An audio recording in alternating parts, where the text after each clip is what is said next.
100. Yeah.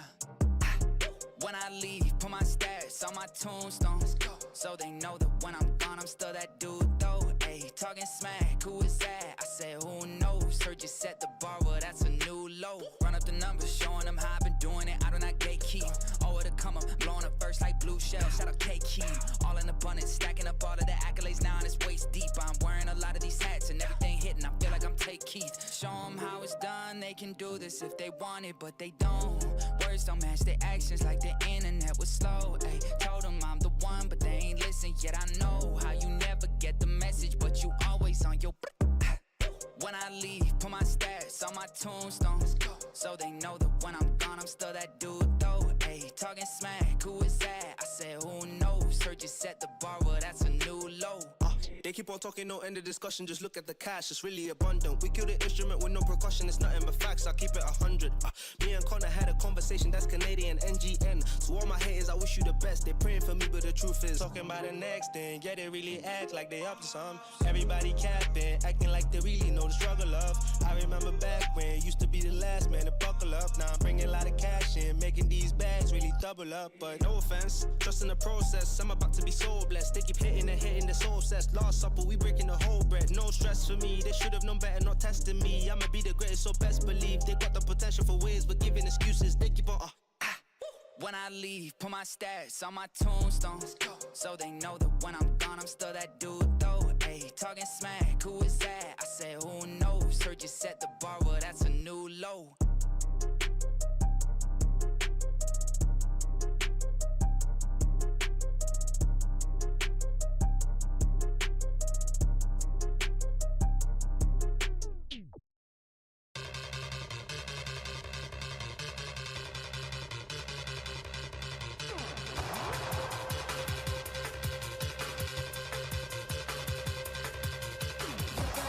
We late as fuck, so let's do this shit. We is giggling as fuck. Where's my shit? Hold on. We is late as hell.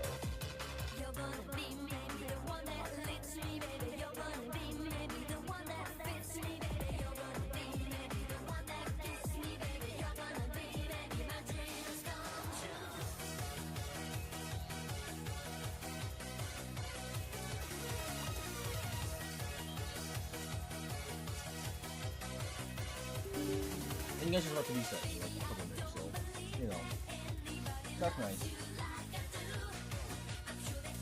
You guys about to reset in 6 minutes. That's the speed button shit, huh?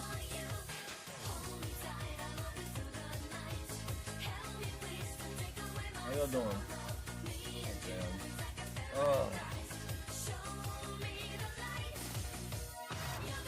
so 5 minutes now. I guess the speed button is there a little bit.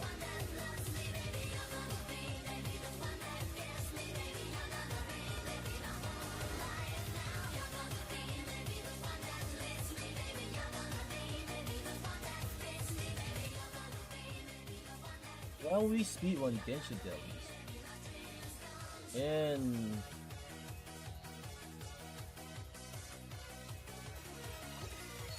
5 minutes. Probably 4 minutes. So yeah, that's fine. Can we speedrun Genshin Delis, huh?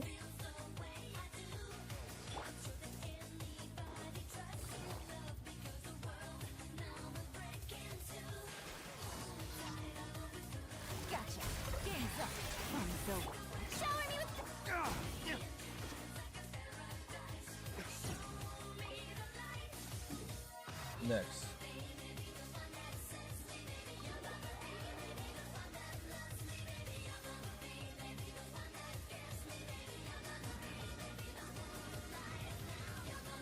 Four minutes before Genshin resets, huh?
minutes left? You gotta ask you on this shit though. Quietly now.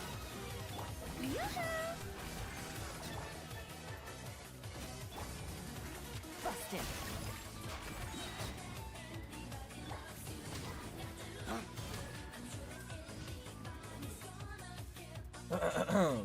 Yours is out daily. I think there's one more daily before we go. 30 minutes left. Damn, we literally just did Genshin daily in 2 minutes. I think maybe 3. Stop talking.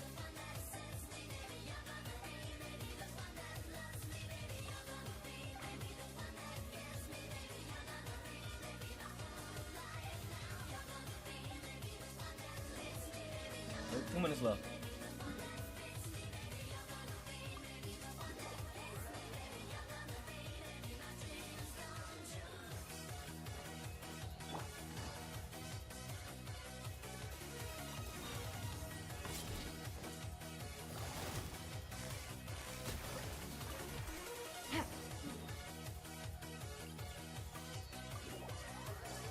Damn. So let's see. We started at 3 minutes. Literally 3 minutes. Okay, that's great.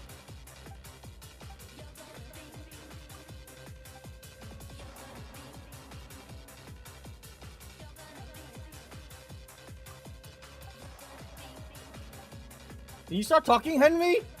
Shut the fuck up!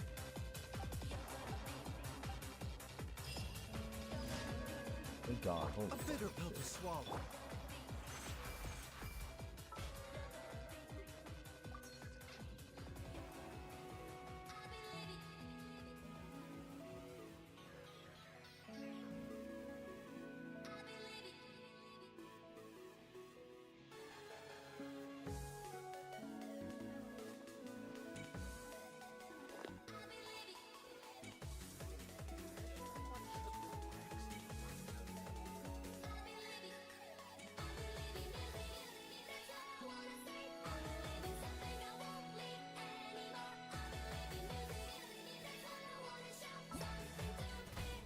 Oh, we have a new event.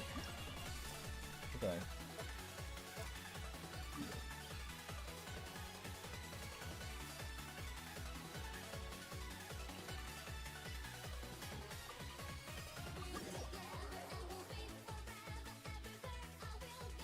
Oh shit, reset. Oh fuck, I think I forgot to hand that shit in. Fuck, I forgot to hand in the Genshin dailies. Oh my god. Eh, whatever. Who fucking cares? Might as well do them now again, so I don't forget next stream. Fucking hell. I did all the Genshin dailies, but I forgot to hand them in. I'm a fucking idiot.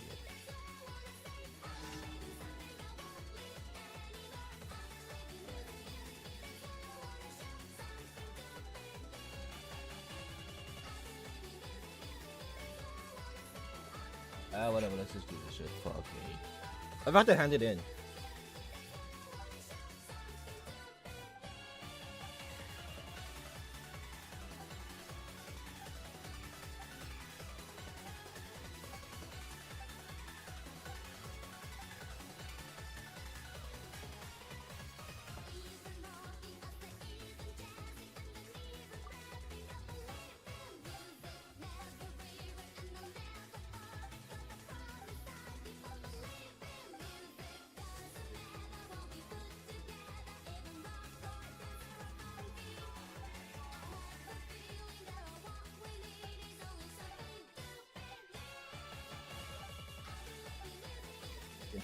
Even though I clear all of it, I forgot to hand it in to get the reward. Never mind, I missed it. Still took 3 minutes to clear it. So we got up. What's up? No. This is down for some reason. Droopy. Not to cut my hair again. It's getting long. Again.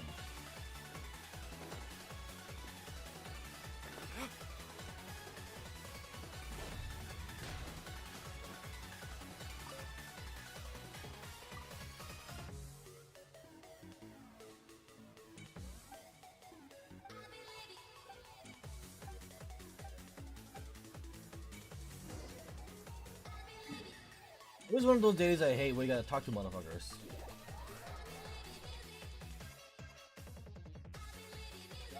dog shit.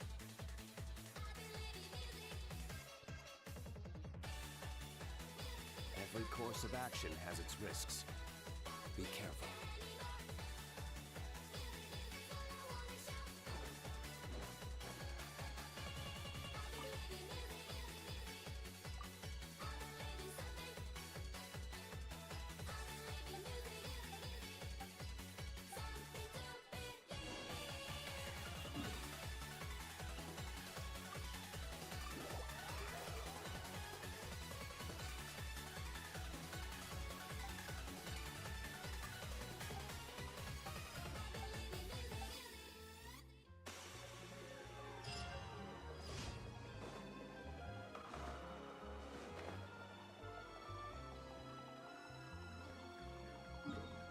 Because we literally forgot to do it.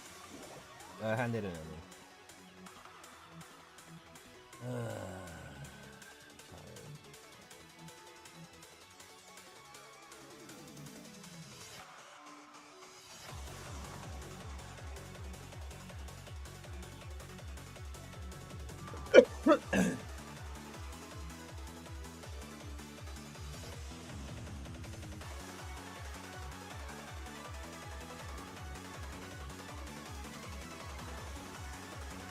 I really need to fix my sleep schedule, like dead ass.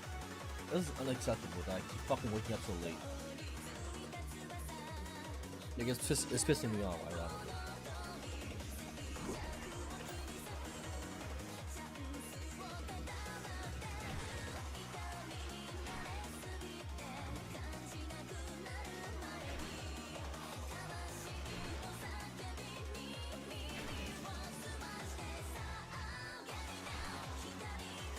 Fucking bad. What the fuck's going on?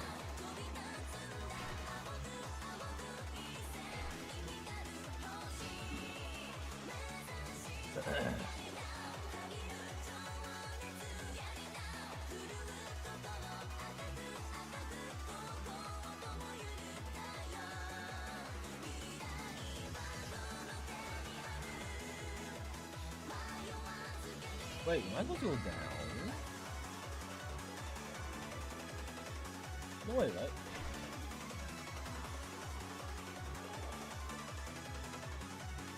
Well, why should I go up? Up where though?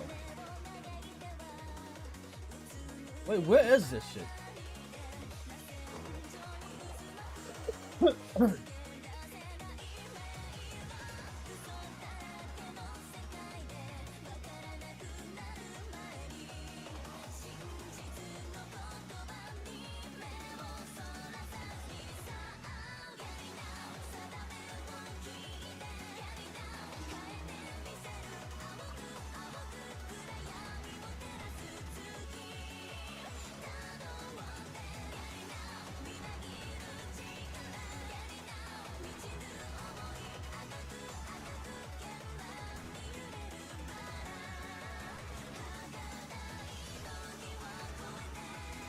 When I do E7 Guild War, I almost forgot about that. God, we are so fucking late. It's like 4 AM stream, basically. Literally a 4 AM fucking stream. I hate myself so much right now. Genuinely, I hate myself so much right now for being so fucking late.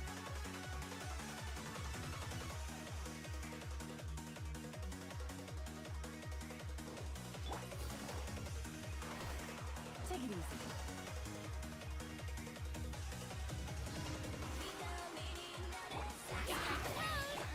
Flames, purge!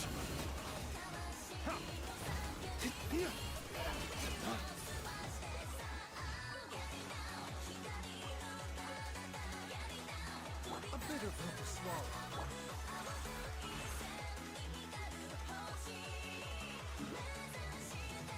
That was a good hand of him.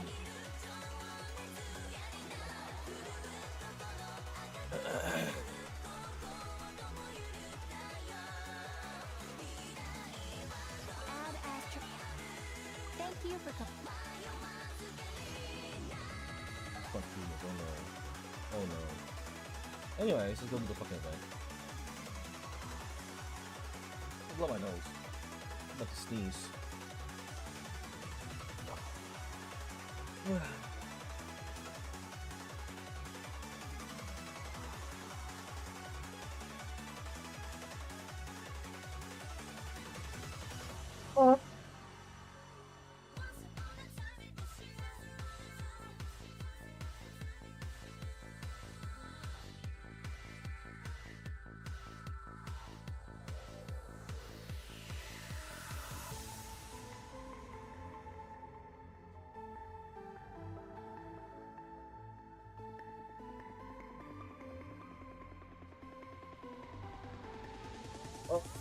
say that.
Alright. These opponents. So right now it's these opponents.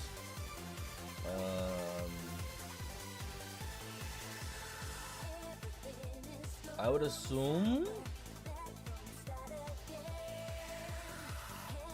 probably bring back what Ato? Yeah, okay.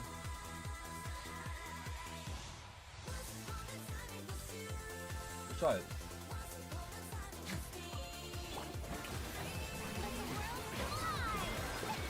A bitter pill to swallow. Clouds high. The birds call. Stay together with the chili. Let's begin.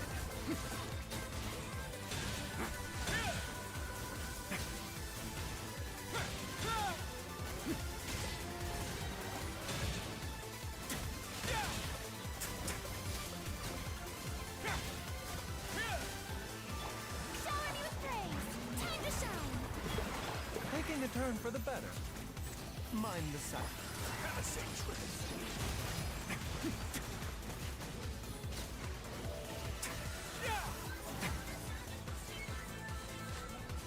Fallen leaves, adorn my night, wind strike.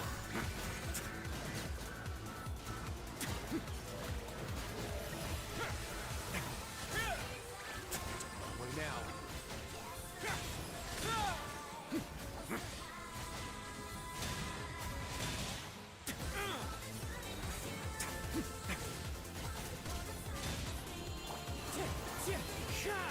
One with wind and cloud.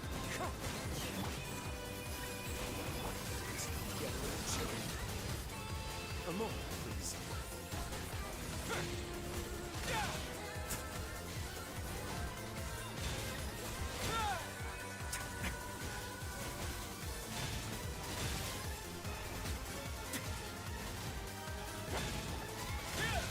A bitter pill to swallow. Seems like an emergency. Yoo-hoo! Let the world collide! Wind strike. Clouds high. The birds call. Have a safe trip.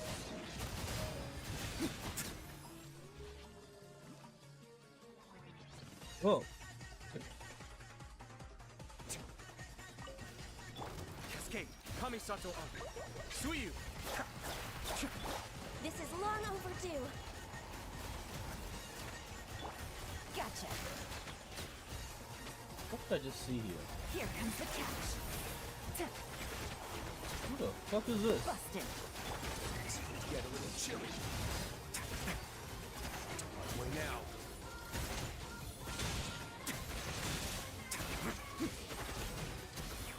Stop with the dash? Access denied. For Rex Lapis. Mind the danger. Game's up. Phone's over. Gotcha. Quietly now. Be still.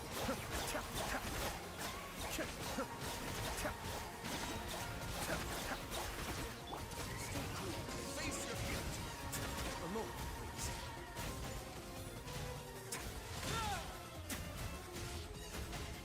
Kamisato up. Suyu. Things are about to get set. All hail. Way now.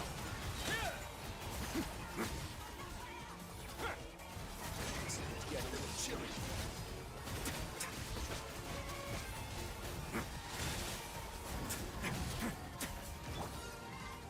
This is long overdue. Cascade.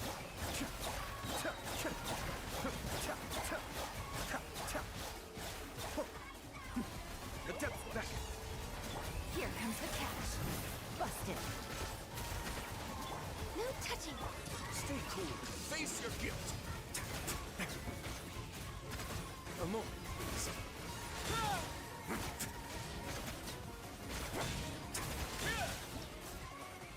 Cool.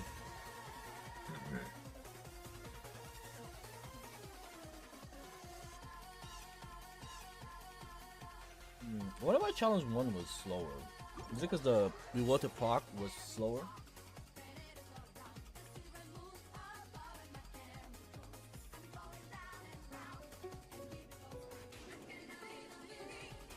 Oh, it's a fucking bot. Yeah, I'm just gonna ban this shit. Daiso House. Get banned. Get the band. Oh wait, you guys don't know.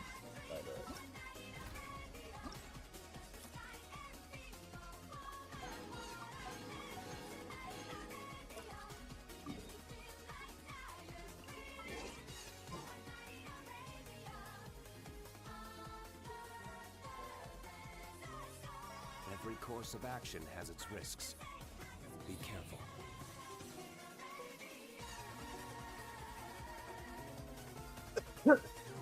What sucks is that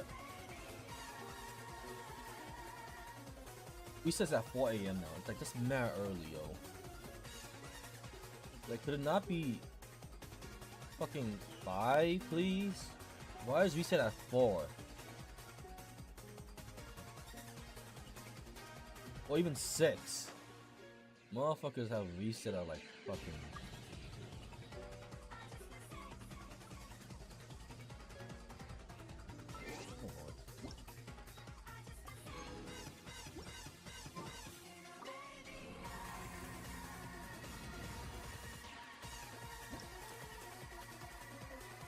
Like, high chance we will miss dailies at 4 a.m. I'm just saying right now.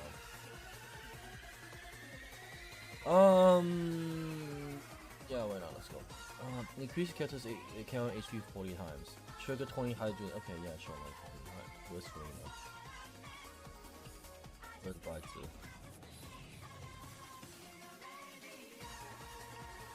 Luke.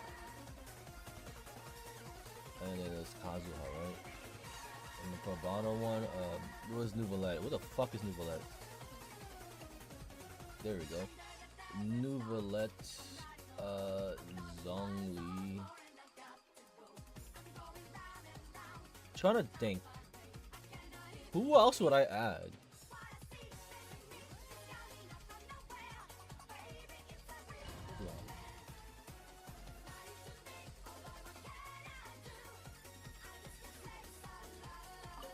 Strike a pose.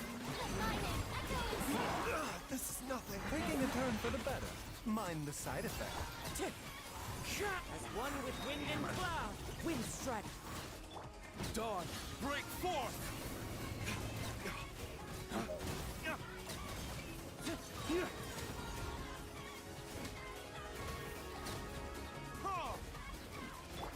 Remember, health comes first. Time to shine. Shower me with Fallen leaves, adorn my night. Flames, purge!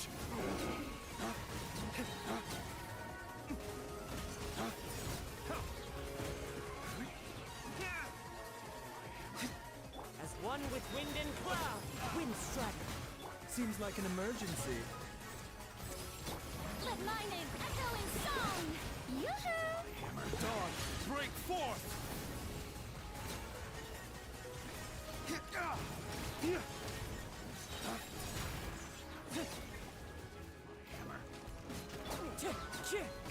Clouds high, the birds call. Time to shine. Wicked! Remember, health comes first. A bitter pill to swallow. The deck. As one with wind and cloud, wind strike. Let my name echo in song. Dodge! Break forth! Strike a pose.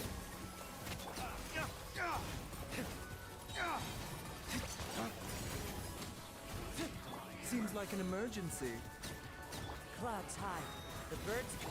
Let the world collide. Dodge! Break forth!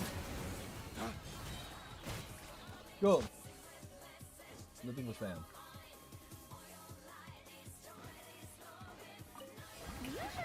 Time to shine. Solidify! Silence!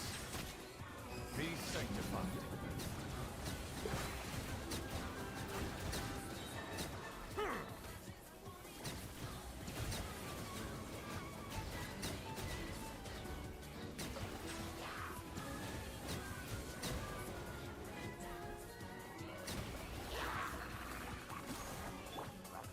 Gather! A proper send-off from this watch out. Hey there.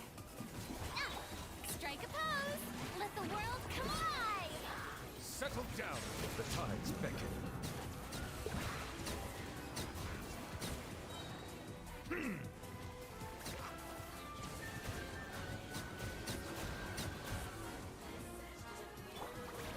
Solidify! Yoo-hoo! Time to shine. Oh, I realized I Bow forgot. your head.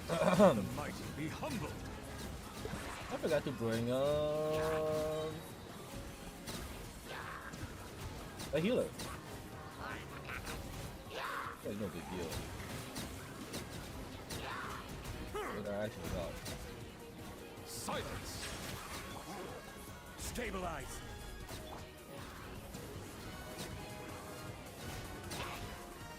Be sanctified.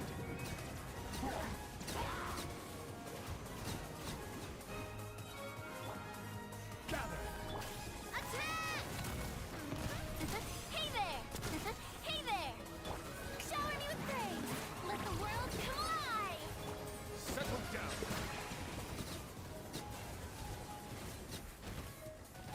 Let the mighty be humbled! Go.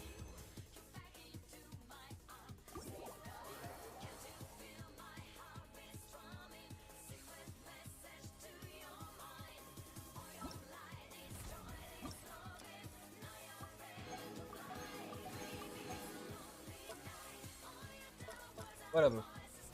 Let's go burn my resin real quick. You know?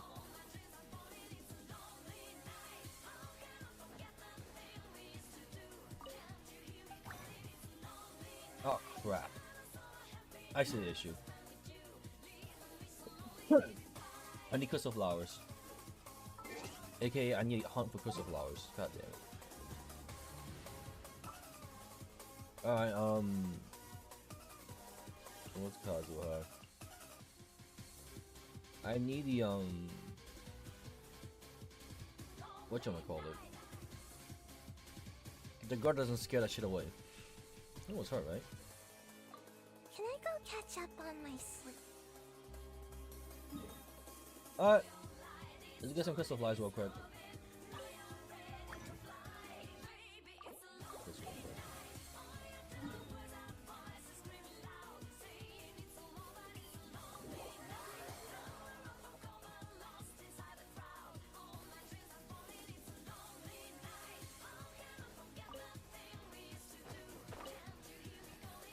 Where's the other guy?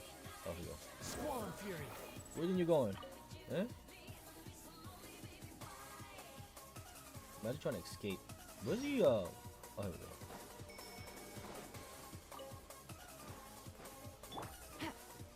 Take it easy.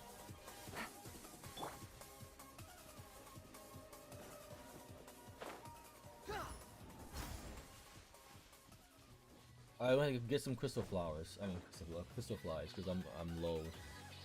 I am fucking low.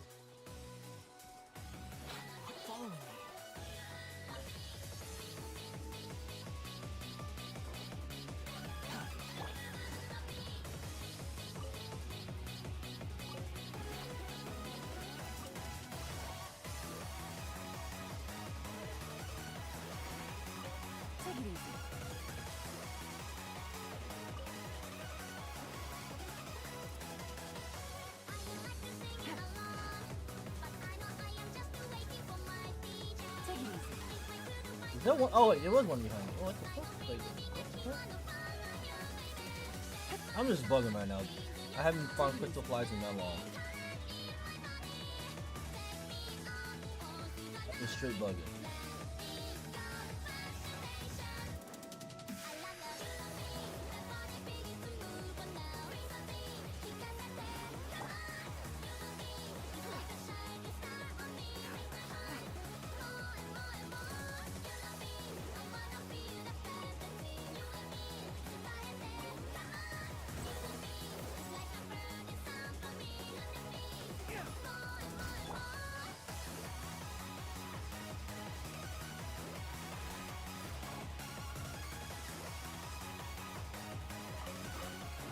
Get back here. Wait, get back here. Alright,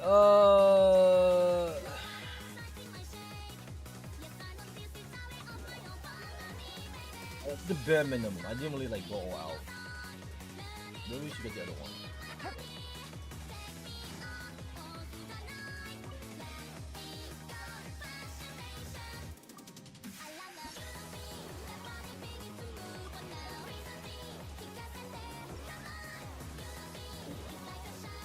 I'll get the one from Leeway, right? The crystal fly there. You gotta at least have like a stock. What's tomorrow? God, I am so fucking. I ain't eat shit. I legit didn't eat shit. We gotta do E7 and go. I think we only have like 35 minutes. So we gotta do this shit real fucking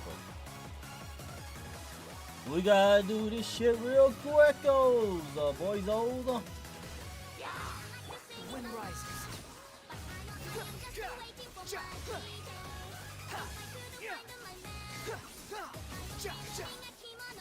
He will actually get more damage, but I know he's relying on his supports. Like, Kazuha is one of those characters. Scaramouche, Wanderer, whatever. It's definitely one of those characters that rely on his supports way too much. His own personal damage is whatever at that point.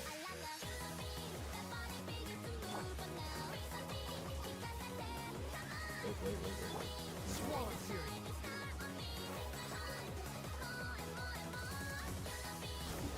Alright, you know, this is enough for now. I don't give a shit about like hardcore stuff. I'll do it like offshore, whatever it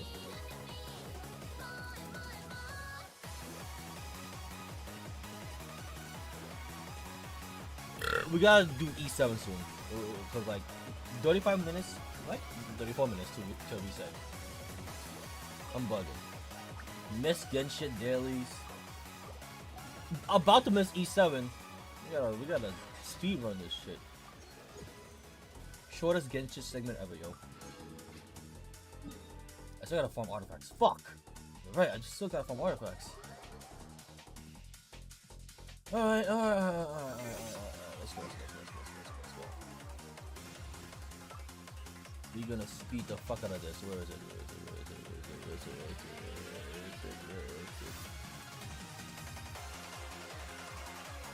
What's our objective? But also not a team. If we're gonna speed one, play actual speed run team. Okay, that's all. AKA the Denjo set. AKA the I'll hate them set.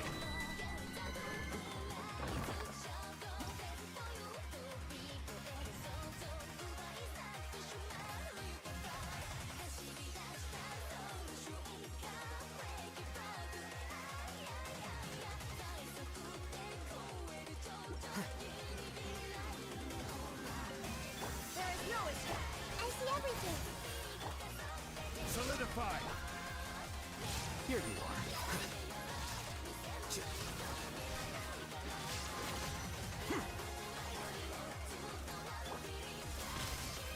Shine down. Scatter!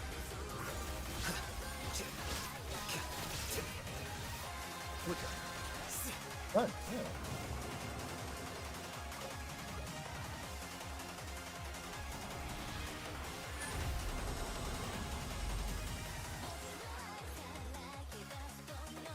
Garbage? Garbage. Alright, do more run. Let's go. We gotta do E7. We actually do E7. I ain't trying to miss my mystics. There is no escape. Stabilize! Here you are.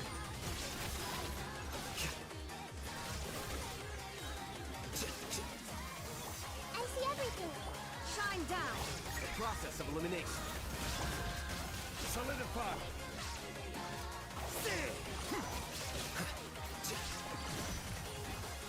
Flicker. I think the Luke team might be faster actually. Alright, well honestly I think the Luke from Arena team might actually just be faster. I may be crazy, but I think it actually might be faster.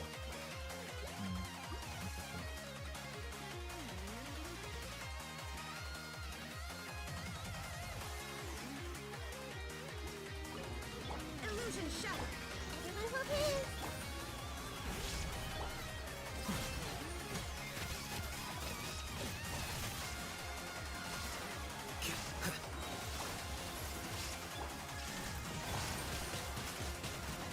Scatter.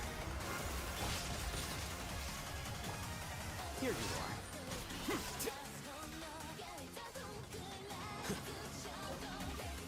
Yeah, it might be faster to go to the Luke team, ironically.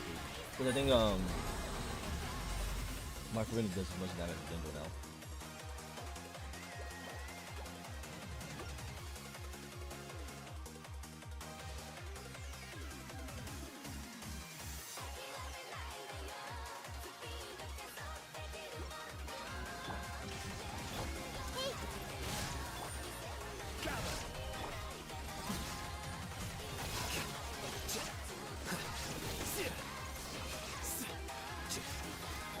I see everything. There is no escape. Solidify. Everyone hold hands.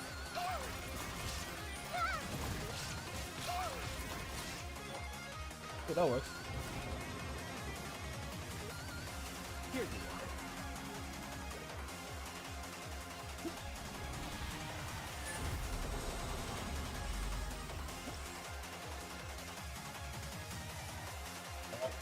Garbage and garbage. Wow. Let's go E7. We got 29 minutes left. So literally 30 minutes left, basically. Essentially. Essentially, we got half an hour left to do E7 and go before resets.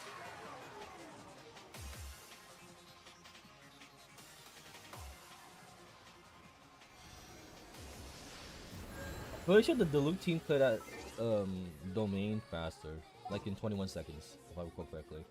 So it was actually slower, which was surprising. But then I guess also not surprising because Farina's strong as shit. Alright, next segment, E7. We're going to E7 segment. Yeah, we're going to E7 segment.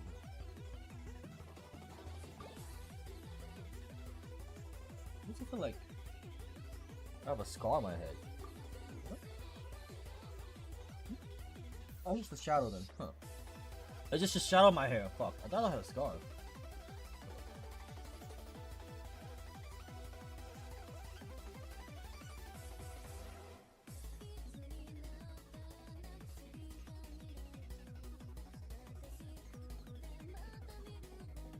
Some E7. E7 Guild War. Real quick. The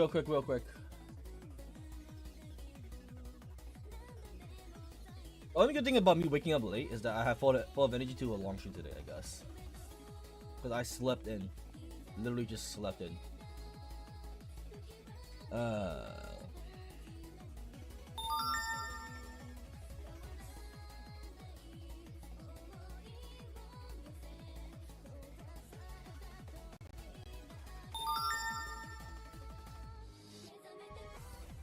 Maybe if I need an update.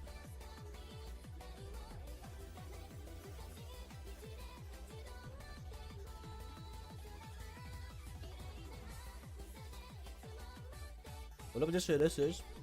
Oh shit, what the fuck? Did my game close? Whatever this shit is, it's kinda mid.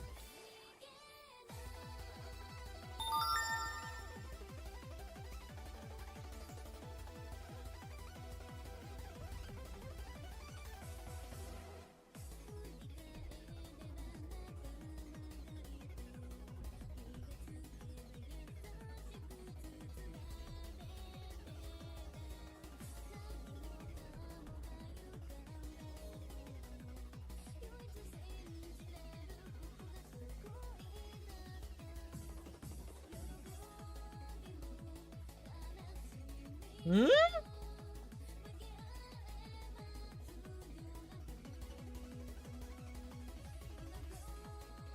Why is my ECM clashing? What's going on?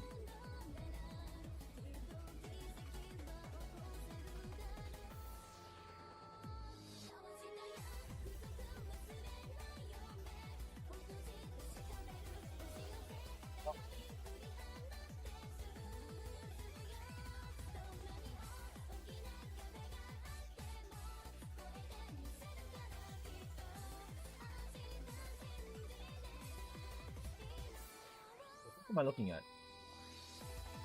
Cringe. Absolutely cringe. The fuck? What do I say? Well, What's this? goodbye. I have to Guild Wars. 25 minutes left! Oh my god! Dead ass 25 minutes left. Holy shit. I didn't even do Wednesday's Guild War. As you can tell from the 6 misses I just got. Is someone hitting me? The last time I did Guild War was 7 days ago. So I didn't even do. Wow. Wow! I am such a bad leader. Alright, let's do this shit.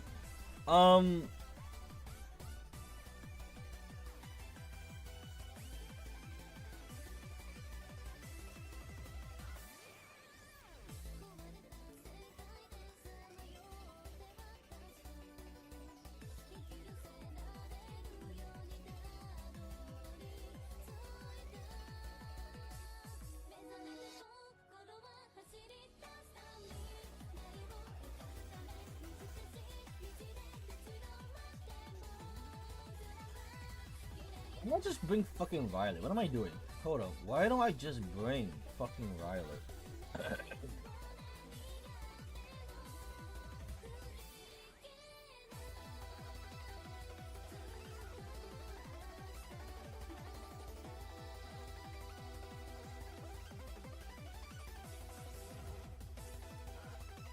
Oh, crush these idiots. That ass. Just crush these idiots. Alright, bottom one,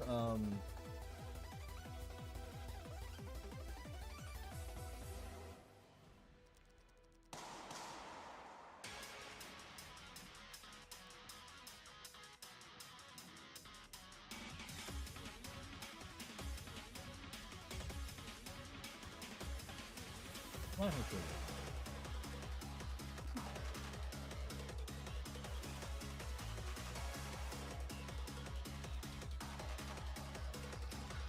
be one in this shit? Behold! I'll make sure you are welcome. No gap?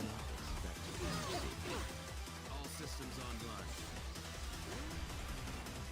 I'm cringing because there's no gap.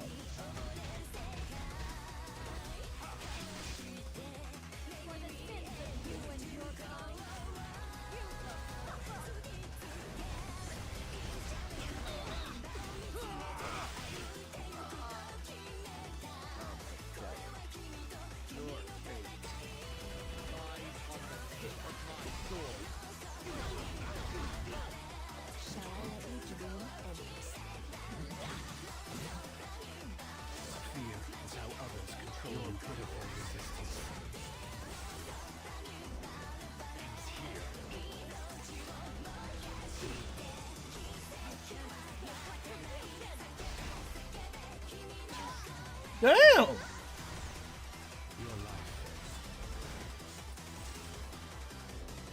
means nothing. Shall we bring this to a close? I might be losing this. I'll pierce straight through. All I can give you is enough.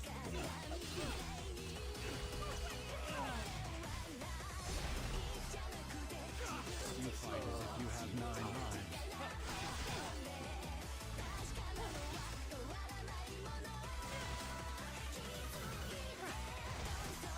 This world has no place for you.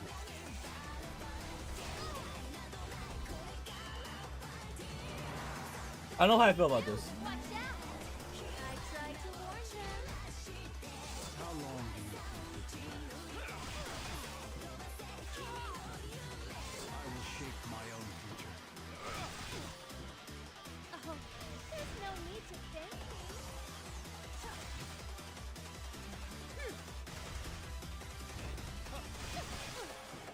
Your pitiful resistance Never mind, we good. is here. Violet Solo. Fear is how Literally Violet Solo in 2024. Say, why am I so busy? There's never enough time. How long in your life See ya. means nothing?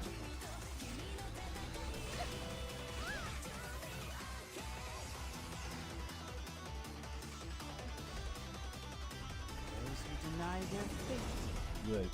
That's great. must suffer the consequences.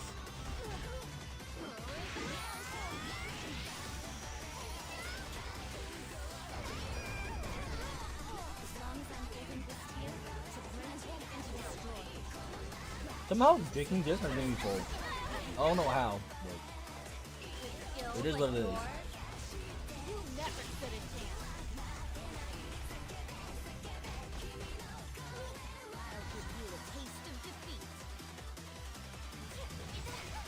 Brace yourself. So careless. So naive. Exhausted already? I'm just getting started.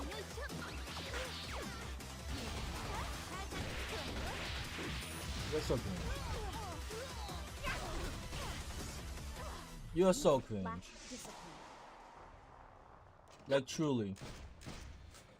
Bon voyage.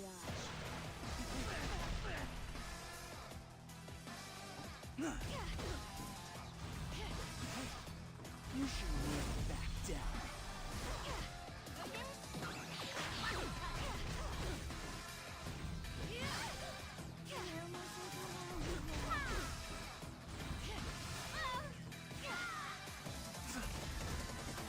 See this? An arm.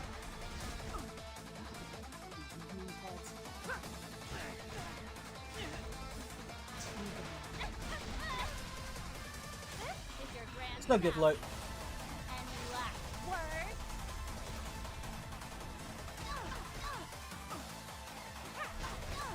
also I was saying for this bet. Allow me. I woke up late. I have to move my points. Okay. Want me to set a bet now? It is on the first one. We can set a bet for the next two matches. Huh? Yeah. This was a Violet solo and an ML Lamy solo for first round and second round. Mission accomplished. You all deserve medals for your bravery. Oh, I'll do this one. Hold on. We can set a bet for this one then. Hold on. Let me set up bets.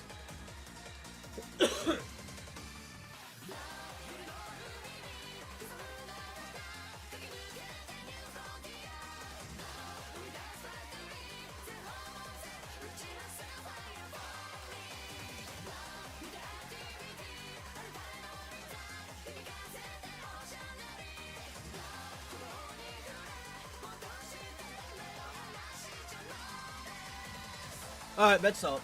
If Doku's here, oh no, I would just get my points to my name. I think he's here. You can add him and see if he's here or not. Oh my god, that's loud. Holy shit, this song is loud.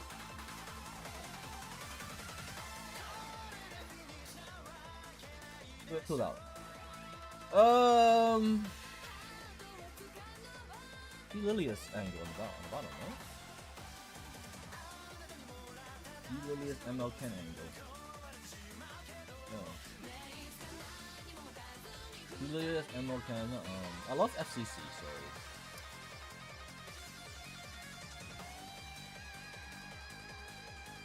Elena. Ooh, yeah. Wait, we could use Elena.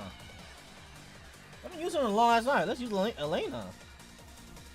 I don't think she gets attack buff, right? For imprint? Yeah, she does. Alright, top one. For the top one. How was your sleep yesterday? I think it took me a minute to fall asleep. Not a minute. I mean, like, by when I mean like, it took me a long time because I think I drank a Red Bull and so the caffeine or Tory whatever was still in my system, so I couldn't sleep because I drank a Red Bull.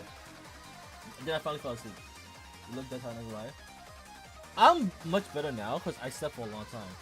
That's why I'm late today to stream because I slept for a long time.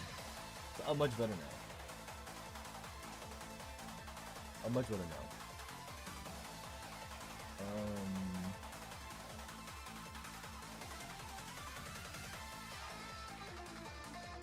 I thought I said before you and Lisa was watching your first stream with like son. Oh, you mean yesterday's stream? No, I went to work after that. I didn't go to sleep yesterday. Yesterday, I went to work right after I finished the YouTube segment. So no, I didn't go to sleep yesterday. That's why I slept today really late. After stream, I went to work. And that's what happened yesterday. There was no sleep. There was no sleep.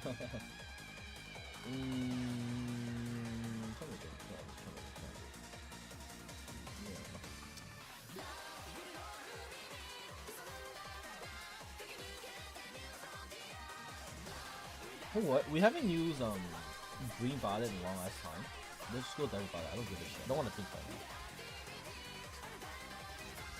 Oh yeah, just so you know, the bet's already up. So you know, good luck with that. I got you. Bye-bye. I was going to let you off easy.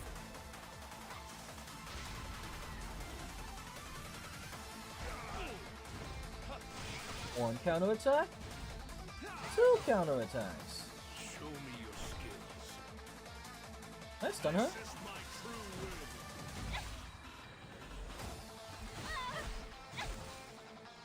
Oh, double resistance. Interesting. 9 lives. Your pitiful resistance. This is because of A Cartuja, Here. giving my whole team evasion. I got something for you. Oh crap! I forgot about the barrier. Need my help? How should I do this? Look at my sword, not my face. Can this kill? My sword will pierce your heart. I have no attack though. Oh, never mind. Yes, it did. Annoying burger must be crushed. I should never underestimate my violets. My violets are giving geared. Against me? You, however, are annoying, so we should probably kill you first. Hurry up. Question word. What is this dumbass dual attack just doing on my ass right now? How long do you think? Bitch, what?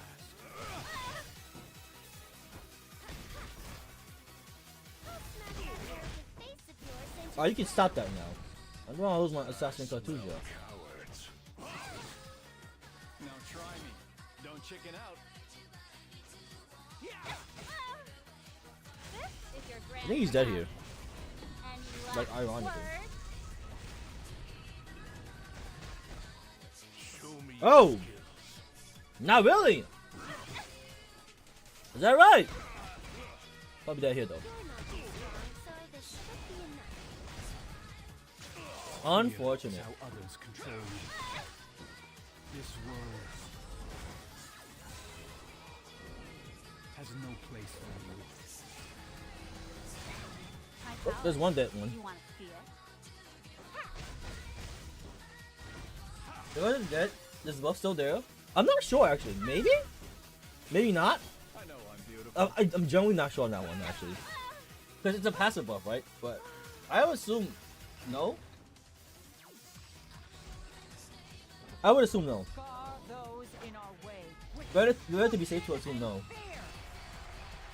I'll make you kneel. Yeah, I know. The A Cartuja buff is nice. The A Cartuja buff is very nice. Who we popping? A crit? Damn. Northern wind, grant us strength. Crit all three, crit all three, crit all three, crit all three, come on, crit all three, crit all three, crit all three. Ah, crit two of them. Light our way. Stardust. Soar into the night sky.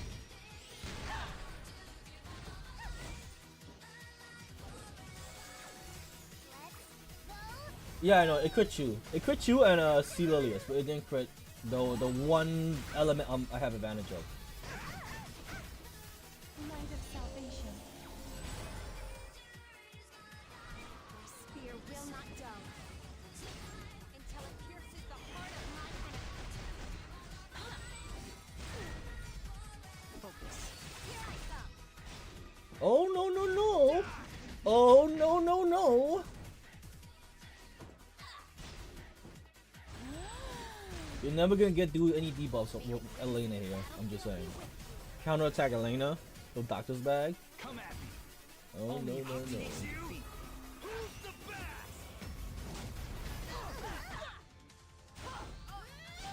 Is that all song counter? Yeah, she's the best song counter. Stars will be saved.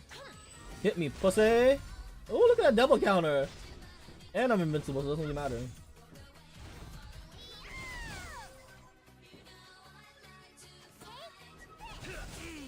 Really? You dare? You're almost dead. Yeah. Damn, 17.5k.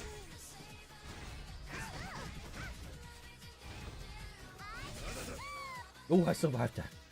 Oh, I actually survived that. Yo, I actually survived that.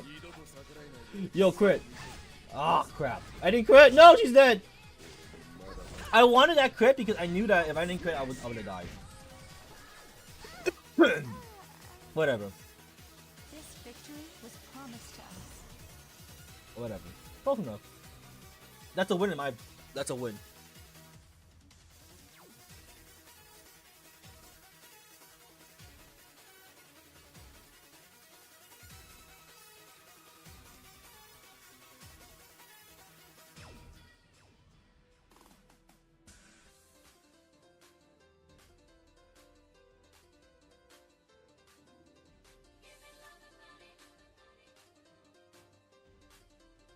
Next bet is up. Next bet is up. The last one. Next bet. What is this? Well, I hate this. I really hate this. Well, your guild has 76 attacks. I guess many of your guild mates retire. Yeah, it's a casual retirement guild. I just do it for the mystics for this one. I don't really care about everyone attack anymore. Oh, I know what this is. I was worried about them reviving, but this motherfucker keeps her own allies from reviving as well. So technically, I could just run like some other dog shit.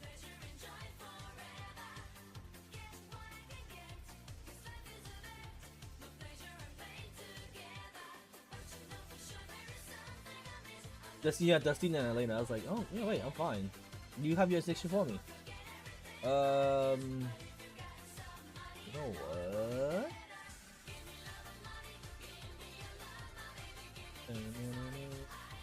I like this song. Okay, hold up. I don't know though, because ML Ken is a huge threat. Like, unironically, ML Ken is a fucking huge threat right here. I could always just bring someone safe and then cleanse them. Okay, hold up. I could just bring Senya. Bring Senya, bring a cleanser.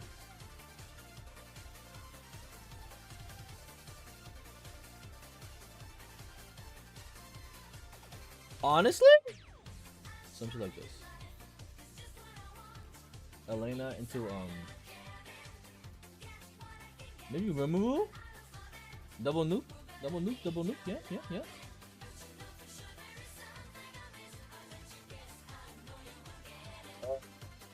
Top one, okay, got it. Where's my crown? Wow. Yeah, that's a good top team. Yeah. I bring Crow. I'll bring.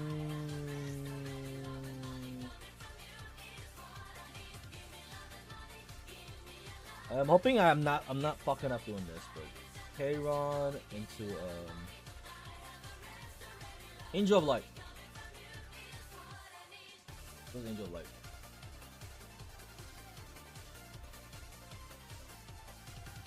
There we go.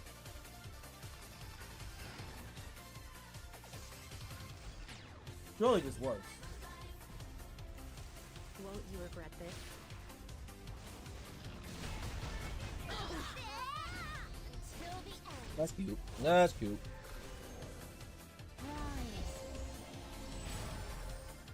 Are you doubting me? See, I'll just do this. Foolish. Dark Snatches on Viserion. I don't know what that does. What does that do? Enemies approaching. I have lived for this moment.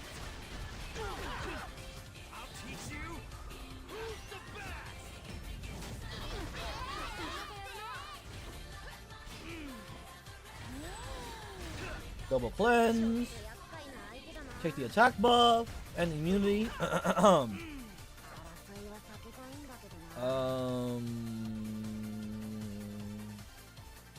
could clap him right here. Are you gonna heal? Just clap him right. Increase your attack? Oh. So bad.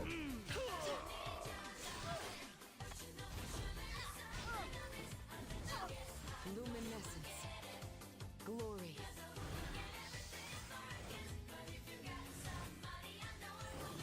Nice revive. Beyond the sky, the chosen ones. Blessings of the stars. Get behind me.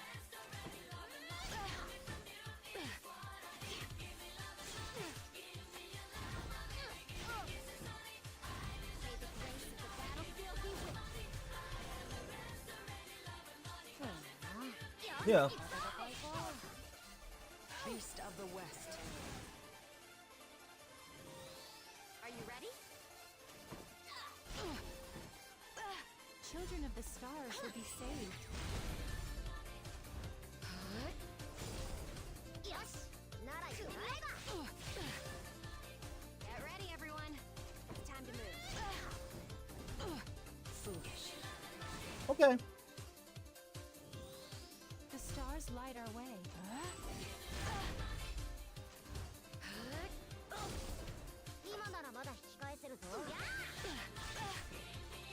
Enemies approaching. I can hear them. This is over.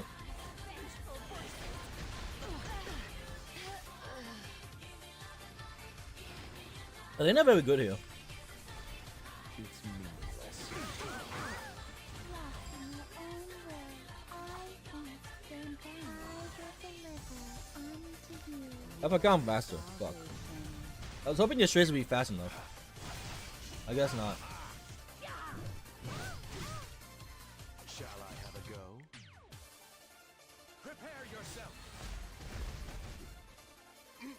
There is no salvation for those who fall in battle. Obey, kneel.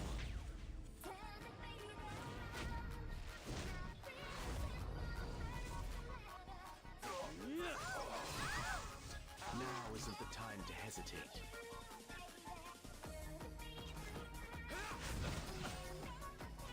I will open the doors to hell. Hey, counter attack? Disappears. Away with you. Damn, we're dead. Say goodbye. I think we may be dead. This land. Man, the camera's dead, but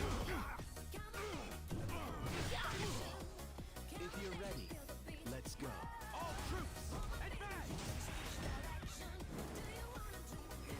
well, this is a no. Okay.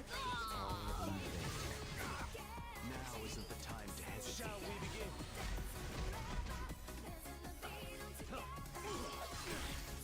Shall I have a go?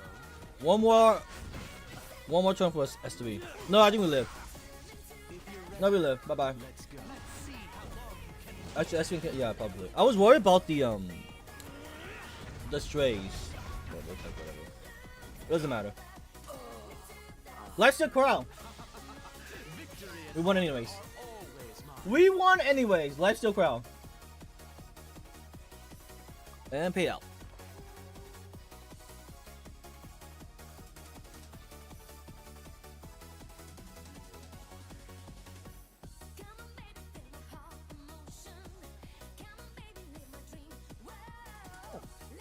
That was not bad. It's always the lifesteal crowd that teaches me to win. If it's a 1v1, the lifesteal crowd probably will win. I should probably put that in my defense. Because it's holy. It's holy sack. Lifesteal crowd. Good lifesteal though, yeah. Because you spam S3 and you heal a bit of HP back. Not a lot, but a bit. It's like that other character, the Grass Knight, the Grass Crowd, who has built-in lifesteal. And also, a push-up. provoke type of little shit. You guys know who I'm talking about. No, the spear. The ball attack.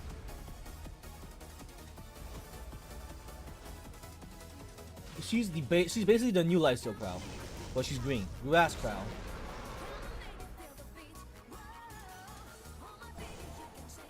I think I have it, but I don't have her built as well as my Lifesteal Crow. I should build her.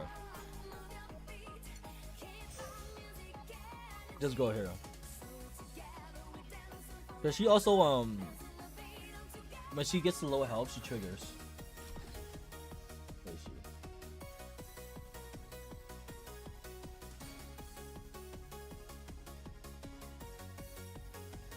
Where is she? Her, Yuha. There we go. She's the other Lifesteal Crow, but she does something similar. I think I made it in time. 5 a.m.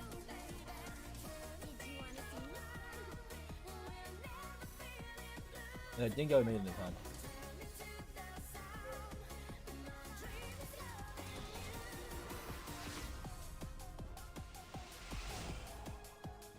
Cringe.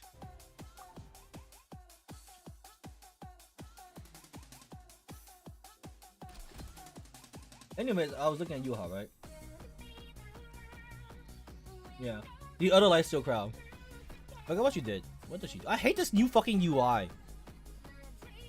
Lifesteal Yuha seen Sun, but her SP already had. Yeah, that's what I'm saying. Mine's not Lifesteal. Mine's speed set defense. It's speed defense. So mine doesn't have Lifesteal set because she already has built-in Lifesteal. Here we go. Redirect and provoke. So this is not bad. This is actually I think better than Crowd's purple. And this also has reflect. And you also have like a passive that procs this dog shit. Where you cleanse debuffs. And you see stuff shuffles. This is like a better Crowd basically. A better Crowd.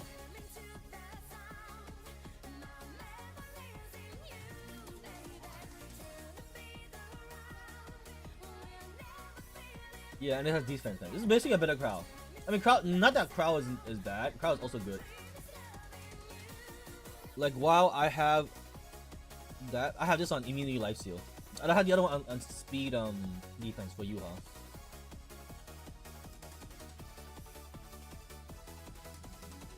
Yeah, so I guess it's also defense pen. My LRK is not on lifesteal. Let me see what my LRK is on. I think my LRK is on speed immunity.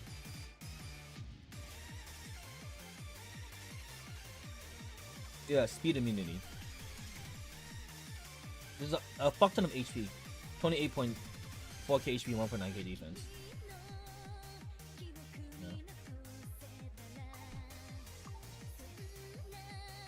Yeah. He wants high HP, that's why. High defense too, 1.9k defense. 28k HP, 1.9k defense. But only 189 speed, which is like not the fastest, but it's alright. Alright, let's do a little bit of details, and then we'll do some Aether Gazer, and then we'll do some Limbus, and then we'll do some Shadow of War. Yeah, we'll do Shadow of War today. I'm not tired because I slept.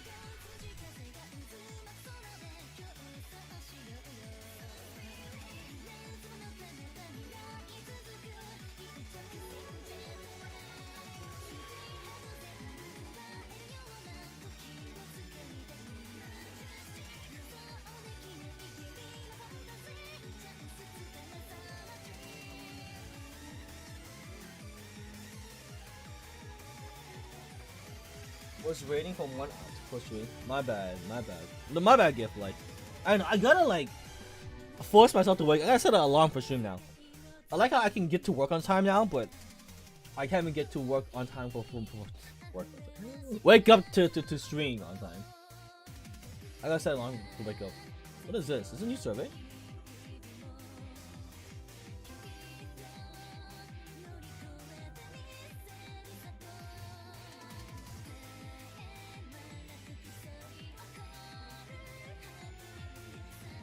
Any gems? Yeah, I was cleaning my room too. Average under 30 minutes.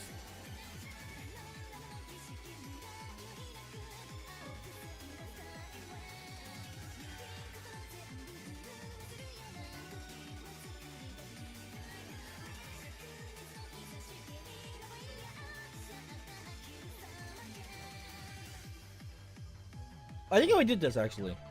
No?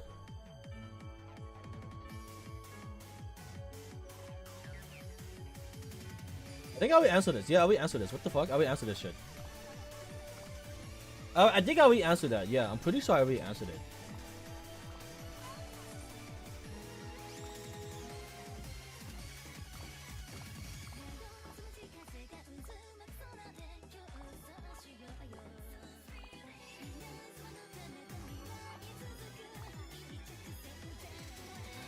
Let's see. What do we have? Oh yeah, wait. We did this too. I rolled her, but never leveled her.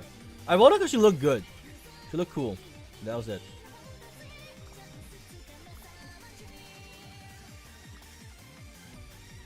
Let's just max this shit up.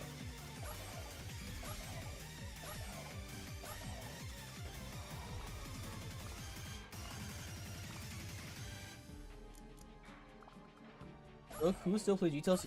Yeah, he probably does.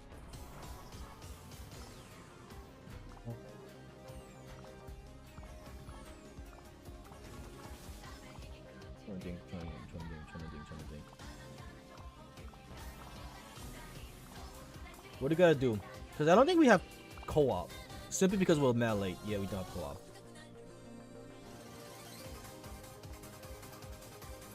So it's like 5 a.m. Yeah, it's close. Alright. Let's see. Let's go do 8 Gazer, I guess. We'll do some 8 Gazer.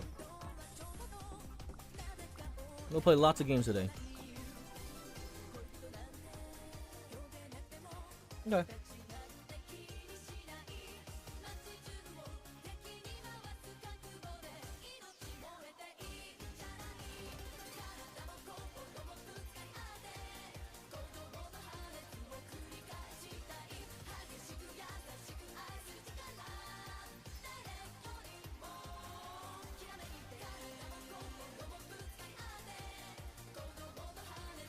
I can't wait.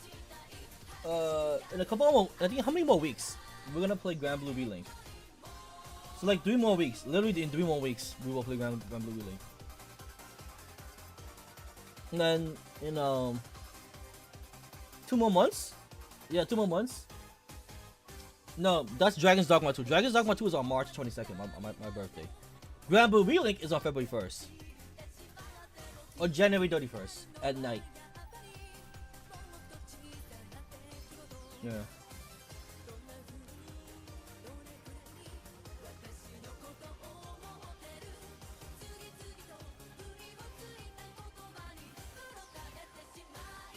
You can try it. If you like Monster Hunter and you like Tales of Arise, you will love Grand Blue Relink. There's a demo out right now for PlayStation users. If you own a PlayStation, you can play the demo. But it won't have cross-play with PC. So I don't really care. My Gilda.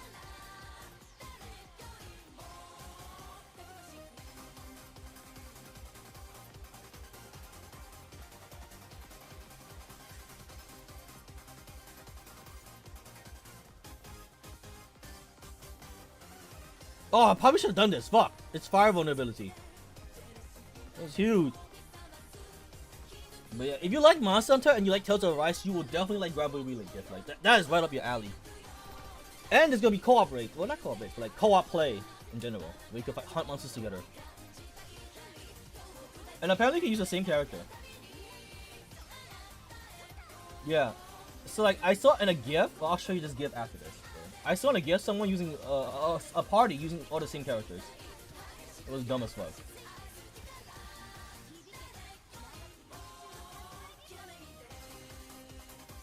This girl's OP. I'll show you the GIF. Let me see if I can find the GIF.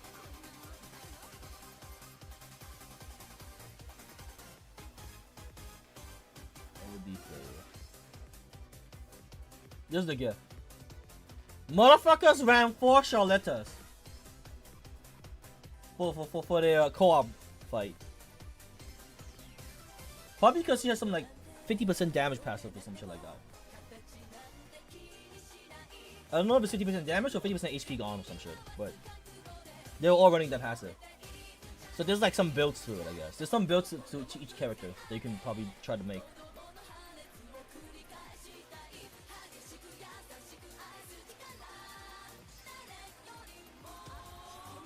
Oh, I hate plastic gloves.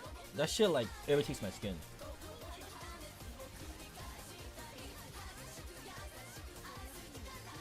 Bro, this character's dead ass OP.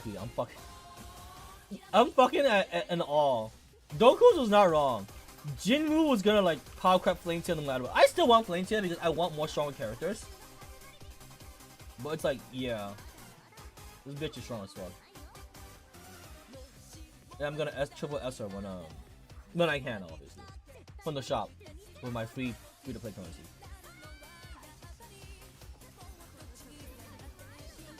Look at all that damage.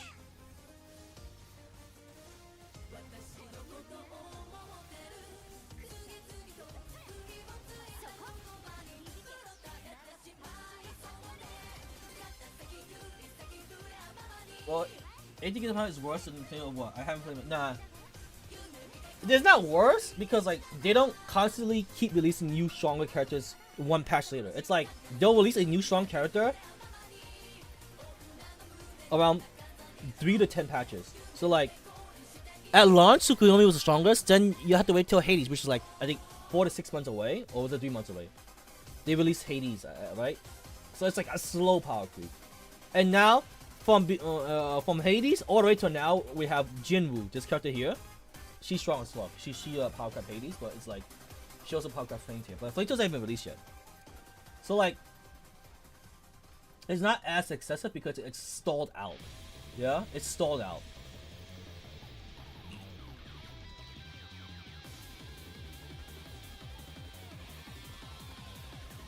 Cause like Genshin, you can still clear Abyss with standard units that talk about aimed damage. Oh yeah, you can still clear like most of the hardest content with your basic characters.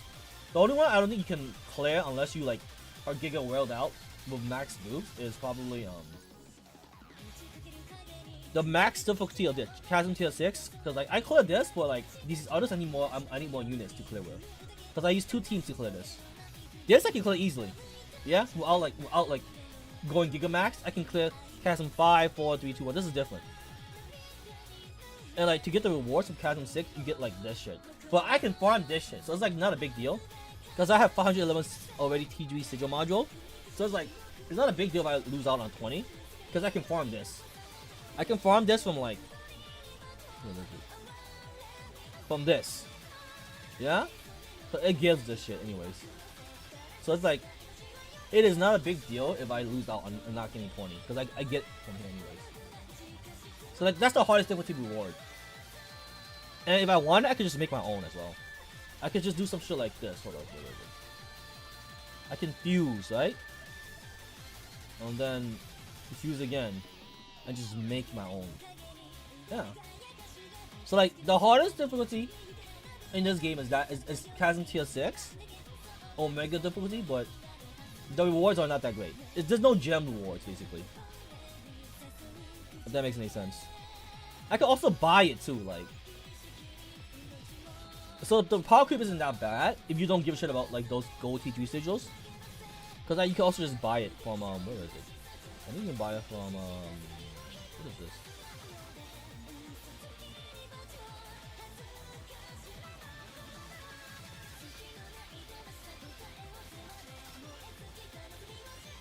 Anyways,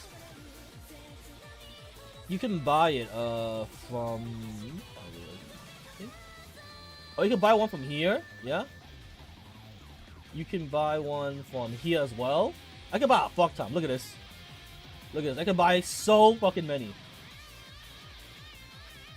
Because I have like so much currency here. I can buy from... I can buy from here as well.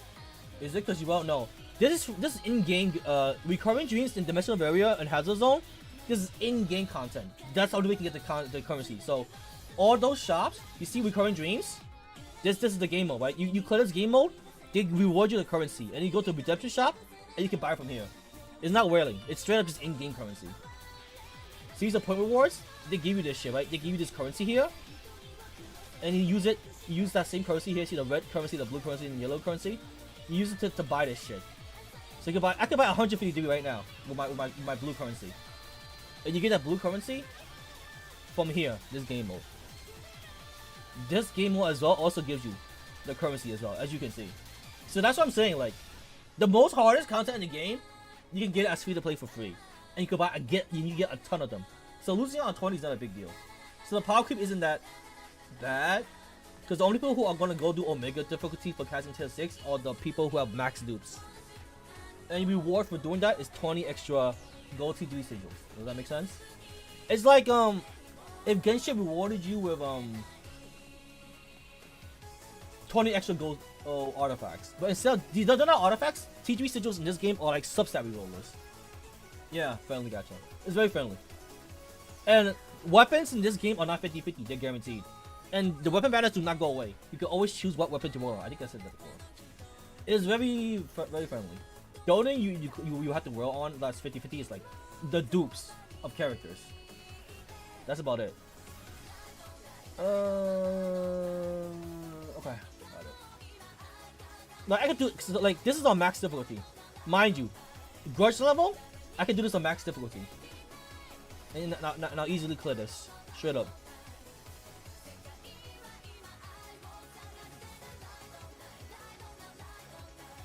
I have an idea.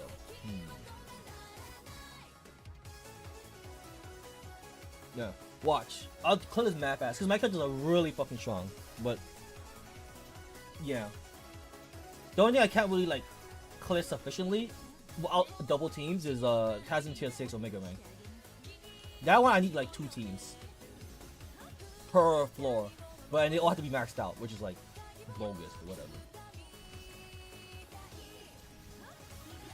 Eventually I'll be able to clear it. I just need like max out all my characters basically. Not with dupes, but like with warp zones. And maybe if they keep releasing newer characters that are strong enough, then yeah.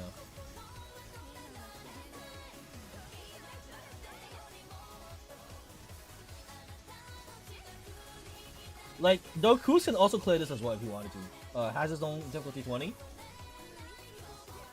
He can definitely clear this if he wanted to.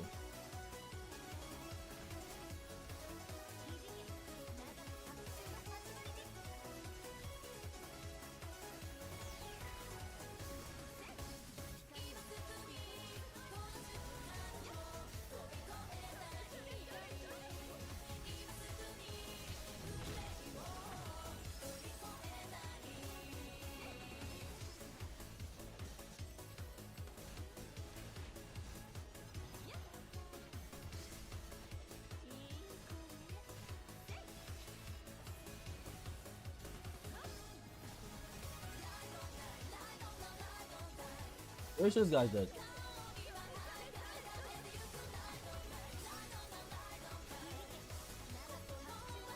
Yeah. And this boss 1. Now go on to boss 2, and we'll clear this much faster.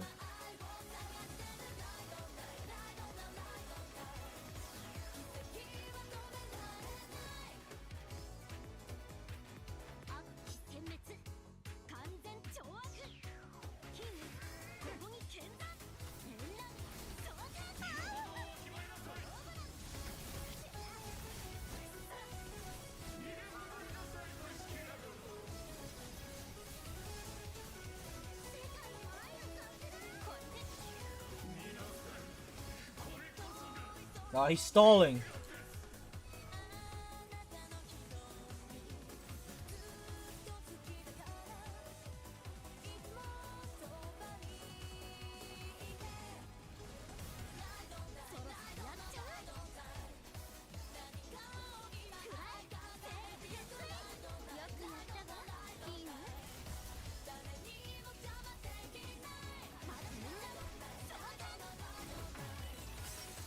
Pretty sure he's dead here too.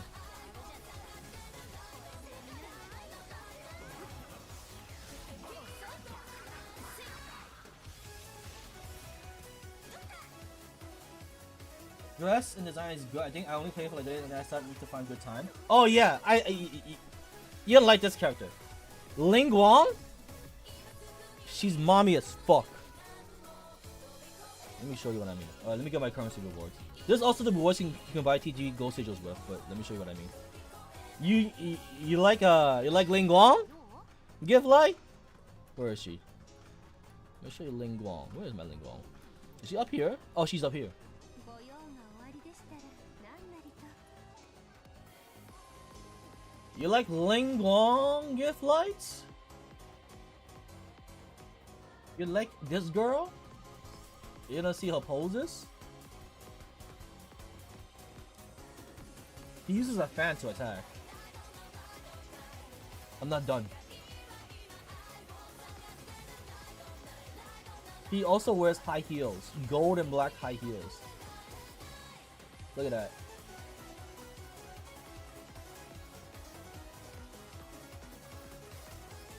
Yeah? Wait.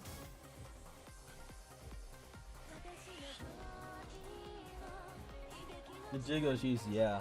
The legs too. Look at the legs.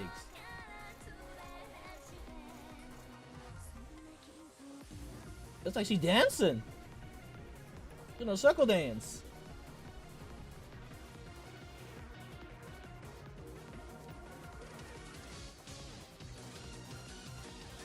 Yeah, he's a cool dancer. She's actually, she definitely triggered a lot of Kumas because of her cheap house dress. And by trigger I mean like make a lot of Kumas roll for her.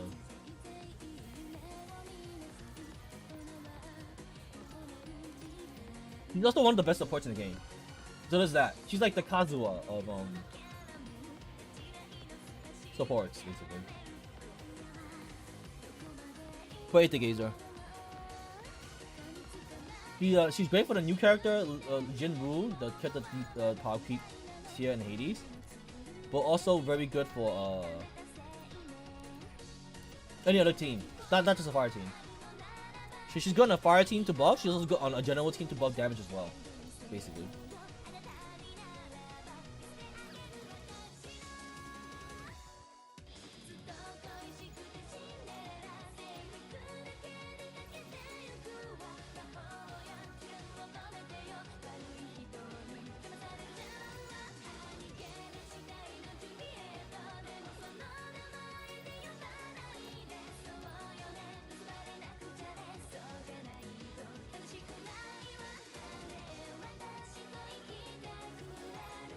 I'm poor. I need gold.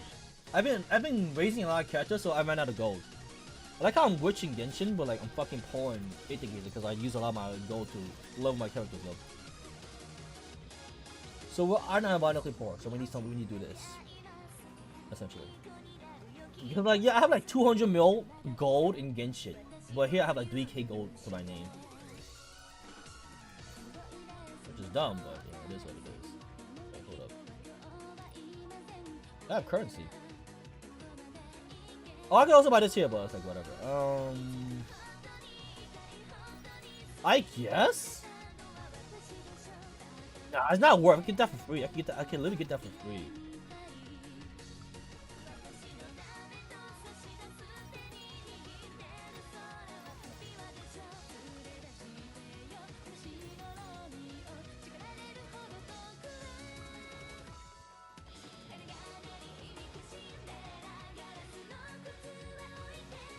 I'm debating, should I get like a fuck ton of these?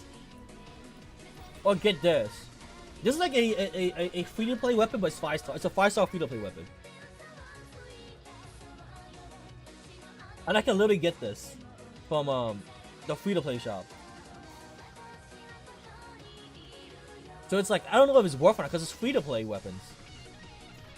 Like, you can get it over here for free. For only like 90 or 180, because if you get 180 it's because you bought one already. And I have 6.2k of this currency here. So I can literally get this shit for free.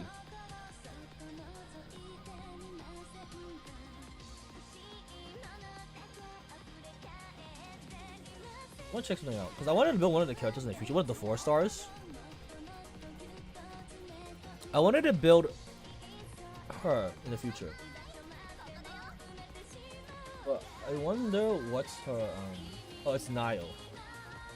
Is the free to play Nile weapon good?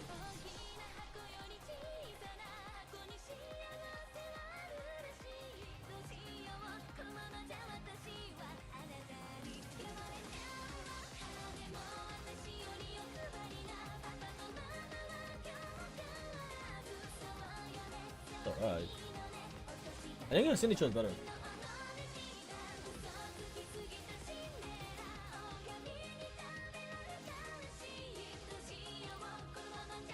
No, Cruz, what do you think if you're here lurking? Should I get a free-to-play weapon with this scan currency, or should I get like a fuck ton of TG sigil mods? I mean, they're both free-to-play in the way you obtain them, but I can get this anytime I want. But I this is like annoying to farm. Not annoying to farm. It's just like I need to spend stamina to farm this. But I think this is not worth 5-star universal weapon selector versus like TG sigils to reroll substats. Like, I feel like I value this way more.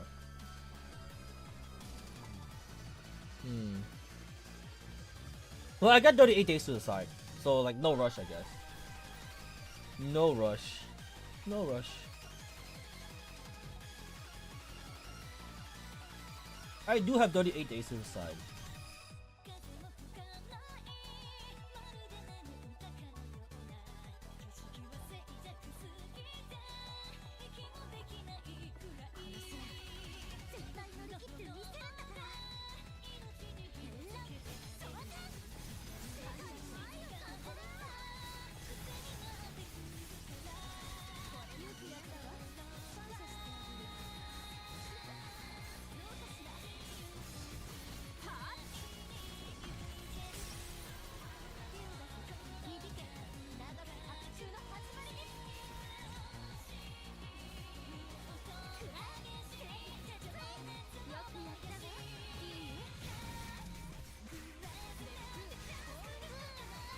He's dead. Damn. Forgot.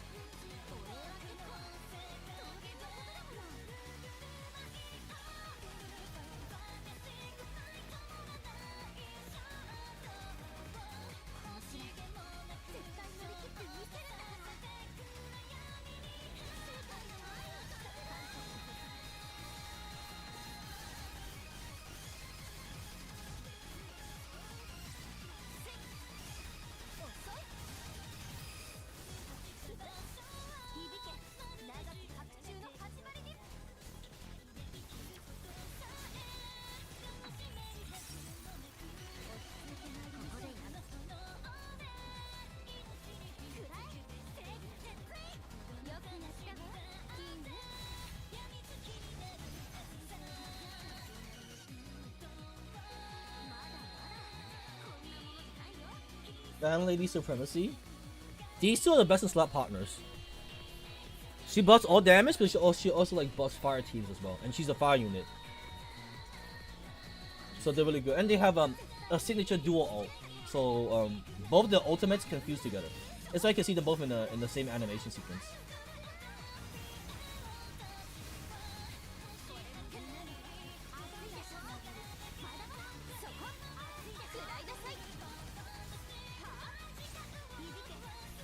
So like Kazuha plus Bennett. Well, if Bennett was a DPS maybe. So like, this is the combination ult. They can do a solo ult, but because I have both of them on the same team, they can do a combination ult. Huh?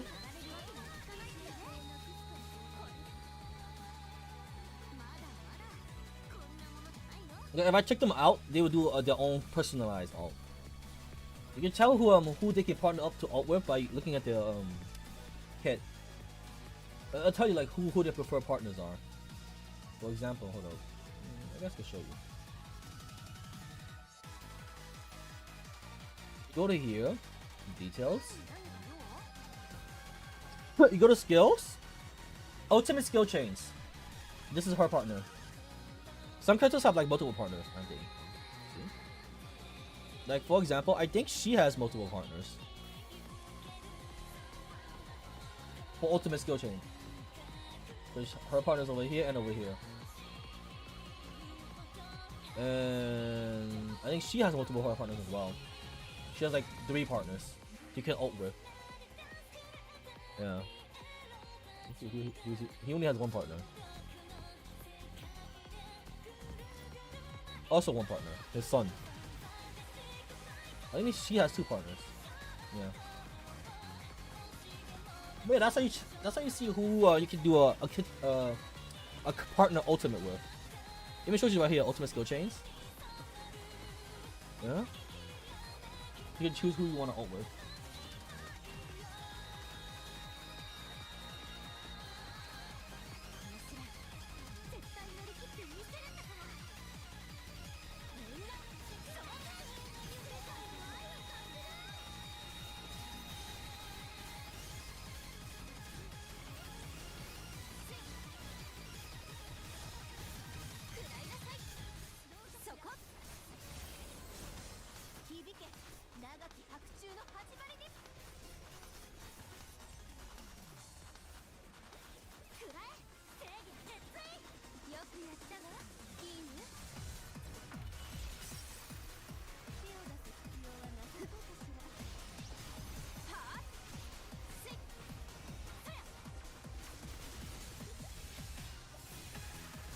Another day, okay.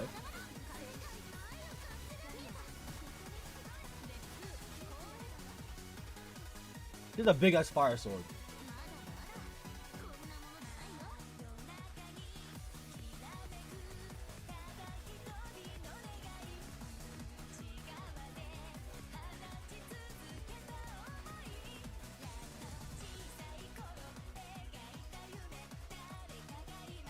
I think we could spend the currency on some of this shit.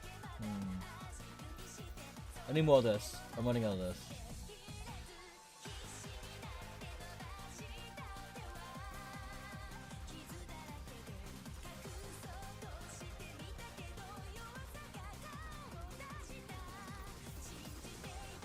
Is there anything else in the event I could do? No, actually, hold on, let me see. There's no part 2 of the story, huh? Oh, I forgot to mention. If you start now, I guess, you can get a free Jinbu.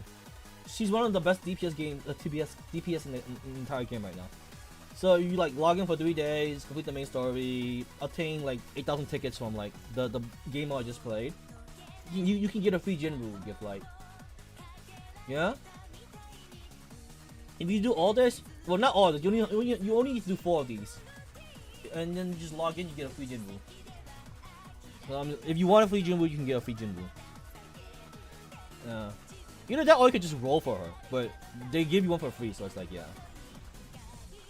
Over here. And then once you get her, she's gonna pop up in the free-to-play shop, and you can buy her for free as well. Which is like, over here, you can buy her for free. I'm low on currency because I've been buying her copies, so I ran out of copies to buy. But you can get her for free, and then you can get a free double S basically. Essentially, what's happening here is you get a free double S. That's why mine's is double S rank. So you get a copy from the shop, and then you get a copy from the event, and you have a free double dupe. Which is what most people stop at anyways. Double dupe is already strong enough.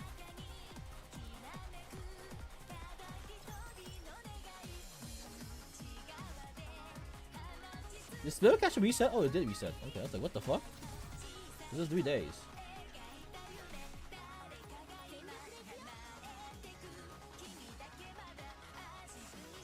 Where is the lady?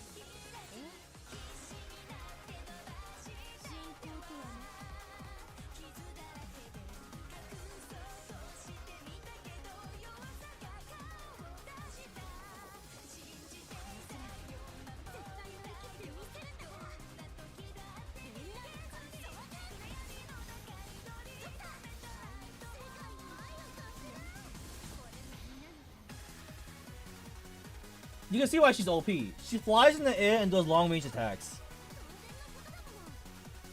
And she AoEs everything down.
Damn, already? Okay.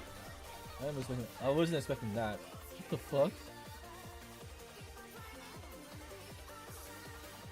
Balls just spawned, and we just leave them with Ronaldo. Okay. Not that I'm complaining, but damn, alright.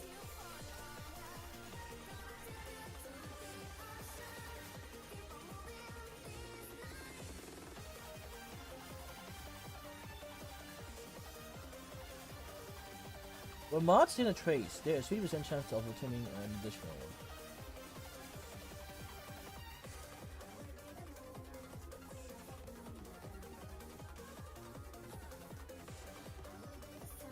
I don't remember, but as I think wrong a trace mod? Yeah, thank God. Okay. I was unsure. Because I know what Jinwoo's divine race. What?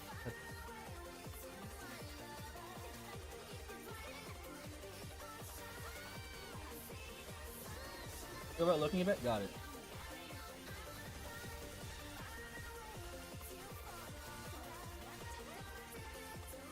I want to ask, Dark Cruz, if you're lurking, do you do defense shred with Jinwoo in the air for S2? Or no? That's the one thing I'm unsure of. Because I know she does defense shred on the ground, but I don't know if she can also do it in the air. For S2.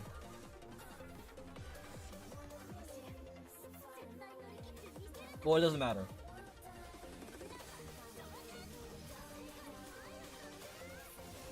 I see the shackles on the ground, but I don't know if those are the same shackles as the one in the air. Because you see the small AoE circle under her, right? She's shackled up and shit. So I don't know if that's like also defense shred. Because there's no clear indicator like in Genshin you can see there's a clear indicator.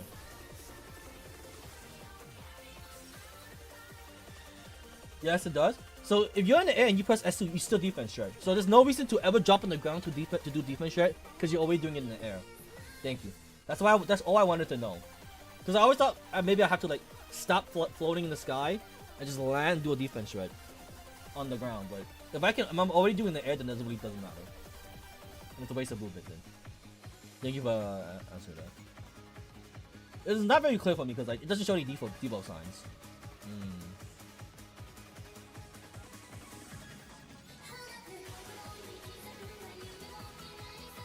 Oh, I like this song. I miss Railgun, bro. Speaking of Railgun, there's a lot of banger animes this week. It shows? How do I, where do I look at it to show? I actually was not sure where to look. Below the HMod on the top middle. Oh! This thing.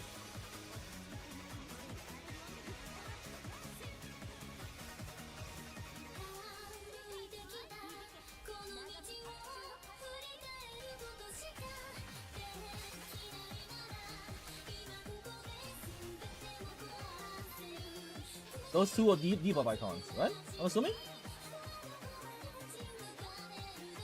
I actually not noticed what I told you just now.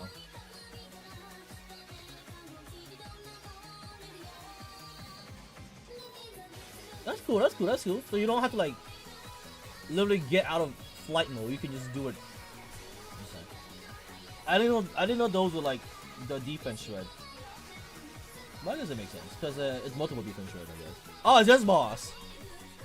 Oh, this boss has tormented me forever.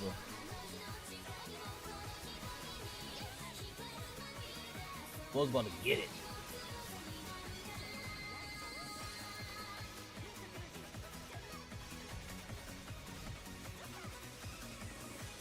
Bo's about to get it.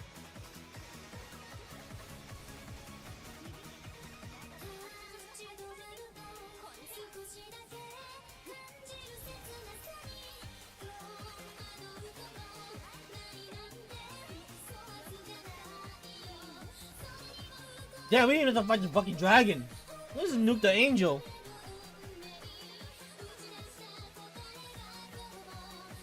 I can't wait to see her triple S and see how much damage she does. God, it's gonna be great. Because at current double S, she could already almost solo Omega rank Chasm tier 6. So at triple S, surely she can do it even better.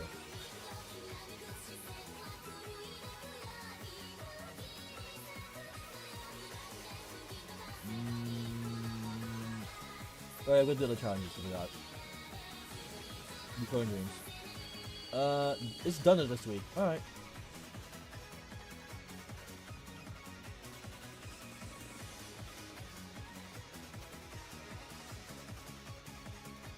What door to shine?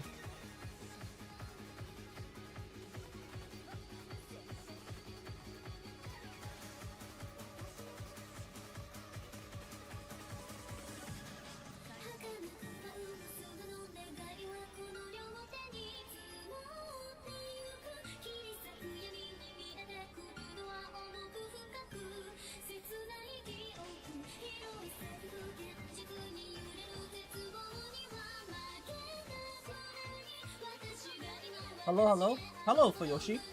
How you doing, man? How's work? Is work treating you well?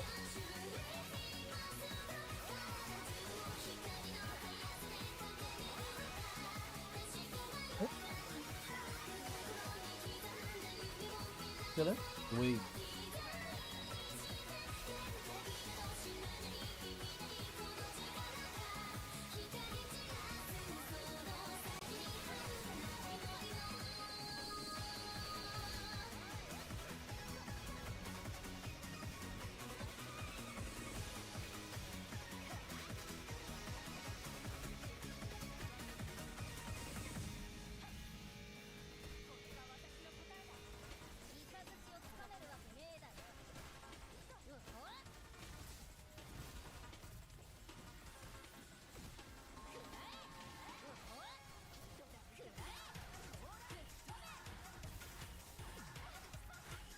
Did you watch Super Infinite? Not yet.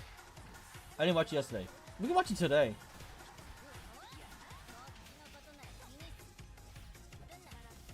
Oh yeah, I have my Jinru not maxed out, but near maxed out. She'll be Triple S soon from the Recurring Dream shop. I max transcended her weapon from the dupes I got from the shop because I bought from the shop currency. So my Jinru does a fuck ton of damage.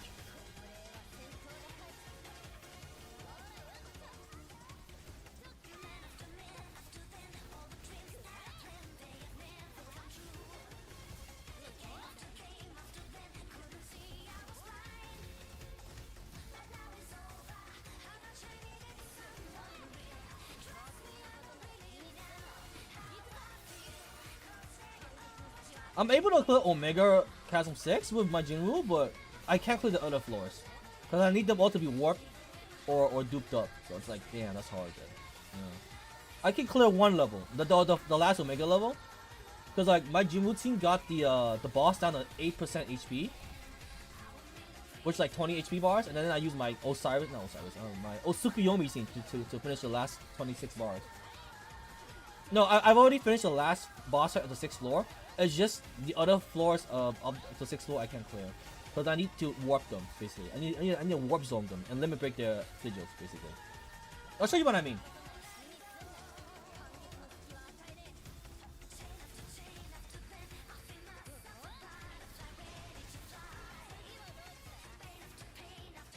I'll throw it on me after this.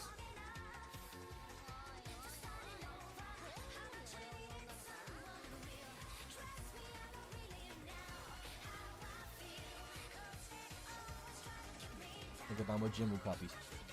So if you go here, this one, I already cleared this. So this last boss right here, I already cleared. My Jinru took 92% of the boss's HP. Yeah. My Jinru took 92% of the boss HP, and my weakest team, my Tsukuyomi, you see my Tsukuyomi tier and like this girl here, took 8%. Jinru did 92%. I don't know if I can clear these or not. The main issue is like, how many teams can I use to clear the boss? For Yoshi, how many? Can I only use 2 teams, or can I use as many teams as I want?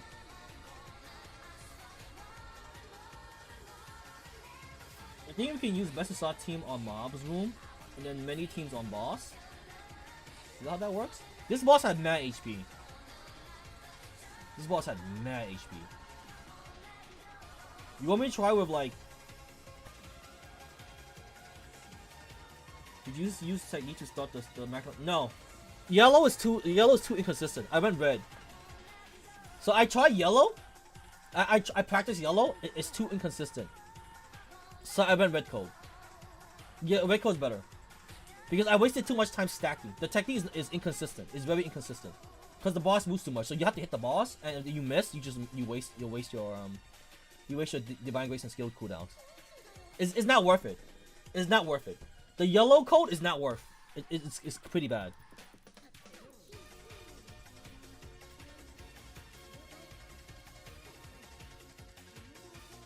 So I went red. Red is easy because red you just go S3, then S1 when you have full marks, then you S2 when you have divine grace, and then you just spam air attacks. It's much more DPS because you don't have to spend time stacking. Yeah. Yellow is very inconsistent. Red is better. Yellow is just way too inconsistent. Oh, you want to see my Jinwoo sigils? They're cracked. Hold up, let me show you my Jinwoo sigils. Red for short fight or yellow? No, red is also for long fight as well. So like the difference between red and yellow is very little, because like in red you stay in the air longer basically. Red is for longer fight as well, because you're still stacking, but you don't care about like stacking on purpose because you're stacking as long as you're doing damage. That's the difference. So for red, you press S3, go up in the air, and you spam S1 whenever you have yellow marks. Your yellow sword mark is full. And then you spam S2 whenever it's off cooldown. Very simple. And you build up to max mark. Not sure, but I guess it's basically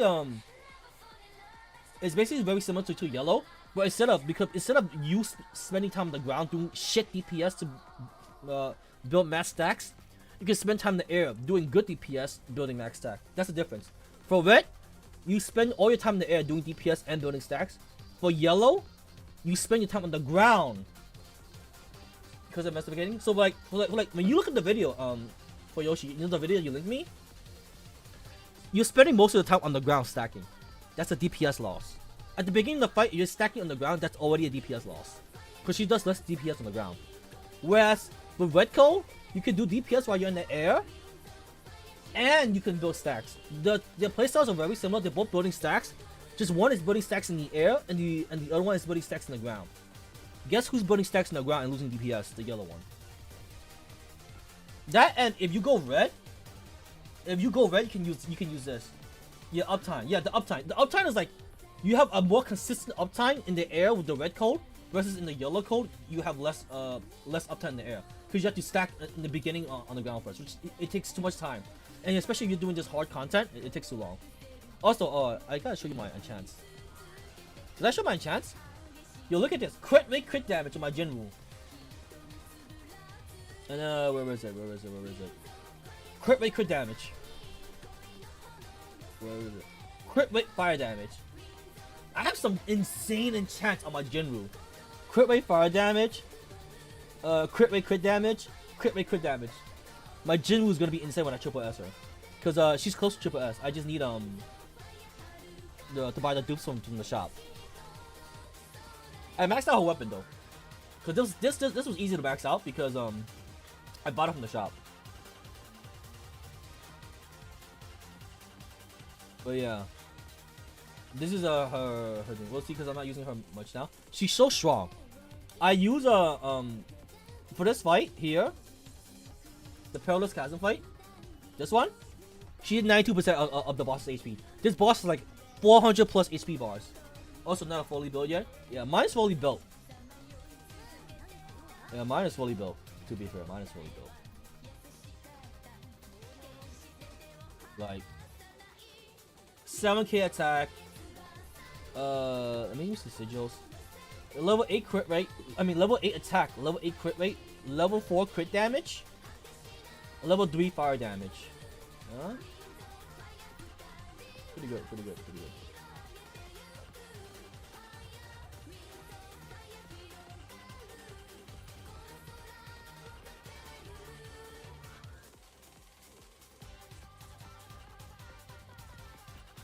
I'm very close to triple S.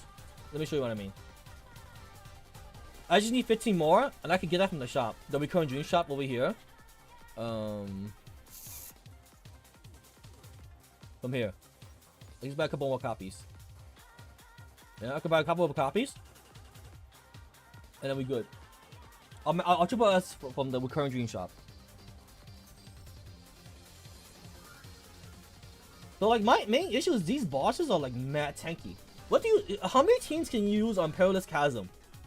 So you're saying I should use my best team on S rank battles? Is that what you're saying?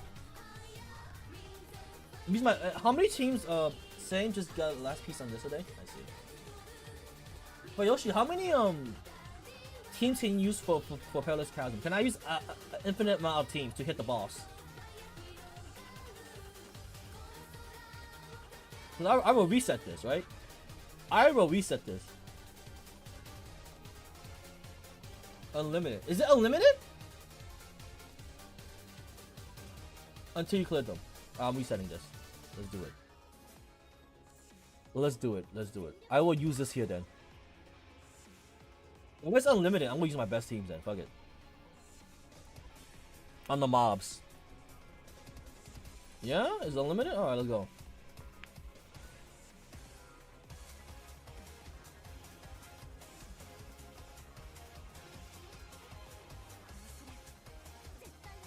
I stopped at 5th. Okay. I'm on 6. I can clear 6. So that's what I mean. You see how I have max stacks already? Because I'm in the air? My S1 on full sword charge.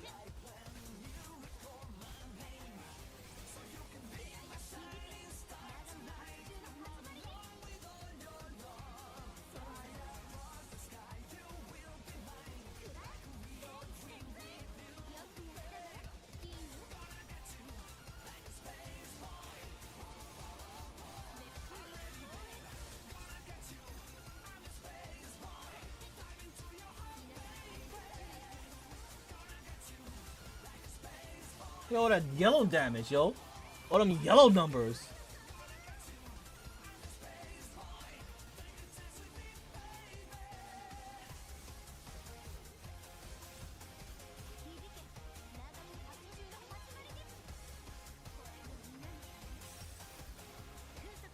Easy, yo.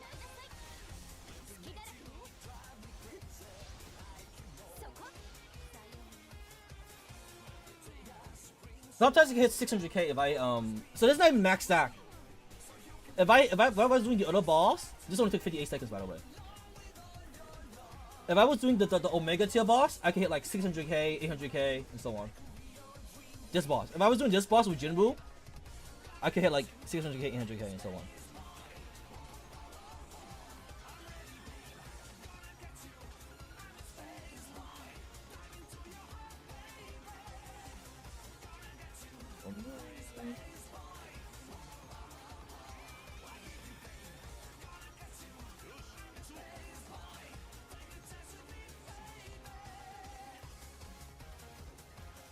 Oh, good as compared to mine.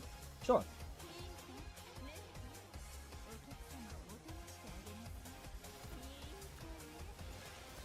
But right now, I need to farm more.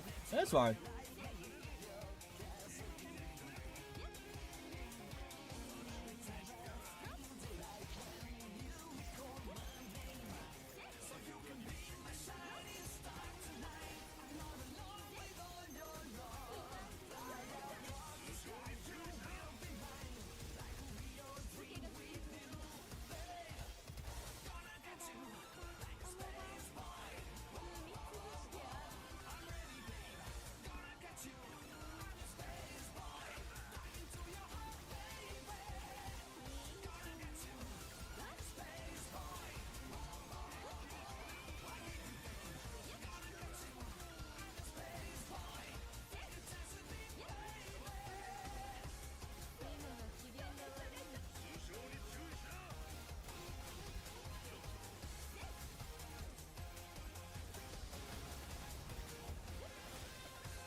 There's a lot of mobs. Like, holy shit, there's a lot of fucking mobs here.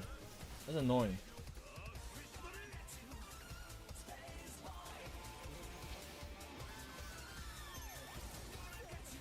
I don't know if I'm gonna clear this in time.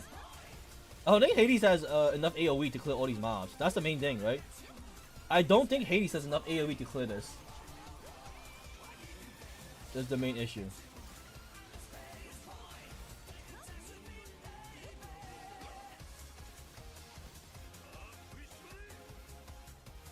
Do you have 20 seconds left? Has the boss even spawned yet?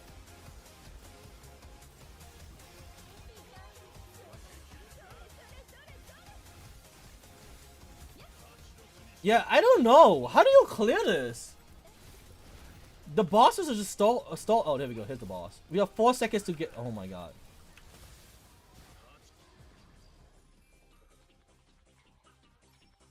Wait, how do you clear this? Need more damage? Mine is max warped out. I mean, my Onuri and my other guy isn't, but like only my Hades is maxed out. It takes mad long. I don't know.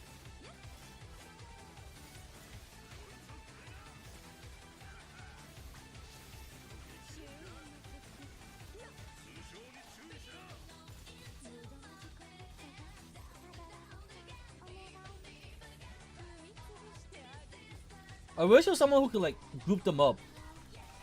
Marduk is not good on this team. I'm only have Marduk here for like the range damage increase. Maybe like Bastet. I'll have Bastet built.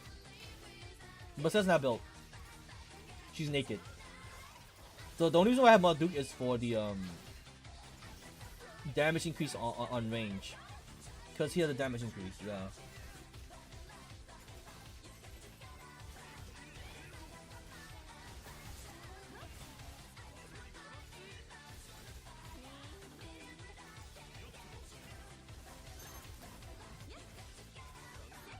That goes broken. Let's see.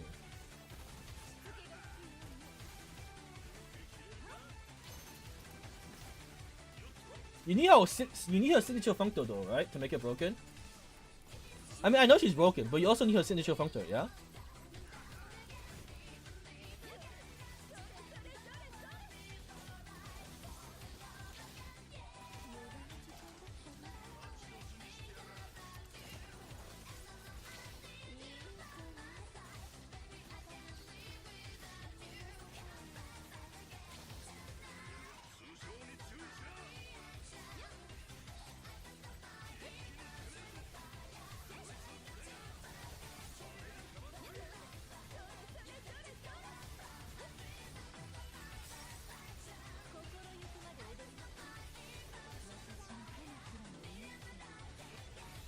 Almost. I have an idea. I have an idea.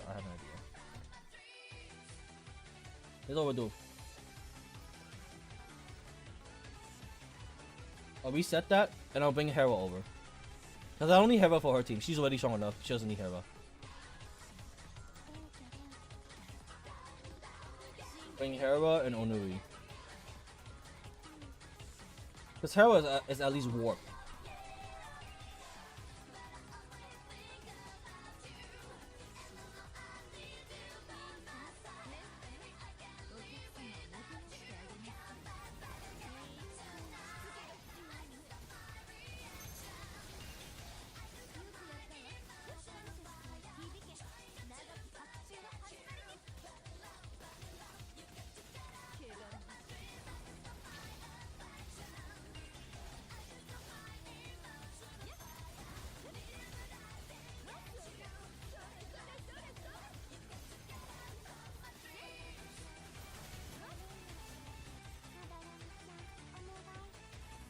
The thing is, you need more damage when you need someone who can catch an enemy.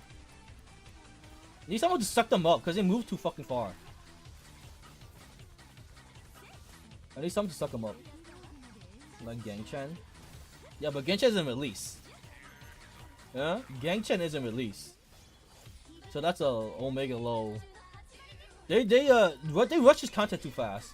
They should have taken the time to release more characters. So that it wouldn't be in a rush state like this. in my opinion.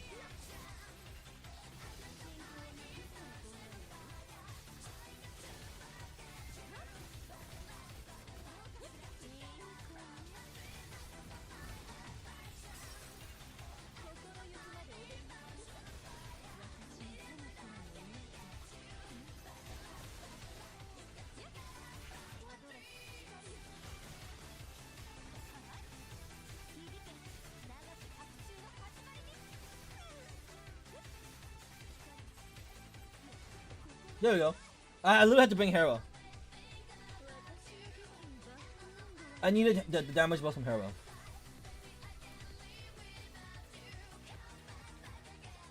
For this one, this should be easier because my Jinwoo's cracked. I'll just bring Jinwoo, Ling Guang, and who shall be my third?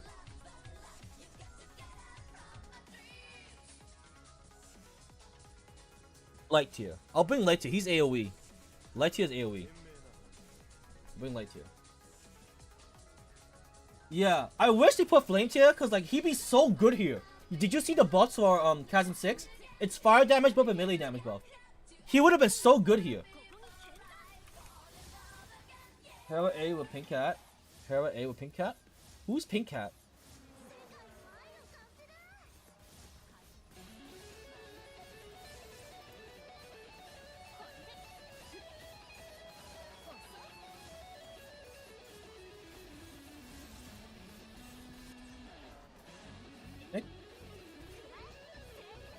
Her Ultra group an enemy? Wait, hold up. Wait a minute. I need to check this. I need to check this out. I need to check this out. Hold up. Let me play this real quick.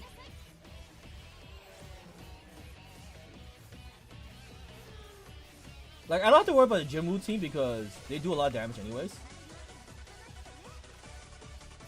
He also fire type too. Ooh. You mean 4-star Hera, right? I'll have to look because I don't have a build.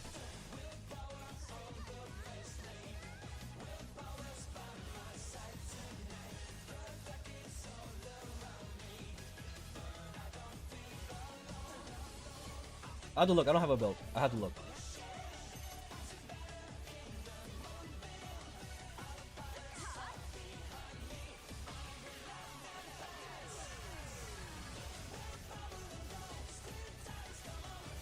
I think he's dead here.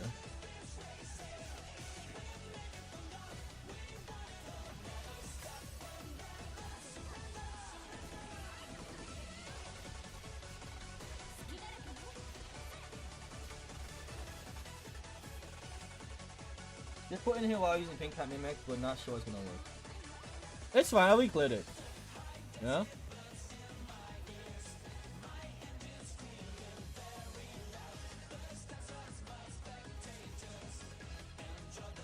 The main issue is clearing these.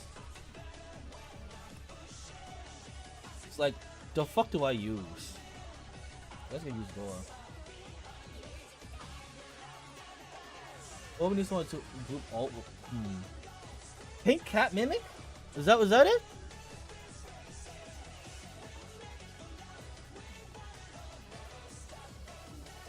Well, these are bosses, so I can't really group them anymore. But Pink Cat Mimic, you say? Alright. I'll check it out next time. Because we're doing bosses now anyways.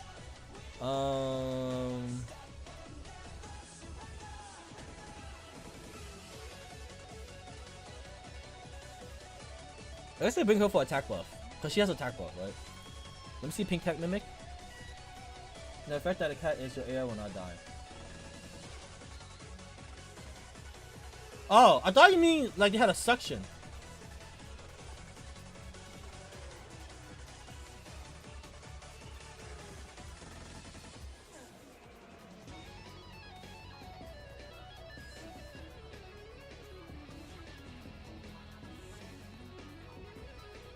Yeah.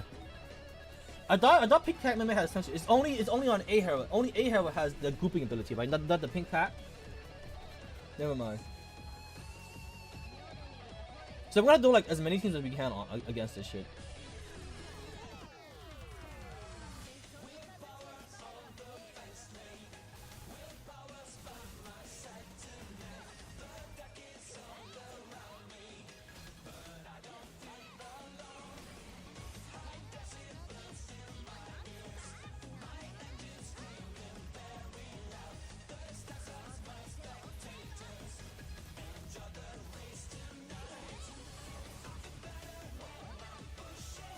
I miss fuck.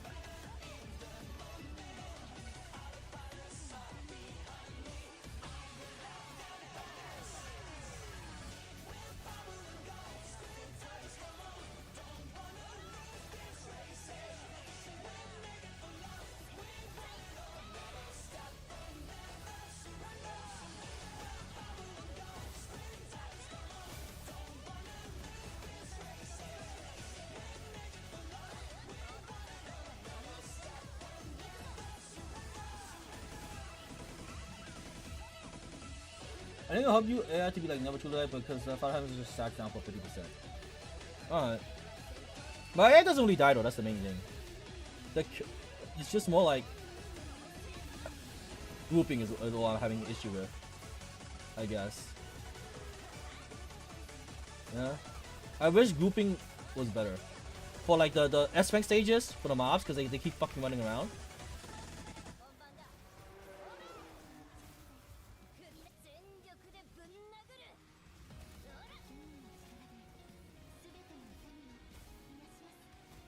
Better again, hold up. Revision FX is working all the time. Yeah.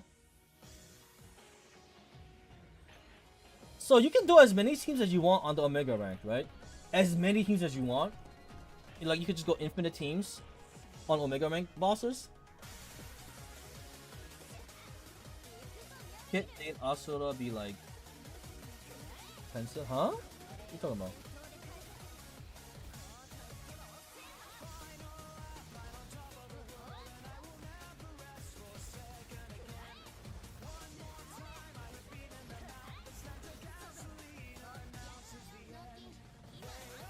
What about Asura though, Cruz?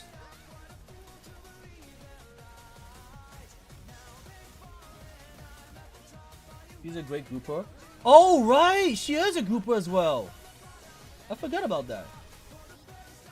I actually forgot about that. Oh, Mega Rose.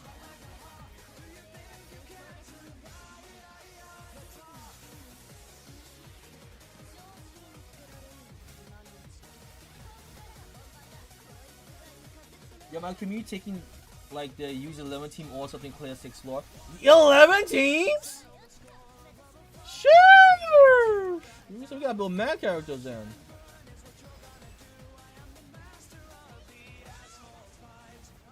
Meanwhile, I was just getting upset like my double S rank Jinwoo could only take out like 92% of the HP as one team. And people using 11 team. I didn't know. So you didn't have to use just one team to clear it. Alright.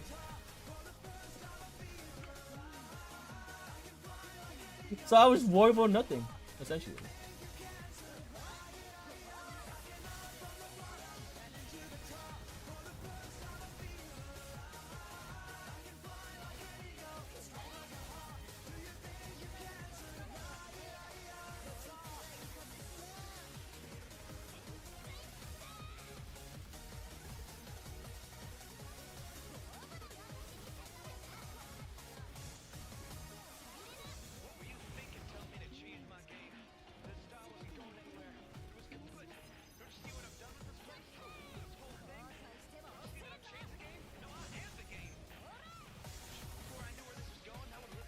Damn. Whatever. So 86. So he should like 24%. Not 20%. 14%. And now I gotta use another team, right? Well, my team's gonna suck. This is like so bad. Oh my fucking god, bro. This is so fucking bad.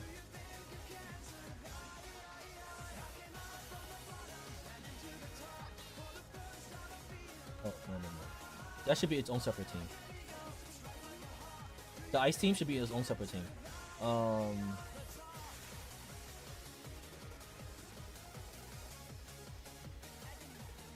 Does anyone have good ultimate skill chains? Alright. She's resting. Fuck.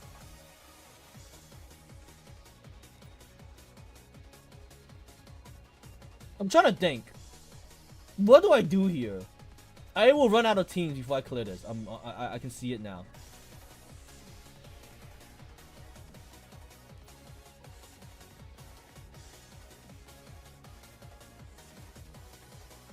I will definitely run out of teams before I clear this.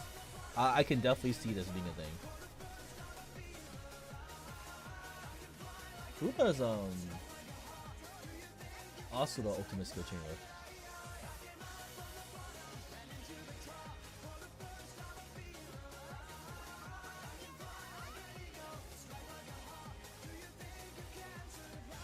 Useful.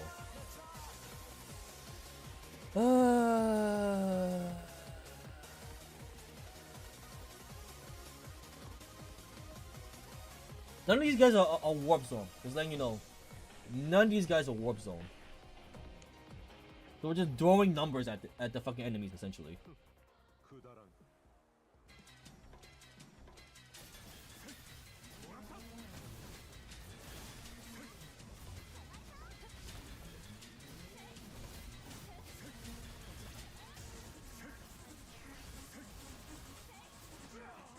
What the fuck?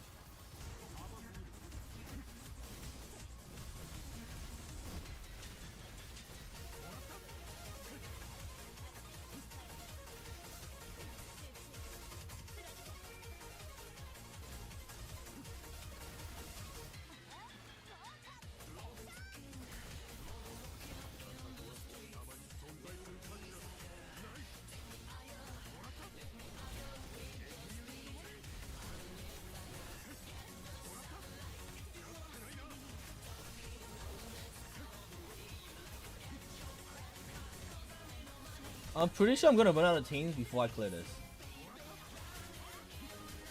Is the main issue.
Bro, I need to warp zone my characters.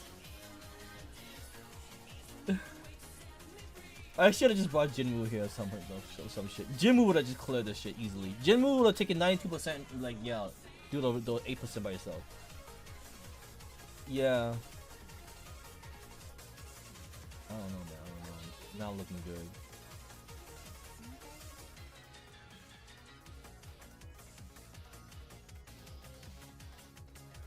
I will run out of teammates before I clear this.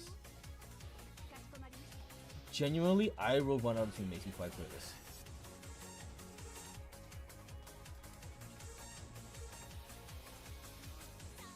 You guys that are just doing 11 teams at this? Y'all have 11 teams? Shit.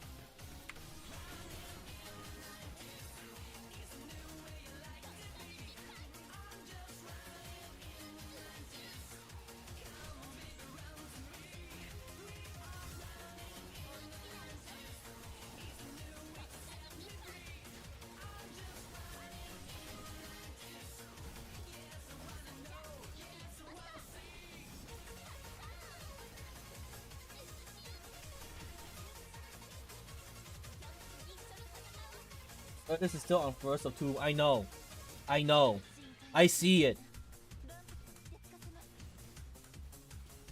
This is the hardest boss. I mean hardest boss. This is the hardest level. The Omega rank. I could have just used Jinwoo, but then I wouldn't have anyone to clear the mobs with. Because the mob room is like stalling. Because all the mobs have mad HP. It'd be great if I could just use Jinwoo like all 4 times. They should just let me use Jinwoo all 4 times instead. If they let me use Jinwoo all 4 times, I would have cleared this already. I would should have cleared this with Jinwoo on all 4 bosses. But nah, I guess you can't use Jinwoo all 4 times. Yeah, that's not how it works. I know. I wish that's how it works. Let me use Jinwoo all 4 times. Easy as fuck if I just use Jinwoo all 4 times.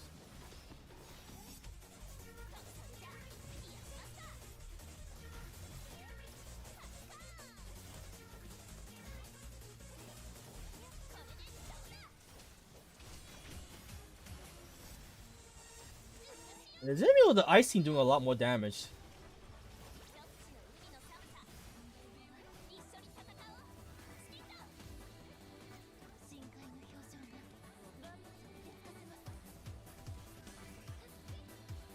Is my Scotty team doing way more damage than the fucking Oceanus team?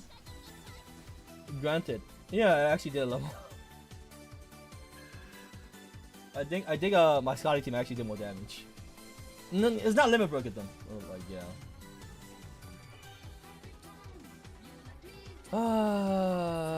We are so fucked. We are so fucked. We are genuinely so fucked. If I build, I did build Adina, but I didn't build a hero. That's the thing. I did not build a hero.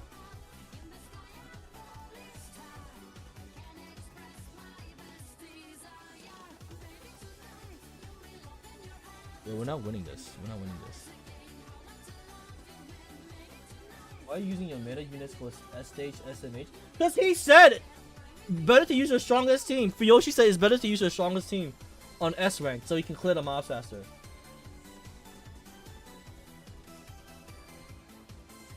What he said. I know I shouldn't use my strongest teams for this. I could have just used Jinwoo and cleared this already. But the mobs were really fucking me. Meanwhile, I see people solo 6-2 with Asura double S. Really? Does this reset? Because yesterday I had only a 1 out of 3 reset. Today I have 2 out of 3 reset. Does it...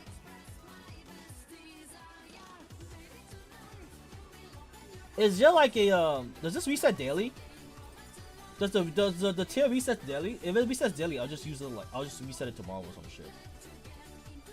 Should we just stop building fucking dumbass units?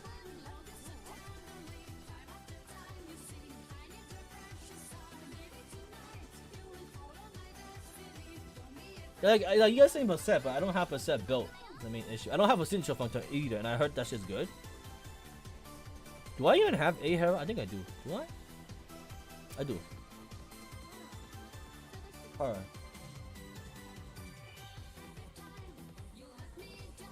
Does she need her access key?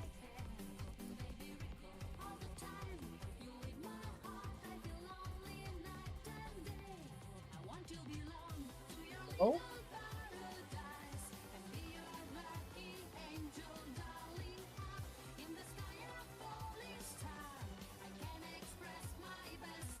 Wrong reply. Oh. So no, she doesn't need her access key, she could use a generic? No need for key. Okay. So I could just like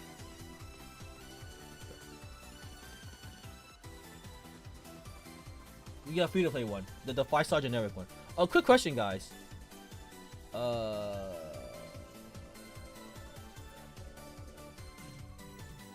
Is this more worth?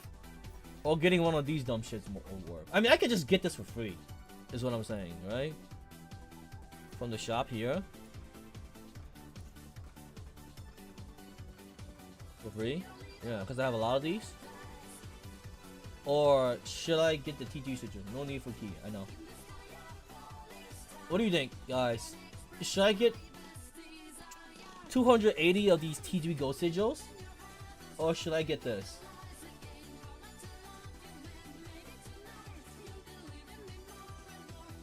Okay.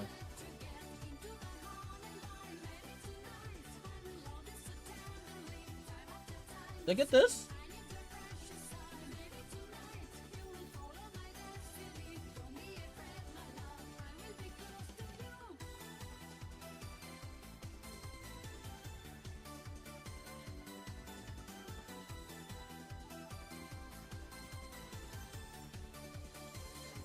Whatever. Don't choose that key. Okay. Just choose the TG Ghost Sigils? Oh, okay, quick question. Does reset tier reset daily? Because it's the same as DV shop. I know it's the same. So I don't get the key. Because I can reset. Can I reset this tomorrow? Because I remember getting one attempt to reset again today. Because I was at 1-3 yesterday. Now today I'm at 2-3 and I used both my resets already. Can I reset this tomorrow? It resets daily, right? The reset tier shit resets daily. Yes? If so, I'll just try this tomorrow.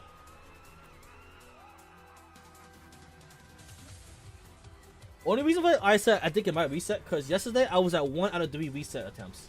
Today I got 2 out of 3 reset attempts, so I thought that was strange that I gained +1. I'm assuming it resets tomorrow, right? If so, then I'll just try again tomorrow. This video.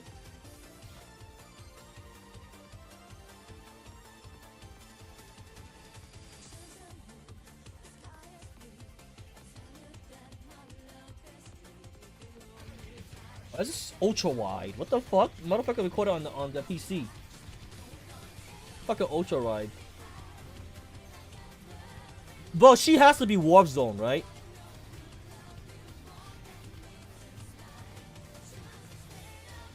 There ain't no. She has to be warp zone, right?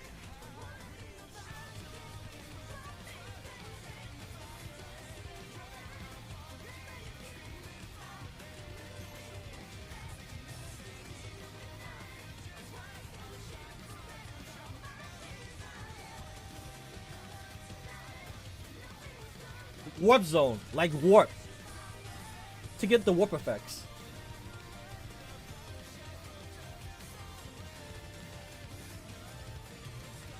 Is this warp Asura Doku's?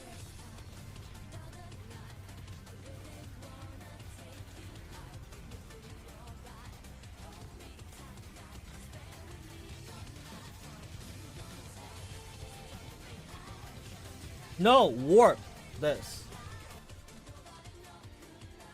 You know what warp is? Warp! This! This is warp. G has to be warped, right? This also has to be warp. It is obviously warp. Floor 6 is mandatory warp. Okay, so it is warp. Crap. I was hoping to get away without warping it. That's so many resources! Yo, warp so many resources are like so scarce. I will say that's pretty effective though. Okay, that's pretty good. Let me see her stages and stats. I do have a double S Asura. I think mine might be triple S actually. Let me double check.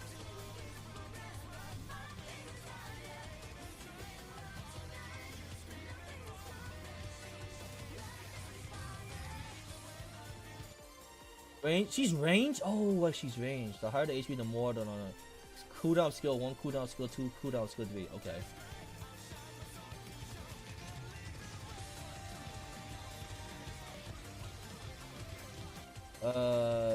Fire Griffith. Let's see the shit. Is it 8 attack, 8 crit? It is. Oh, what is 6 crit, 8 attack? He did the best he can. Alright. Okay.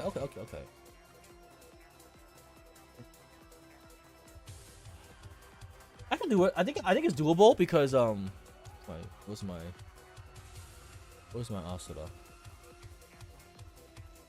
Mine's also double S. And I'm pretty sure I have... No, I don't. Oh, yes, I do. I have a signature functor.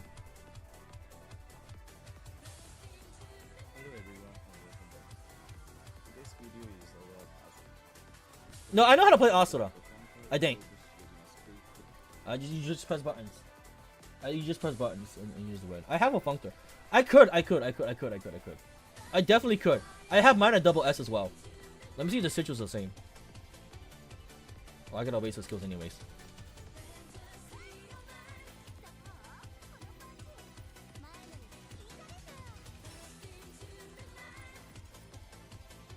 I definitely could. No, I mean I just press buttons. I'm pretty sure there's like no strategy behind playing Asura. So I need Griffiths, right? I need Griffiths instead of this. Is that the meta set, Griffiths? Let me check. Let me double check. Is that her meta set?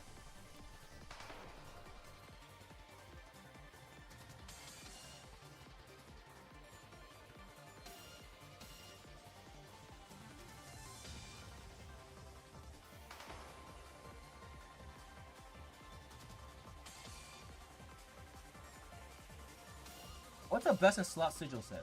Let me check real quick. Give me a second. Let me see her best in slot sigil set.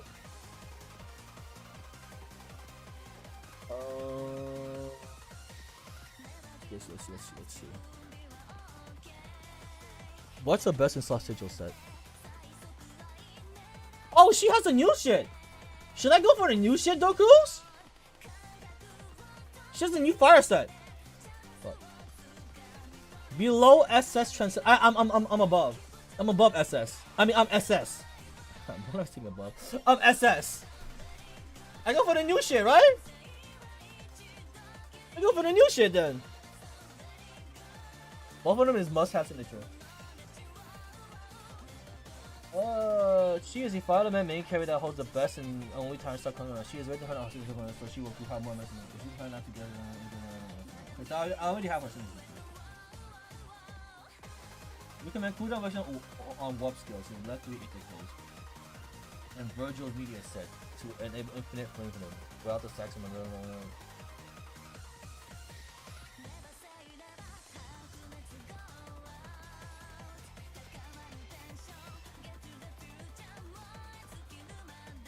Left 3.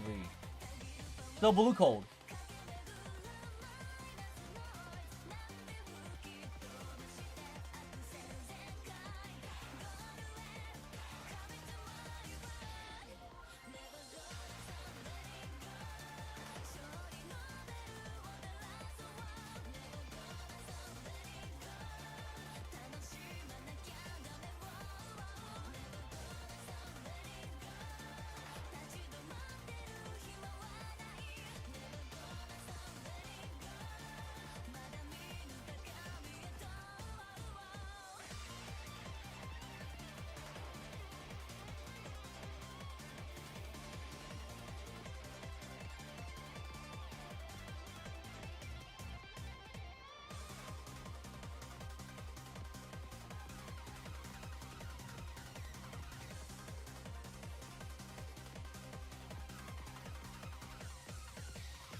Okay. What the new stages do again? Let's take a look. So the sun and the blue shit, or the sun and the blue shit, the new one. Let's take a look. Let's take a look, please. Okay, probably like. Oh wait, hold up. I was gonna forge it, but hold up. Sigils. Increases fire damage by 10%. Also increases non-dot crit damage by 30% when a fire attack hits. This is the sun set. And the blue set increases energy charge rate by 20%, increases energy charge rate by an extra 20% for each skill or ultimate skill that is not in cooldown as shown on screen. When energy is 60 or less, the energy charge rate granted by each is increased to 70%. For every skill, ultimate skill on cooldown as shown on screen, increases crit damage by 7%. For every 50 energy expended, increases all team members' damage by 5% for 12 seconds. Triggers only once every 10 seconds. Stacks up to 2 times for whole team. Energy expended during the interval between triggers will also be counted. So that's the blue set, and this is the sunset. So I was recommending the sunset and the blue set, or the Griffith's Prize set for instead of the blue set. It also recommends if you don't want to use the blue set, you can use the what the fuck is the Griffith's Prize? Griffith's Prize set. So sunset blue set or sunset Griffith's Pride. And the old set still looks better for groups, in my opinion, honest opinion.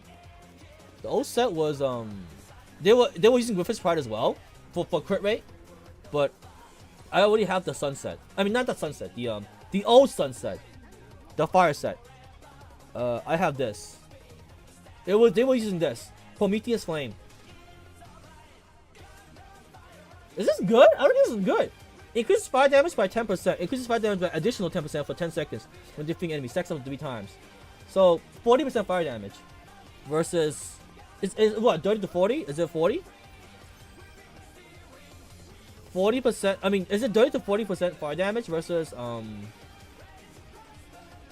the new sunset is 10% fire damage and crit damage 30% when a fire attack hits. So 30% crit damage, 10% fire damage. Versus 40% fire damage, right? So 40% fire damage versus 10% fire and 30% crit damage. Does that work? The trade? Is it already trash? Because the guy in that video, the Dark Cruise Link, is also using Prometheus Flame. He's still using, the guy's using this set, Prometheus Flame. 40% fire damage, but only if you kill enemies. Versus upfront 10% fire damage and upfront 30% crit damage, Dark Cruise. I think this is better because like you don't have to kill. There's no condition to kill to stack the fire damage. This one you have to stack fire damage by killing. And those enemies have like multiple HP bars, the mobs themselves. I think this is better. Primordial Sun. Yeah?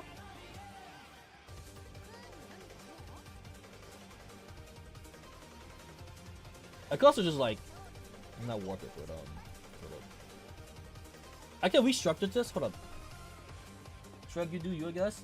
My opinion is that because you have to kill the mobs, you could definitely go faster with the crit damage and the fire damage.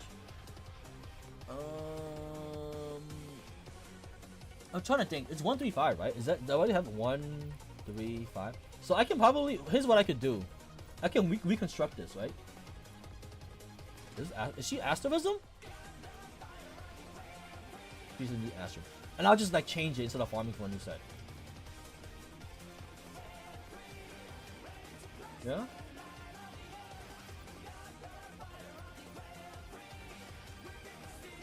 Okay, reconstruct this. Oh, I have no gold. I have no fucking gold. Bro, hold on.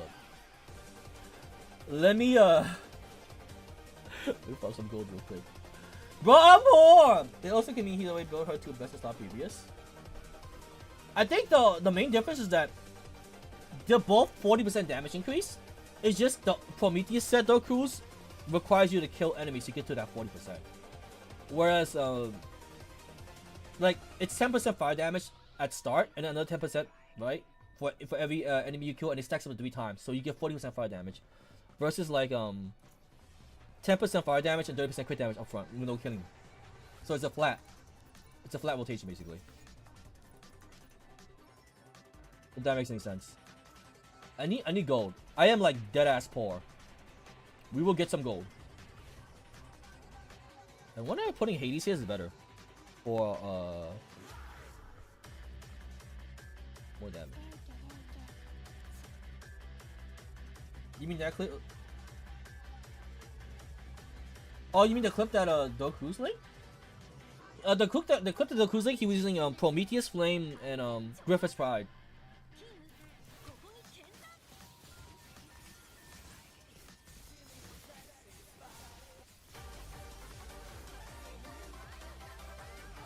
Yeah, buff that stack up is higher technically since it's fire damage is crit damage, but you do you.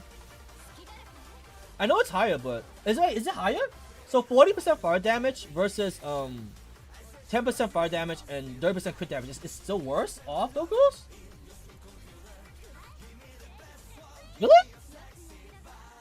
I guess because what just happened? I know the elemental damage was higher than that. That's interesting.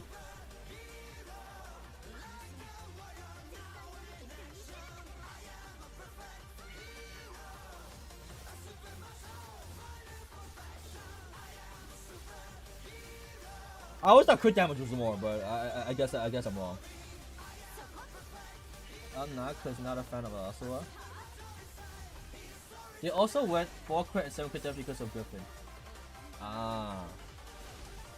So I guess it also depends on the chance. Technically, it also depends on the chance. I guess. It went with less crit rate because of Griffin's Pride. So if you don't want to like be like, I guess, enchant heavy. You have to stack up its high technically since it's fire versus good damage. Interesting. We can experiment. I can like always reforge it back. The main issue is I can't do it today because I have to wait for the reset here because it won't let me reset right now.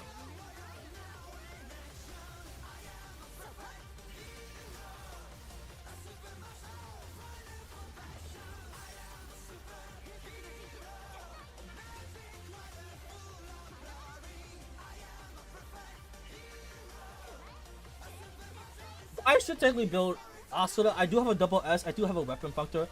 I have a perfectly good usable 5-star character who's like almost there in terms of like fully geared, and I'm not using her. I should technically use her. Anyways, we need gold though. As all things, we need gold. Dino plus Hera also work? But yeah, I'll have to build Hera then. I mean, I'll try it, but I'll probably do Asura first, simply for the fact that I have Asura already half built. Yeah? I would just try Asura first because I already have Asuras already ready. Like, I have a Functor, I have a double S. The fact that she can solo Hasm 6 is impressive. To me, personally.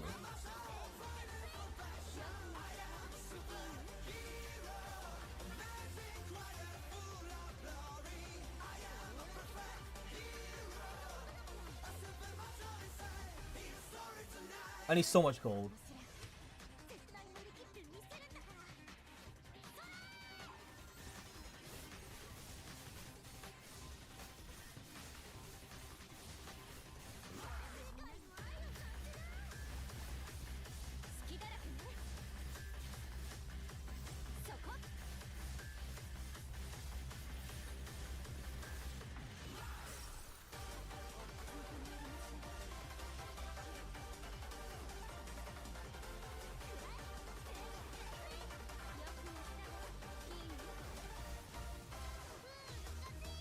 Also, it's pretty timeless when it comes to group fights.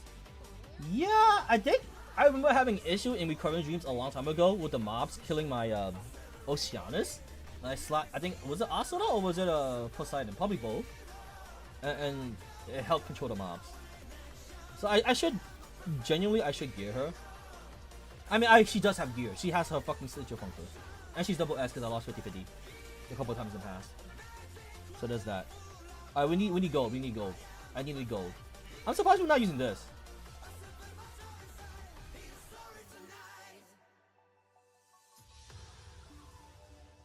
Oh, never mind. I know why. It's not fire. I need gold. I need gold.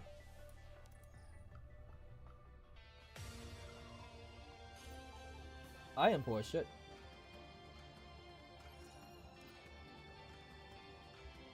Yeah, I thought it was Fire Sigil for some reason, but it's not. I mean, even though it has Sword of Phoenix, I thought it was Fire Sigil. But anyways, okay, let's convert Asura Sigils real quick. And probably change the chance around.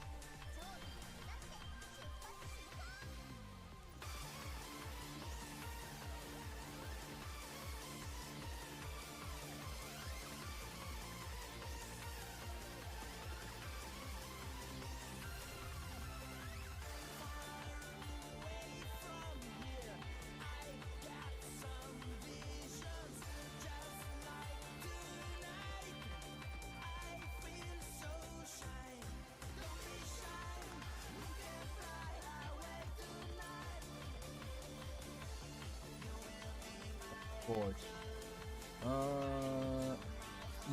First thing first, we should probably reforge this. That's not it.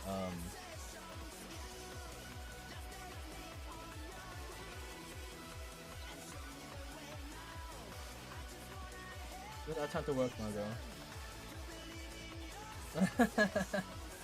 Yeah, we should definitely change this one because this is garbage. The green one is garbage. Was she always energy? I thought she was traces for some reason. She is energy. What the fuck?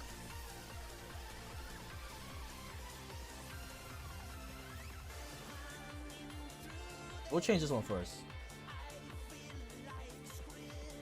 Oh, I need this. You know what? You know what I can do with this? I can dismantle the Phoenix Sigils because I have a fuck ton. I keep getting them from the event run. So I can actually just dismantle this shit. Huh?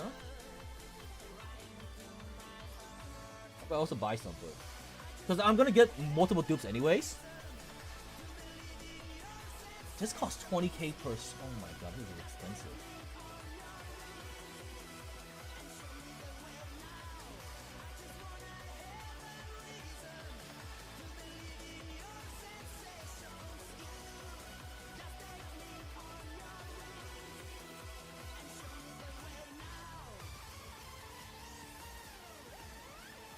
For this, we need the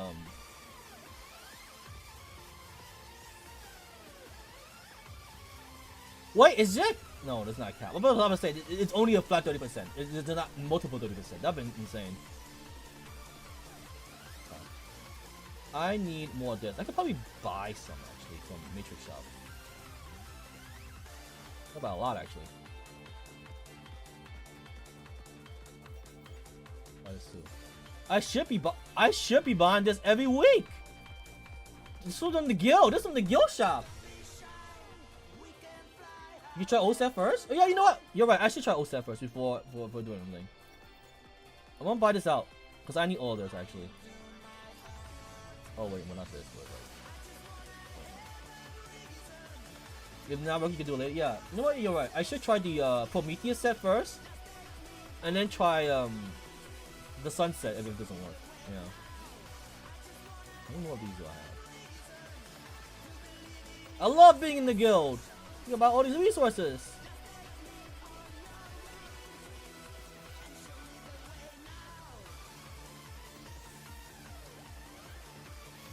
I want to buy this, but it's like I have all fucked anyway, so it doesn't matter. Alright, so we can try it out first. I need to warp her though. I need to warp Asuna. Actually, I need to do her chance as well. Let me see. Because she's 8. Wait, she's 8 attack, 8 crit? She's 8 attack, 8. Wait, what? Hold up. 1, 2 attack. Because I think I changed the sigil so the effect changed. 3, 4, 5, 6, 7, 8. Okay. How many crit rate? 1, 2, 3, 4, 5, 6, 7, 8. Oh, okay, wait. Never mind. We are fine. Somehow, changing the sigils, we still ended up with 8 crit attack. They kind of like the same pattern, cause like yeah, I thought they wore it because I remember changing her sigils from Griffith Pride to Acheron's Evolve, and like I had to change the chance. But I guess this is the same pattern. Never mind. Okay, so I didn't have to change it. Okay. We have to limit break this, I guess.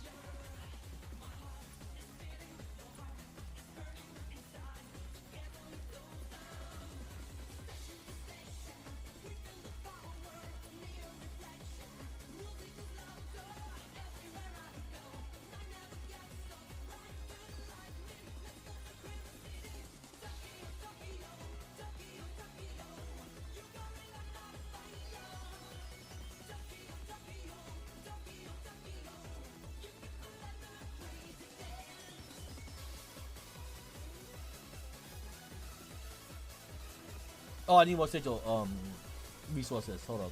I know where to get those. We go back to event runs. We're doing event runs again.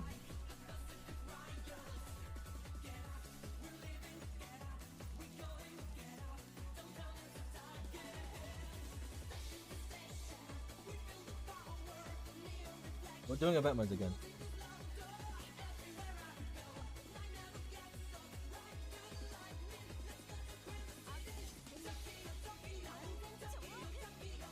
Also good because this is a new content with Fireball and she always top tier even later on. I mean yeah, that's what Doku said. She said she's timeless because she has the only unique buff to CC mobs, which is like I do agree. No one else can CC mobs like her. On-demand time stop.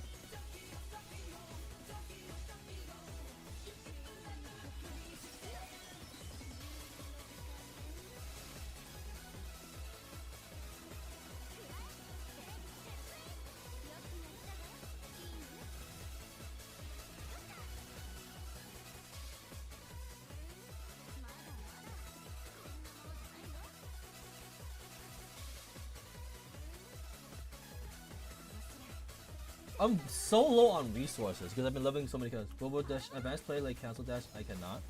It's not that bad. It's very easy to cancel dash.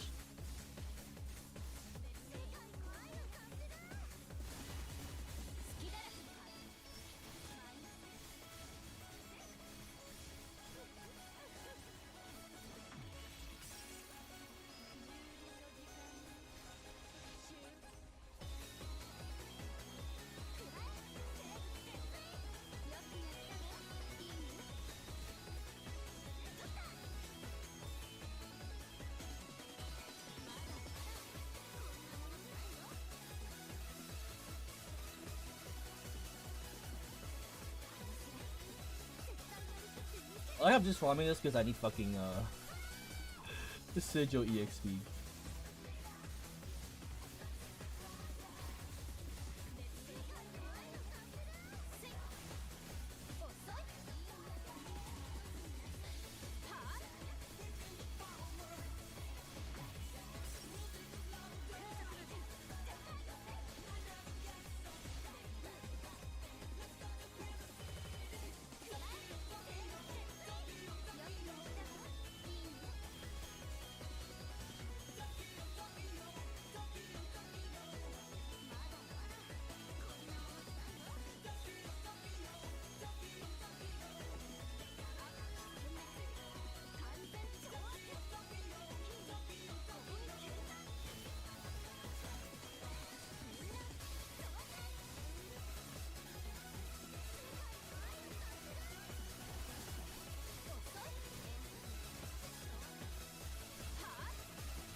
What's that link? What the fuck?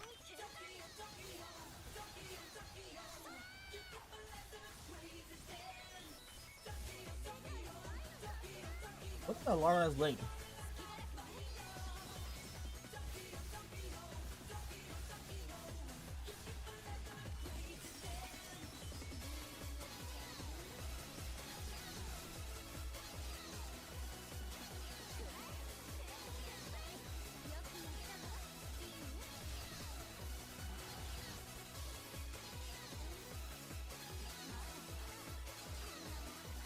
Look at that achievement. I don't know what for. Someone on my community zone clearing 6th floor. Oh, okay. Cool.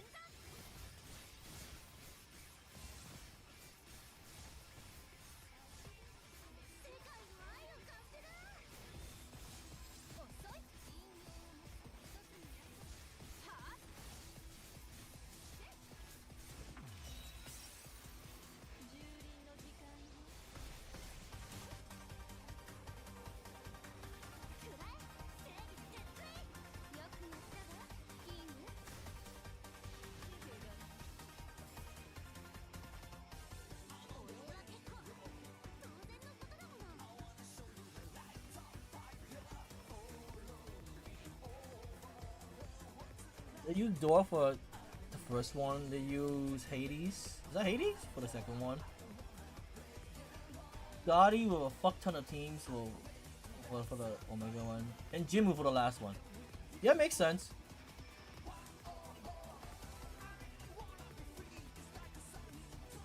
Yeah, makes sense. Yeah.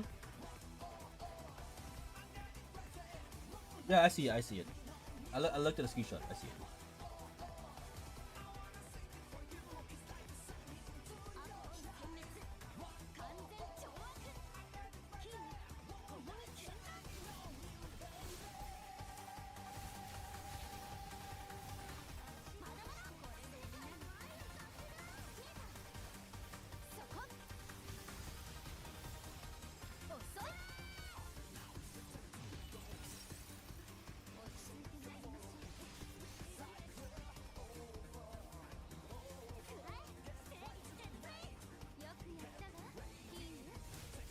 I'll just reset it tomorrow.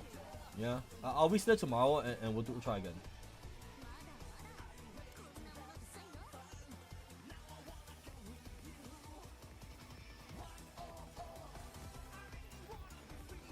Out of stamina. Okay. I needed Sigil EXP. Just some Sigil EXP.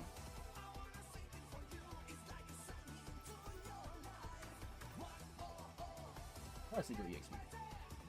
Uh-oh.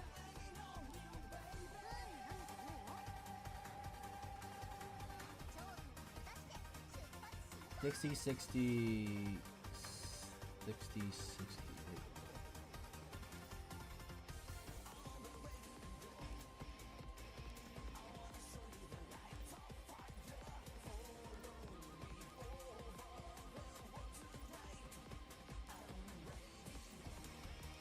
Okay. Not bad.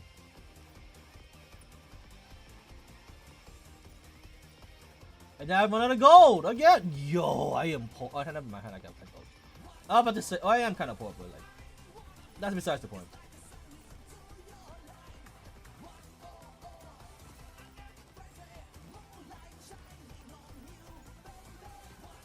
Now I'm actually poor. Yo.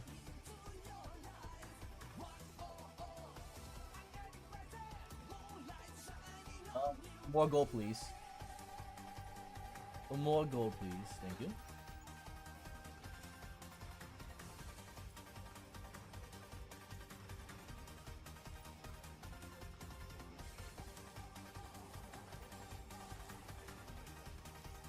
Alright.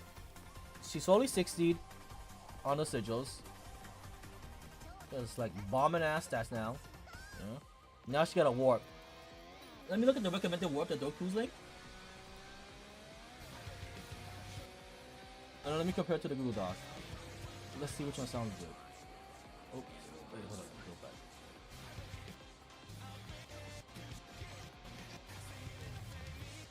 So she has power up range. Okay, what does the Google Doc say though? What does the Google Doc say? Also the same thing?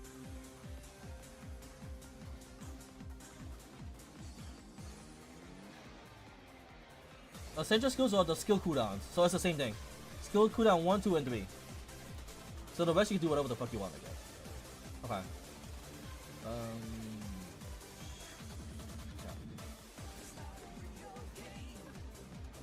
Yeah. Ooh, I don't know if we can afford this now.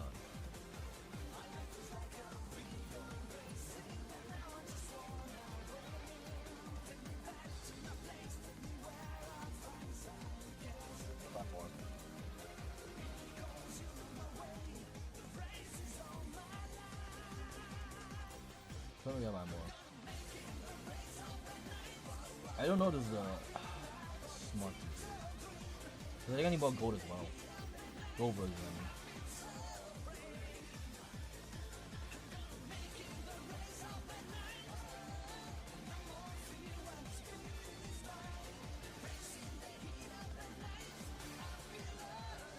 I need more. I actually need more. Fuck. And it's only from Hazard Zone. I don't think I can afford. Yeah, I need more.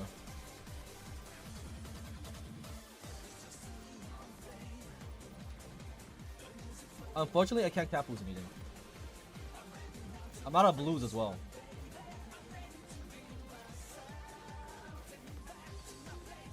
Damn.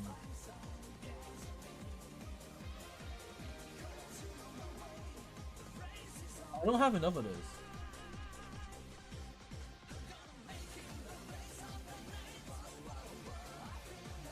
Yeah, I gotta wait for next reset.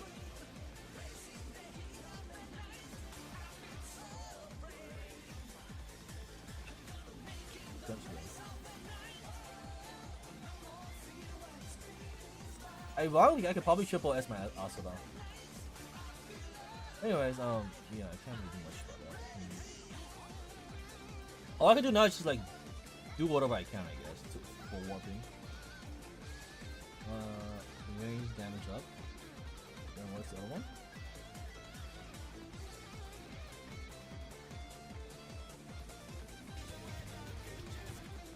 Range damage up. The higher the HP, the more the non-damage. Okay. Cooldown, cooldown, cooldown. Got it. What's it called? Mirror Flux?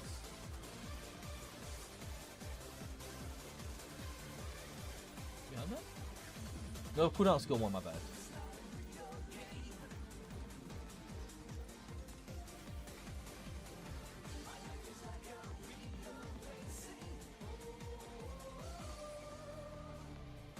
Flashback forward.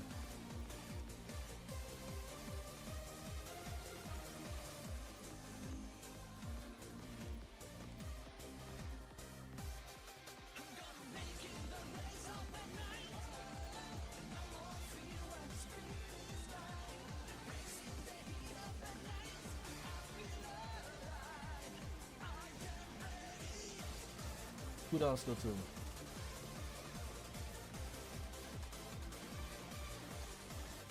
Alright guys, I have go lead. Yeah.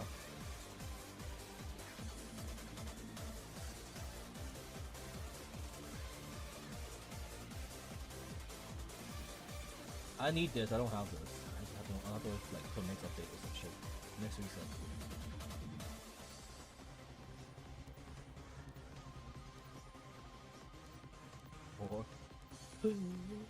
I ran out of resources.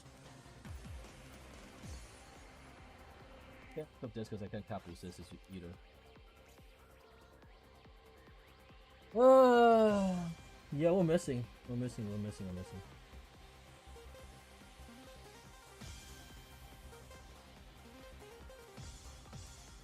That's the biggest deal in the world, but yeah. I mean, not like we can do it today anyways, simply for the fact that I have to wait for this to reset it anyways. 'Cause I don't have no attempts today. I have to like do it again tomorrow. It's not a big deal.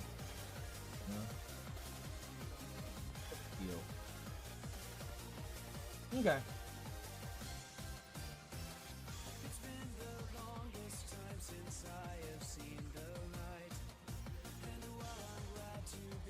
These guys some more from there. Wait, I don't think that's gonna be enough. Let me see.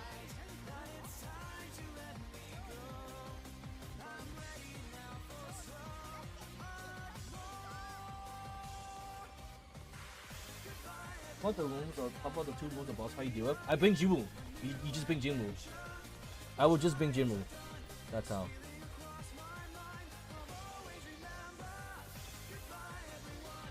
Like here's what's gonna happen. Astor solo here, Jinwoo here, Hades here. Otherwise we'll just have to find out. I'll probably put Door here. Yeah, probably Door, and we'll see what happens. I don't know how it's gonna work out. I'll be honest. Door doesn't have AOE, so I need to like. I'll probably have someone suck the AOE in. Well, I definitely know Jinwoo can clear this. Probably bring Door for here. Door, Osiris, and like maybe an AOE sucker. Maybe Hera. Asura for here, and then Hades for here. So basically just move them up, you know.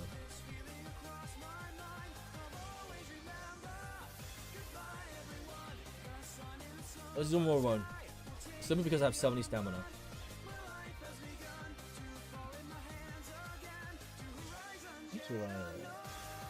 This is still stood. Okay.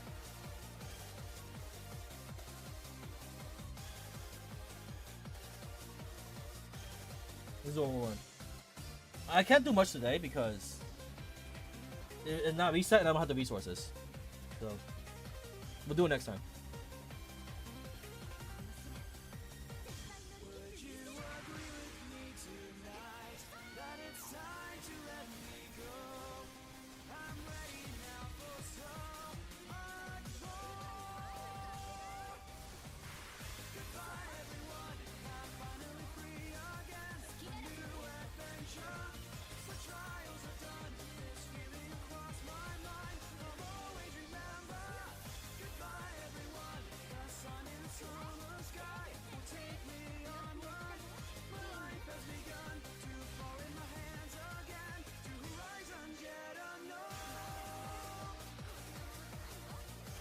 Yeah, I'll check 2-point vid.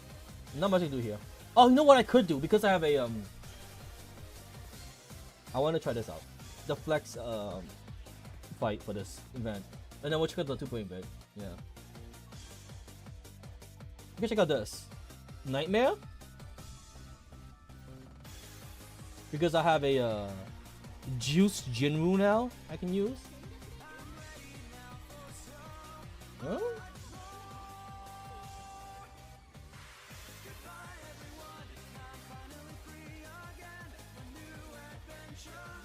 Oh, flex content? Yeah, basically.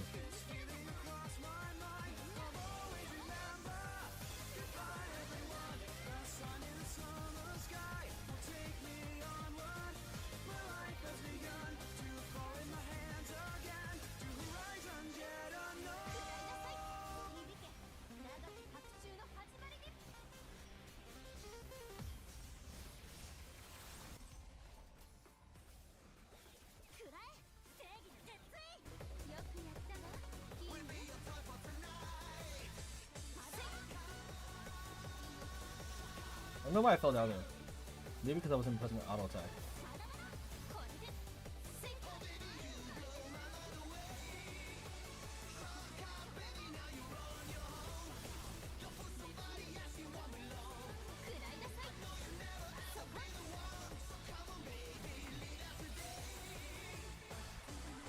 This is the imperfect one because I fell down. I could probably do better if I didn't fall down. I don't know why it showed me falling down.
Yeah.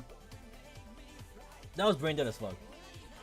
I could probably do faster. I could probably end it with S3 and end the fight faster. 121k. I did 660087. I did 128 million damage. 128 million damage. So I did 121,000 score there for points. I could probably make it faster. Yeah? I could probably do faster. It just shows my O ranking, but I could probably do it faster. Let me see what teams did they use. They brought in Door. They brought in Hera. Ling Guang Hera. Ling Guang Hera. Okay. What we could do is... Let's see what Hades is faster. Let's see.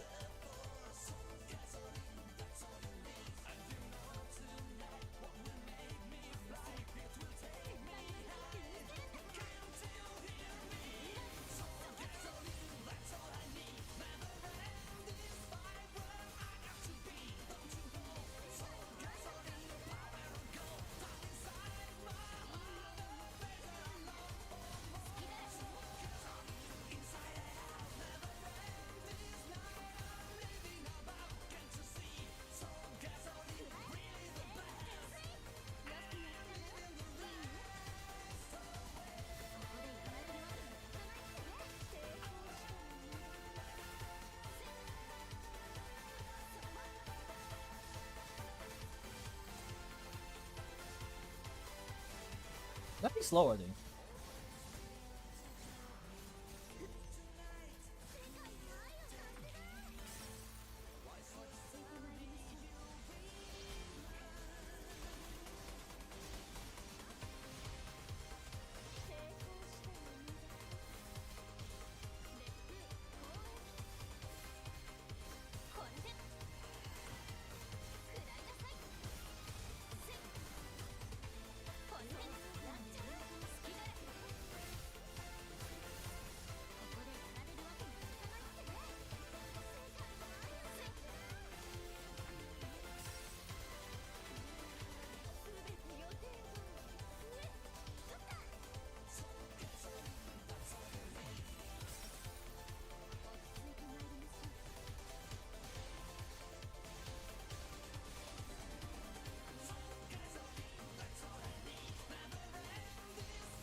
Oh, too early.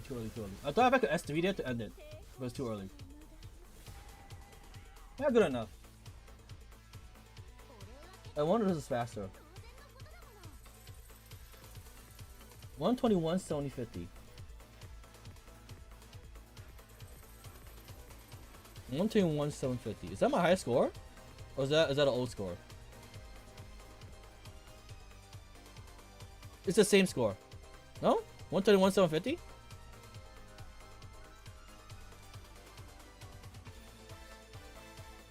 Let's have a hero. 121, 750 is my current score.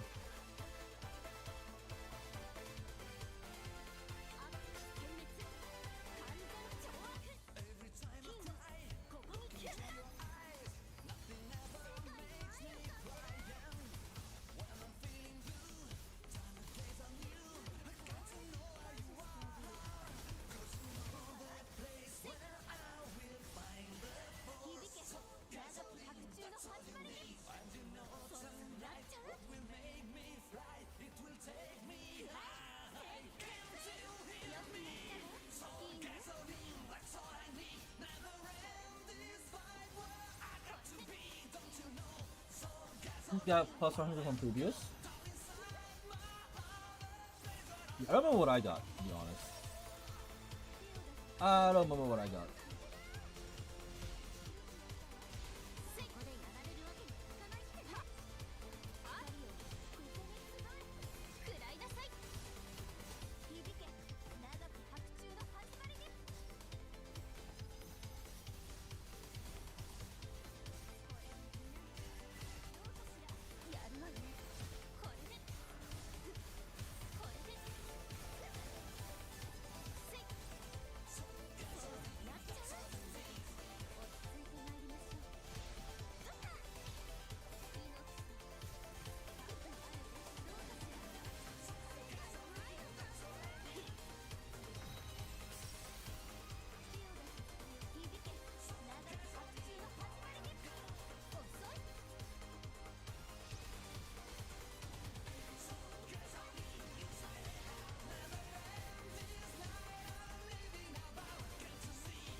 Go back in again, okay.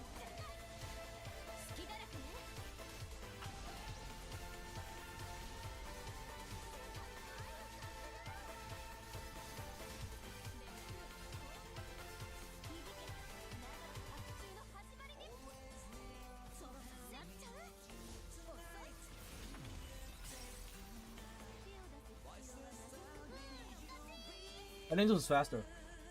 Can you share your suggestions for Lingo and Jinwoo? Sure, Dragnado. I mean, your skull? I just got higher with Hera. I went from 121,000 to 123,000 for Yoshi. I got higher again. So this is my new personal best. 123, 750. So I got higher by 2k points, basically. My new score is 123. Yeah. I can show you my thing, Dragnado here. Oh, the reset. Okay, cool. It just reset. Ooh, we got some free shit. Nice. I mean, not free shit, but like, yeah.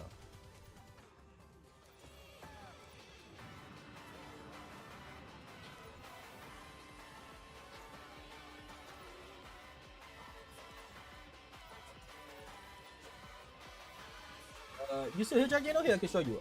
Let's see. So, you want to see my sigils for Lingual and Jinwoo? Oh, so these are my sigils, Dragnado. Primordial Sun with Acheron's Oboe. My enchants are level 8 attack, level 8 crit rate, level 4 crit damage, level 3 fire damage. Everything else is like, whatever. You want to see the enchants? I can show you. Crit rate, fire damage, crit rate, defense. Attack, max HP, attack, dodge effect. Crit rate, damage taken, reduce. Crit rate, crit damage. Attack, defense, attack, rating gain. Crit rate, max HP, crit damage, damage taken. Crit rate, crit damage, crit rate, dodge, energy cost. That's for my Jinwoo. For my Lingual, she has Immortal Blackbird with Nibelungen. Level 8 attack, level 8 crit rate, level 4 crit damage. Yeah. And show the enchants as well. Crit rate mod index, crit rate rating gain, crit rate skill damage, crit rate rating gain, crit damage max HP, crit rate dodge energy, crit rate rating gain, crit rate rating gain, crit damage max HP, crit damage healing, attack max HP, attack ultimate skill charge speed. There you go. That's the that's it. Oh, the guild is up. We can do this actually. You can probably attack this.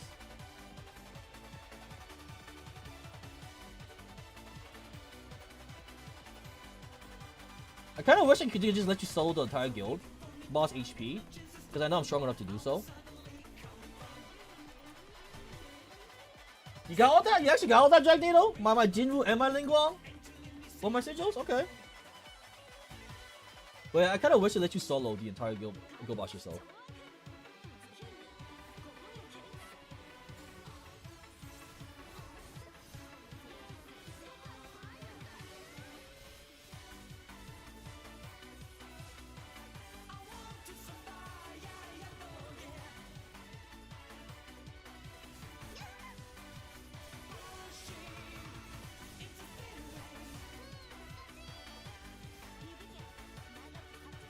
Yeah, it is new main team. Ironically, this is my new main team. My strongest team now is Hera, Jinwu, Lingguang. And then fucking there's like 5 million damage on that ult! I think.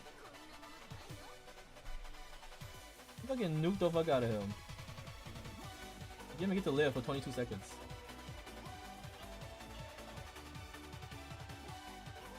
Yeah, I'm only allowed to take apparently what is it, 25% HP of the boss? I wish I could just solo the boss, the guild boss.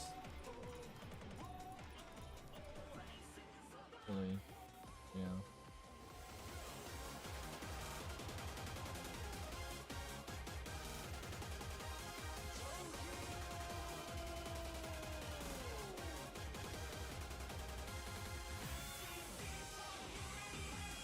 Did I get something here just now?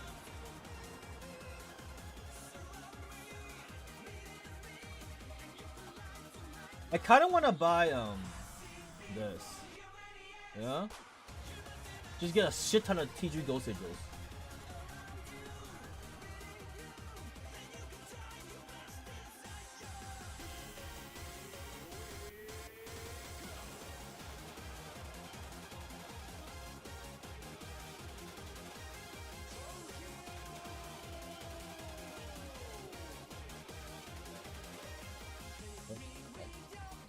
That work? I don't know. I value that more because that takes stamina. Yeah? I value that more because that takes stamina.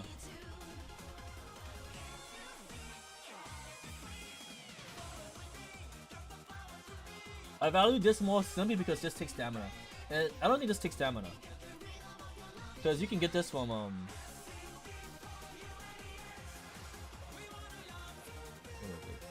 can get this from Dimensional Variable.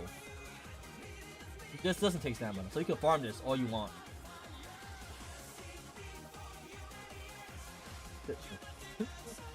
Anyways, yeah. Because you can get this for like, what, 90 currency?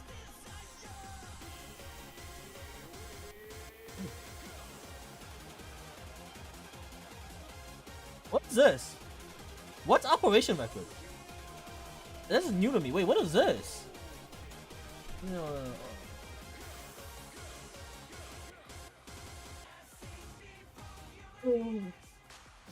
100 gold boxes? Where? What's Operation Records? What's this? You guys know?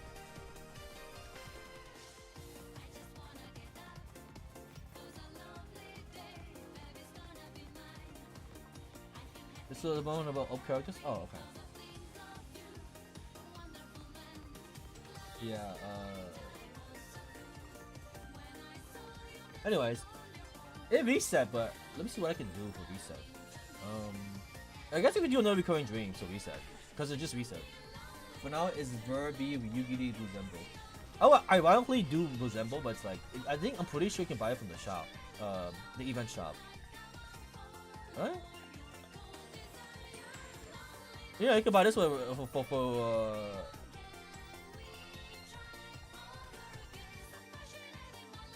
this one's like this. But you get these over here.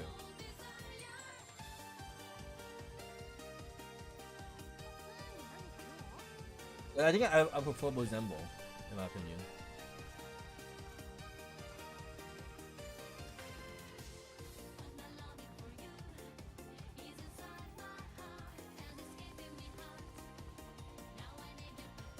Oh.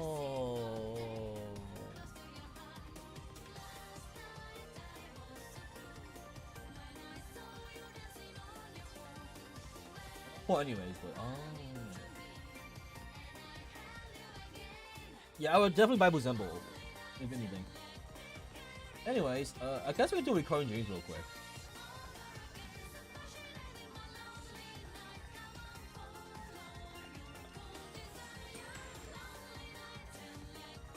This actually, I need the rewards for this. Let me see. Yeah, so I can buy more. Is this the dungeon shop? Buy more of this and more of this. This is actually important. Max simplicity 1, 2, 3, 4, 5. Who do I have left? For I mean, I guess to do water team.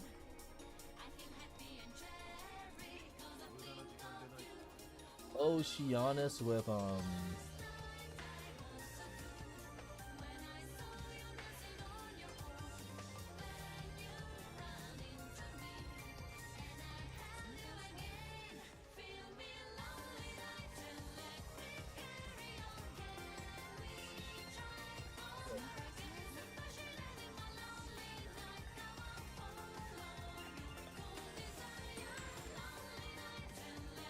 Double Poseidon.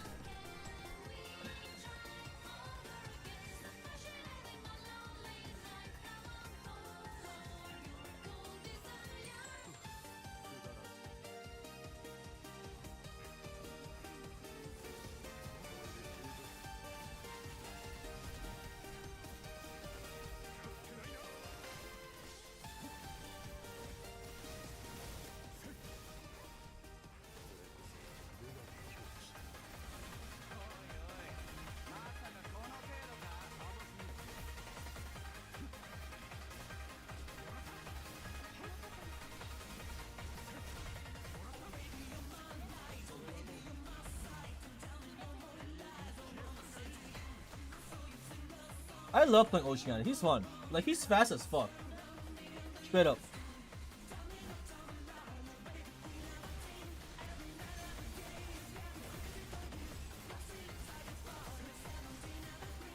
And he's just dodging everywhere and shit. You just don't see his ass. Oceanus is fun. Yeah, he's just mad fun. Sensei, after, take a look at the mimic effect that you choose, please. Okay.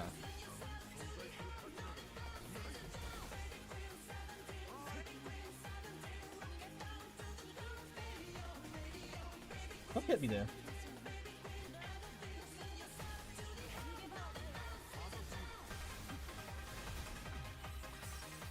He's in the air. I was wondering how that would work.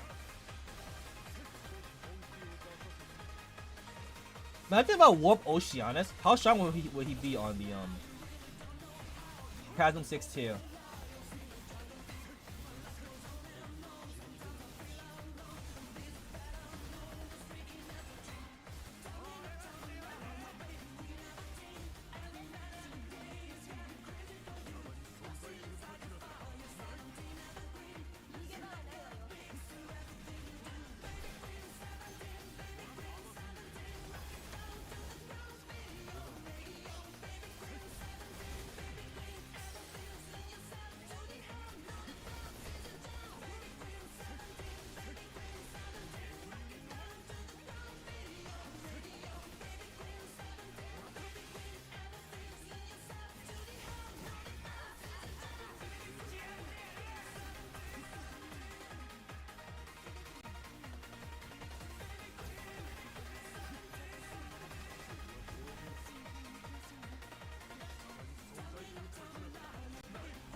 You just spun while frozen? Like, you can do that?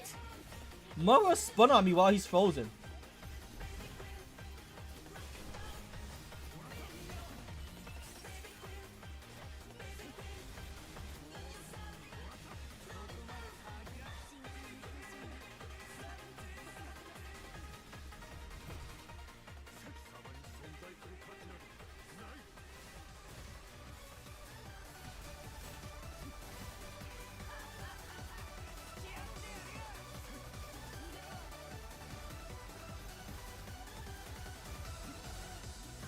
This song's fitting for what I'm playing right now, in terms of the character and the song.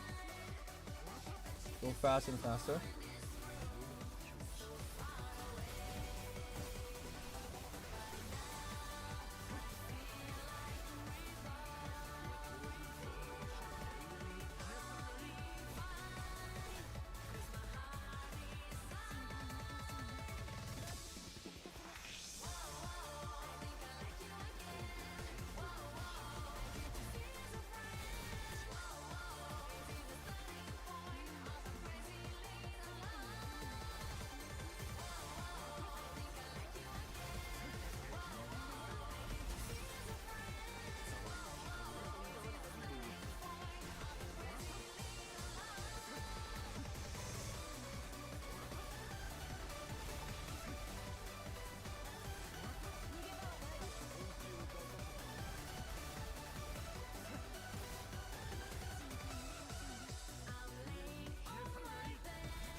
Oceanus is great. I might warp him one day. Probably soon if I could get like more resources for like that's another. Another time for another time. I wonder if you just buy warp materials. Can you?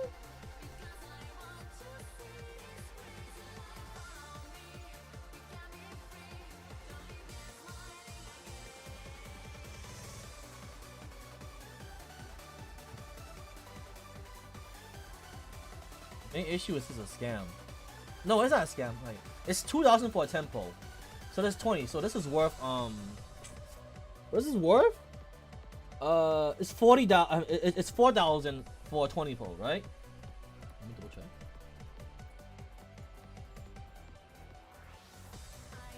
I like to use Shadow Hunter. Yeah, I also have Shadow Hunter as well. Yeah. It's 2,000 for a tempo, so it's 4,000 for a 20 fold. So this is actually worth. Ironically, this is worth. On top of that, you get the materials.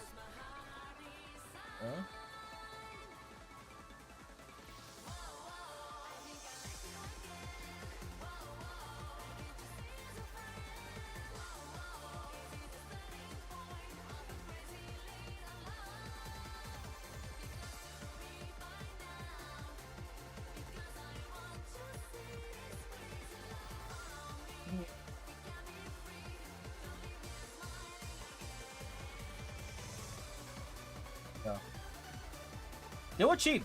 300, 650, 250. They were cheap, you know. Yeah. I'm thinking about.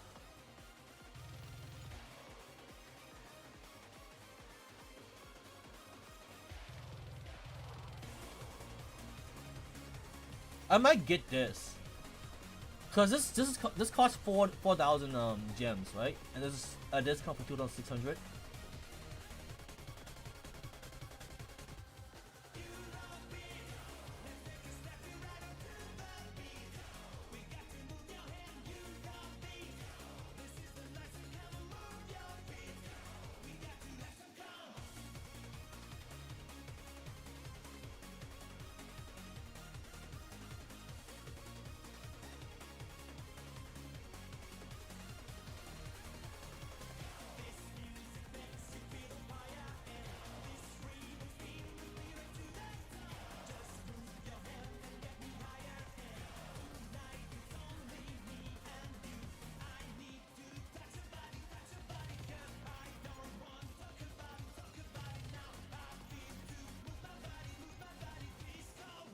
Yeah, okay.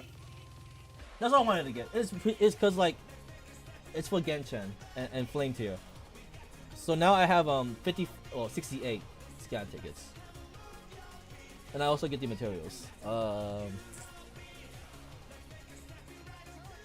also get the materials for this. For the warp.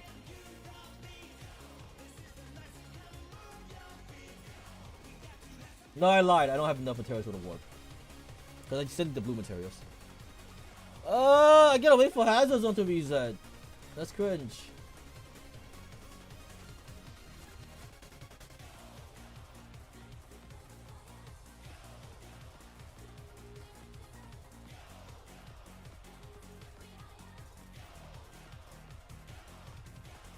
Alright, let's go next game. Cause oh yeah, I guess we checked out the video and the mimic thing. You want me to see the mimic? Hold up. Let's see the mimic. Where do I check the mimic from here? I remember you could check it from somewhere here. I'm gonna look for the mimic.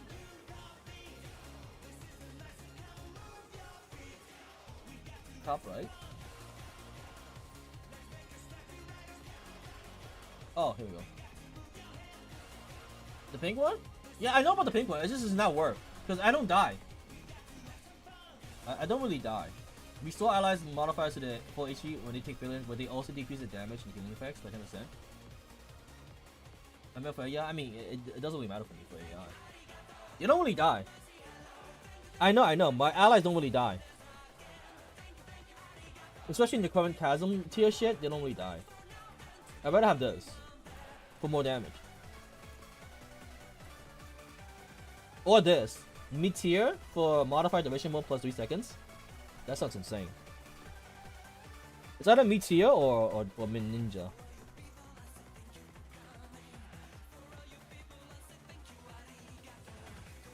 Yeah. Mid-tier. Blue cat is good too. For 3 seconds, yeah. Extra 3 seconds is nice. Anyways, I think there's nothing else I can do. There's literally nothing else I can do here. I would do this, but like it's not deviation hasn't extended the mission. I think. Let me see. Yeah.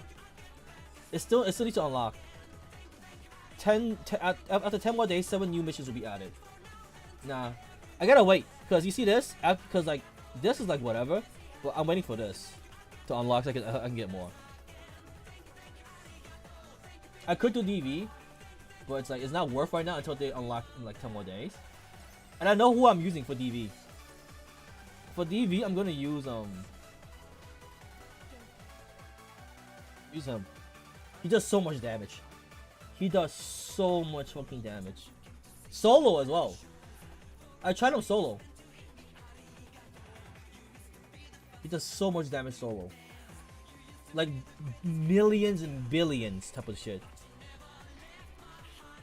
I think I can show you. Hold on. I think I have a screenshot. Hold on. Let me see if I can find it.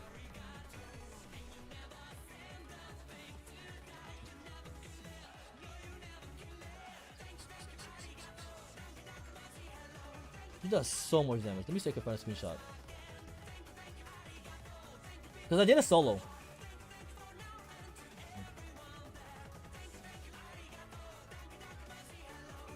Like Asura, I mean, we already have better than him. They're not here. Asura Lingo not here. For DV, no. For DV, no. But Dimension Variable, Asura Lingo isn't here. For DV. You know, I'll show you one. I can do a quick one. You know what? I'll show you a quick one. He does a lot of fucking damage. I'll show you what I mean. I thought on normal play. No, in Dimensional Variable, he's one of the best. And then she's also strong. She has infinite God mode iframes and consistent DPS. He has a fuck ton of damage. I'll show you what I mean. So you put him solo, right? Recruitment. Hold up. Let's change the song real quick. Let's change the song something else. What's the Forcing playlist?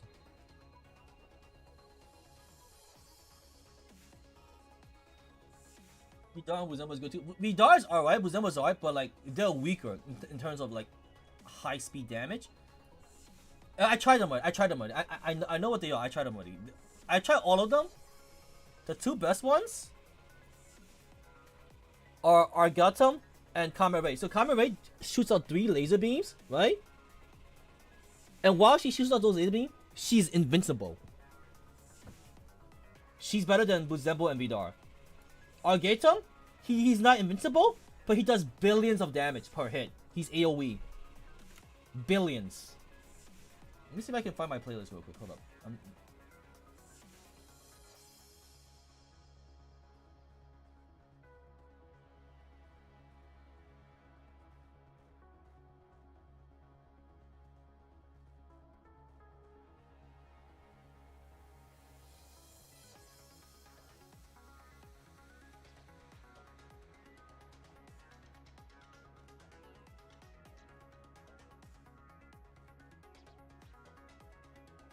I'll show you what I mean. It's pretty fast. It only takes like It only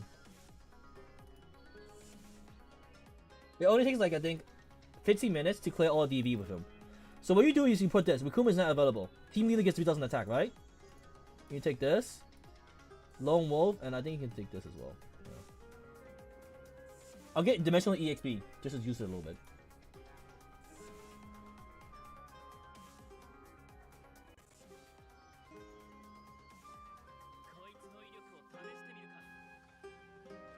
I'll show you.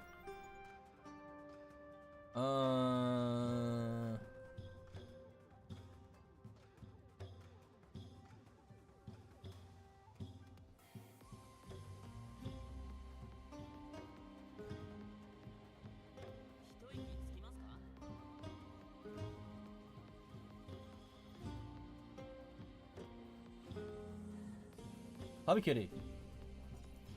Yeah, Kitty.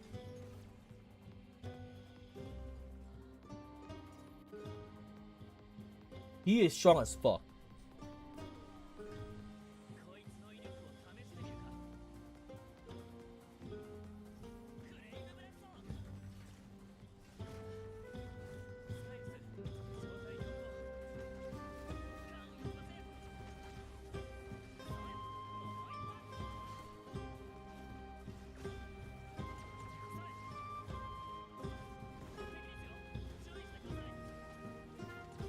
Yeah.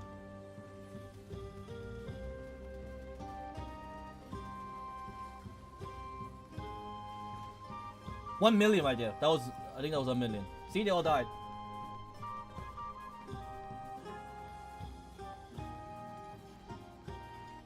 This is the beginning. This is just we just started. We just started. For Yoshi. We just started. We just started. It's just the beginning. This is the second. This is the first floor. We just started.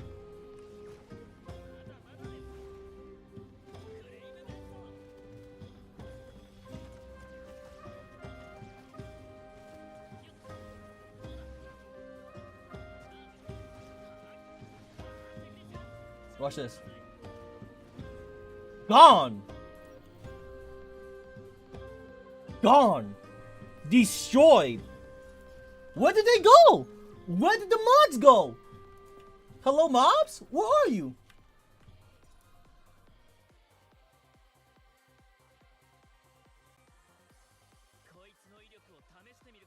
The two best right now is Kamen Ray and Argatum for DV.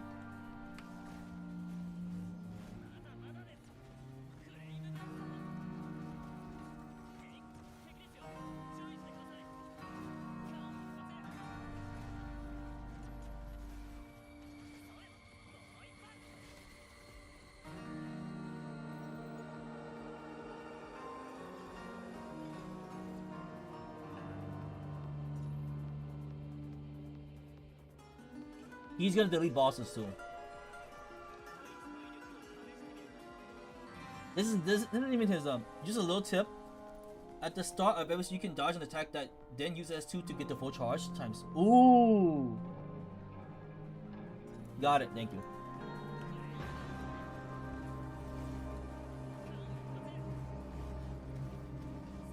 Oh, look at them HP bars!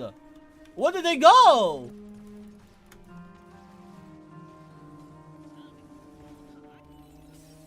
Already?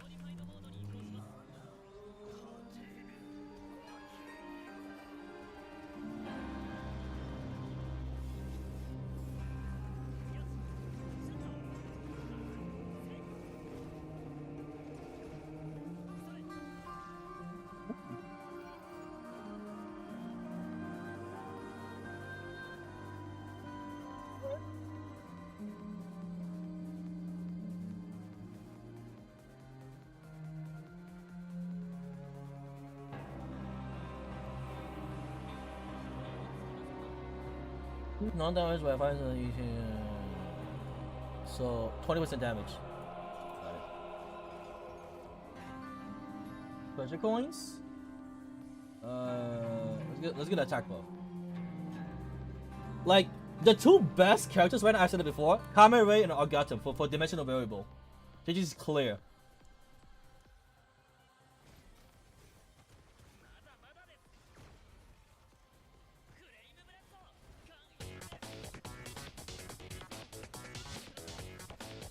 My friend is calling now, thanks for streaming, so no problem. Enjoy!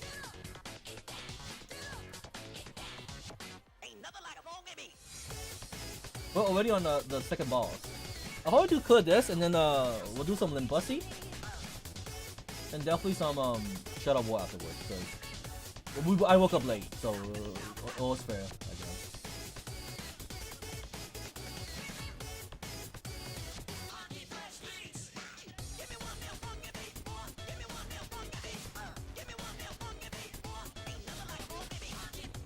Oh, dodge that, alright.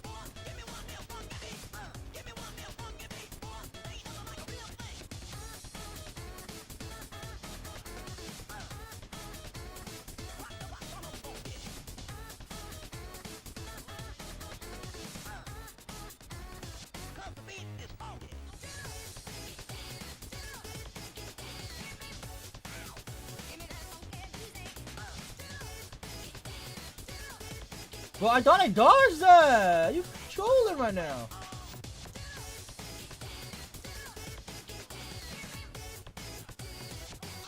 Trolling right now.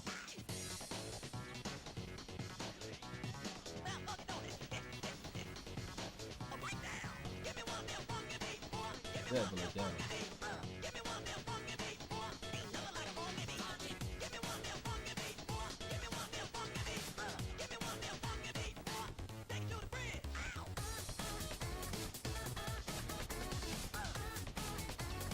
Well, I'm just getting ping ponged here.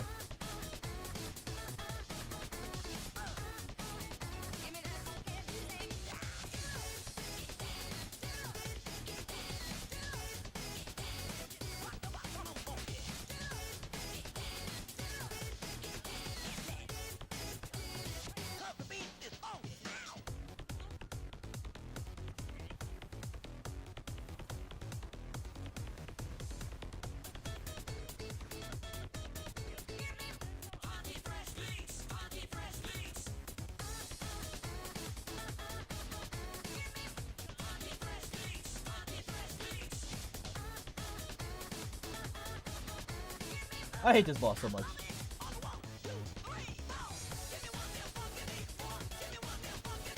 Like that ass.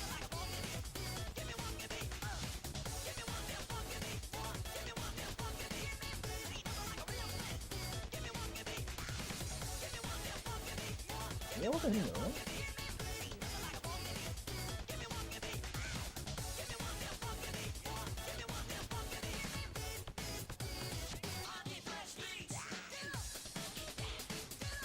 Thank God.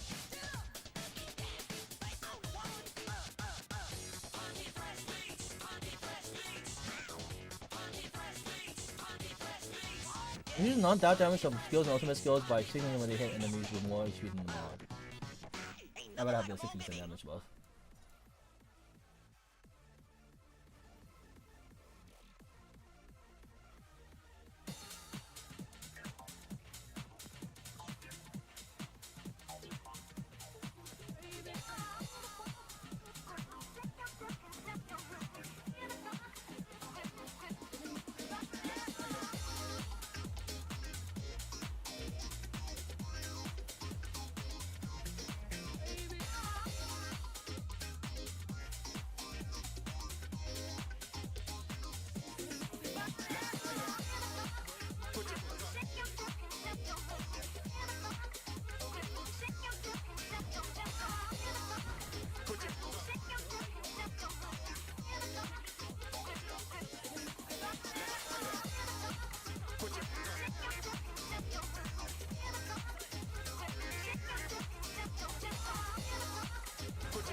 I do.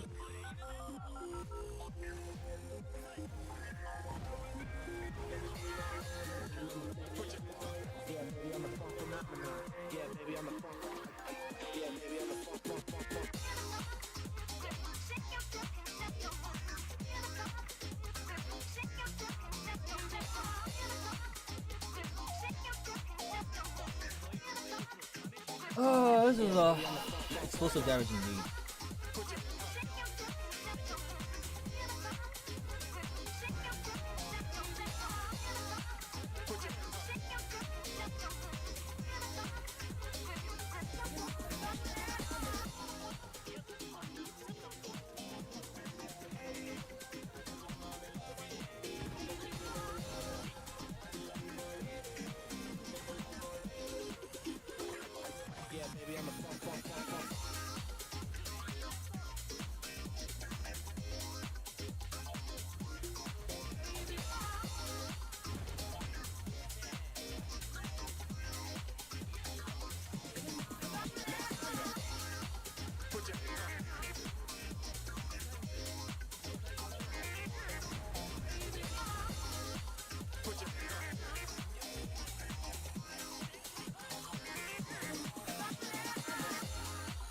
There's one more?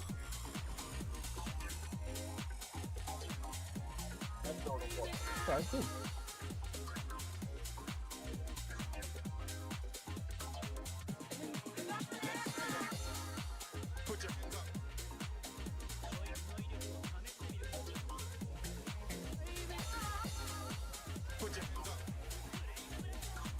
Yeah, baby, I'm a yeah, maybe I'm a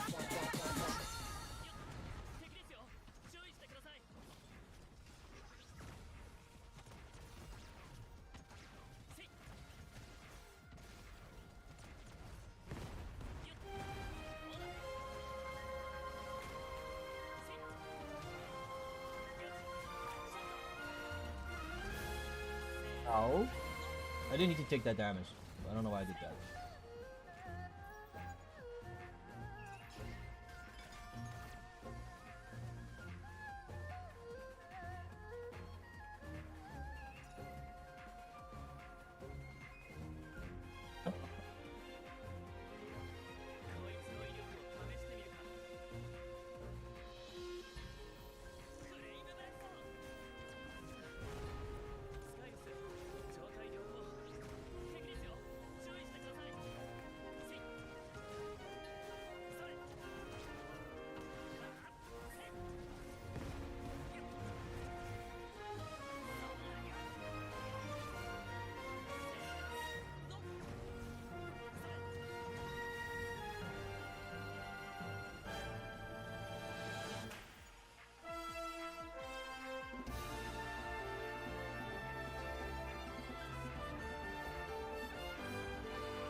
More damage.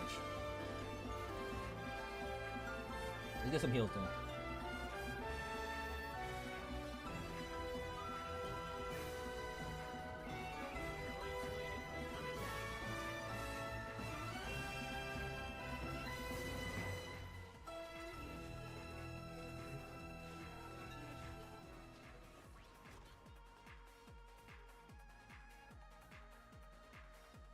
I want this.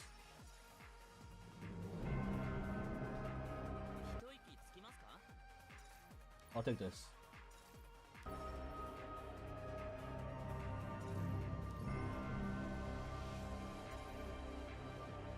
Okay, that's it. What is this?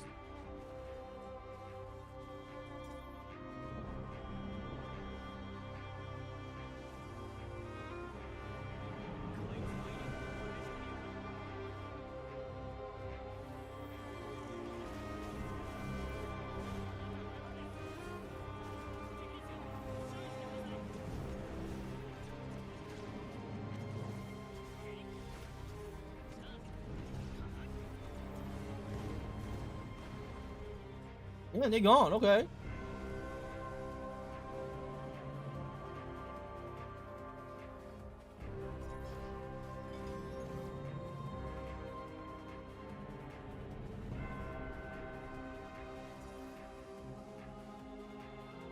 It sounds like Dark Souls, but I think this is Elden Ring. And it is. I'm just checking.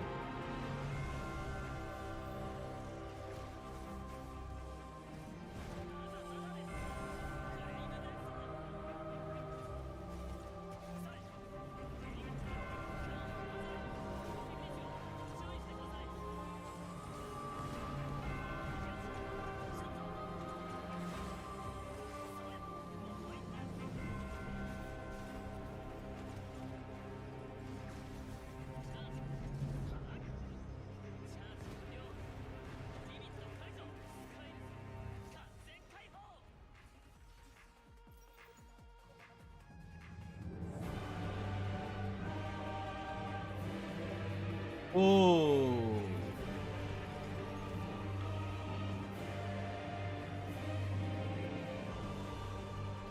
I'll get the large amount of treasure points.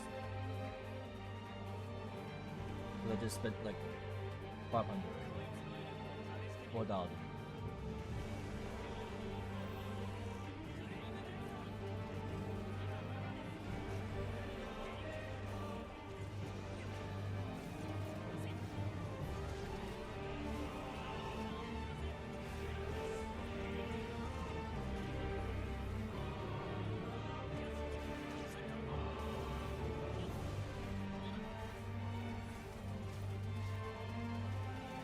Guy's stunned.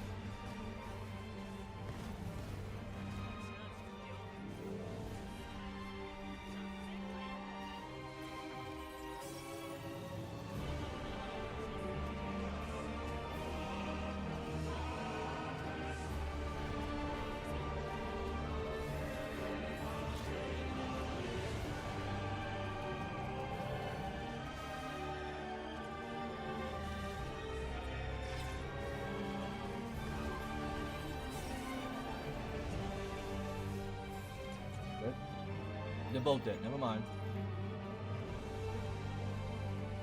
Boss 2 already.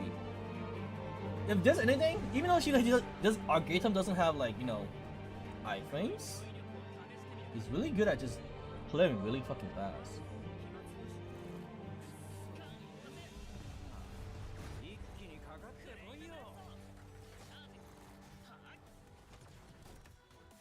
Ow, did you shoot me, you little shit?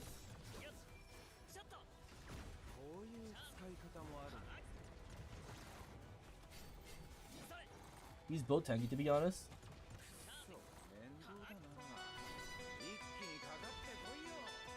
Not feeling tankiness, but maybe.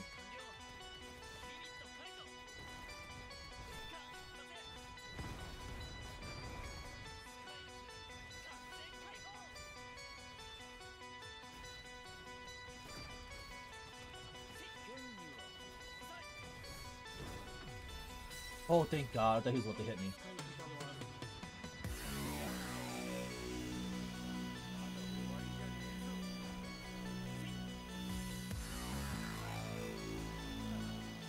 Most attacks you're getting hit with will dealt more to auto modifiers. Oh. Okay. I didn't know that.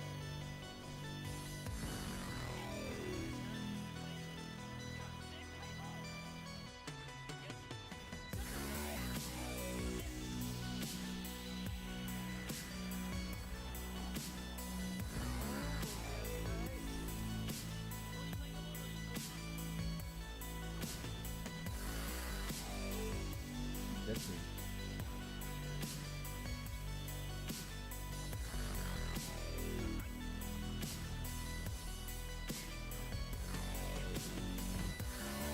Oh, he is dead. Never mind. Never mind, he is dead.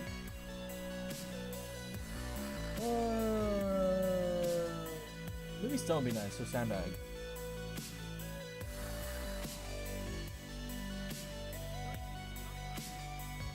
Ooh, fair.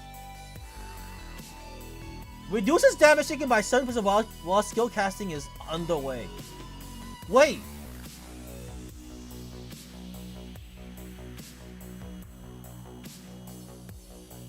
Oh, okay.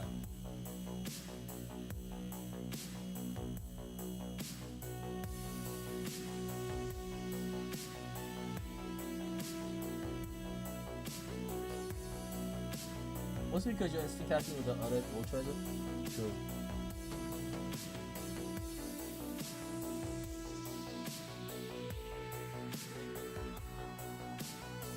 No, just take this. Portable console.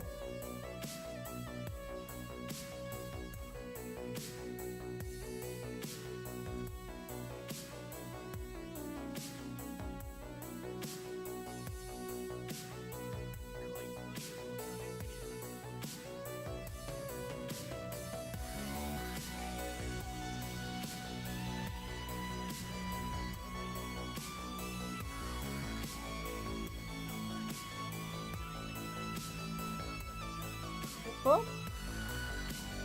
Don't not try to kill me. I'm low on HP. Oh god, bosses.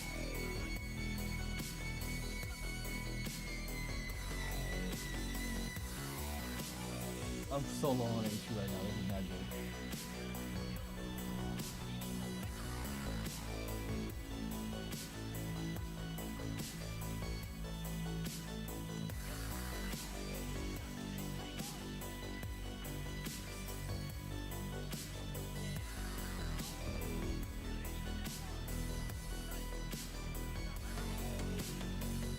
I just unloaded on her. Holy shit.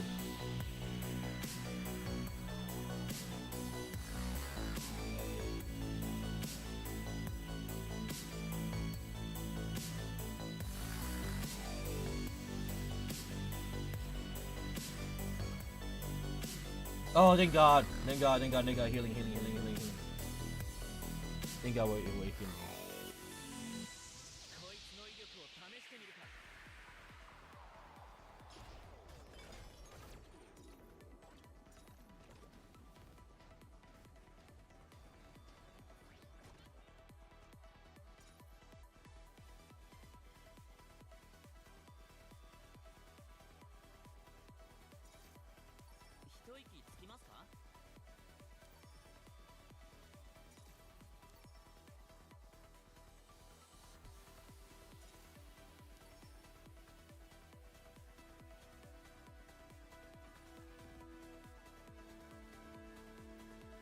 Oh no.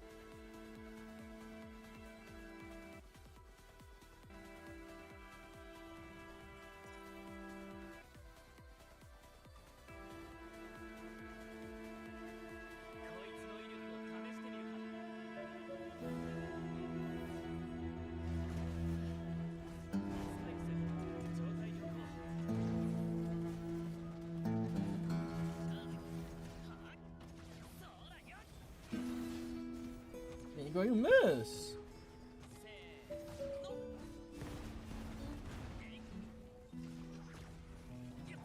I miss. Ironically. That still actually helped him.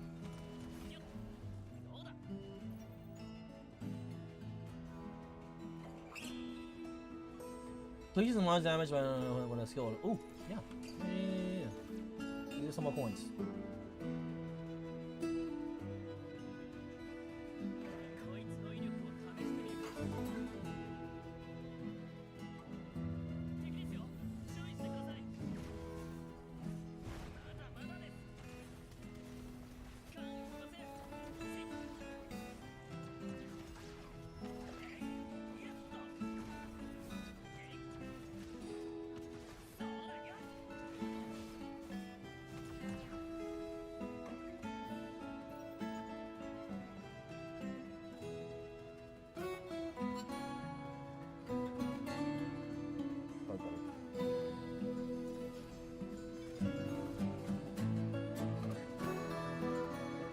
We're almost done that apparently. I didn't realize we were on stage 3.3.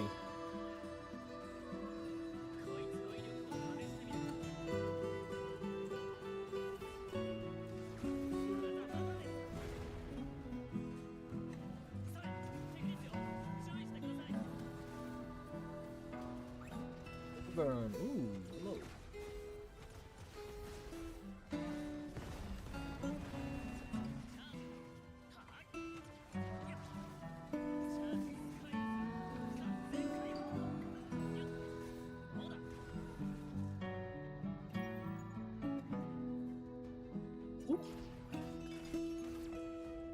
Didn't even have to refresh for that. I guess we're doing a rough one then. こいつの威力を試してみるか。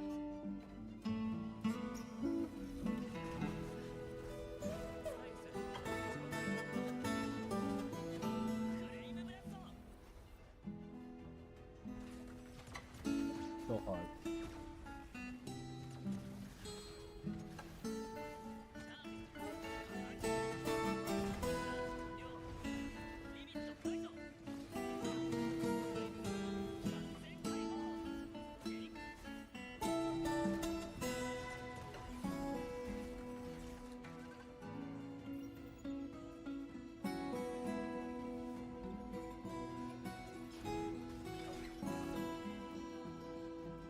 More heals.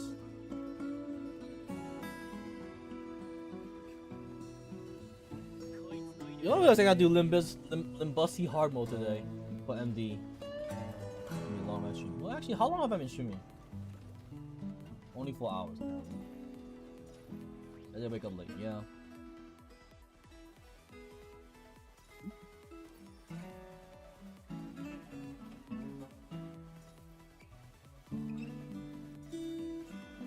No, actually this is nice. So I'll get 2k coins when I go to the next stage anyway, so it doesn't matter.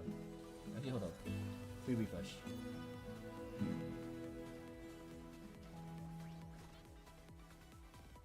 Ah, 1 minute.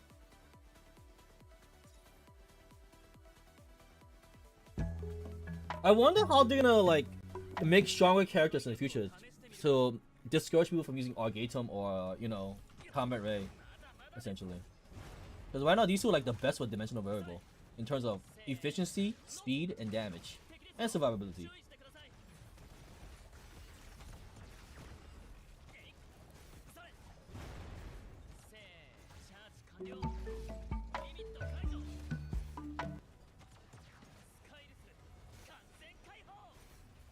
That's 3 million?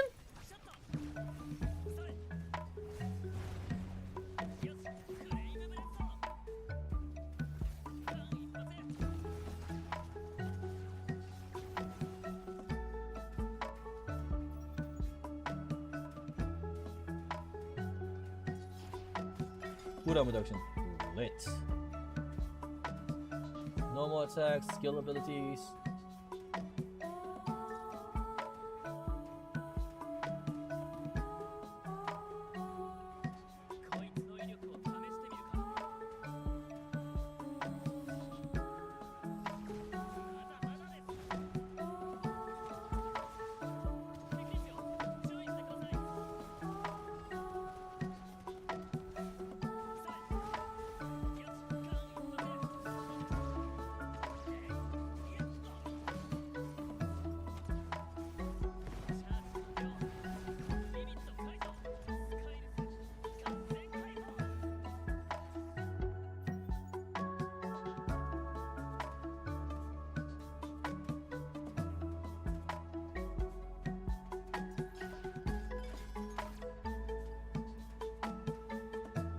Well, max HP, so it doesn't matter now. Look at this Google here.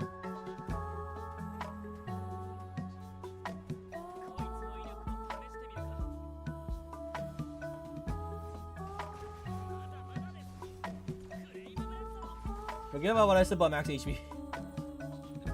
I got instantly hit there as soon as I said that.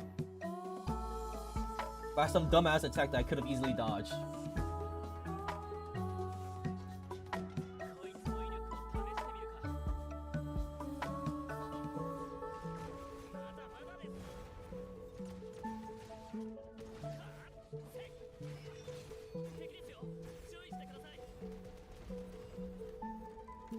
Oh shit! Oh, what the fuck? I almost got shot there.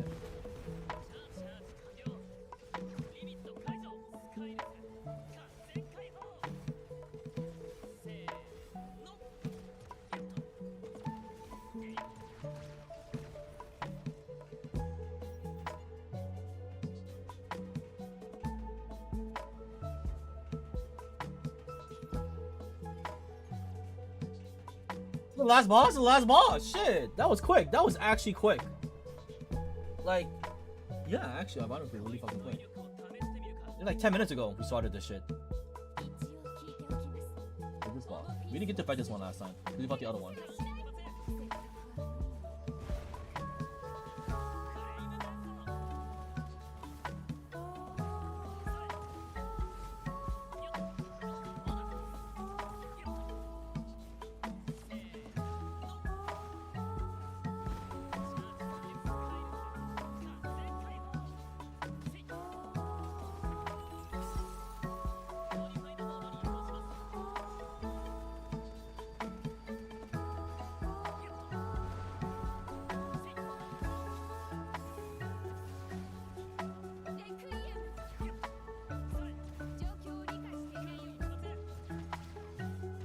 One v1 kind of lit, yo. I'm about to die though. Only that I die though, because I'm just taking unnecessary damage.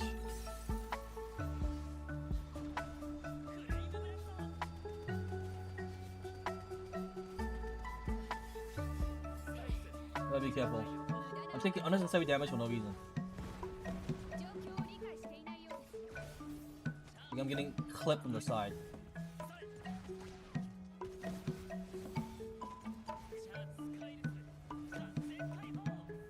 Did she just dodge me? I just dodge, dead ass dodge my own attack.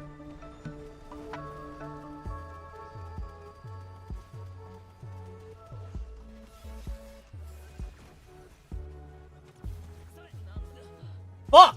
No! She cheated! I think I have the extra life. But she cheated. Bitch cheated.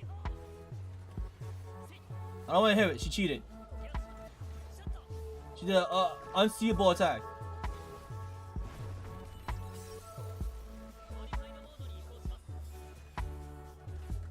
Bitch, fuck you. You and your dumbass unseeable attack. Also, I'm just blind. But yeah.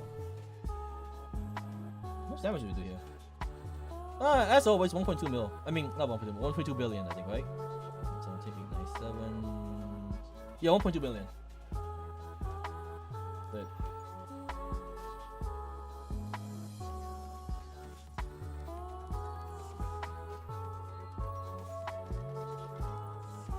I'm almost done.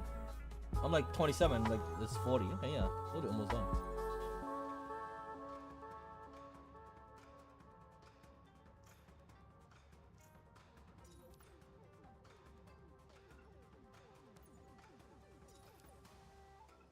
We'll do some Limbussy. And we have time 1 siege on Shadow of War.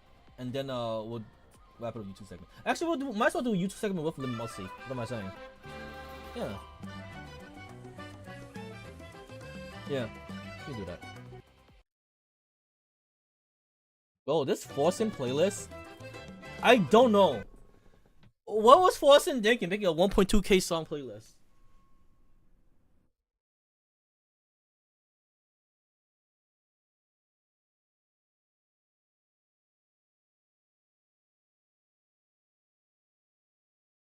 Like,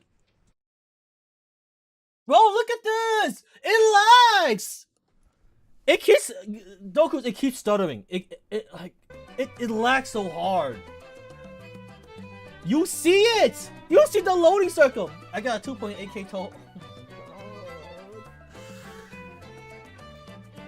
The main issue is like, why does it lag with so many songs? I mean, I get so many songs, but why does it lag? It's brand new DMCA free. Yeah, that's why I picked it, because like it was DMCA free. It just lags so fucking hard. Forsen, you bugging. Oh, get out. You bugging, Forsen. Forsen be bugging. Alright, Steam. This is all copyright DMCA free. And like most of it sounds decent. For example. I can't eat the phone. Please take me along. God. I regret everything. Bro, look how long it takes to I don't think it was like that was even a top. Oh my god, it takes so long to fucking load. It's so laggy. And I have a good computer. I have an expensive computer. Like, it can play any games. Let's be real right now. My computer can play literally any game on max graphics. But god damn. Man, I don't care. Fuck this song right now. We're playing Limb Bussy. We can watch YouTube videos while we play Limb Bussy. That, and I want to do a new event anyways. Is it still playing? I thought I turned it off! Bro, I'm about to close YouTube. Nah, I'm closing YouTube. Fuck out of here with that shit. Nah. Closing YouTube. We opening it with... Noted. Anything with 1K plus songs is, Wow, I can't even open my shit now. Hold on. Goku, isn't that lag? I guess maybe it lags because, I'm streaming. Maybe that's why. Maybe if I don't stream, it probably won't use as much bandwidth. Realistically. If I'm not streaming, it probably like is better. Never underestimate it. How many songs do you have? It's 3.9K. You lag?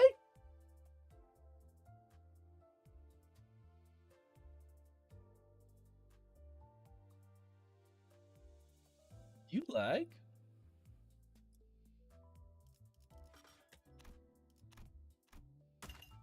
Let me get some more bubble tea, cause I ordered a ton, but I haven't even ordered 3.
말동무는 더 해주시지 않는 건가요?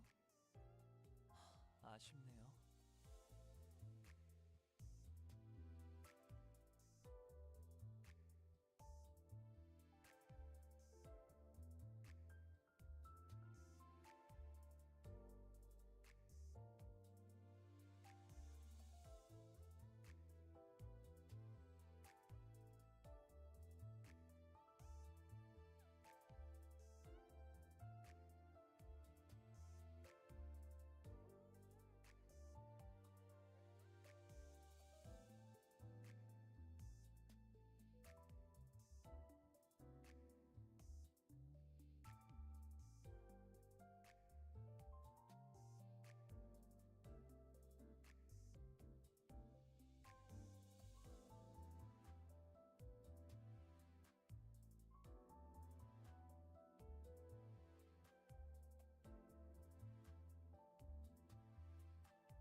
I am back.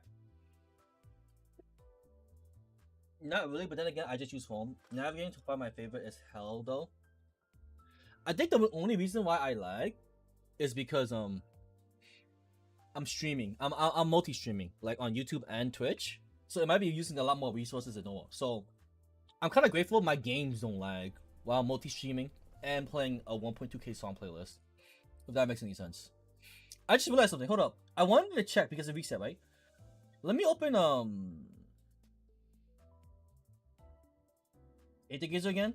I wanted to check if that should reset. How the fuck do I? There we go. I have to check something. I forgot to check if the shit reset. The retry attempt.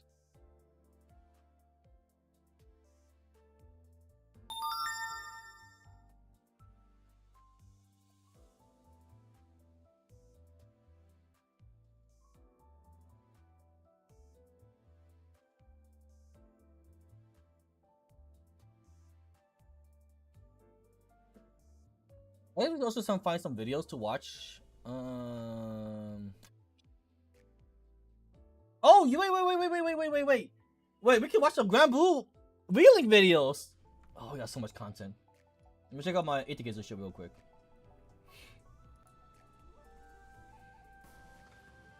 やっと来たのね。なら、早く仕事をしてちょうだい。Does it reset? As in, does it reset the towers? It does! Oh shit, chat, look! We good! Look, I can reset this shit. So you do get one free reset every single day. You do get one free reset every single day. Now I wish had his own reset though. Cause I need them currency.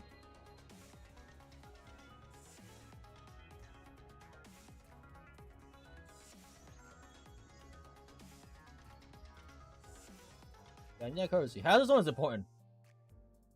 Anyway, let me close this shit. Where's my Limbus?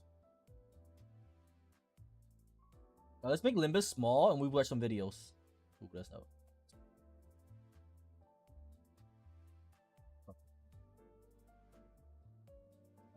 LD player. We open this shit. Hold up.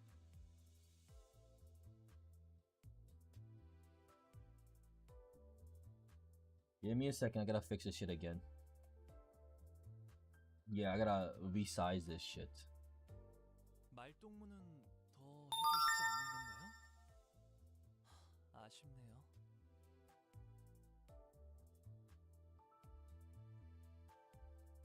Fix this real quick. Fit the screen.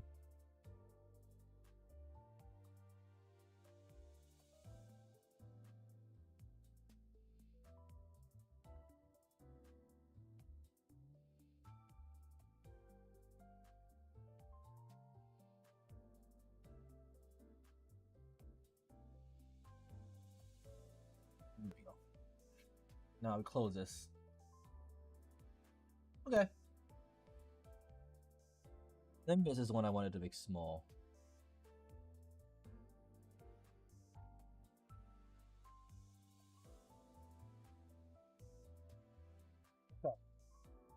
What video after using Guntis in MD? I don't think she's worth in MD. Who's Guntis? Who?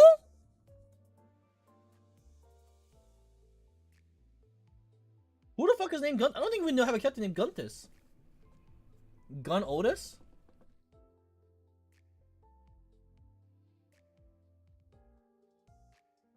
I hate this. Ugh. Ugh.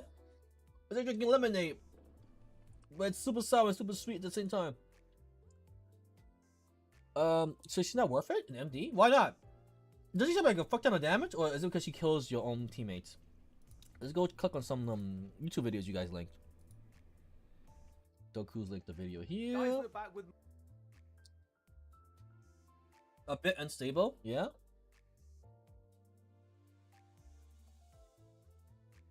Seems to be a good Guy with a deep voice. Javian.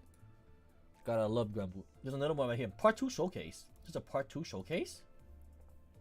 It's an hour long. We'll skim that. We won't actually watch the whole entire hour video. We tried Hong Kong's last remaining whole roasted underground. Ooh, food videos? Shit.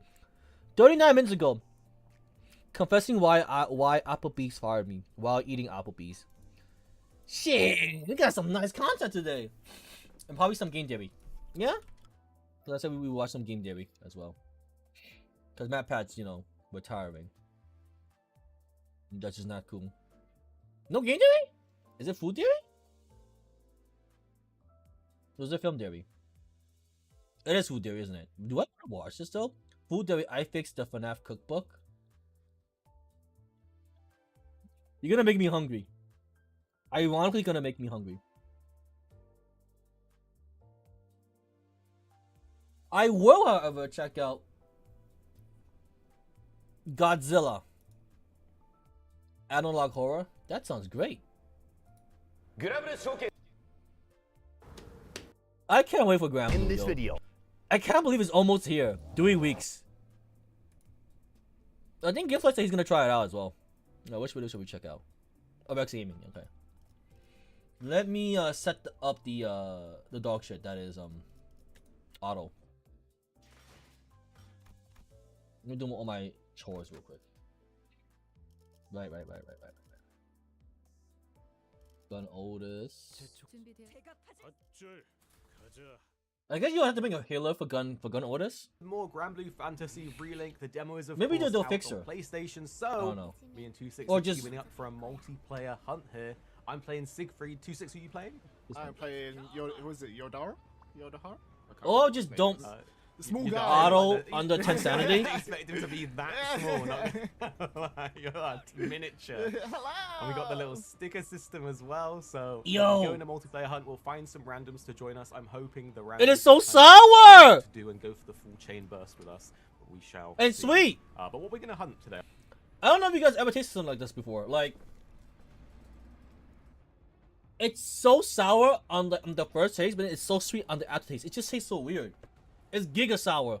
I think we're gonna hunt like the sand golem guy, right? The hardest thing in the demo, but the devs have actually said that they're going to be like harder ones. We tried it before on my own like personal save in like single player, so I haven't actually properly like gone for this guy now. So it's going to be nice going for it in a multiplayer session with Paradise. And just some like randoms. Monster Hunter, we're readying up. This is the hardest in the demo. Not a dragon. Ready up, there's so much like Monster Hunter. It's sick. I just want to say, I am playing Siegfried. He's a bit like a greatsword user, but he's not charged attacks. He's like timed attacks. Yeah. Wait, what? And I feel like he's just. What? No more charge attacks? I just have to time my attacks and I do big damage? I'm a Siegfried main. But you playing Yodahara, which is, I feel like a complete opposite side of the spectrum. You're like freaking Yoda with a lightsaber, just twinging around, jumping around everywhere. So I think it'll be pretty cool. I love like the colors as well in these scenes.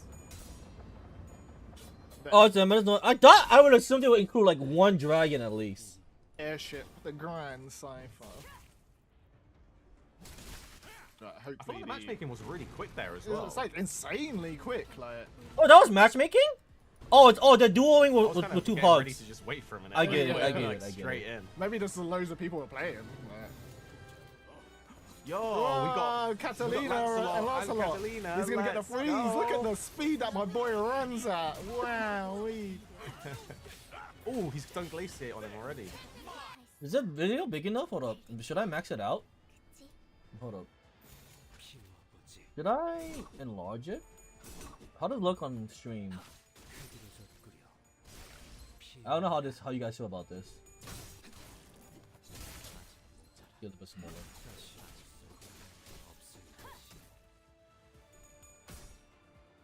Good enough? You can still see it? Okay.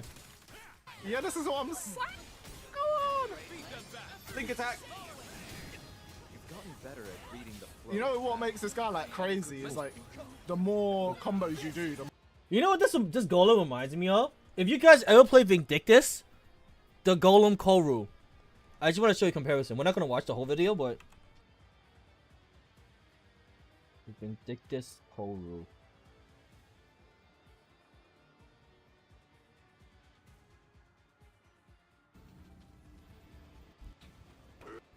Everybody's stuck in their own room, right?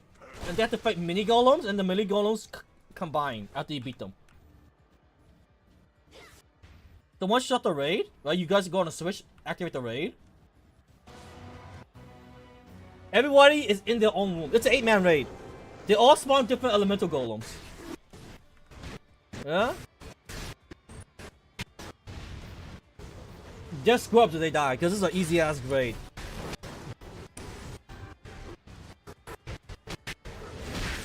So, God damn, they took 20 minutes with this dog shit raid.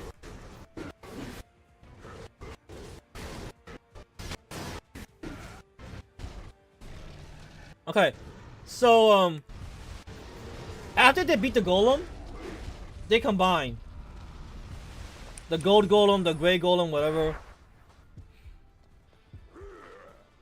I don't know if you guys play Vindictus, but yeah.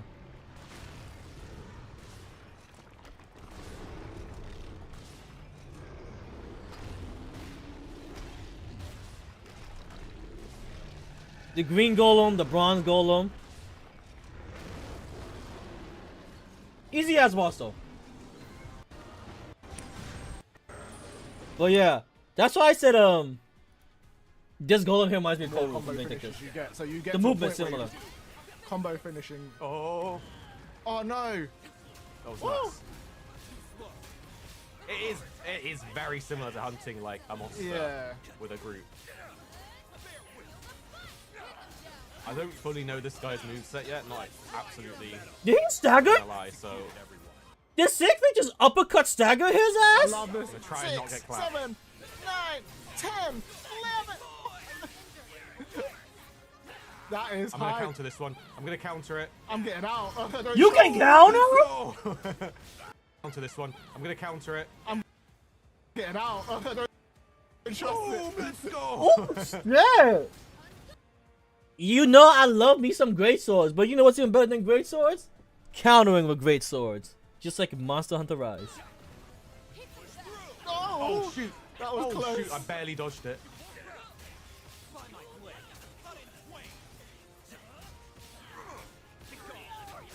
So I need to tie. Oh, Oh, Link that's Tech. sick.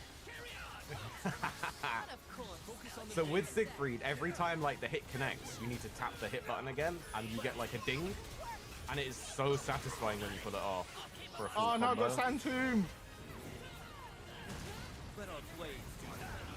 Holy moly! I'm I'm gonna healing die. up. I know.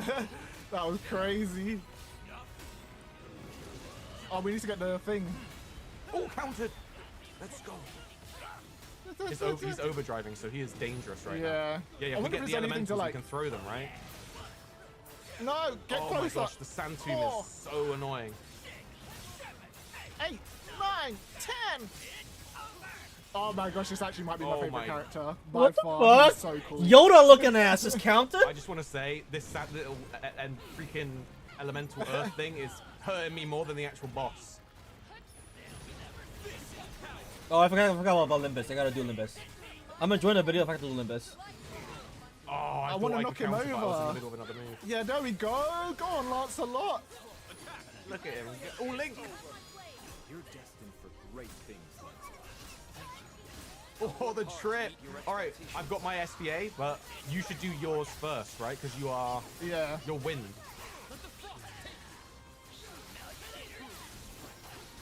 Let's hope the randoms like wait for you to do yours. No! Lancelot. Lancelot, why? We've got the weakness match. I'll just do. Let's just do it. Let's do a full chain there. in position. Oh, let's go! Ah. Oh! Link Chance, here we go. One of the best. Skybound arts. Oh my gosh! Oh my! How long was that? Why was yours so long? Sick. I'm hyped. We can get the head now. I'm hyped. All right, we're over halfway there. Link attack. We got next link attack is 100%. Oh my gosh! Oh my gosh! I might counter No, this. I'm not gonna. I've got Sand Tomb. Oh, I couldn't. I got Sand Tombed as well. How do you guys heal? Oh, you can use potions. Okay. I was like, how you guys heal mid-match? It's the ads. They apply the Sand Oh. Tomb. I'm gonna go race you guys. Oh, you're so small. Hello. Welcome. You are Yoda. I'm not even joking. Oh wow. All right, I killed one. I'm throwing the orb. Link time. Link time. Let's go.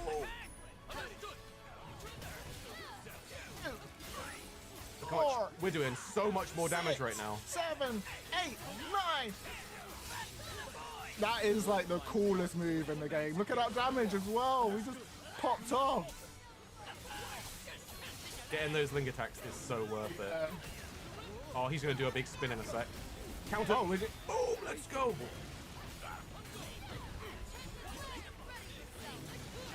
He's gonna do a spin. He's gonna do a spin. I'm out. This is good. This is good. This is actually good. Woo! Oh my god, that was close. Oh, the link attacks. Let's go. I owe you much. Oh my gosh, that was close. Nah, this game is hype. This is what I want it to be. Like, I feel like we haven't even got to the proper end game stuff, but I can see how much fun we're actually gonna have on this game when it actually. Wait, SBA again? I don't think I SBA have... again. We're ending it. I'm close. I'm close. Let's go. I think... You're gonna end it. Oh, we got another full burst. Let's go. I'm gonna get the finishing hit. There you go. Boom! Man. Oh, burst! Absolute zero. Let's go. That was hype. All right, look, we made This is sick. This is sick. This is definitely finishing sick. on a second one was pretty cool. That was nuts. That was nuts. I'm just surprised how much it kind of does feel Monster Hunter when you're with like multiplayer like this, hunting the monster together. And this is only the demo as well. And I feel like maybe we are like, this is the hardest fight in the demo. So what do we have? And it's just a golem, right? So in the full game, there's probably gonna be like, we know there's nuts monsters from the showcases. It's gonna be mad. Bro, I am so gassed. That was the fun that I was looking for, and the fun that I was hoping for in a game, and that was like actually. Perform at least 3 link attacks. Don't enter critical conditions more than. Oh yeah, because he died. I feel like it's like not getting critical more than once and the 3-minute clear time. That's a tall order, you know. I think it must be something to do with you. You being endgame geared for this critical 3 minutes. This reminds me of those requirements in Vindictus as well. It reminds me a lot of Vindictus actually. Having the particular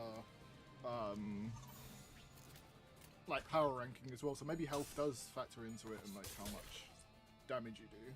But until we know. I don't know. I just know I was out putting the deeps. I was getting those timed hits. Siegfried has always been out putting the deeps ever since the first demo. Siegfried has been at the top of the board, so I know Siegfried. If you want a broken character, Siegfried is the boy. I mean, look at the way he walks. Like it says it all. Look at the way I walk. You just zoom in away. Fucking Yoda Well, looking guys, ass. that is our multiplayer hunt of Granblue Fantasy Relink. I'd like to do more of these, so tell us if you would like to see more.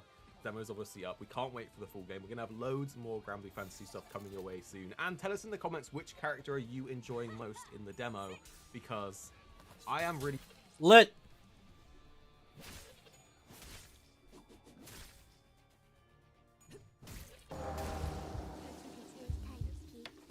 Oh wait, wrong video.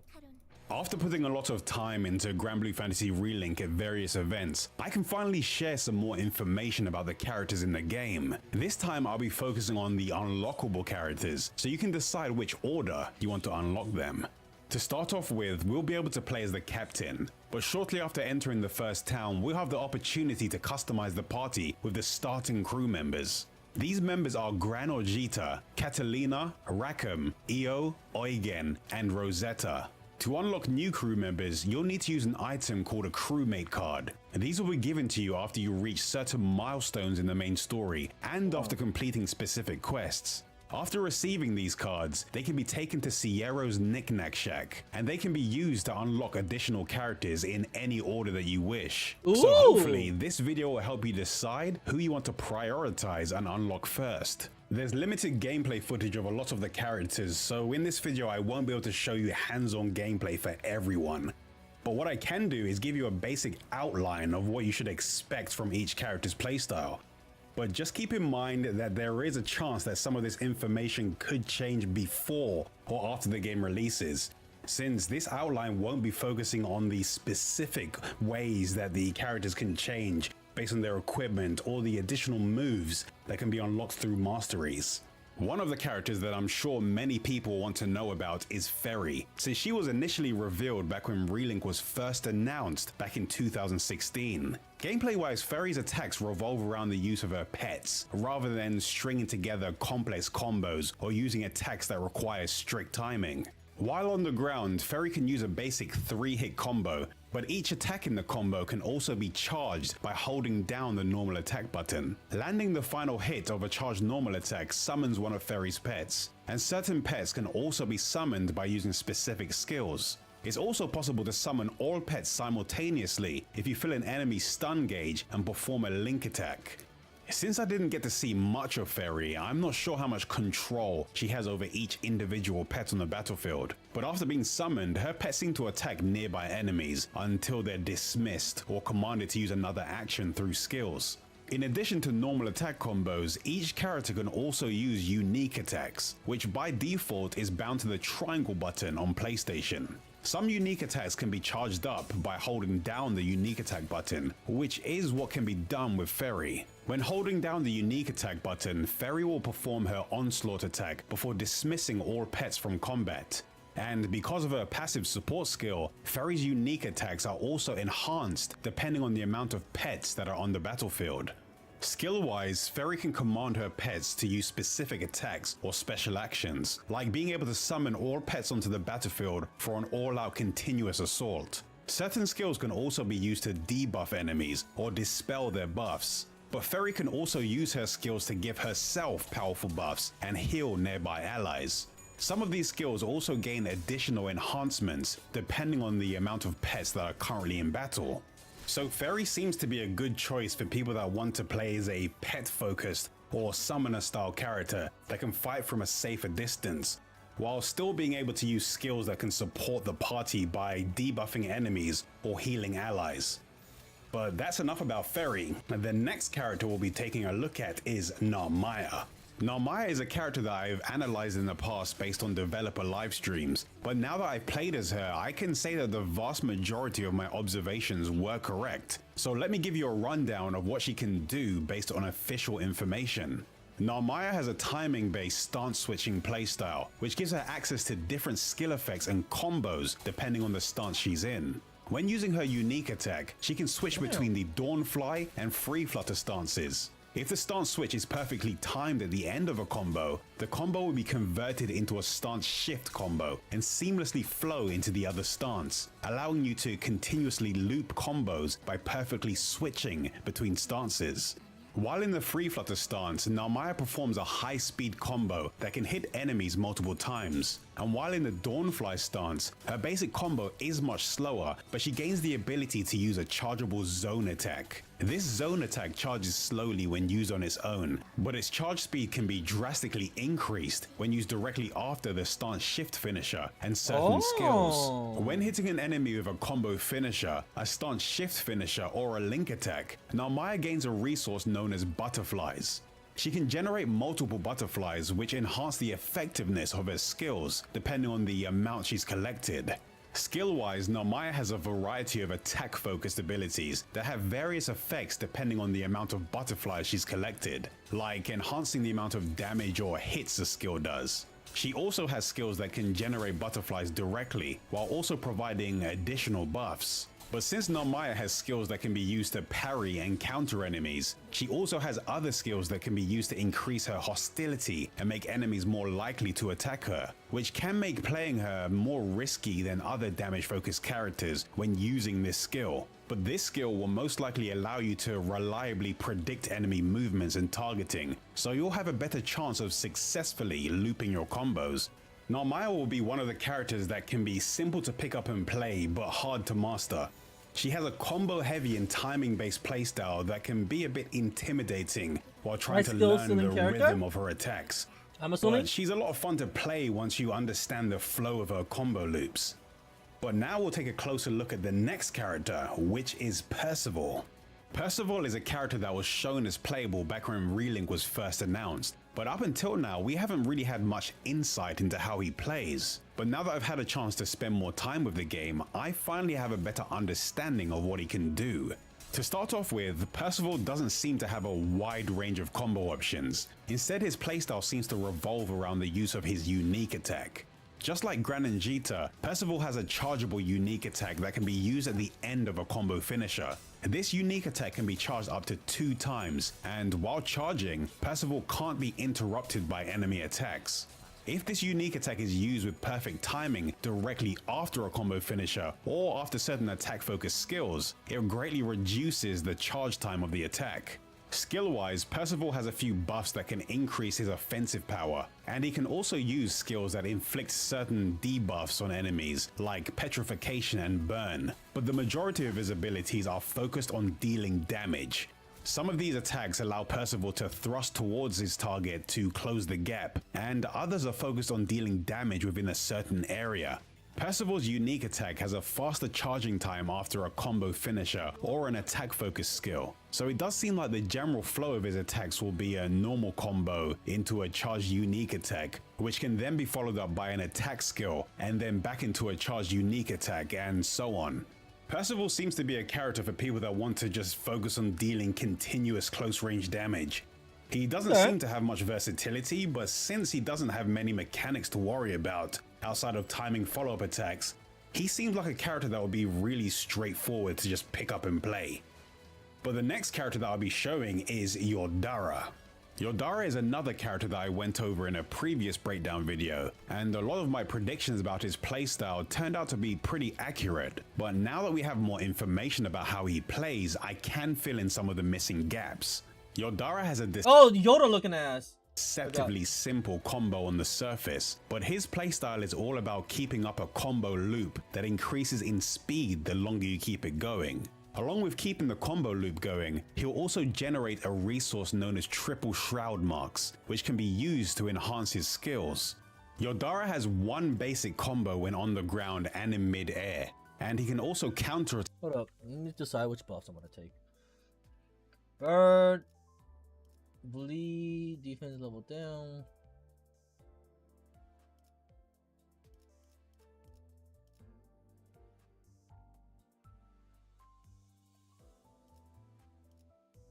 Probably Poise again, just to boost N Sinclair. I mean, Sync Sinclair.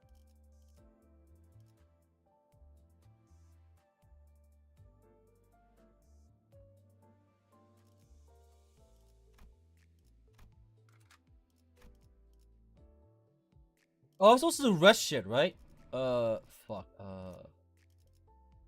How do I do the rest shit again, Dokuz? Do I just like take out motherfuckers I don't use and like switch them over? Like for example, this bitch. I would just switch her to like this bitch for resting or whatever. Same thing for her, right? Like swap her to this bitch for resting or whatever. Yeah, same thing for him.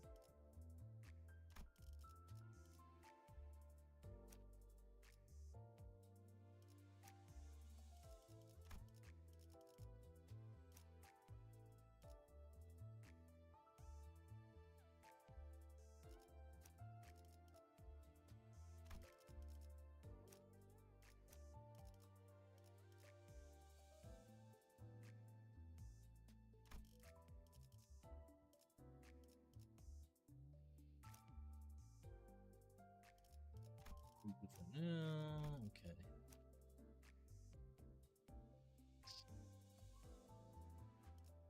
We'll bring him. We can use him.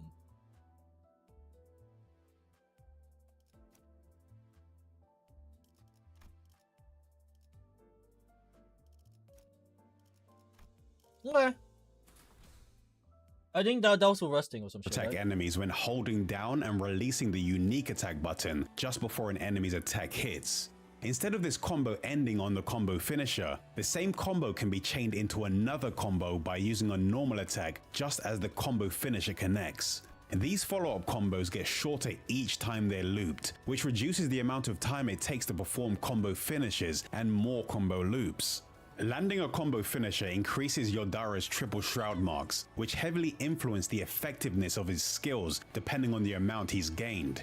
The majority of his skills are attack focused, and they can be weaved into his combo loops to keep the flow going. For example, one of his skills is a cyclone of slashes that can have an extended activation time based on the amount of triple shroud marks he has. Or a skill that requires perfectly timing the inputs to dash around the battlefield while hitting enemies up to 13 times, with the power of these attacks increasing based on the amount of triple shroud marks Yodara has. He also has supportive skills, like one that gives all party members mirror images so they can avoid enemy attacks, or another that can instantly reset all of Yodara's other skills when activated with full triple shroud marks. Playing as Yodara is like playing a rhythm game that's constantly increasing in speed. Based on what was shown in an earlier demonstration, you can create your own custom combos by weaving skills into his combo loops. So just like Narmaya, he seems to have a playstyle that rewards your focus and attention. The next character that I'll be showing you is Zeta. Zeta is one of the more recently announced characters that was revealed earlier in the year. She's another character that has a combo loop playstyle, but these loops take place in mid-air rather than on the ground like similar characters. Zeta's playstyle revolves around using high jumps and follow-up attacks to continuously deal damage to enemies. Her basic combos can be started on the ground, but it's the looping combos that are performed after a high jump that seem to be Zeta's main focus. On the final hit of her combo, or after using her unique counter attack, Zeta will perform a high jump. After using this specific jump, she can use an aerial looping combo by perfectly timing follow-up attacks. Zeta's Insect Glaive. Wait, Zeta's Insect Glaive from Monster Hunter. 이기는 편, 우리 편.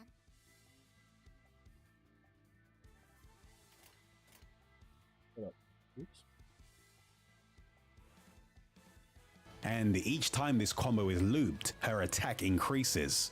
The aerial combo loop can be ended by it's performing literally a loop Insect finisher on Glaive. the enemy. And due to one of Zeta's passive skills, if you perform a loop finisher on an enemy after performing a combo loop 3 times in a row, Zeta will inflict the Arves Famare status effect on them. Zeta also has certain skills that inflict this status effect, but I didn't get a chance to check exactly what this status does in Relink. If it's anything like the original game, I assume it will increase the effectiveness of certain skills and attacks that Zeta uses against the enemy inflicted with it. Zeta has a variety of skills, but they're mainly used to deal damage to enemies. She can use a few offensive focused buffs and some debuffs like paralysis and attack down, but she can also dispel one buff from enemies caught within the blast radius of one of her skills. Some of her skills also launch her into a high jump, so she can go directly into using her combo loop again. It's So it seems literally like a Zeta better will be Insect character Glaive. that will still be able to attack enemies even when there are low sweeping attacks or hazards located on the ground that other characters would usually need to avoid. So she will be most suited to people that enjoy characters that are effective in aerial combat. The next character that I'll be showing is Siegfried. Siegfried is one of the characters that I've spent the most time with while playing. His attacks may be slower than some of the other melee-focused characters due to his greatsword, but each of his attacks can be very powerful. Siegfried doesn't have a wide range of combos or combo finishes like other characters. Instead, his main appeal is the fact that his combo can be enhanced if you perfectly time each hit. He has a basic 5-hit normal attack combo, but rather than constantly tapping the attack button, if you perfectly time the inputs, his combo will branch into an enhanced version.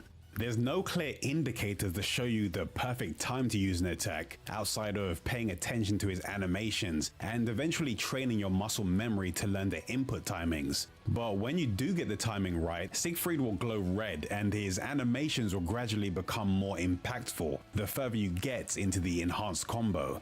It's also possible to use Siegfried's unique attack in between each combo hit. And this unique attack lunges towards enemies and stops Siegfried's combo from being interrupted by enemies when they attack. So there's a way for him to continuously deal damage to enemies without needing to evade minor attacks. Skill-wise, Siegfried has a few attack-focused abilities. Some can be used to send shockwaves towards distant enemies, and another can be used to leap towards distant enemies to close the gap. He also has a lot of defensive buffs that can be used to support the party, along with I just hope they have costumes that you can get for the characters. There are a lot of different variations of characters in Granblue Fantasy. They have palette swaps if you want that. because you can dye your character's costumes and hair color apparently, so you can like swap colors around. Like here's an example. Check to find it. There's various different palette swaps. There's a video. I mean not video. This is a screenshot I took a while back. Just showed the palette swap. Why is it taking that long to load? Strange. Hold up. Why is it taking that long to load?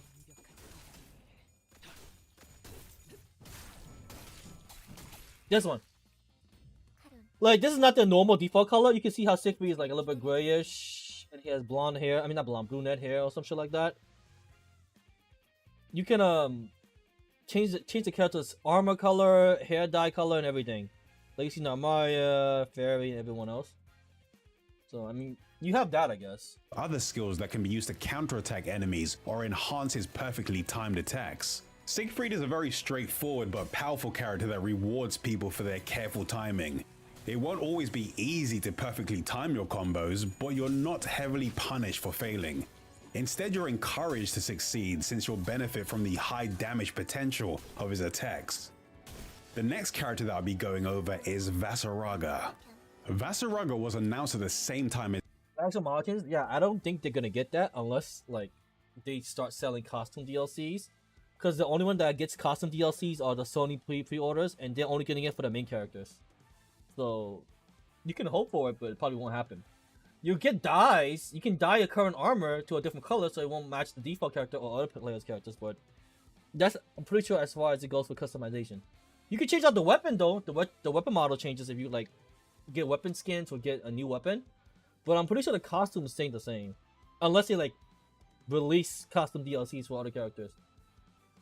The only characters who are getting like a different costume skin is the main characters, Graham and Dejah, the male-female character that you start with. That's about it. And then you can only get it for PlayStation. But also fuck PlayStation, so I don't care. Zeta, and he seems to have a bit of a risk-reward playstyle, which makes use of his health as a resource. Surprisingly, he has more default combo branches than a lot of the other characters in the game, but each of these branches lead towards charging his unique attack, which seems to be the main focus of his playstyle. Vaseraga is one of the few characters that charge a resource gauge after using specific actions during combat. All of his ground-based combos end with 2 charged unique attack combo finishes, and each time these combo finishes hit an enemy, Vaseraga's grind-off gauge increases. This gauge has multiple levels, and as the level increases, Vaseraga gains various defensive and offensive buffs. But it's not just the basic combos that can be linked into chargeable combo finishes. Vaseraga also has skills that can be changed directly into his charged unique attack. It does feel like you need to be more cautious of your skill choices with Vaseraga compared to some of the other characters, since some of them are risky to use. He has a few skills that provide powerful He feels like he's slower than Siegfried because he has a lot more charging to do. buffs, but using them will consume a large portion of his health. He does have a few skills that can be used to drain health from enemies if things become too risky, but this might not always work in your favor, since one of the skills that consumes his health also provides a buff that increases his damage output the lower his health is. Vaseraga can also taunt enemies and even use skills that take all damage in place of allies before unleashing an explosive counterattack based on the Doesn't look that slow. I feel like because you have to charge a lot more, it slows down. Because like you see how he's just standing there and the mobs is getting free hits? amount of damage endured while charging. Does he have lifesteal or just time your special like most people from their counter? Oh! Okay. Vaseraga is a character that isn't afraid to put himself in harm's way for the sake of others. Does he have like a charged up counter mechanic? Like Narmaya or Zeta? To be very resilient, which Because is this looks something mad they've done a long. good job of This is really long. highlighting in his playstyle. That's why it was So he's slow. a character that would be a good pick You need to get it to get hit for that special to proc. for someone that wants to fulfill the role of a more offensive focused tank. The next character that I'll be talking about is Lancelot. Lancelot is a character that I've covered in previous breakdown videos, and he's someone that I've spent a decent amount of time playing at past events. He's a character that doesn't have a wide range of combos, but he makes up for it by being able to consistently keep pressure on enemies with a constant barrage of attacks. His basic combo starts off fairly normal, but it eventually leads into a chain of rapid slashes. The main goal with Lancelot is to constantly keep these rapid attacks going for as long as possible. Literally do Blaze of Monster Hunter. Since continuously slashing will eventually encase his blades in ice, which increases the amount of damage he does. These rapid slashes can then be followed up with a finishing attack if the combo needs to end.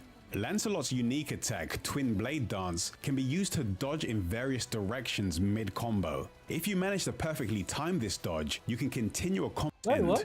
Lancelot's unique attack, Twin Blade Dance, can be used to dodge in various directions mid-combo. If you manage to perfectly time this dodge, you can continue a combo straight after dodging. So there's a way for you to continuously attack enemies if you are able to consistently evade attacks with perfect timing. Skill-wise, Lancelot... Oh, okay, I get it. It's kind of like the passive from Ito, where you continue off doing your combo where you left off after dodging some shit. Has a lot of attack-focused skills that link directly back into his normal attack combo, helping him to reduce his downtime. He also has ranged attacks and gap closes, and other skills that can support the party by freezing enemies in place or redistributing his Skybound Arc Gauge to other party members.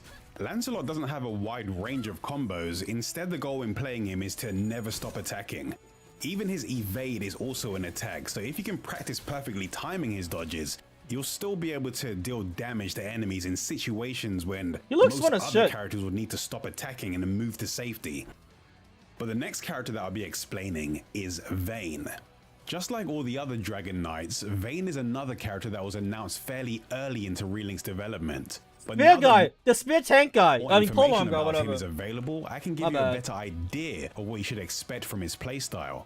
Vayne is another character that can charge a gauge during combat and then consume it to make use of special actions. He can perform various branching combos that begin with a few normal attacks and then lead into a combination of unique attacks. On certain hits of a combo, or after hitting an enemy with a combo finisher, Vayne's beatdown gauge will charge.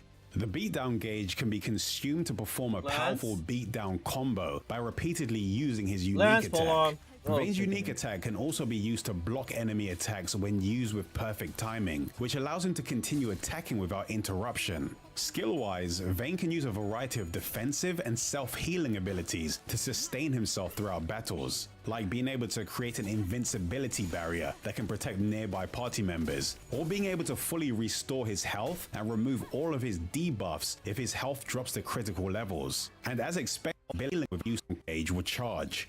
The beat hitting an enemy with a combo finisher, Vayne's beatdown gauge will charge. The beatdown gauge can be consumed to perform a powerful beatdown combo by repeatedly using his unique attack. Vayne's unique attack can also be used to block enemy attacks when used with perfect timing, which allows him to continue attacking without interruption. Skill-wise, Vayne can use a variety of defensive and You're playing Namaya or Zeta? Zeta's basically Insect Glaive for Monhan, but better, because she self-increases her attack power. Of healing abilities to sustain himself throughout battles, like being able to create an invincibility barrier that can protect nearby party members, or being able to fully restore his health and remove all of his debuffs if his health drops to critical level. Healer Lance guy? Healer Shielder Lance guy? And as expected, he can also use tank-focused abilities that can taunt, or even use multi-hit attacks that pull enemies towards himself. Vayne has a straightforward playstyle that seems to have minimal risks. There's a focus on charging up and then consuming his beatdown gauge to continuously deal damage to enemies while keeping his party safe from enemy Healer, Shielder, Halberd, tank guy. attacks. Based on what's already been shown in the endgame footage, it looks like Vayne will be a strong pick for certain endgame raids due to his defensive abilities. But the next character I'll be talking about is Zeta's B-buff in GU made enemies take more damage from her skills. I didn't play the other Grand Blue Fantasy. Someone else that has an aggressive gacha playstyle, but still has access to defensive abilities, and that's Charlotta.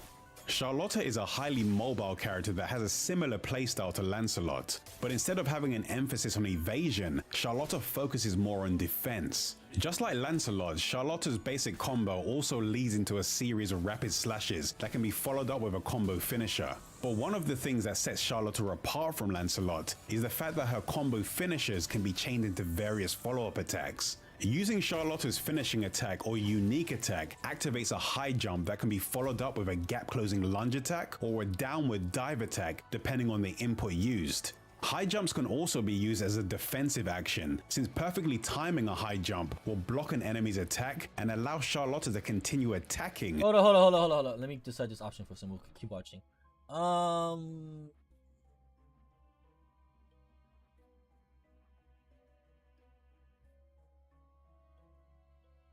Yeah, fuck it, why not?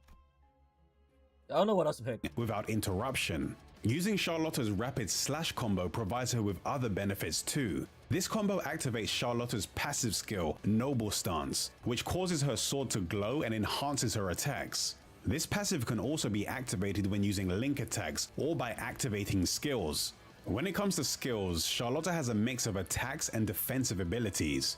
One of her attack skills is a series of continuous slashes that can be extended depending on how long you hold the skill. She also has skills that can attack distant enemies and others that can help you get closer to enemies that are out of range. But when it comes to defensive skills, she is able to parry and counter enemies, grant damage reduction buffs to party members, or even activate temporary invincibility.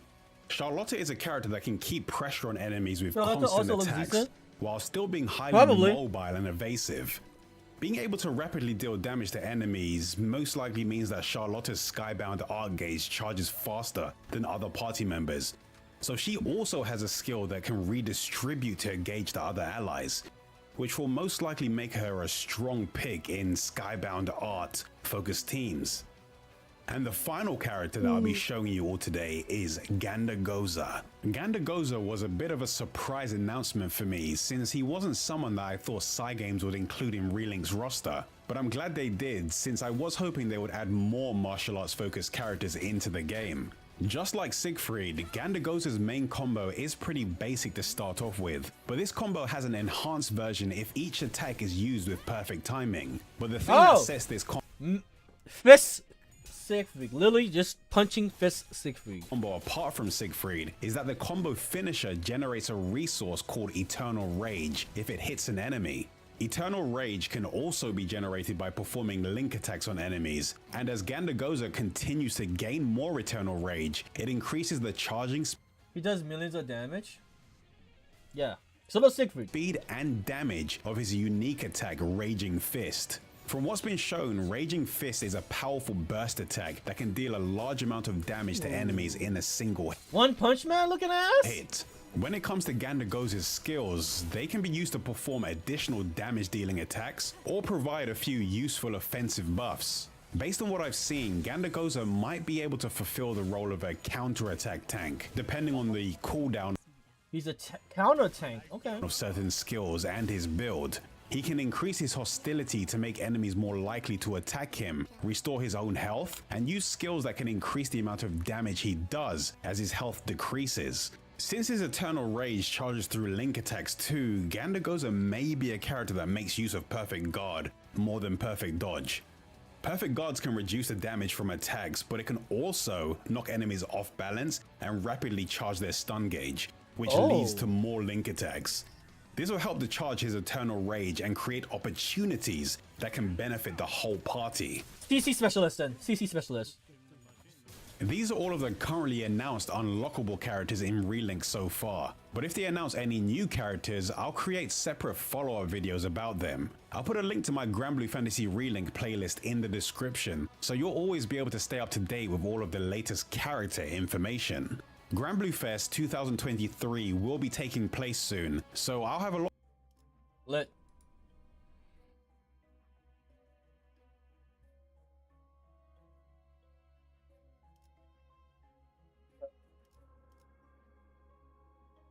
Do we have any more Granblue videos? Oh yeah. We can skim this.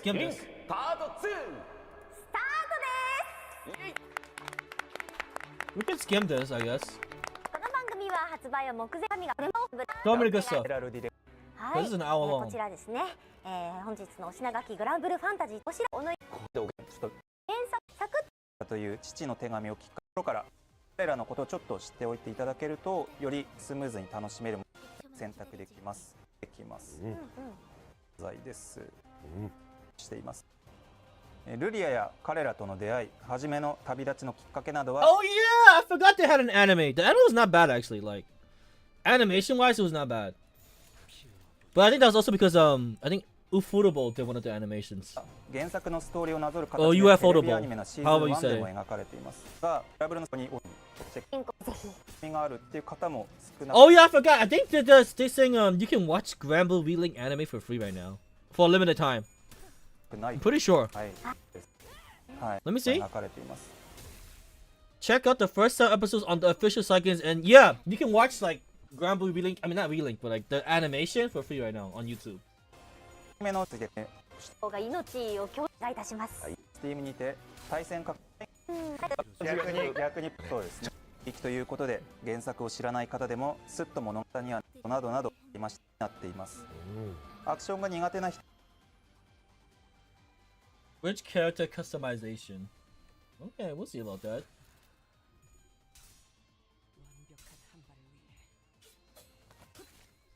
Assist mode available. So you can actually assist people in their main story quest? 人ほどキャラクターをかっこよく動かせる爽快感の魅力にこれまでですけど勝手に、メインストーリーではOoh, this looks kind of メイン sick. ストーリーではいろいろなマップを進み No, な the がら assist ゲー mode ムを進 BS. Oh, you mean like easy mode? You mean easy mode though, Cruz? Never mind. Yeah, I get what you mean. Easy mode. 行していきます。 I thought they meant like literally 今 assist. 回は But ある never 目 mind. 的からダリ島と呼ばれる砂漠の島を訪れているシーンをお見せしてます。ほぼネタバレにならない部分となっているのでご安心してご覧くだ This さい。 looks so cool. 安心だし、もうグラン君の後ろ姿にもうキュンとしてる私。They got assist is disabled at endgame session. I would assume so because it's not story. かっこいい。後ろ姿なかなか見られないですよね。ね確かに原作だとあんまりないです。え。しかもね、こう今回リリン君の新衣装なんで。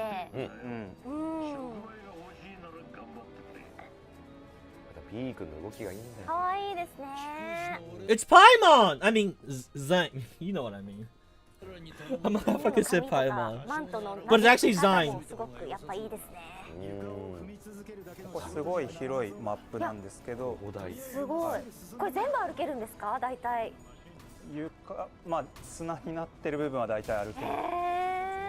It looks really good. I ain't even gonna front. It looks really fucking good. Like straight up. It looks really fucking good. グリーン気になりますね。グリーン行ってみますか。はい。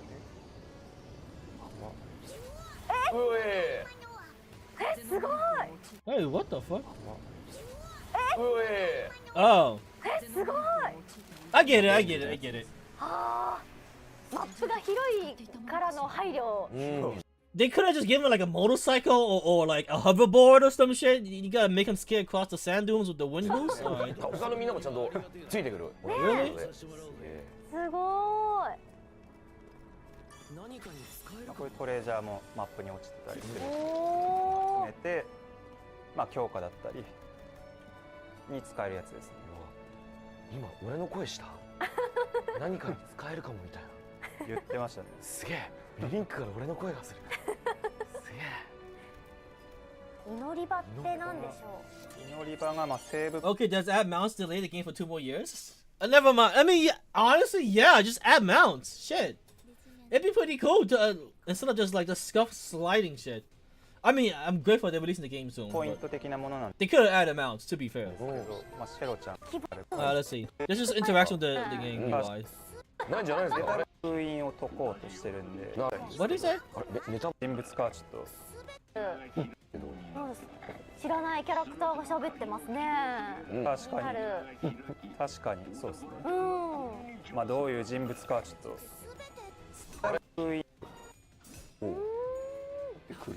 I'd rather them focus on boss mechanics and Keto's playstyle than some mounts. In my opinion. I mean that's fine too, but after they master this, when they release Granblue Relink 2, I'm hoping, then we can add mounts. Kind of like how Monster Hunter World in base game didn't have mounts, but they have mounts in the Iceborne. Then in Rise Sunbreak, they perfected mounts by letting you actually control it rather than be a fucking taxi. They're not making a second game. Please make a second game. They should. If this gets enough hype, they should. 最終的には、はい、全部できるんですけど、途中でちょっとルートが分か Why れてた not? りする Why did not make a second game? な要素ですね。 Oh, this is skill tree. Got it. あー、飛びゲーで以内に集めることでこれは HP 減っちゃうやつじゃないですか。そうなんです。ですけれども。 Oh, these like what is this? 金箱だ。これで今ボークンっていうの Harmony sigils. Oh, sigils. これ装備品ですね。G のやつです。今手に入れたのがこのボークンってやつですけれども、これはスキルの詳細確認していくと、うわ、ボークン。I'm assuming plus attack minus HP. HP 減っちゃうやつじゃないですか。そうなんですよ。HP が減るんですが攻撃。 Yeah, it is. At least that's how I see they're going relink. It's more like they're gonna full focus on the first relink. Oh, I get what you're saying. Kind of like how Monster Hunter World had a good two-year support of live service. I mean, it still has support. The game service is still up for multiplayer. They full focus on World for like a good 2+ years, and before they waited like another 6 months to announce Sunbreak or Rise, whatever. I get what you mean. 気力がすごく上がるので。なんかこう。 Actually, if they don't release the second game, I don't mind them not releasing the second game and they continuing to update Relink.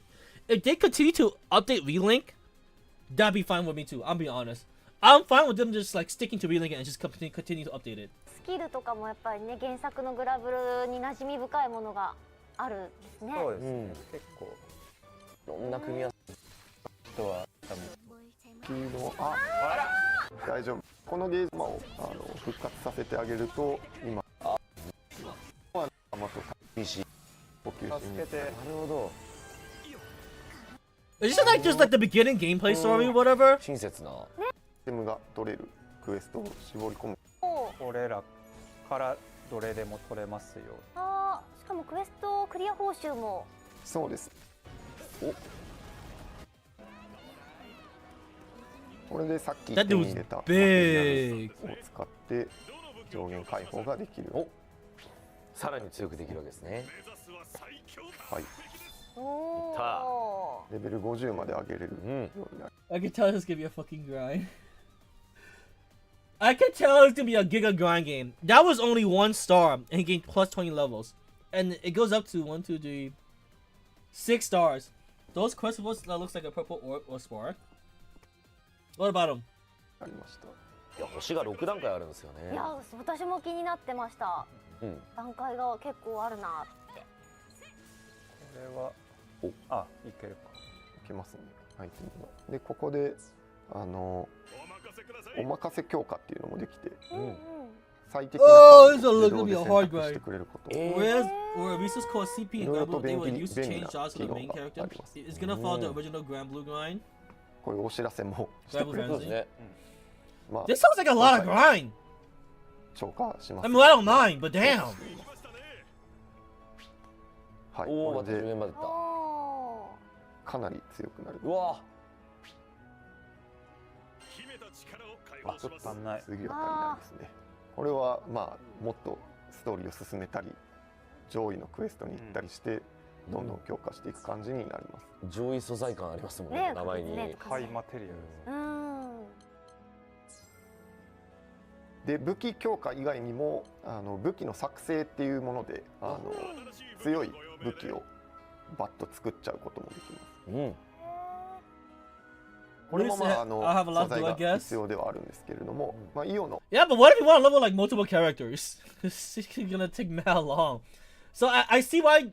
In one of the videos I saw before, they recommend you focus on one main character to max out, rather than multiple, for co-op basically.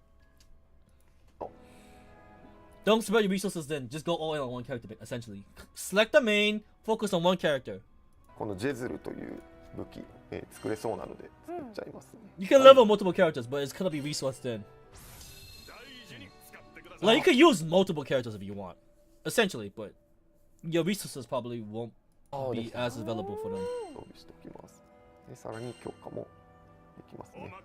覚醒した場合、その今ジェズルの場合レベル40からスタートなんで、結構手持ちの武器のレベルが低い時とか新しいの作れると、一気にキャラが強化できたりしますね。ああ、1からじゃないんですね。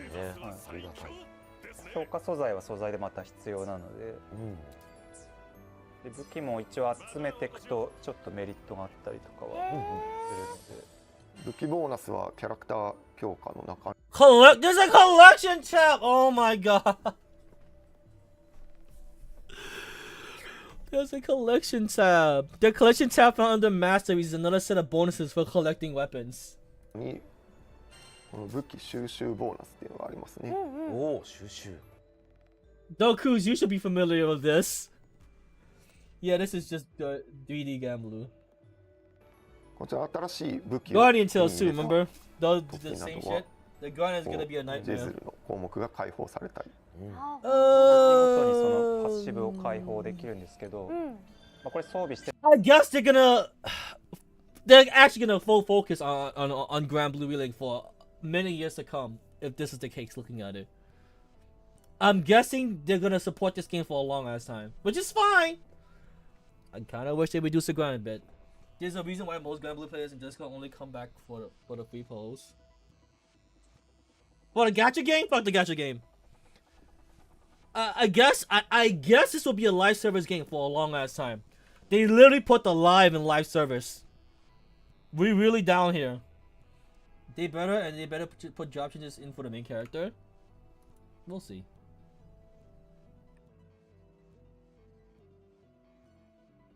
We'll で see. なくても有効なので、 What was I doing? Oh yeah, I was が doing よ this. り強くなれるっていう形です。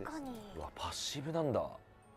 They said it's not a live service game. I thought they said it was a live service game. Like in the older interview, not this year's, but like last year's interview, they said we're making Grand Blue Wheeling a live service game. That's what they said. Did it change? I remember them saying これ that. 武器の The dev said it is themselves. In this video, it's not. Oh, so they changed their minds. スキルの特性によってこれをジェズルはスタン値が高くなる So they changed their スキ minds ル then. がついて Alright. る武器なんで Fair この enough. 武器収集ボーナスでもスタン値が増加するようになってますね。確かに集めた分だけお得というかね、どんどん強くなりますね。 Really, the Tales of Arise looking at scenery. Like unironically, every Tales of Arise game we see, the fucking whatever this shit is called, the towels on top of them, the fabric, the slope. ゲーム好きな人ってこうアイテムを全部集めたい人もいるから I guess I should say every fantasy setting game has that. I guess. そうです。結構かなりやり込む必要はありそうですね。こうやっぱ全部 The scenery does look nicer. It looks like someone's fucking wedding. I will say と that. かね、はいボーナス欲しいってなりますもん。武器ごとにそのスキル特化とか、HP 強化みたいな特性があるんですけど、それが高レベルになるほど結構顕著になるんで、 It's Mondstadt. It is Mondstadt. 最終的になんか好きな方向性の武器装備してもらうことになるんですけど、一応武器スキン機能とかもあるから。 So I'm just gonna get the best in slot weapon and then change that weapon skin to the most banger-esque style weapon ever. So we got Transmog. Lit. 見た目は好きなので遊んでもらって、なるべく多く武器作って、パッシブも解放してもらうみたいなのが、後半だと必要になってくるかなと思います。今サイドクエストでサイドクエスト飛んでいける。 Yeah, grinding mobs got it. キャラクターを切り替えれます。さっき武器を生成したイオちゃんさんの設定以外で Magic gameplay? ご挨拶だ。 How far can she go? イオはチャージ Disgusting magic users. Disgusting. 魔法使いなのでダメージが大きい。 Literally sniping. はい、という感じ I'm guessing Gun Guy could probably do something similar で then. いろいろと要素をご説明しましたが、こういう感じででな床をするいただいこちらのコーナーではですね、はい、皆さん務めております日高と申します。そして皆さんはじめまして、グランブルーファンタジーリリンクでリリーゲームデザイナーリードプランナーをしておりますリリンクスタッフです。よろしくお願いします。Legion Rider Raccoon? 私でも初初めましてな感じがしないんですけど。Oh yeah, they both use guns. You're right. いらっしゃいましたよね。はい、そうですね。ライジングの時は社内トーナメントの方でリリンクスタッフとして優勝させていただきました。You can tell he needs to shave. I can see the hair on the side. 今回はリリンクの紹介ということもありますので頑張っていきたいと思います。よろしくお願いします。よろしくお願いします。リリンクスタッフさんなのにめちゃくちゃライジング強かったんですよ。いやもうその顔面の強さしかもう入ってこないなんですけれどもね、意地でもそれをやっぱり外さないという。そうですね、意地でも外さず頑張ります。それで今回のマルチクエストを挑戦するそうなので、ちょっと頑張っていただきたいなと思っております。リリンクスタッフはライジングもうまいので、ちょっと手伝っても。I know him, but Mr. Relink Dev is really good at Rising. Oh, the fighting game! So he took first place? So sometimes we have him help out with that game too. My man's multitasking? なるほど。なるほど。そしてこのリリンクはディレクターさんがね、3人いらっしゃることなんですけれど、普段はどういうお仕事をなさってるんですか？はい、僕の方はナラティブディレクターということであまり聞き慣れないと思うんですけど、気になってましたね。奈良県の情報にやたら詳しい。そういう奈良にあまり詳しくないんですけども、鹿いっぱいいるよみたいなじゃないってことではなくて、日本語でざっくり言いますと物語、リリンクの世界であるとか、あとはストーリーであるとか、皆さんにやっていただいた声の演技であったり、そういうグラン君が剣を収めるところすごく良かったです。そうゆっくりカチッていくところがあそこめちゃくちゃ良かったです。アクションで気持ちよい上にちゃんとグラブルらしい。もう骨子の部分な感じがね、いつも話よろしくお願いします。ところでクエストを挑戦するっていうことなんでしょうか。割ってみてですと見て派手になりますとはい、では今街に4人が集まってる状態になってます。まあそうかね。まあしたいと思っての装備になってますので、かなり液体力がさっきのまあジータはかなり体力防御力上げつつリティいろいろと。 These are sigils, right? So you customize your characters with these sigils, I'm assuming? ジータは次やと思います。してると時間がなくなるので、Was that Underbag? When did they show Caligula's show? ガンダゴーザ They've been showed them. Yeah, you were Underbag. They've been showed them. 敵をスロー They showed them a long time ago. 正敵を止めしたと禁止になりまくりましたが、ダメージGっていう感じでエンドコンテンツの戦うのは立ち位置にカスタマイズしやすくはなってます。準備はできてるぞ。では行きます。はい。今回戦うのは Lucius Windrime。風の竜。昔曜日クエストにいたやつです。ああ、曜日クエスト。 Weekly quest. Wait. 曜日クエストにいたやつです。Oh, it's from the gacha. From the gacha, he was a weekly quest, right? 懐かしい。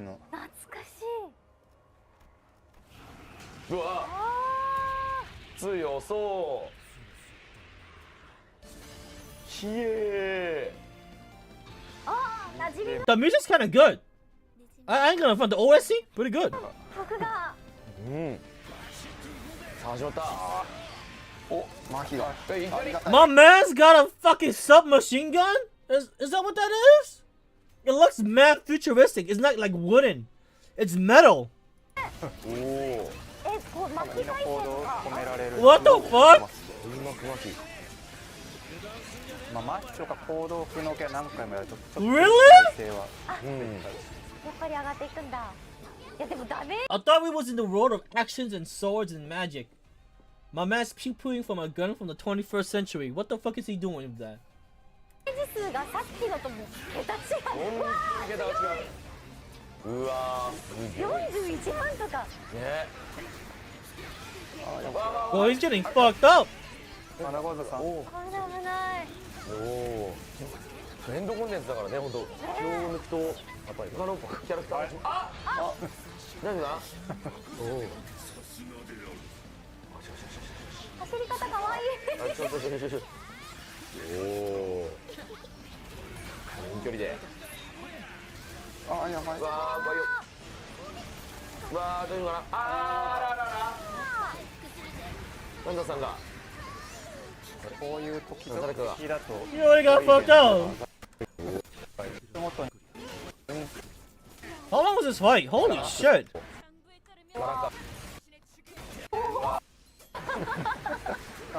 Okay, when did I start this raid?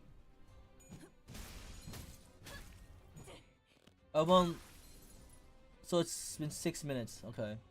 I want 50 minutes.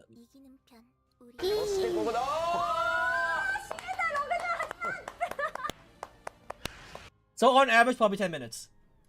Because these devs know what to do and they use level 100 maxed out characters. So on average, in a pug run, this endgame boss is probably a 10 to 15 minute raid. Maybe 20 if they all suck. すげえ。すごい綺麗に締めましたね。いや。いや強かったですね。ちょっと危なげな震えながら戦ってましたけれども。X。やったー。マップ考えて。風流だと火が弱点とかあるんですけど、まあ原作ほどその。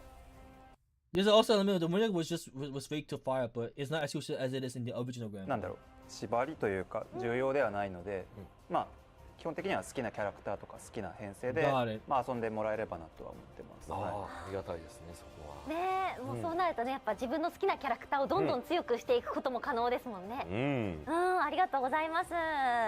まあね。So when is weak to fire? What's Earth weak to then? Water? 本当に迫力のあるエンドコンテンツのを見せていただきましたけれども、小野さんいかがでしたか？かなりの攻撃ねも戦ってみたいなって思ったんですけど、コンテンツっていうね使えちゃったらこれエンドコンテンツになるのかなってちょっと気になっちゃったんですけど、そのあたりってどうなんですか？Oh, Doku's already answered this for me. You can't use assist mode in endgame content. フルアシストモードとアシストモードに関しては、エンドコンテンツと呼ばれるような最高難易度の No easy mode では残念ながら使用できないことになってます。 No easy mode。AI とかフルアシストモードを使って、プレイするよりも、人がプレイした方が、やはり、火力が出たりとか、強いことになりますので、そちらで楽しんでいっていただければ。あと、今回お見せしたボスは本当にAll the images is blanked out? これよりも強いボスっていうのはまだまだたくさんいますので、Maybe, I'm not sure. 楽しんでいただければと思っております。はい、ありがとうございます。なるべくなら私も実力で倒したいなと思っていたところなので。フルアシストでそこまで遊ばれた方でも、あそこのクエストに至るまで結構プレイしなくちゃいけないんで、そこに至るまでに仲間の CPU であったりとか、Maybe it's down on your region? 他の仲間たちっていうのはすごい強くなってる状態なので、そこはちょっとそこまで至ったというかそこまでやりキャラクター育てたいとここまでということなんですけれど、大島と住んでいる人たちが困っていることをしていく。いろいろと歯ごたえのある、ボスであったりとか、あと戦い方、遊び方、もう本当にさまざまなですね、本当にお知らせしていきさせてください。改めましてグランブルーファンタジーリリンクは2024年2月1日発売となります。デジタル版はアーリーアクセスがありますので、1月29日からプレイ可能となっております。よろしくお願いします。はい。そして体験版が明日からダウンになります。Steam 版はありませんので、ちなみに、PlayStation 5、4版のみとなります。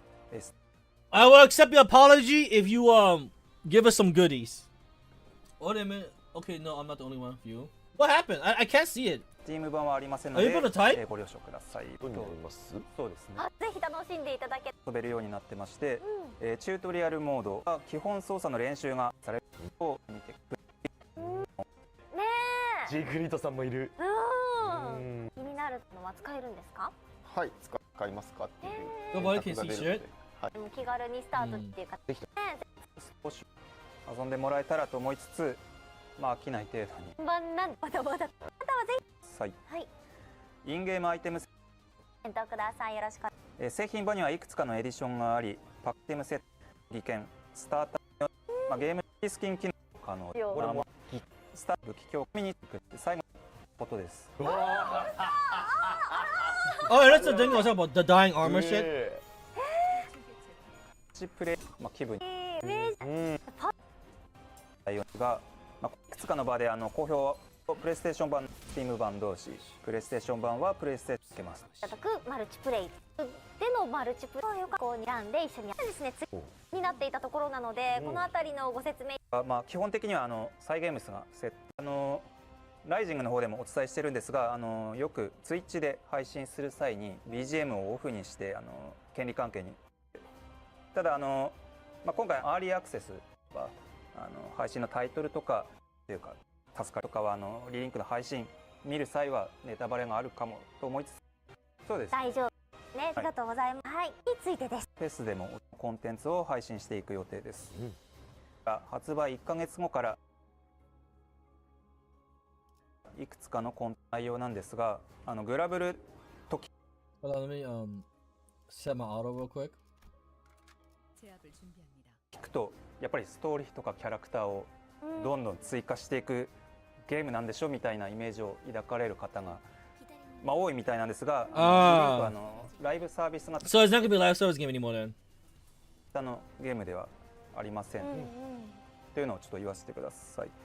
リリンクパッケージ単体で完成しているものと思っていただきたいですし、アップデートの内容とかスケジュールも基本的にはリリンク本体をやり込んだ方向けの拡張。I guess most people the reason why they probably answering this because most people are under the impression that it was gonna be a live service game, but I guess they changed it. コンテンツが追加されていきます。とはいえ発売後の例えばアップデート配信のタイミングでリリンク初めてプレイされるって方もやっぱりいらっしゃるかなとは思うんで、そこのフォローであったりとかっていうのもしていく予定にはなってます。なるほど。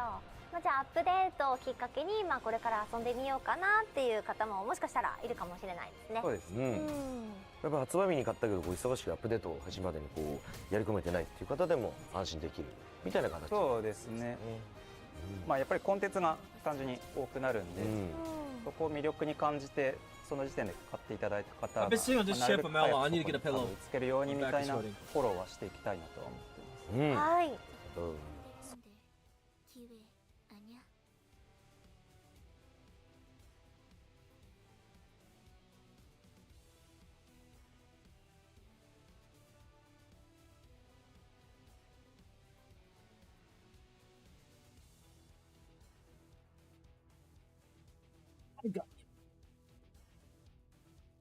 そんなわけでアップデートの第1弾はこちらです。週末は間もなく成就する。この声は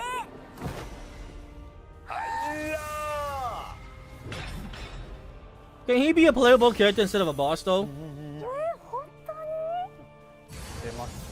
パラダイスロスト。パラダイスロストだ。戦うの？やられた。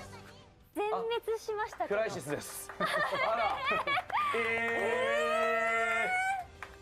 はい、そんなわけで、アップデート第1弾超高難度クエストルシファー戦が追加となります。いきなり。あら。さっきのエンドコンテンツと比べ物にならない火ダメ今受けてなんかやばそうでしたね。やばそうでしたね。いやもうこんな発売前からなんか手応えのありすぎる、パーさん見られるなんてね。超高難度クエストっていうことで、相当やり込まないと太刀打ちできないぐらいにはなってるんで、発売後からその配信までの間に、ゲーム楽しんでいただきつつちょっと準備していただけたらなとは思ってます。なるほど。でもこれをどういう状況でファーさんと戦うことになるのかすごい気になります。これゲスト参戦的にストーリーとはもちろん関係ないんですけど、トリプルゼロの人を再現したバトルを楽しめるっていう、コンセプトのバトルになってます。セールスポイントがあればちょっとカジの方からなんかお願いできますか？そうですね。原作のグランブルファンタジーで出てきたルシファーのエンジェルとか。That doesn't sound good.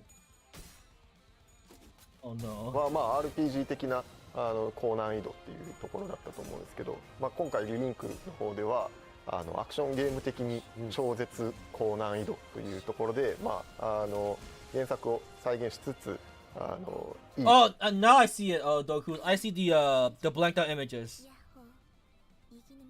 Yeah, Disco brick, Disco brick. Yeah, Disco definitely. 演出、かっこいい演出、取り込みつつ、アクションゲームとして本気で歯応えのあるコンテンツとして、まあ、仕上がったかなと思いますので、まあ、ぜひアクションゲームファンの皆方様にも、ご期待ください。確実に、高難易度なので、凄まじく難しいです。うわー、そうですよね。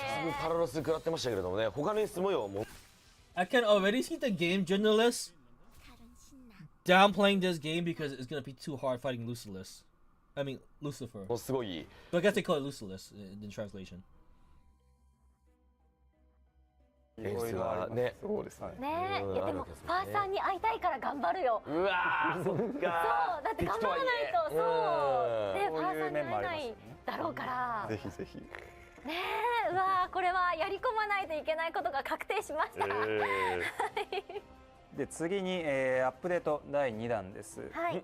第2弾ではプレイヤブルキャラクターとして10天守のシエテとソーンが追加されます。こちらは4月頃の配信を予定しております。いやー楽しみ。でももう発売されてね4月ってなったらもうすぐですもんね、結構。ファーさんと遊んでたら多分すぐかなと思います。あー、その2ヶ月でファーさんと遊べるぐらいまで成長できるかな。本当ですよね。ねえ、頑張っていかないと。いやーでもこうイラストとかもねすごく素敵だし、まあ現段階だとね彼女たちがどう動くのかわからないからすごく楽しみ。本当になんか派手な演出が待ってるのかなって期待がいっぱいです。結構そのテストプレイで僕も最近触ってたんですけど、まあ、エフェクトがやっぱり他のキャラと確実に違った気合が入って、今でも十分ね気合も他のキャラも十分すごいんですけど、やっぱり全キャラクター作り終わった後にさらに作り始めたところで、まあ、担当しているスタッフ全員のレベルが上がってる感じがすごい。ご期待ください。さすがは10点集っていう感じになるってことですね。かなり10点集感はあると思います。楽しみ。まあ今ご紹介したアップデート内容なんですけども、スケジュールこのようになって。 So we're gonna have another update in May. まあ3月上旬にルシファー、4月にシエテソンで5月にもう一つというのがまあ現在予定されておりますんで、いずれもご期待ください。なんでしょうね。発売直後毎月 Wonder what the 5月ま 2.0 で is は。 like. 2.0. What do you mean 2.0? There's a 2.0 update? There's gonna be a 2.0 update? 期待ください。発売直後毎月5月まではアップデートが確定しているということで、すごく楽しみですね。Oh, but like a hypothetical. そ Oh. れでは次の What characters? If they're drawing from like the base Grand Blue games, right? I would assume like more characters or like more boss fight. Since the update flow goes from 1.0 to oh. お知らせお願いいたします。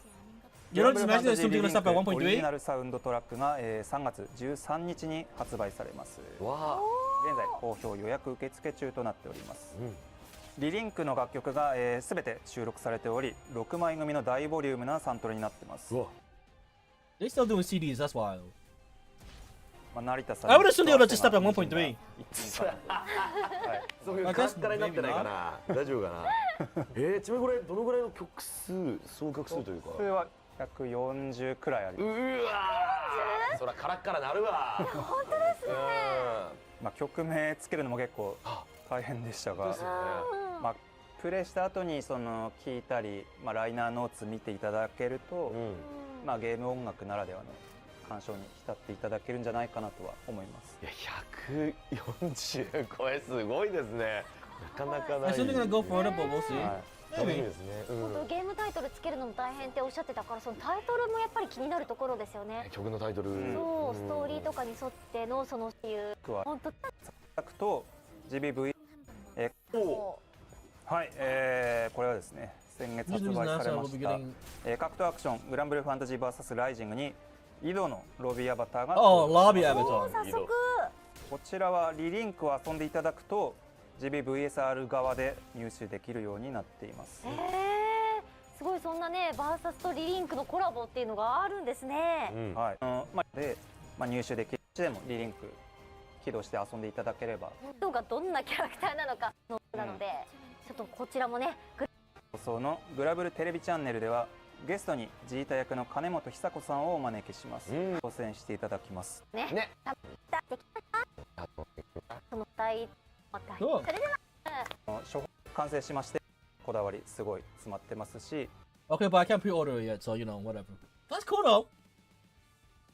Shut up. Is that for me? Welcome back. I'll be eating. Let's watch some food videos now. Fired me over 15 years ago. Course 2 is on the way, but first I want to talk about why did I get fired from here. You see, I'm from a little town in Minnesota called St. Cloud with a population of about 60,000. And right now I'm headed there and I'm headed to the Applebee's. I moved to Korea when I was 24 years old, but before that I had a lot of different jobs. I moved appliances. I worked at a radio station. But the job that gave me the most money is the job I got fired from, working as a server at Applebee's. As much as people hate on Applebee's, I gotta admit it's a guilty pleasure of mine. So I'm curious, one, am I gonna see anybody who recognizes me? Is the general manager still there? Is she gonna fire me from dining? Also, what does the menu look like now? Well, we're a short drive away and we're about to find out. We're just pulling in now. For old time's sake, I'm gonna park where I used to park for 2 years straight, in the back parking lot, far away from all the good spots. Hold up. Let me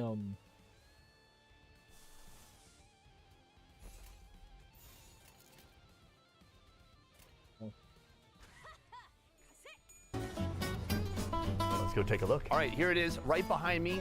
Applebee's. I haven't seen this place in a long time. I worked here for a couple years and I didn't get fired for just one thing. I got fired for 3 things. I'm going to tell you the 3 reasons I got fired over a 3-course meal. Let's go inside and check it out. Shut up. Is that for me? Welcome back. How'd they know I was coming? Hi, Gina. I used to work here 15 years ago. Yes, you did. What is your first name? I remember you. I looked at you and I thought, I know you. Yeah, Jess fired me.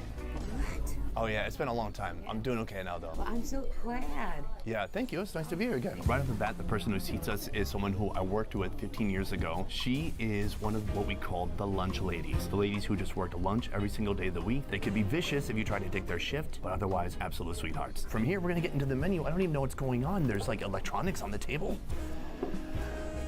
I'm old. I'm looking at the menu now. There are a lot of familiar classics and a lot of new things I've never tried before. I'm gonna start with a salad, but this is not just any salad. This is a special salad. You'll see why soon. All right, folks, I got my first course right here. This is a mango perfect margarita. Perfect for day drinking. This is our first course, the crispy oriental salad. So here's what's special about this salad. This was constantly ordered during lunchtime when I worked here, and it is beloved by middle-aged white women because they think it's healthy. But this portion right here is 1,250 calories. What? It's over half your calories for the day. It probably doesn't help that it has fried chicken on top, and then this tangy, white, super sugary, sweet, smoky dressing. They already put salad dressing on it, so I don't need this, but I want it. Let's put some on. Oh, God. What the? Oh, no. I haven't experienced this since I was a teenager. Oh! Ew, dude! What the? That is like the best dressing ever and super unhealthy. Here's what makes it crispy. Fried chicken, and then here we have some fried egg noodles, as well as crispy cabbage. Cheers to the Orient. Beyond the crispy fried chicken and the egg noodles and the cabbage, there's also sliced almonds in here too. There's crispiness on another level.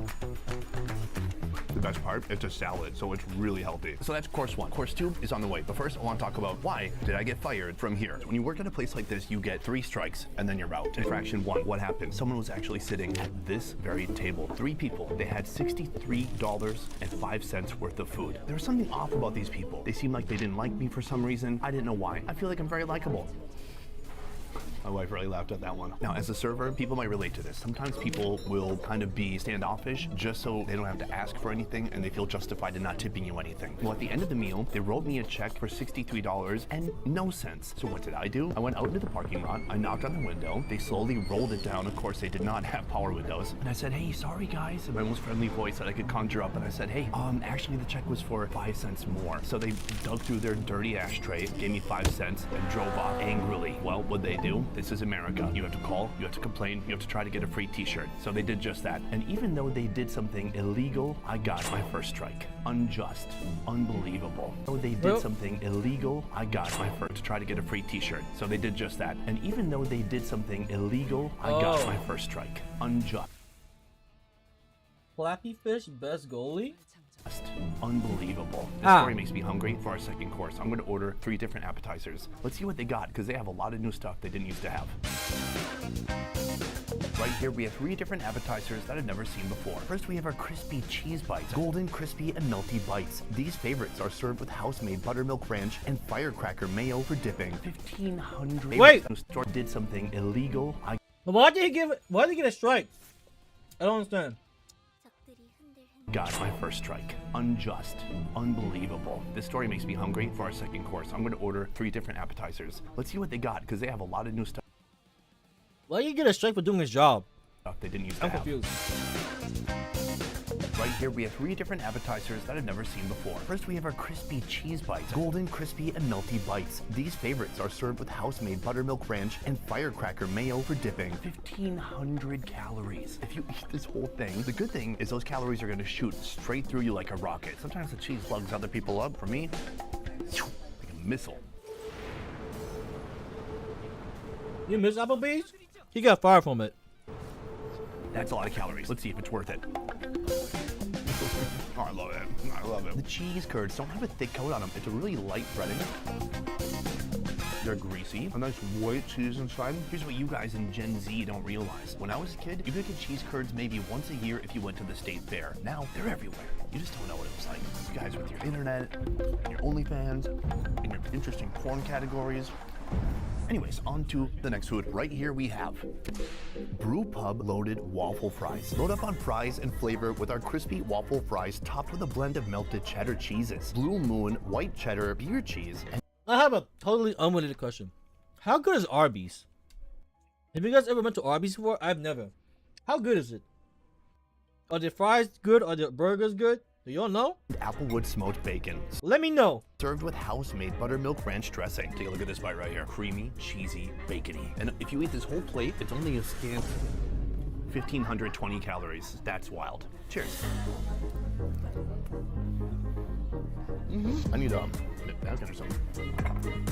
The fries are potentially over-seasoned because the cheese is also bringing a lot of salt, the bacon is bringing a lot of salt, and then you put it in the ranch and it's like sodium level 1,000. But who cares? In general, I like it. If I'm gonna eat something that's nacho-y though, I want it to be nachos, not french fries. In a moment, I'm gonna tell you why I got my second strike, and honestly, I probably deserve it. But first, this chicken wonton. Hold up. I didn't pick my shit yet. Arby's is alright. It's the more expensive choice. Oh! So you're saying Arby's is like high class? Is that what you're saying?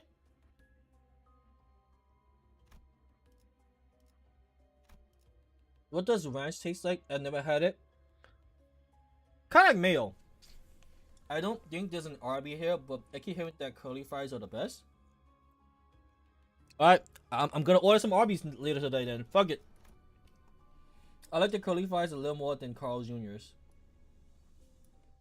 Isn't ranch basically mayonnaise, or am I bugging? I've never had ranch either. But I assume it's like mayonnaise, right? Am I crazy? Wait, don't picture this. What is this? What is this? What the persistent dog shit? Hold up. Okay, wait, I like this. What is this?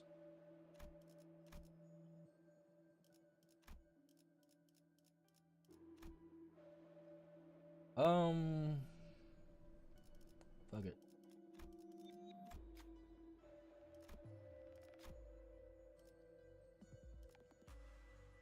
Ranches haven't sent dipping sauce you can put on salad, I guess. Oh.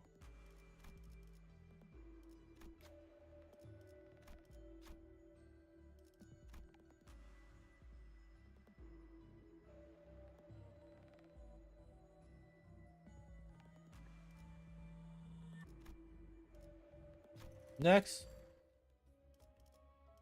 Well, what floor are we on? Floor 4? Alright, hold up. Let's press play. Save some costs to upgrade your ego gifts. Got it. Tacos. I like it. They're stealing from every culture to make this one dish. Sweet Asian chili, marinated grilled chicken stuffed into crispy wonton shells, topped with our signature cold. So this is a Mexican plus Asian mix of a taco. Coleslaw and cilantro. Cheers.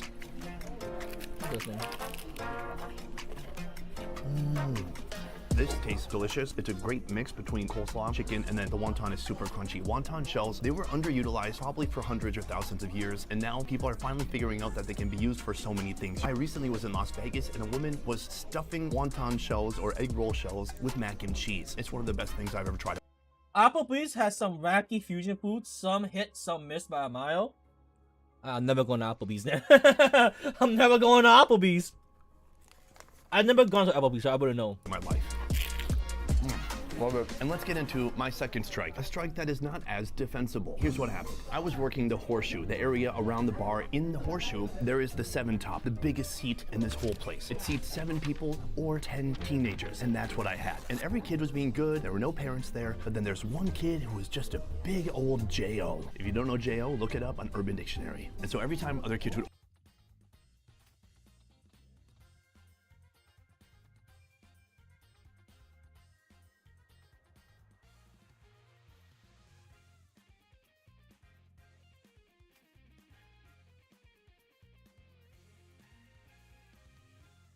Oh, jerk off. Got it. Jerk off. order, he'd be like, bleh, bleh. And so what did I say? I kindly asked this young child if he had Tourette's. What happened? He chilled out the rest of the time. It's old-fashioned bullying. It worked really effectively. I got the order, I finished serving them, everything was fine. What happened? You roasted him. Tourette's? His mom. By the way, he didn't really have Tourette's. His mom called Applebee's and said, I want a gift certificate for every kid who was there.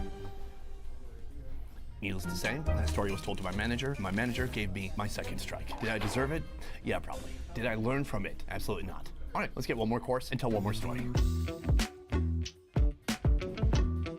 This right here is our first victim, the quesadilla burger. I love whoever wrote this copy. The quesadilla burger, part burger, part quesadilla, all taste. Our all beef patty topped with 2 slices of pepper jack cheese, Mexi ranch sauce, crispy applewood smoked bacon, house meat, pico de gallo, and shredded lettuce, and a crisp warm cheddar quesadilla. And that's 1,100 calories. It's Minnesota, Two apparently. Tiny tortillas, and they slammed it around a beautiful burger patty. It's Tex-Mex mixed with American fusion, mixed with a sprinkling of obesity. Let's try it out. That's absolutely delicious. The tortilla on the outside, super crispy. The cheese is melty and gooey on the inside. The burger, standard patty, but not too thick. Then they have that sauce. I just realized what this is. This is a taco burger. The Mexi, am I really doing an in-depth review right now at Applebee's? The Mexi Ranch, I think, is a combination of salsa and ranch. It has a zesty, delicious flavor to it. Someone online told me recently I suck at describing food. They said I should buy a thesaurus. Well, guess what? I don't know what that is. This person was a real jerk, or I can't think of another word, but this is a big win. I actually would legitimately get this again. In a moment, I'm going to tell you why I got my last strike and the final reason that I got fired from this establishment. But first, one more course. This is the 4-cheese mac and cheese with honey pepper chicken tenders. They're mixing stuff they have and they're making new stuff out of it, like Taco Bell. They're using the penne noodles. By the way, those noodles, they cook them beforehand, and then when you order, they throw them in the microwave. A sweet and savory 4-cheese penne mac and cheese topped with applewood smoked bacon and crispy chicken tenders tossed in a honey pepper sauce. There's bacon in literally every dish. Let's try it out. Beautifully microwaved noodles, cheese that was ladled from a hot pan. Let's give it a shot. Is okay. Doesn't have a lot of flavor. It is a liquidy cheese sauce that was definitely just kind of scooped on there 10 seconds ago. It's passable microwave food, but these glazed chicken fingers looks decent. Oh, yeah.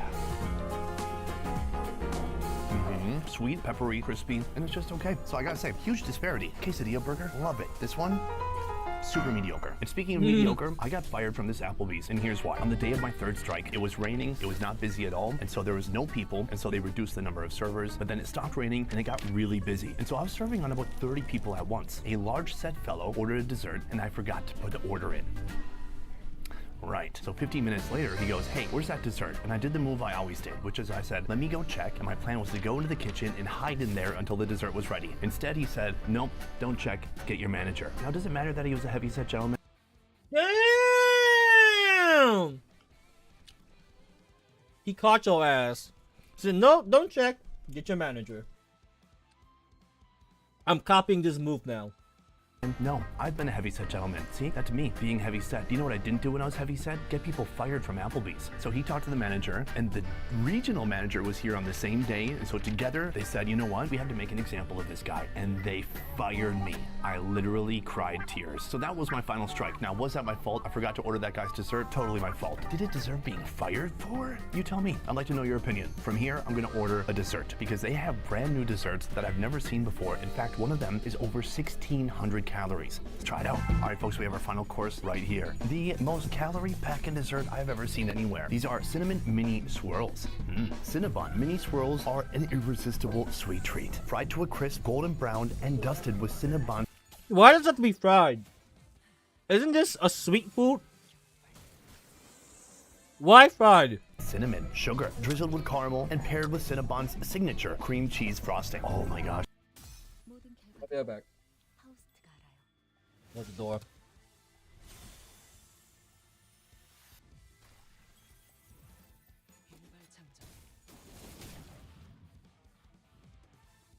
늦으면 내피랑 먼저 갈 거야.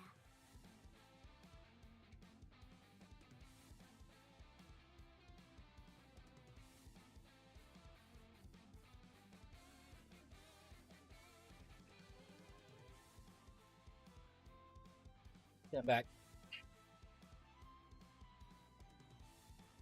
Just shut up. Gosh, it's so warm in my hand. It's like warming my soul through my fingertips. Taste one, plain.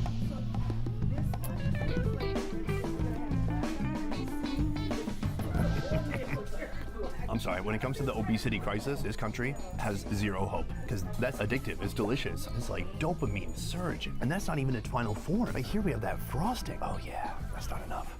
Oh yeah. Cheers. God damn.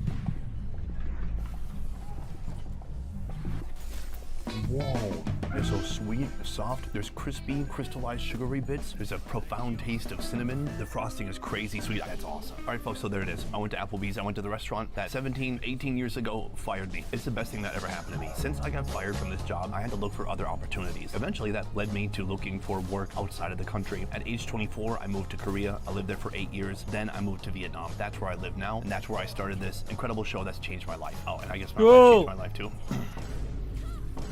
So if you go through something catastrophic like being fired, first of all, you're gonna feel like an absolute loser, and probably you are. But guess what? That is the end of one chapter and the beginning of another. Another chapter that you have no idea where it'll take you. For me, it's taken me around the world, and I couldn't be more happy. Let's go outside, and I'll tell you which from today was my absolute favorite. Boom, and that is lunch at the restaurant that taught me everything that I know about food. Not actually. Today I tried 6 of their brand new items. Which one was my absolute favorite? I gotta say, any guesses? It was the quesadilla burger. I did not expect that. It was delicious. It was melty.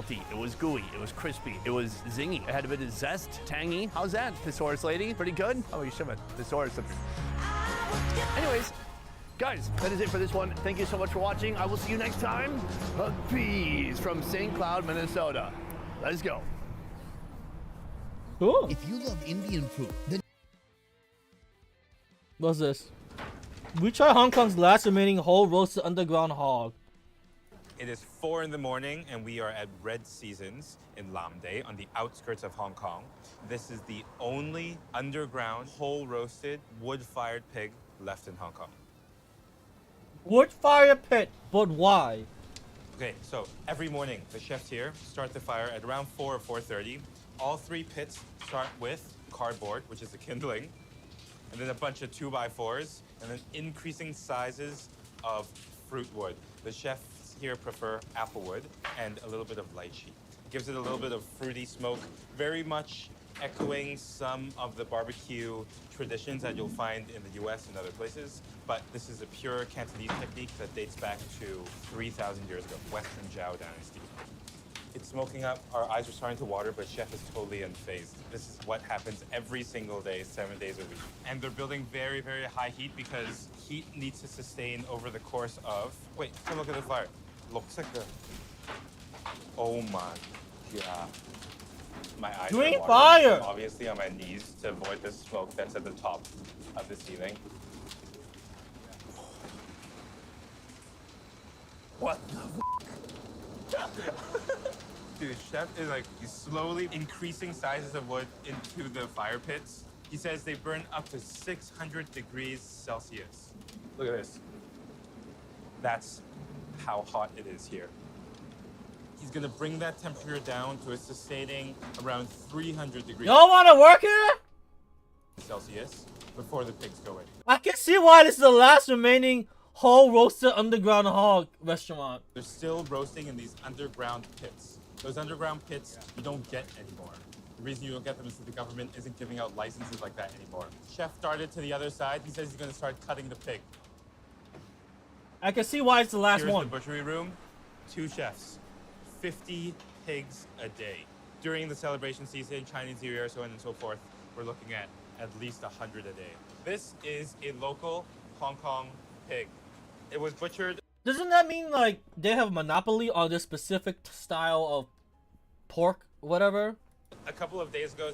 Because they're the only ones that have this underground whole roasted pig style, whatever. After it was hung, and it comes in whole, bone on and everything. The first thing to do is to clean it up and get it ready. Go into the shoulder, cut crisscrosses to open up that flesh so that it cooks evenly. And they trim off all of the excess meat that might be a little bit too thick for the roasting process. Because the entire pig is roasted at one time, we need to ensure even cooking. The belly is roasted bone on, the legs are kept on, as well as the head. The head is an important part of the process because it's part of the ceremony. This is a pretty long history of roasting pork in southern China, and presenting it at special occasions is important to Chinese people. I think the best way to describe this process is the salt cure. So the cure is salt and sand ginger, sagung, iconic southern Chinese seasoning. We're going to draw out any of that excess moisture to give us a nice meaty texture. It's a generous amount, but it's a huge pig. The chefs together are flipping the pigs over the next one to get rid of the excess salt.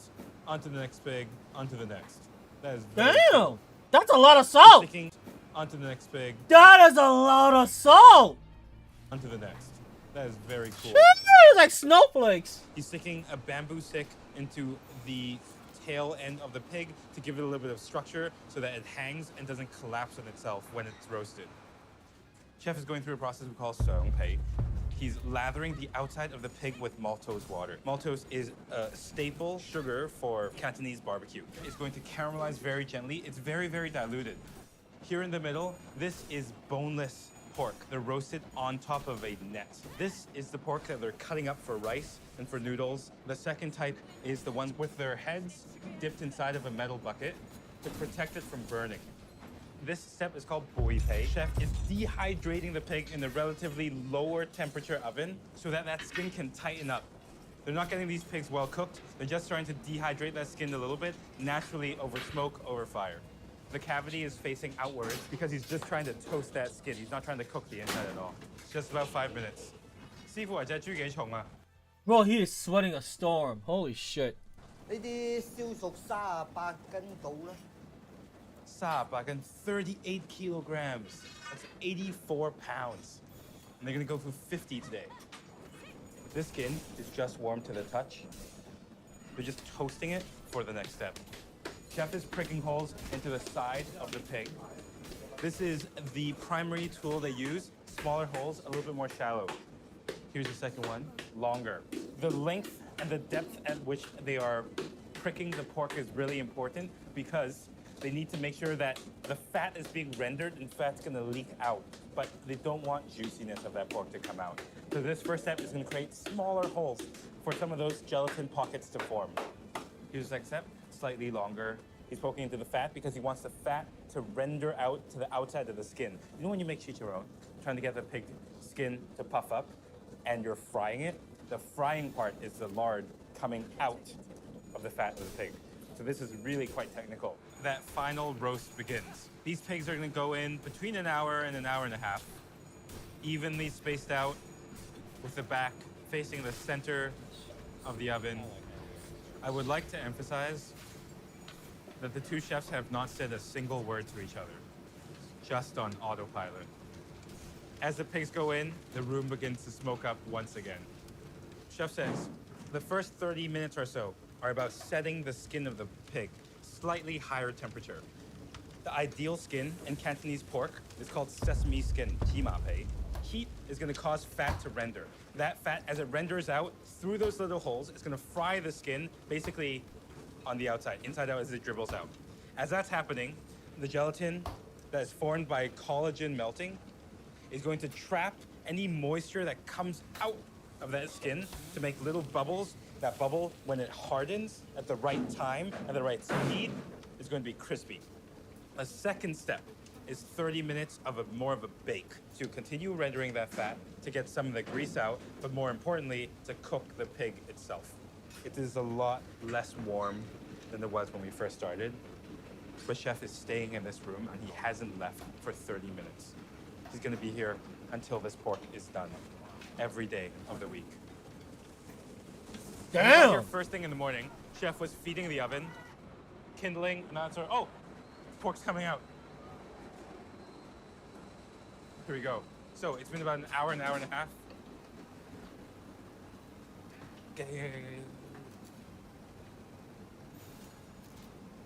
Oh yeah.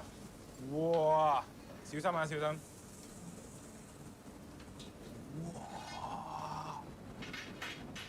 Look how consistent that skin is. Oh my god. Is that crispy pork? Way clear because there's oil splashing everywhere. All that fat that's rendered out is in the bottom of these bowls. Come with me. Here's a pig. They're just brushing off little bits of burnt pieces. It's inevitable because of the inconsistency of the skin. The good news is that this skin is quite thin. There's still going to be crisp underneath. Can you give me the light? You see how thin this skin is? That's the light shining through. I mean, it's a little bit like a Rice Krispies, right? Every bubble is where fat leaked out and water punched out and gelatin encapsulated it. And as it roasted and hardened, that's what makes it crispy. These pigs are gonna get transported by truck to various locations, including the restaurant they have 100 feet away. The pork has made its way into the kitchen. Okay, so, did you hear that crisp? Listen to the sound. I'm hungry, You hear that fuck! crisp? You hear that crunch? This is the front of the restaurant. All of the different types of barbecue meats, whether it's char siu, poached chicken, pork! It's the fried pork! The roast pork, or duck and goose hanging out front. This is what we do as Hong Kong people. We walk down the street, we look at these front displays, and we look at what was good today. Whether they had roasted it well, whether it looks juicy and delicious. 師傅呢度用到係咪成日會唔會賣晒㗎？賣晒。夠啊，一隻唔夠㗎。賣嘅咁一日你估賣幾多隻豬到啊？ How many pigs do you sell today? 三 Do we pigs. eat a fork? Down with the same cleaver. Oh, so good, so good, so good, so good. Oh my god, that is delicious, my dude. Chef and I were discussing this. I love this. I actually eat this shit. I didn't know that's how they did it. Here is our favorite cut. This was roasted a little while ago, but you can smell that smokiness. You see how juicy it is? You see that layer of fat? Some of it's rendered off. That's why it's starting to separate, which is actually a good thing. There's no hard layer underneath. It's very nice and thin. That lard has rendered out. It's nice and pure. It's nice and silky smooth. And that shoulder is so flavorful. Deliberate, hard cuts. 1, 2, 3, 4, 5, 6. My god, Boom. delicious. Gorgeous. There Oh you go. my god. 3 ribs for you. Mm. This is the roast pork. Shut up. Less talking. More eating. Yes! Yes!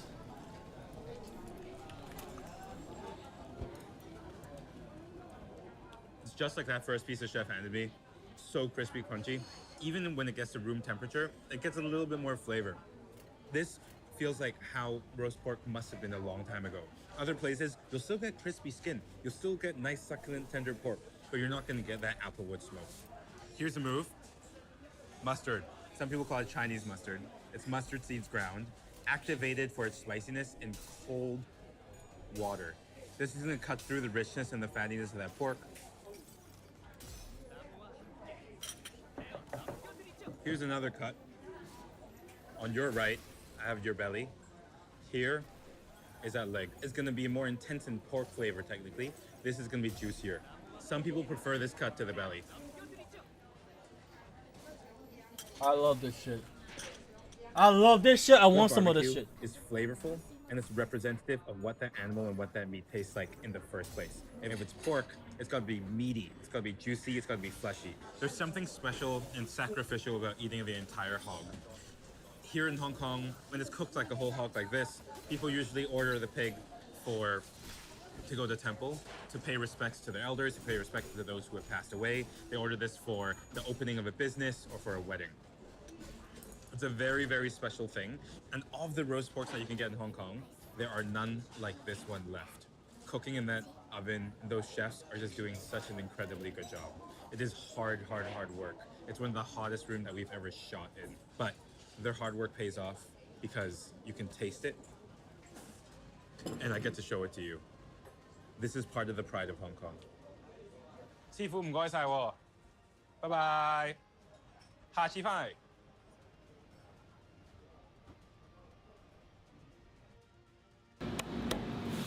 Oh shit, what the fuck? Oh.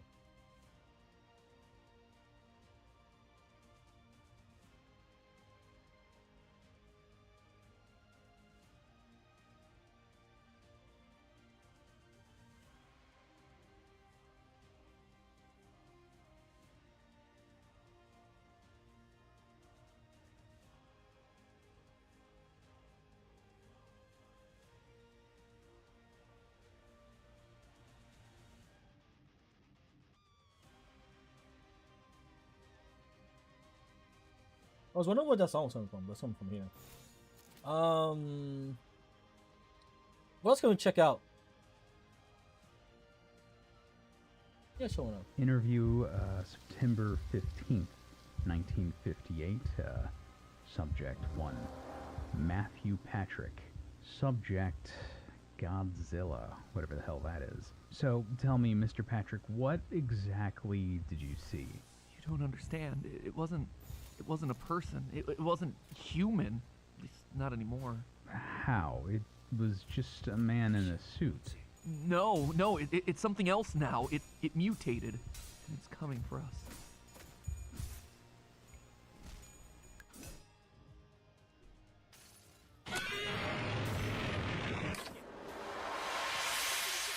Hello, Internet! Welcome to Film Theory, the show that has the world's best imitation of the Godzilla roar. That was my very lame Godzilla scream. Listen, Toho is notoriously protective of that roar. It's the best that we're gonna do, alright? So, we're all familiar with Godzilla, right? King of the Monsters, been a mainstay in movie theaters for the past 7 decades. He's appeared in nearly 40 films and single-handedly pioneered the whole kaiju genre. And of course, with that amount of history, you're gonna have a ton of different interpretations of the character, from the big-budget American movies where he fights King Kong in the Monsterverse, to true low-budget horror masterpieces like this year's Godzilla -1. But today, I want to look at a completely different take on the character. One that's available right here, right now on good old YouTube.com. A new analog horror series known simply as The Man in the Suit. You're not hearing that incorrectly. It's an analog horror series about Godzilla, or at least the human inside of Godzilla. And let me tell you, loyal theorists, the story that it tells is simultaneously scary, tragic, and heartbreaking. In an overcrowded genre full of cheap thrills, The Man in the Suit's covering some massive topics with devastating themes, which is only made more impressive once you realize that the channel's creator unknowingly is just doing this all on their phone. Also, and this is just a side note here, it recently came to my attention that Unknowingly was getting harassed by a small subset of the Godzilla fan community for the series and thinking about ending the entire thing. To which I say, first off, Unknowingly, your work is great. The story that you're telling, it's mature, it's thoughtful. Don't let a small group of whiny, butthurt man-children diminish the great work that you're doing. Speaking of those butthurt man-children, if you are one of those people who harass someone's fan creation because the visuals are bad or the story isn't what you like, guess what? You are a baby and you need to go change your diaper. Wah man, baby, go back to your crib. Valid constructive criticism, yeah, that's one thing. That is great. It is valuable to creators across the board. But sending death threats to a kid making a fan series on his phone because in your eyes it disrespects your rubber suit lizard monster, guess what? You're the real monster. Ooh boy, I went a little bit harder than I expected on that one, but I had to get it off my chest. You see, in case you missed it, I made an announcement over on Game Theory that these next 10 weeks of episodes will actually be my final 10 weeks of hosting these channels. Don't get me wrong, I'm still gonna be around working on really cool projects in the background, including a lo-fi related ARG that I'm just really hyped about, but it's not gonna be me recording these scripts every single week. I talk about it in a lot more detail over there, in case you're curious as to what's coming next, but the long and short of it is that my time as the film theorist is coming to a close, and so, you know what? I'm just gonna tell it like it is. And Toxic fans, you suck. You have ruined so many series for so many people. You are the worst. Go home. Let people enjoy what they want without you trying to gatekeep it. And everyone else out there, don't feed the trolls. Ignore them. They'll go away to their lonely little holes. Whew, kept that one pent up for a while. Anyway! God damn, MatPat, what the fuck? Why are we roasting motherfuckers? Troll's gonna troll, I'll be honest. Troll's gonna troll. The Man in the Suit. It harkens back to the earliest days of the Godzilla franchise, when all special effects had to be done practically. So, to simulate a giant lizard terrorizing Tokyo, the filmmakers had a real stuntman put on a big rubber suit and stomp through miniature models of the cities that it was fighting in. However, working in these suits, it was a far bigger challenge than you might initially realize. They had no eye holes for the actors to see out of. They weighed over 220 pounds. Internally, they heated up to extreme temperatures, and they were so difficult. Bro, I've never seen MatPat just like what's the word I'm looking for? Vindictively shit on someone. Like, ooh, cry or so on. Like, I've never seen him like do shit like that. Cause he's family friendly, right? He gets mass sponsors. Cause he's family friendly. I've never seen him just go, ooga booga booga booga. Well, he doesn't say the F word, but you know the vindictive nature of that tone. Had to attach a tube to get the actor air. A tube that had to be removed with a I've never seen MatPat not like that. Thing. There was even one incident where an MatPat is kind of scary. Actor almost drowned when his breathing tube fell out as he was being lowered into a pool of freezing water. That right there, it already sounds like a terrifying experience. But the Man in the Suit takes things a step further, reimagining that claustrophobic experience as one that never ends, as the suit completely consumes the person inside, turning them into a mutant monster themselves. But underneath all of this monster business is actually a surprisingly heartfelt story about pain, grief, and overcoming cycles of violence brought about by one of the worst tragedies in human history. Yeah, this is one of those series, friends. So charge up that atomic breath, loyal theorists, as we begin to unzip the secrets of the Man in the Suit. Now, before we actually hop into the discussion, I did want to acknowledge up front that the series includes fictionalized versions of real people who actually existed. This includes the real actors who played characters like Godzilla and the other kaiju. These aren't just anonymous stunt people. However, the Man in the Suit is also clearly set in an alternate universe, dealing with events that never actually happened, even if they are happening to real people. I just wanted to clarify that because when you're dealing with these sorts of online analog horror series or ARGs based on dramatized versions of real events, it's best to clearly separate the real fact from the fiction. So in classic analog horror fashion, the actual plot of the Man in the Suit isn't exactly the easiest thing to follow. Everything's told to us through VHS tapes uploaded by an anonymous American cameraman who worked on some of the original Godzilla movies back in the day, and it was far more disturbing than you might think. The original actor hired to get into the Godzilla suit became obsessed with it, staying in costume the entire time that he was on set during break, even taking it home after work despite being told not to. Yeah, basically, even though we told him that. Shit, I would do it too, motherfucker! Imagine walking around like as a giant dinosaur for free and getting paid to do it. I'd do it too. Producer on the film says that it's almost like the suit was talking to the actor. Eventually, the actor started calling himself Goji, a nickname borrowed from Gojira, the Japanese name for Godzilla. Now, you might chalk all this up as an actor taking his role very seriously. I mean, this guy could very well be the Jared Leto of kaiju films. But quickly, things start to escalate, taking a turn for the worst. Goji's breathing becomes strange, and he stops moving entirely for minutes on end, despite the crew's best efforts to keep him on track. Eventually, they decide to take a look inside the suit to check on Goji, but what they found inside was no longer human. Goji's flesh and bones had grown into the suit, flesh filling all the empty space inside. His organs rearranged, and he's lost his vocal cords, though he could still see out of the suit's eye sockets with bloodshot eyes. The suit has become his new skin, his new body. The man and the suit have become one. Of course, instead of doing everything they can to help this obviously suffering man that they had literally transformed into a monster, the production company Toho just decides to keep this turn of events secret from the public, partly out of fear of being sued, but mostly because Godzilla was just making him a whole lot of money. They had merch to sell and movies to make, baby, so the show had to go on. And now, hey, they had themselves an actor fully dedicated to the part. However, as the years roll on, it becomes clear that Toho has no real control over the creature. During the filming of the sequel, while shooting a scene between Godzilla and a new monster called Anguirus, Goji ends up attacking his co-star, biting into his suit, causing the other actor to bleed. The stunt performer inside screams out in pain, and when the crew opens up the Anguirus suit, they find that it too has been transformed into a monster, just like Goji.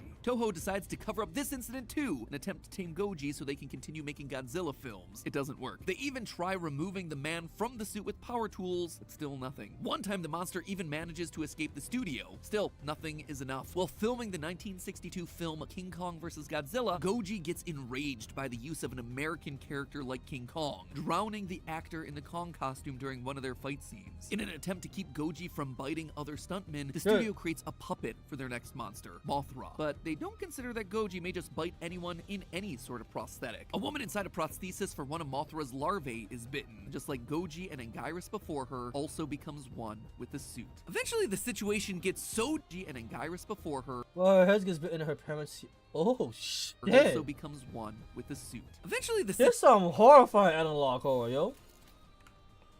Hold on, what the fuck's happening to my team? We're losing here. No, we're fine. We're fine.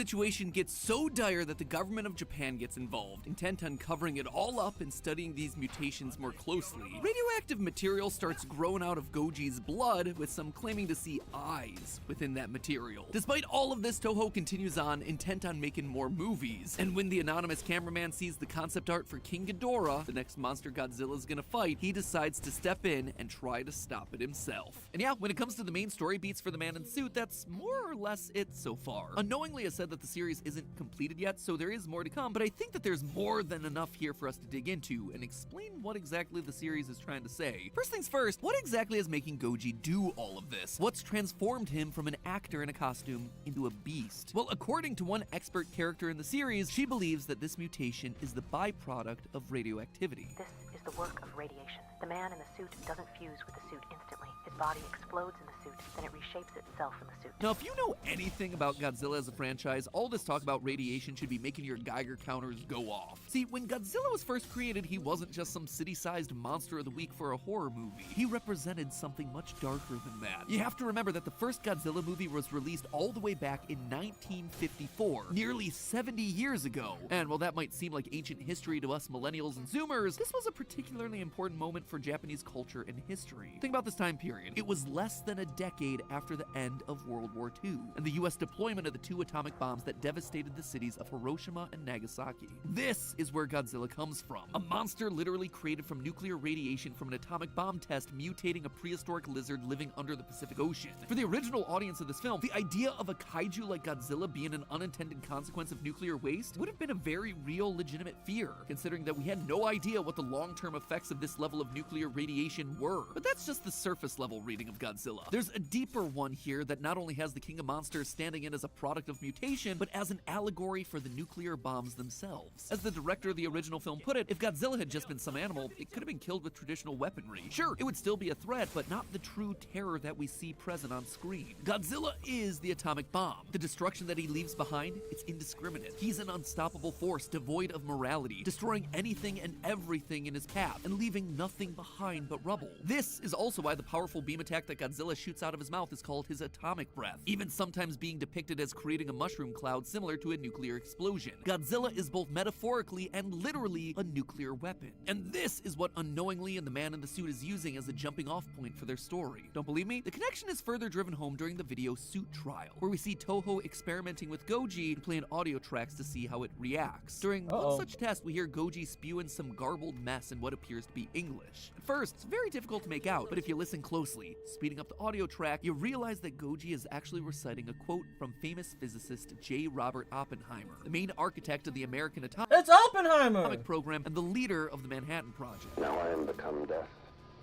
the destroyer of worlds.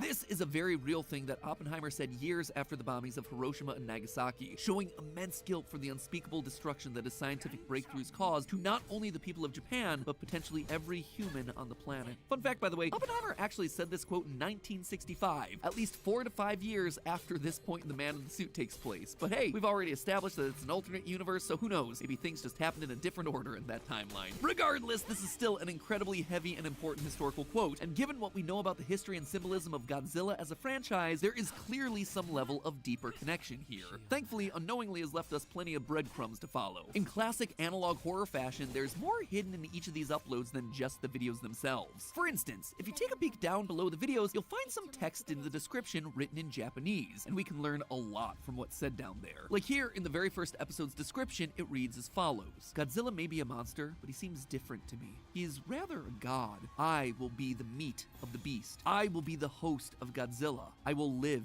in this beast, because he is the only one who can help us. There is no god, just me, Goji. From this, we can tell that the man in the suit clearly sees himself as a separate entity to Godzilla, but he's willing to sacrifice his identity to give Godzilla form, to merge his flesh with the suit to become something new, to become Goji. But why? What's the whole endgame here? Well, in the description of the Anguirus suit incident, if you translate the Japanese, you're treated to a conversation between two entities. At first, I thought this might be a conversation between the suit and the man inside of the suit, but given that this is on a video about Anguirus and how he was transformed by Goji, the two people in this back and forth have to be the Goji entity and the man inside of Anguirus, his first victim, the first person that was transformed by Goji's radioactive bite. The man inside Anguirus cries out in pain, calling for God to ease his suffering, but only Goji answers, telling Anguirus that he knows that he lost his family, and that Goji can make him whole again, that he can take revenge and kill those who wronged him. And if you're guessing that those who wronged us could be connected to the atomic bomb, well, you'd be right on the money. See, Anguirus isn't the only person who lost family during those tragedies.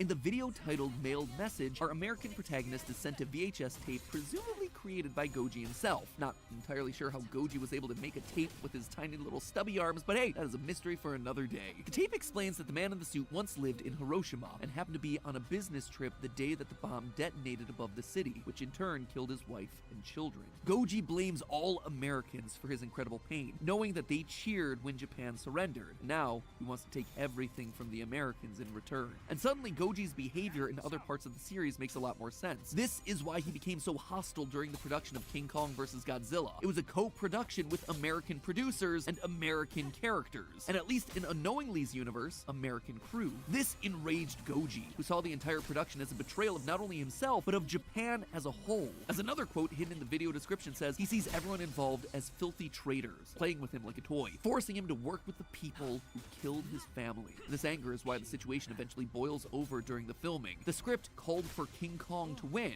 and that's what happens in the real world version of the movie, but here, when the two tumble into the sea, only Goji emerges, having drowned the actor playing Kong, eliminating someone that he saw as a traitor. Now, all of this makes for a really compelling story, and I'm kind of amazed with how much detail and nuance is packed into what appears to be a simple series of slideshows. But what is the story trying to tell us on a thematic level? Why did Unknowingly make this in the first place? Well, when you start putting everything together, it's clear that this is a tale of two parts: grief and vengeance. On the one hand, the man in the suit is clearly a tragic character. In one moment, he lost both his family and his country. That kind of grief is hard to heal, but it's easy to fester, becoming anger, frustration, hatred. That is the path forward that Goji pursues, embracing this symbol of the very thing that took his family from him, and directing it towards the people that he believes actually hurt him. But to what end? What will that actually do? If he manages to accomplish his goal, to exact his vengeance, will it bring his family back? No, it only creates more pain, more suffering, and not even on the people that Goji wants to see suffer. Think about the people that Goji has actually hurt in the series so far. He's bitten 2 actors in costumes and drowned a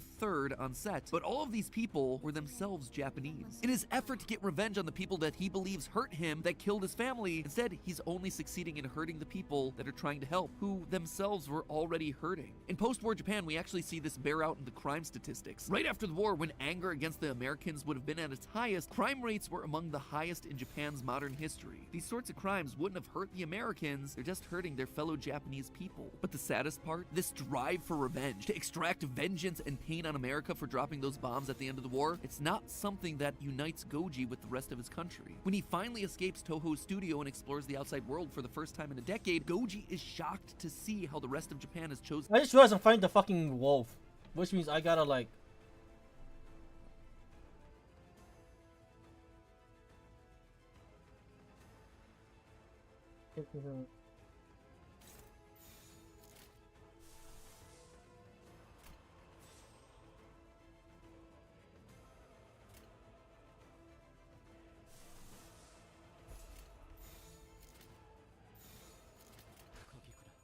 chosen to deal with the pain from the tragedy. Instead of a country preparing to strike back, he finds a country that's more or less at peace. As Goji says, quote, "This place, the outside air, the cars, the windows, the house, did they just move on? Will we forget?" And that right there, it's a valid question. Will they just forget? Thankfully, this is a case where we do have an answer. We as a species cannot and should not forget the unstoppable destruction of nuclear weapons. Several years ago, I was fortunate enough to visit Japan and took the opportunity to visit the Hiroshima Peace Memorial Museum. And it was an eye-opening experience. It was sobering to see the full extent of what the bombs did to Japan. And it was moving seeing and hearing the stories about what people went through as they tried to survive in its aftermath. But the biggest takeaway that I had of that entire trip was how the nation chose to remember that unspeakable tragedy. This wasn't a case of look at these awful things that the Americans did. Instead, it was look at the horrors of this power that we've unlocked. We as humanity cannot let this happen to any other nation or any other people ever again, no matter what. After World War II, Japan has famously never sought to make nuclear weapons. And they've even gone so far as to adopt the 3 non-nuclear principles, promoting the peaceful use of nuclear energy and work towards global nuclear disarmament. Japan's chosen to take what many consider to be the darkest moment in human history, and they've dealt with that grief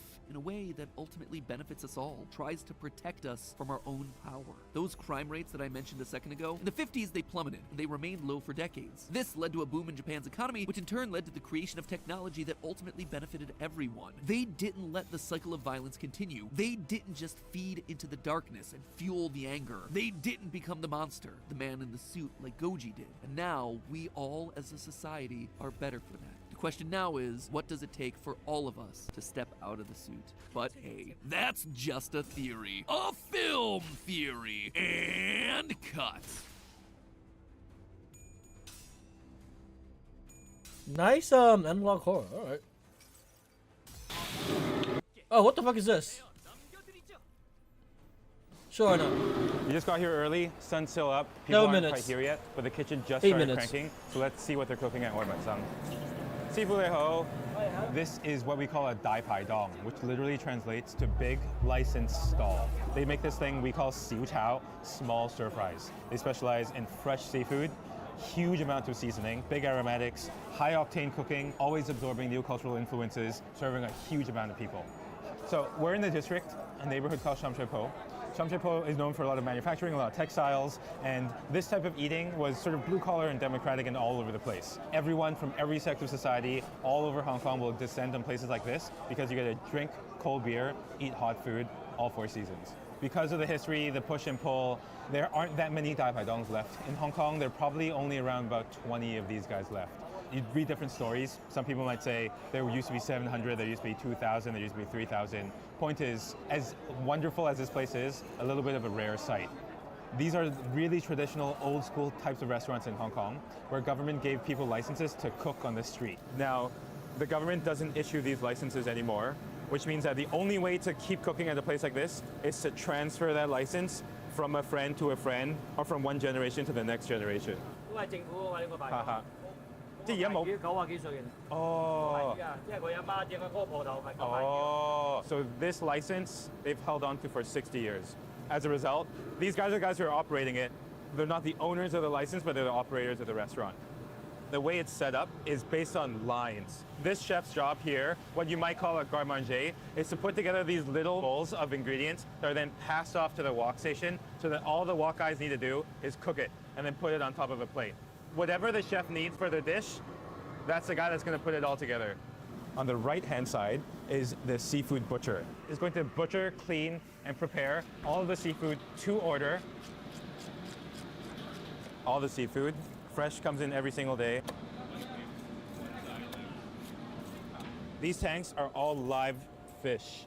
You get pomfret, you have dongxingban, crabs as well, and that's what we're going to ask chef to make. This is crab that's known for its flesh. It's killed to order, chopped up, split up, butchered. Woo! In the middle are 2 chefs, each with their own woks. They specialize in their own dishes. Right-hand side tends to be the slightly more complicated, oftentimes seafood dishes. Left-hand side, a lot more sauces and vegetables, stir-fries. Everything they need is an exact arm's reach. They share a seasoning station in the middle that has all the things they need: oyster sauce, salt, sugar, MSG, chili oil, chili paste. The chefs don't even need to see the order. Once they see the ingredient hit the table, they know what dish they have to make. All the chef needs to focus on is cooking. flip, flip, flip, flip, flip. Only needs a couple of tosses to bring everything together. Oh my God. That was like 4 or 5 tosses, 15, 20 seconds. No joke. When you're stir frying, if you toss something into the air, then when it's in the air, because of how hot that wok is, it stops cooking. When it touches that wok again, it's hot again. So it's cooking only by conduction. So as it tosses and tosses and tosses, it's like tss, tss, tss, tss, and just gets seared and seared and seared all over again. That temperature reaches 400 plus degrees. It goes through the Maillard reaction, and all those sugars inside of those ingredients starts to caramelize. There's a sweetness, umami, all of that starts to be expressed. The wok cooks will finish the cook in a matter of minutes, if not seconds. Once that hot food is done, it's going to come out right in the middle where the servers will pick those plates up and bust them down. Why my dad did that? Because like he always like flips food when he cooks on his wok. Now I understand. I get Directly to the tables. 只係想問下咧，其實大排檔最出名嘅食鑊氣啦，你哋係咪特別熱㗎隻鑊，定係特別熱㗎？呢啲咧就少火水嘅，而家冇㗎啦，而家政府係唔發牌嘅幾廿年前。Oh. Now, because this is a Dai Pai Dong, this is not a regular Chinese restaurant inside, the government gives them a license that's been grandfathered in to cook with kerosene. Kerosene. Oh my God. Okay. That's a secret. Kerosene makes this extra, extra, extra hot. You can't get stovetops this hot in Hong Kong anymore. They're cheating! Oh, yeah. They're modding! 嗰啲磚啊甩曬出嚟嘅。Yeah. 抌出嚟。哦。得㗎啦，我哋整㗎啦。明。大㗎爆啊！因為啲火太過猛啊。In Hong Kong, restaurants don't really You're modding! take tips. So if you were a restaurateur, you ran restaurants, and you wanted to make a little bit more money, the key is to serve more people. That's where this essence of speed comes in. It's all about a brutal restaurateur. You ran restaurants, and you wanted to make a little bit more money. The key is to serve you. What did he say? 明。大㗎爆啊！因為啲火太過猛啊。In Hong Kong, restaurants don't really take tips. So if you were a restaurateur, you ran restaurants, and you wanted to make a little bit more money, the key is to serve more people. That's where... Oh, so just be fast and good. Don't work on tips. You don't take tips. You just take more customers. Got this it. essence of speed comes in. It's all about a brutalist sort of efficiency, right? The tables here span the entire block. And honestly, there's a type of freedom and do whatever you want spirit. The number of tables that are in this restaurant that they can serve is dependent on where the cars are parked. Today, unfortunately for them, as you can see, somebody else parked the car right where these folding tables and these plastic stools are supposed to be. So, sat down for dinner. A bunch of friends came with us. We're gonna get some Dai Pai Dong food. 哥哥，叫嘢好。豉椒炒聖子、豬手、避風塘炒蟹，呢個黑椒牛柳粒，椒鹽魷魚，炒個菜啦，同埋唔同嘅兩回事嚟嘅。一係整豆苗嘅豆苗啦，蒜蓉蝦。Boss lady said, I think they do at least 3 or 4 turns here at night. The funny thing is, she has no idea how many people she serves a night, but I'm sure she knows how much money she's making. Siu Chao Wang, this is my favorite dish. This is the dish you order to test the wok technique of the chef. Very familiar clay pot. Oh my goodness, you can't stop. Siu Chao Wang, this is my favorite dish. This is the dish you order to test the wok technique of the chef. Is that a big ass chicken leg or am I bugging? Very familiar clay pot. Oh my goodness, you can't stop. When you get to describe food in studio. Pork knuckle, yeah. Not a chicken leg, a pork knuckle, I guess.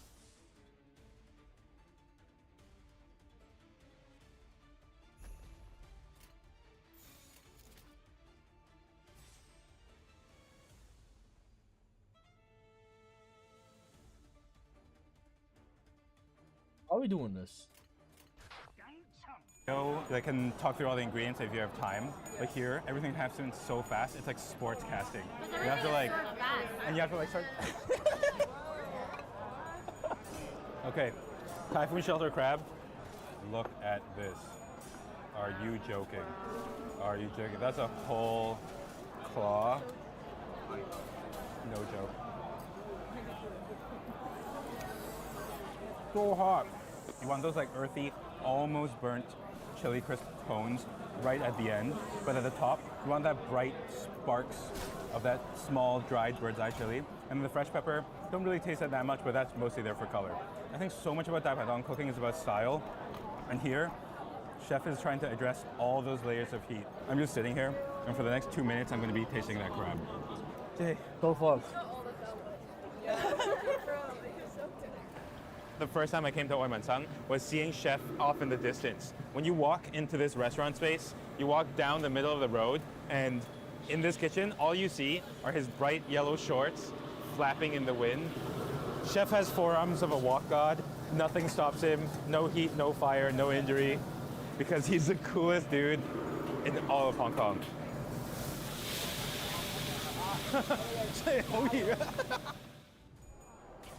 Cheers. Thank you for coming. Thanks for having us. Cool. I'm still not done though. Fuck.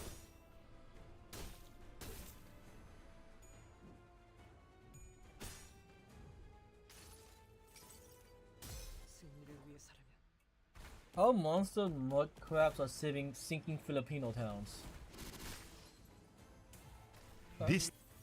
This town is literally sinking. It's been happening for years. Towns across the Philippines are vanishing below the waves, drowning in salt water. Kamag-anak mo dito, kailangan bangka na talaga gagamitin mo para lang. Lush rice fields are being turned into aquatic wastelands. But why are so many locals happy about it? You see, they've turned to an unusual savior, mud crabs. But how the hell can crabs be saving these sinking communities? Why are there so many of them? And do they taste any good? These things might not all be monsters, but there are some monsters here. Big ass mud crabs, man. Giants. I'm starting out in Masantol in the Pampangan countryside, where millions of dollars worth of crab are being processed every week. This has to be one of the largest producers of crabs in all of the Philippines, this area. Let's check it out. Here, in the small riverside markets, is where it all begins. Markets here are dominated by crab. They are the star of the show, the main event. Even the fish that are being bought and sold at these markets offer crab food. And there are thousands and thousands and thousands of crabs. Instead of roads, local farmers arrive by river on long motorized canoes, gracefully navigating the narrow canals that serve as a lifeline for these communities. They connect the farms to the markets. Longboats pull up with a load full of crabs, sort of packaged up, bought by wholesale buyers that are selling them maybe in Manila or elsewhere around the country. And one by one they are carefully inspected and sold to wholesale buyers. This is not really a retail market. There's only wholesale buyers here. Unlike the bustling energy of a typical market, this one exudes a more serious, business-like atmosphere. The sheer abundance of crabs that is being processed here, though, is mind-boggling. How can such a small and sinking village produce millions upon millions of dollars worth of crab?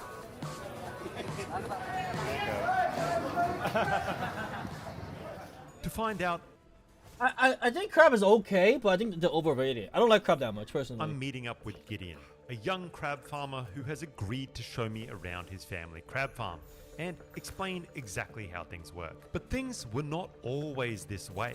Gideon's family were once rice farmers, as was everybody in this area. When your parents grew up here, they used to be rice farmers. Yes, before they are rice farmers, but when I was a child, I was in this kind of industry, which is fish farm. Getting the drone up in the air just blew my mind. An intricate web of canals connecting what were once clearly rice fields, now flooded with ocean water as far as the eye can see. The waters of Manila Bay are slowly engulfing the coastal regions of Bulacan and Pampanga. Over the past 2 decades, these lands have been descending at 4 to 6 centimeters per year into the embrace of the sea, a sinking phenomenon that is believed to be fueled by the relentless extraction of groundwater and the compaction of the earth beneath. But that's just the beginning of the story.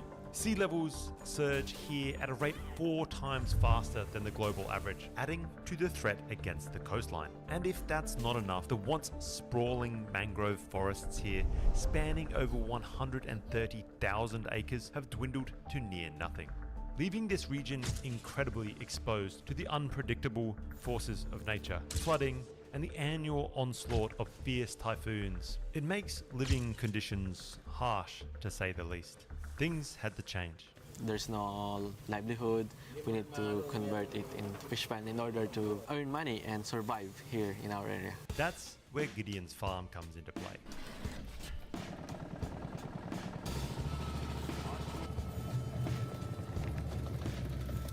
Navigating through the narrow waterway canals lined with houses along the banks, we finally arrive at Gideon's farm, a large rectangular pond amidst a sea of similar ponds. You have a giant pond here. How the hell do you take care of them and how do you check on them? We use our hands. Really? Yes. So you just get out there and you find the crabs with your hands? That's correct. Don't they bite you? Sometimes. I see. Without hesitation, Gideon plunges his bare hands into the water, revealing a jaw-dropping sight. This place is literally teeming with monster mud crabs. Gideon is actually heading back for the crab. I cannot believe he pulled that off. Madness.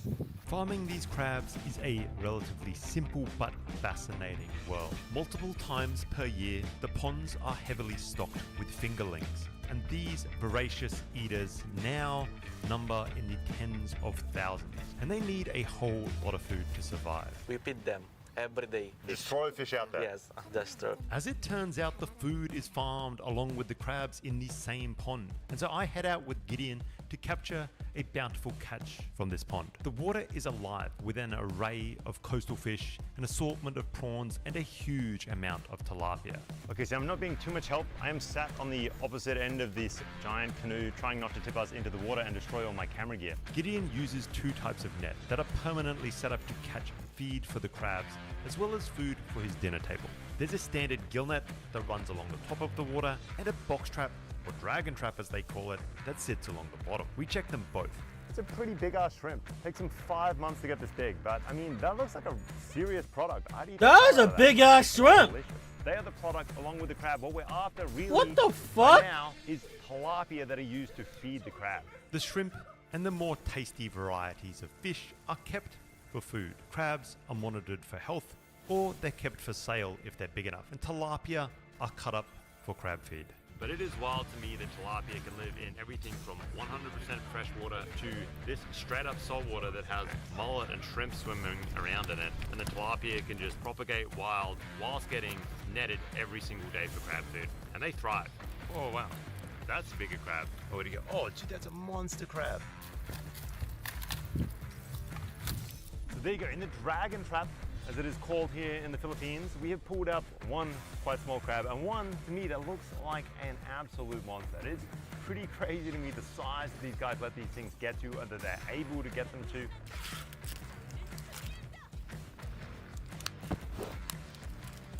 Oh, dude, that was so quick. 3 times. So if you want to check the crab if it's fatty, you can press it here. If it's hard, it means it's fatty, like this one. It's hard to press. And also with the weight of the crab, you can check crap. that in your own hands.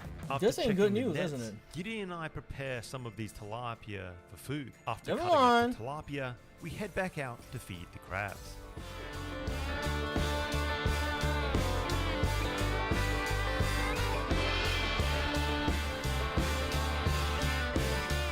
Tilapia is kind of handy because, you know, there's such a good food source for the crab. And what's interesting here is the lack of care about whose crabs are whose, or what happens when these crabs inevitably climb from one pond into the other. What if your crabs escape over there into the public waterway? It's free.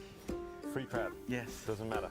Doesn't matter. Lucky crab, right? Yes. All right. Oh, you can only eat the male. Man, that's super interesting. In Australia, it's illegal to keep female crabs. You have to release all females so that they like keep propagating in the wild. I have eaten my fair share of mud crabs in my Nobody time, died but from these that. Pampangan I was seeing my allies a crabs lot. Are monsters. If I'm That's honest, crazy. I'm doubtful that farmed crabs can taste as good as the wild stuff. So we're taking a boat ride back to Gideon's house, where his aunt has been kind enough to cook some up for us. The lives of the crab farmers here is now so disconnected from the wider Philippines and world that each of these families is essentially self-sufficient. They subside largely off fish and various poultry that they can farm on the narrow strips of land. So we've come back to Giddy's house, which is one of these beautiful little houses in these sort of mud crab canals that stretch for miles and miles. And he has a pretty basic setup here. Essentially, it's just a few buckets with which they rotate the water out. And they're going to place the larger mud crabs in there that are not yet filled with meat. And essentially just over the course of a couple of weeks, fatten them up, feed them a little bit of fish every single day.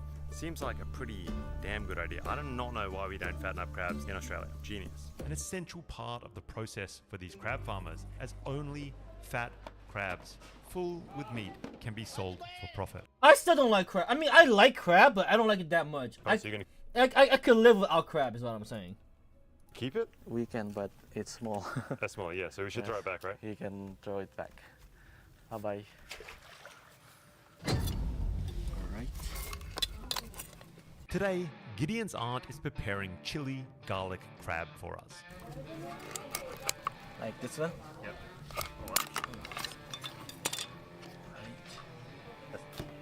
She starts by dicing up some small local chilies. Next, ginger is crushed and cut into thin slices. And meanwhile, Gillian quickly dispatches the crab. That's a serious freaking mud crab claw. That's wild. Farmed. It's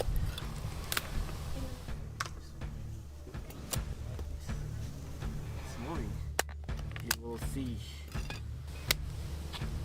Oh. Steady. The crab is then thoroughly cleaned. A wok is brought up to temp, and a large amount of butter is added to the pan and melted down. The onions, ginger, and chilies are all added to the sizzling butter and slowly caramelized. Various parts of the crab are then added to this mix, with special care taken to add the large parts first and ensure an even cook.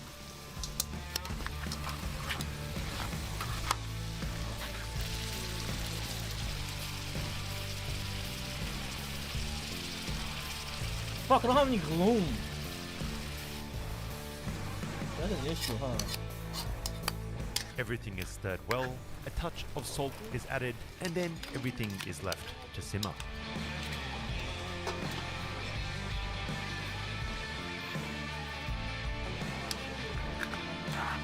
Finally, once everything is cooked through, the larger crab claws are cracked open and re-added to the wok to soak up some of that glorious buttery garlic goodness.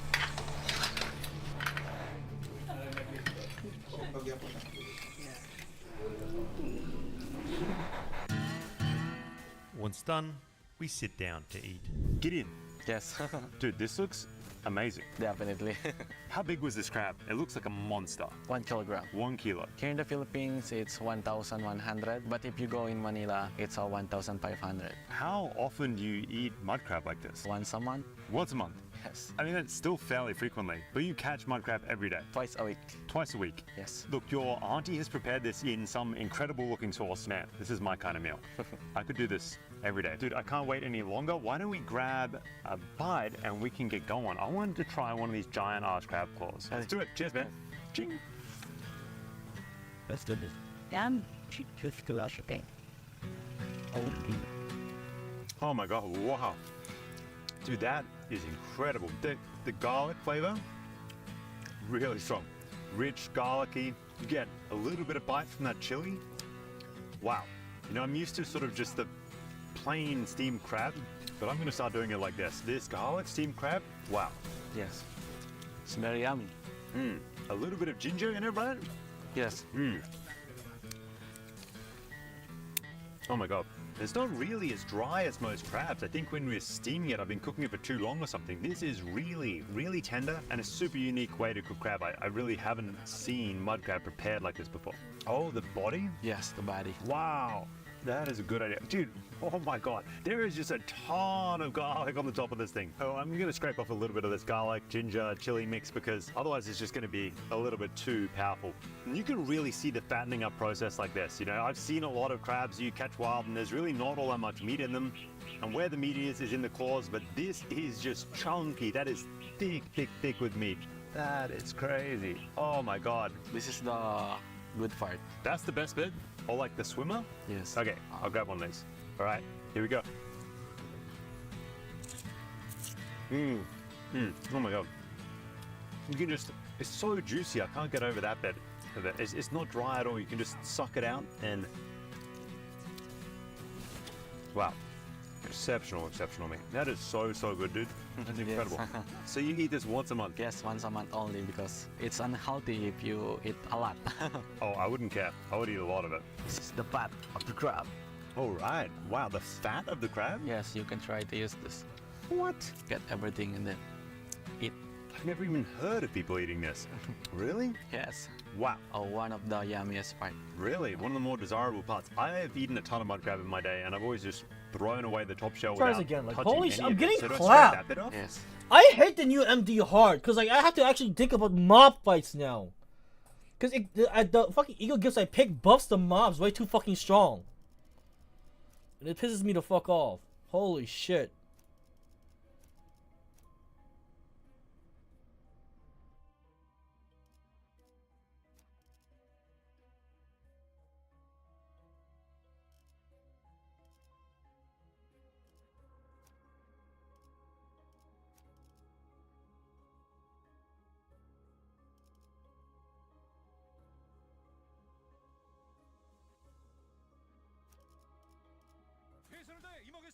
I don't think I'm just getting clapped by fucking mobs. I've now. got to admit, it doesn't look the most appetizing. Okay, here we go. The fat, you say? Yes. It looks like some kind of membrane to me. Wow. Dude, that is a totally different flavor, huh? Yes. God, it has kind of like a... I think I've got some of the ginger in there. It's giving it almost like a weird crunch to it. It obviously has a really different texture from the flesh. The flesh is that sort of flake apart in your mouth. This had far more of a chewy consistency and then just melted away. Wow, really incredible meal. Man, is this a big mud crab to you guys? Do they get much bigger than this? Oh, yes. The most biggest crab that I caught is 2.5 kilos. 2.5 kilos? Yes. Holy crap. How many crab do you think you have in your farm? When the time that we put the fingerlings in the pan, we usually put 5 to 10,000 pieces. 5 to 10,000 fingerlings? Yes. And you do that how often? 3 times in a year. 3 times a year? Yes. Oh my god. So basically, once we put the 10 to 5,000, we harvest that within 4 to 5 months. And then after that, we reprocess again. You harvest 5 to 10,000 mud crabs per month? Yes. Wow, you're selling an absolute ton of this crab at the market. That's right. After rice farming, we transform to fish pan. For the water here is not salty water. That's why we can able to plant a rice. So it used to be fresh water? Yes. And then what happened? And then eventually the water became salty. And so what's happening here? Is the sea level rising or is the town sinking? It's the same. So basically the sea level is higher and also the land. So the land has become level with the ocean level? That's correct. Is that why the town near here seems to be sinking? Like everything when I drove past was underwater basketball courts, underwater churches. Yes.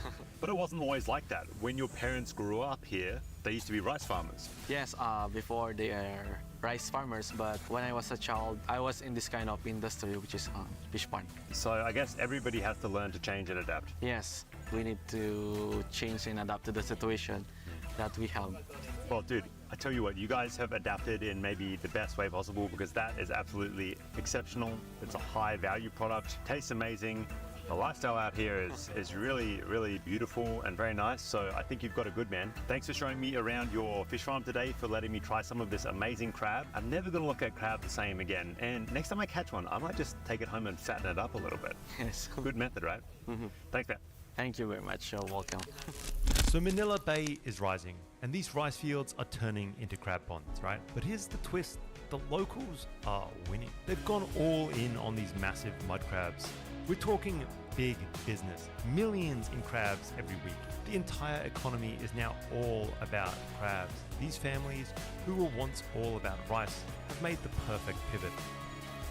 Families like Gideon's are far better off now than they ever were in the past. Crabs and shrimp is very expensive, especially nowadays. So it's almost like a better business than rice farming. That's correct. And the abundance of crabs here has spawned an entire industry. They're found in such abundance that they're now not just part of fancy restaurants in the region, they're everywhere. Even fast food places have popped up like Crabs and Crack. They're all over the region. What you are paying top dollar for Why is it called Crabs and Crack? Do they actually sell you crack? back home is common table fare in these parts. I think it's a game changer and something that's going to have to continue, because whatever the reason may be, seawater in these regions are rising, and they're continuing to devour much of the farmland in many areas of the Philippines. But if I've learned anything during my time here, it's that you just don't count these guys out.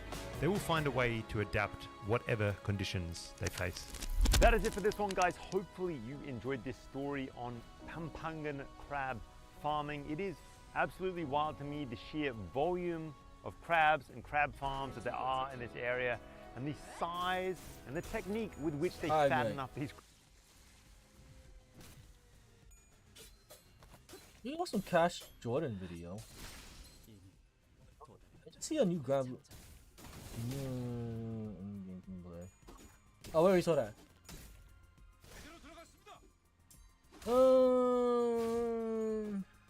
Let me check this out.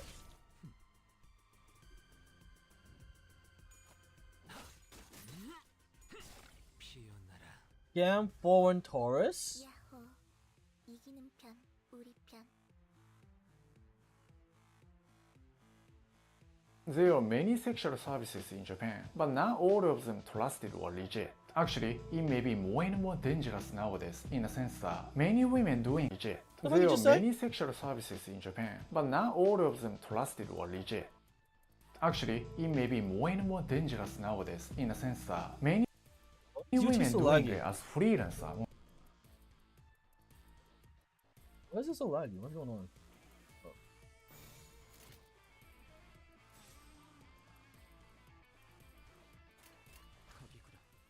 There are many sexual services in Japan, but not services. all of them trusted or legit. Actually, it may be more and more dangerous nowadays in the sense that many women doing it as freelancer on their own, not belong to any establishment. Sometimes as papakatsu, or sometimes so-called tachimbo. Especially around Okubo Koen in Kabukicho, you're gonna see those women all the time. The police recently started to take action on that, but experts claim 80 women arrested in Tokyo's Kabukicho over alleged prostitution. many women might be still engaged in that in other areas, and those bad people or business might be using those The sexual exploitation of young girls in Japan is on the increase as girls. experts say. And because of those nowadays, it's more and more difficult to tell who's using What was the last those one? girls. What the fuck? They switched mad fast. I want to read the text. In other areas, and those bad people or business The sexual exploitation of young girls. Oh no, might be using those girls. And Tokyo sex parlor heads accused of illegally hiring foreign Chinese. because of those nowadays, it's more and more difficult to tell who's legal or illegal, safe or unsafe when it comes to sexual services in Japan. It's kind of mixed up, and what you might want to know as a foreigner coming here is that this is getting more and more serious issue, which is not many news media have reported as far as I know, but I think you should get to know about that. So I asked for interview to someone who knows about the issue, and let me share what he's found. When it comes to foreigners trying to get a sexual service in Japan, the problem is there's only a few stores that allow foreigners. To be precise, if they can speak Japanese, I'll say like around at most half of the stores allow. But in most cases, people can't speak Japanese and they usually get rejected. The stores that allow, sometimes they'll be scamming the foreigners. Just go like, okay, then why don't we allow foreigners and just scam them, take money from them. We've heard stories where the customer chose the girl from the photo. She looked like slim, slender, but in this case, even the nationality was different. But then they still charge the same price. Sometimes, bring the customer to the room and not even do any sexual service, but have big guys come up and then, ask them for money. And that's the problem. That's one of the biggest problems. But when they got scammed, most of them don't Simps getting scammed? Saying it so. report it to the police. That's because foreigners who come to Japan think prostitution is illegal, and they're afraid they might get in trouble if they report that. The prostitution in Japan has a lot of gray zone and complex. Unless you are legal expert or something like that, you're not gonna able to tell that's legal or illegal.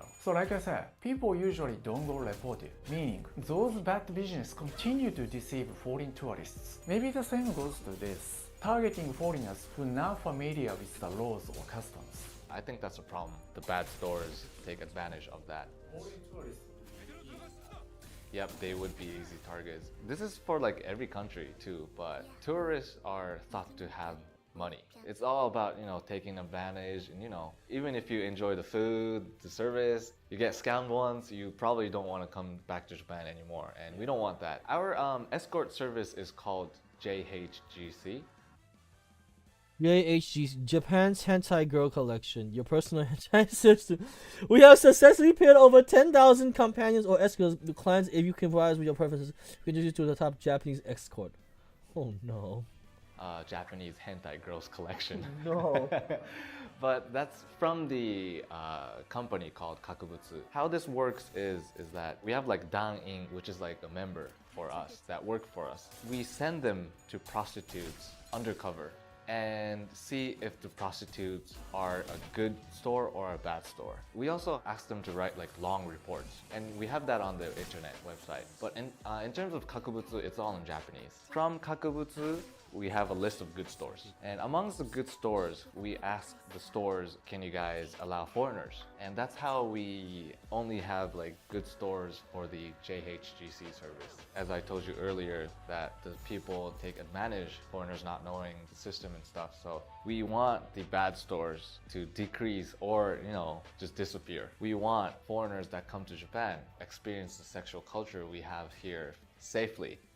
And we think the sexual culture in Japan is something to be embraced. We also think it's like part of the Japanese culture, like manga, anime. But you might be wondering, is there really any establishment or women accepting foreigners as clients? We have girls that allow foreigners. So we ask the stores and the girls beforehand to make sure, they don't get scared. And our customers have been really nice. They're all kind.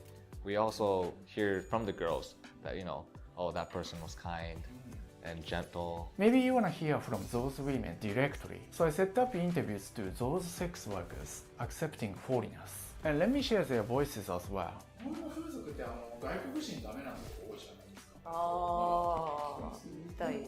全然 OK なんか特になくて、はいでなんか偏見がないんでそもプライベートでも結構友達とか知り合いとか外人の人多いんで、むしろなんかいろんな国籍の人と戯れたい。そういう感じなんです。はい。なんかそういうセクシャルな面でいろんな面を見れるから面白い。なんか確かになんか国によってなんかやり方が違いそうですよね。違うから面白い。ルックス的にすごい怖そうとかって思われがちなんですけど、喋ったりするとこんななんで意外となんか万人受けはしないんですけど、やっぱ好んできてくれる人は結構多い。この仕事を1年ぐらいやってなんかこういうところが楽しいな。お客さんに褒められたりとか大事にされてるなって実感する時とか、お客さんが帰ってきてくれた時とかにまた会えたのも嬉しいですし、自分を認めてくれたって思ってるところが、もちろん怖い思いをしたこともあるんですけど、そういうのがあっても働きたいって思いつつ。 I still gotta do MD. I still gotta finish MD hard. This takes mad long. What time is it? It's 11? Fuck, I might hit the sack for this too. After I finish MD hard, I'll do fucking Shadow War tomorrow then. I only have 2 sieges left anyways. Just FYI, you can quit Flow 5 and still get the 100% lunacy and 80% of the EXP. Oh!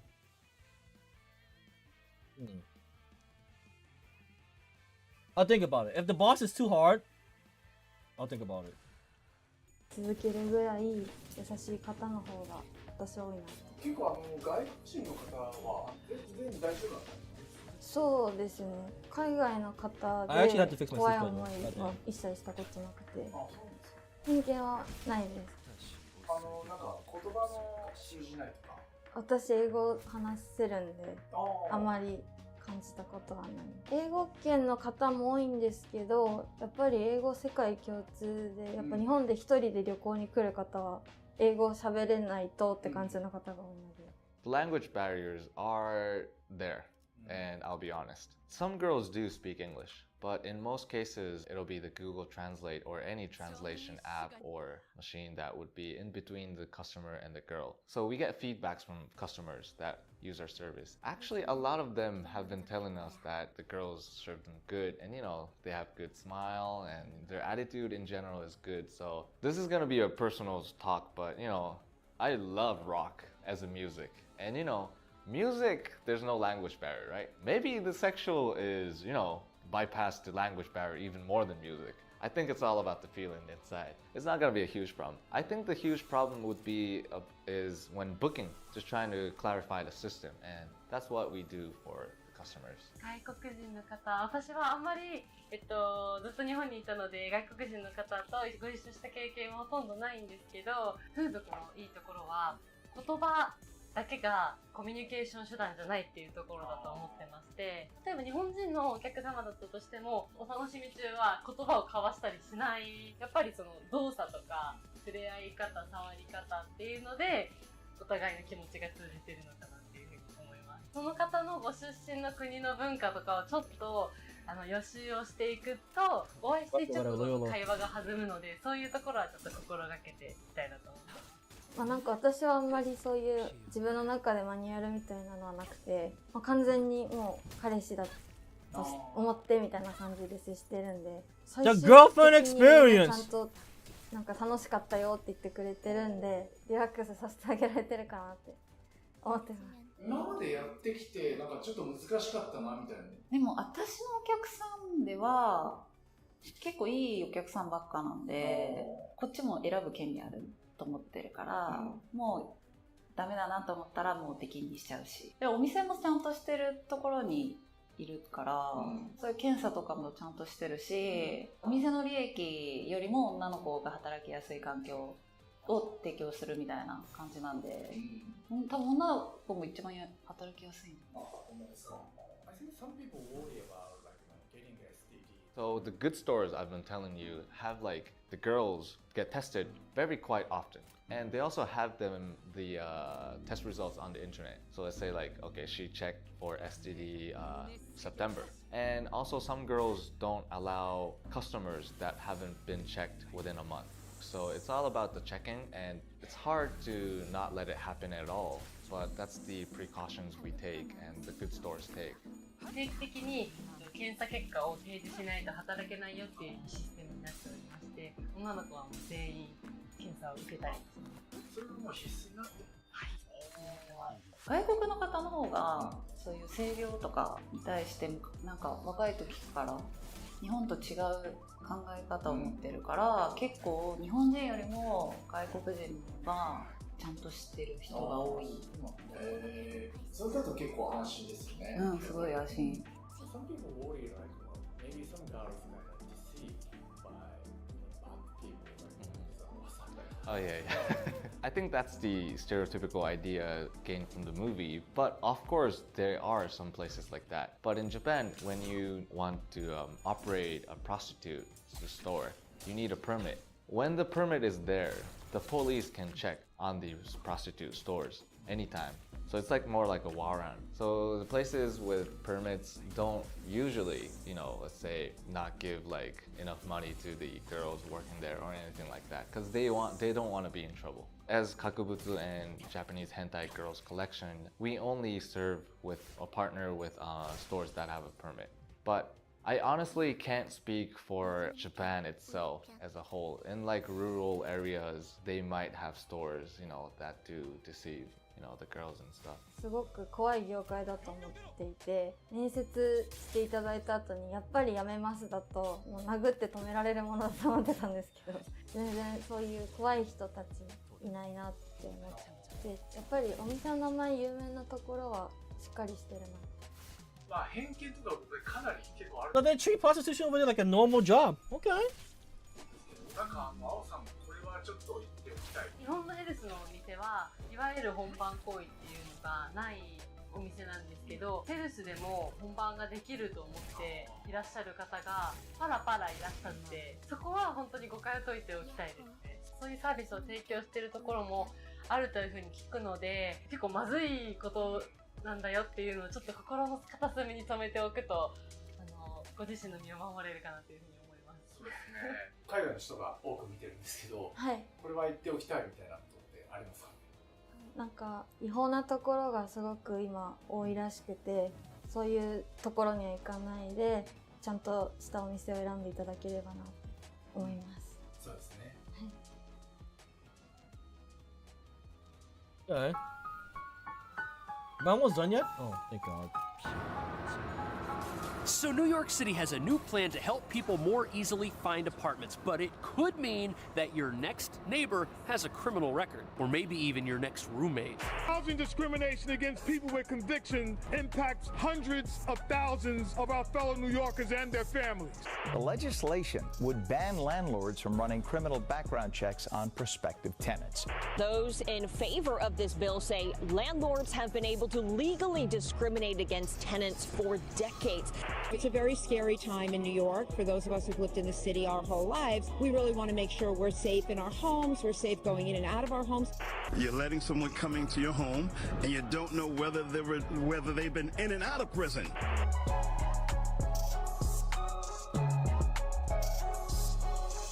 These keys are going to help us understand the pros and cons of this new plan. But before we go inside an apartment to look at how these new rules could impact New York City's living conditions, it's important to understand what this new plan involves because it's very controversial. It's called the Fair Chance for Housing Act. The legislation would ban landlords from running criminal background checks on prospective tenants, prohibiting housing discrimination and allowing formerly incarcerated New Yorkers to move in if qualified. So this video's from a year ago, but the same legislation that's being talked about recently passed at the end of 2023 with a few modifications. And people are hopeful this will help people who are in the city's shelter system and who are homeless. The hope is that this law will help people who are in a tough spot and happen to have a criminal record get an apartment and get back on their feet. And the reason this is important is because anyone who's done time is apparently 10 times more likely than the general population to struggle with homelessness. And this is according to the New York Times. But opponents of this law say that past behavior is a good indication of someone's future behavior. And at hand here is a debate over whether or not someone's past criminal actions should stop them from getting an apartment, and whether or not giving them a place would make things dangerous in an apartment building. Jeffrey Davis lost his brother, former New York City Council member James Davis, to violence back in 2003.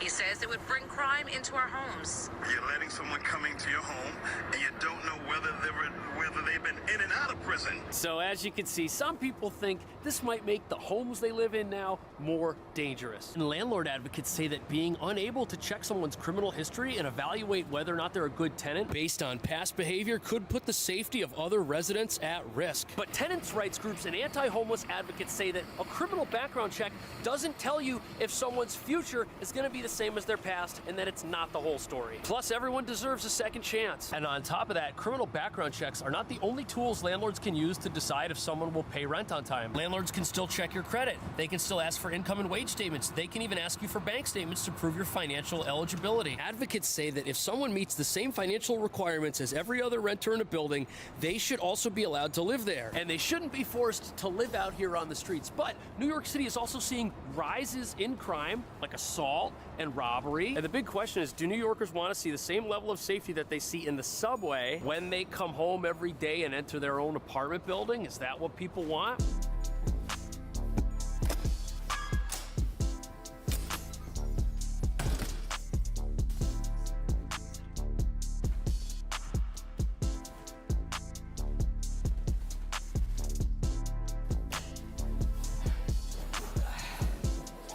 So this is a 3-bedroom apartment for $3,300. Probably one of the cheapest places anywhere in the city. And even though it might not be very large, the per person rent here, we're talking $1,100 each. And even if 2 people want to live here, $1,650. That's like a studio 7 or 8 years ago. But if you take a look outside in the hallways, even though things are nice and well maintained, there's not a lot of room. If you're passing somebody either in the apartment or outside in the hallway, you're gonna be very, very close to them. Also, on each floor of this building, there are 6 apartments. That's a lot of different doors that someone could come in and out of. And because it's a relatively tight space, safety's a big deal, and landlord advocates say that, you know, if we can't check the backgrounds of people that are living in an environment like this, it could be a recipe for disaster. Because if you're in the hallway, the only way out is through the ground floor, way down there. Also, this building, the doors have locks.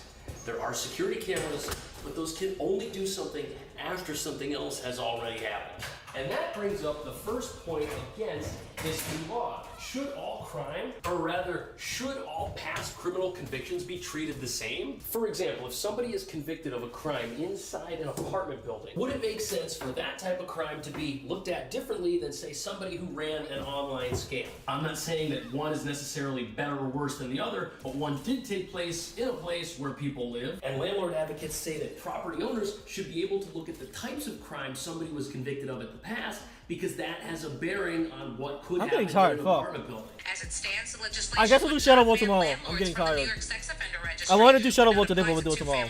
homes and would not affect NYCHA complexes because background checks are required by federal law. So what's interesting about this is that NYCHA, the New York City Housing Authority, the largest public housing group in the entire country, would have been immune from these laws in their original form. But in order to pass, the laws ended up being modified from their original form so that they now include a look-back period where landlords can consider certain crimes within a narrow time frame, just like NYCHA can. With NYCHA, certain felonies and convictions result in a 5 to 6 year waiting period if you want to get housing, and even misdemeanors can bar you from housing for 3 to 4 years. Now, applicants in public housing, they can request a hearing if they end up getting denied, and at that hearing, they can go over what went wrong, why it may have happened, and if they should still be considered for housing in spite of their record. But what's interesting is that as originally written, this law would have made it harder for people to rent government apartments than private apartments.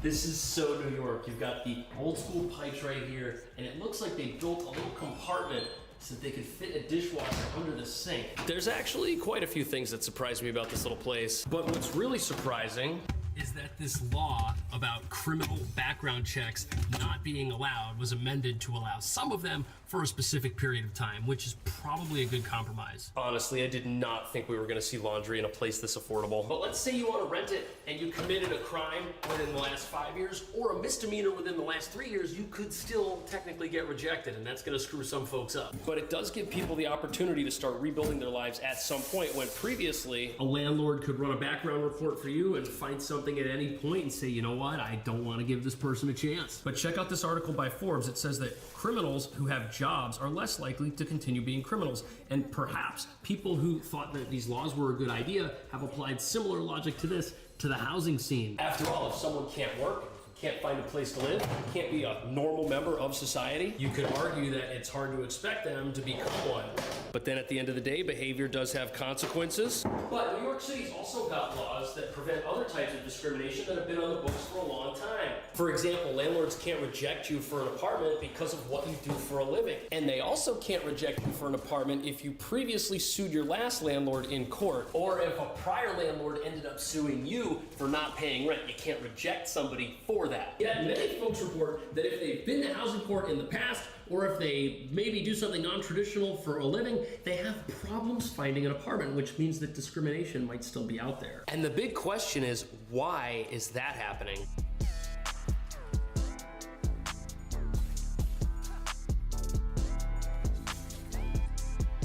So most property owners in New York City have similar requirements, which makes it kind of strange that some people have an easy time finding a place and other people don't. As a general rule of thumb, most landlords are gonna wanna see that you make 40 times the monthly rent as your annual income. For example, if there's a $2,000 apartment in a building like this, the owner's gonna wanna see that you make $80,000 a year in income. Owners are also gonna wanna see that you pay your bills on time, which generally means having a credit score of 650 to 700 or more. And this is where things get interesting because even though most landlords have similar qualifications, they aren't standardized in any legal way, which means landlords are free to adjust their requirements whenever they feel like it. And what this essentially means is that you could be unqualified to live here, but you could be qualified to live in this building over here across the street. And since the requirements to rent an apartment aren't set in stone and landlords can change them, certain property owners may decide to do this if they get an applicant they don't like. For example, it may no longer be legal to reject somebody who's got past criminal history, but it is legal to only accept people with 770 credit. But let's say a property owner actually went and did this. How would you find out and how would you catch them? There's a way, and landlords get caught doing this all the time.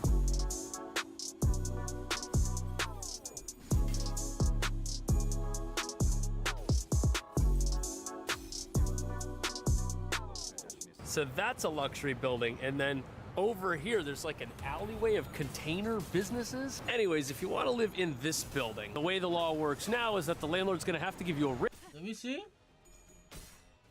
It's a luxury building, and then over here there's like an alleyway of container businesses. Anyways, if you want to live in this building, the way the law works now is that the landlord's going to have to give you a written explanation as to why, and they have to talk about why your criminal history prevents you from living there, and they also have to prove that it's within their legitimate business interest to keep you out of the property. And the reason they have to prove it is because applicants are allowed to appeal. Basically, if you end up getting rejected because of some sort of criminal history in your past, you have the opportunity to try and resolve the issue in the mind of the property owner. The law also absolves landlords of any crimes committed in their properties, which is kind of a big deal. At first, landlords were worried that if they rented to somebody with a criminal history and that person committed crimes in the property, they would get sued for not creating a safe place for people to live. But there are other things landlords have to tell you about if they reject you. For example, credit. If your credit's lousy and a landlord rejects you because of that, the United States' Fair Credit Reporting Act mandates they give you a written disclosure. And in New York City, they actually have to give you a copy of the report, which was used to deny your application. Also in New York, it's now illegal for owners to charge more than $20 to check your credit, and they're also no longer allowed to charge application fees. Prior to 2019, it would be common to be hit with a $50 or a $100 fee just to apply for the opportunity of possibly renting something or possibly getting rejected. The real issue here is that some landlords are arbitrarily changing their requirements or just refusing to work with people who might now actually be protected from discrimination because of these new laws, and the city's got a new plan to catch landlords who do this.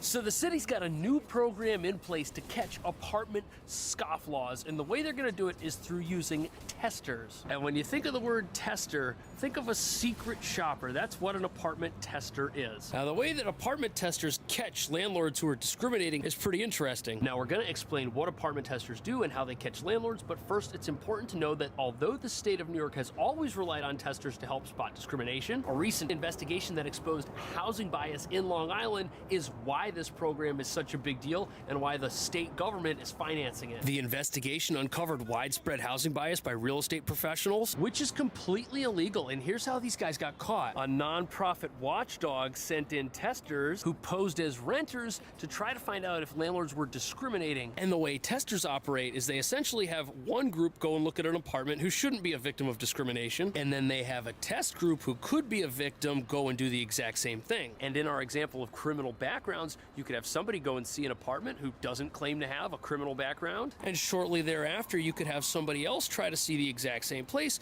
but they could claim that in their past they were convicted of something, and then they could see how the property owner reacts. Easiest way to do this is to call and schedule appointments over the phone. The next way to do this is to have actual in-person meetings, and the third way is to actually apply and submit paperwork and identifiable information to see if your application gets approved. Now again, just because someone does or doesn't get approved for an apartment does not necessarily indicate discrimination, and it also doesn't necessarily indicate that somebody broke the law. And that's why with these tests, the testers have to do it multiple times. They've got to call and see if they get the runaround, yes or no. Then they've got to go see the apartment in person and see if they still get the runaround. So it can be a very involved process. And what they're trying to do is establish a pattern of discrimination. For example, if every time prospective renters call the landlord of this particular property right here, and every time they say they've got a criminal background. He's just not available to show the place, while he's simultaneously available and eager to show the apartment to people who don't claim to have a criminal background.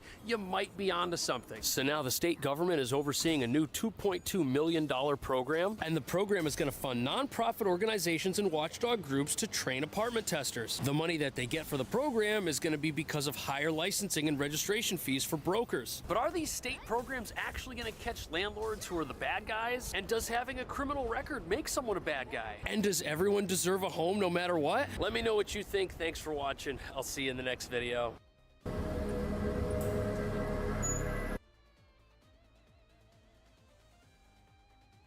Yeah, I'm not even double my MD hard! What's happening here? Why is it all negative? Well, in this case.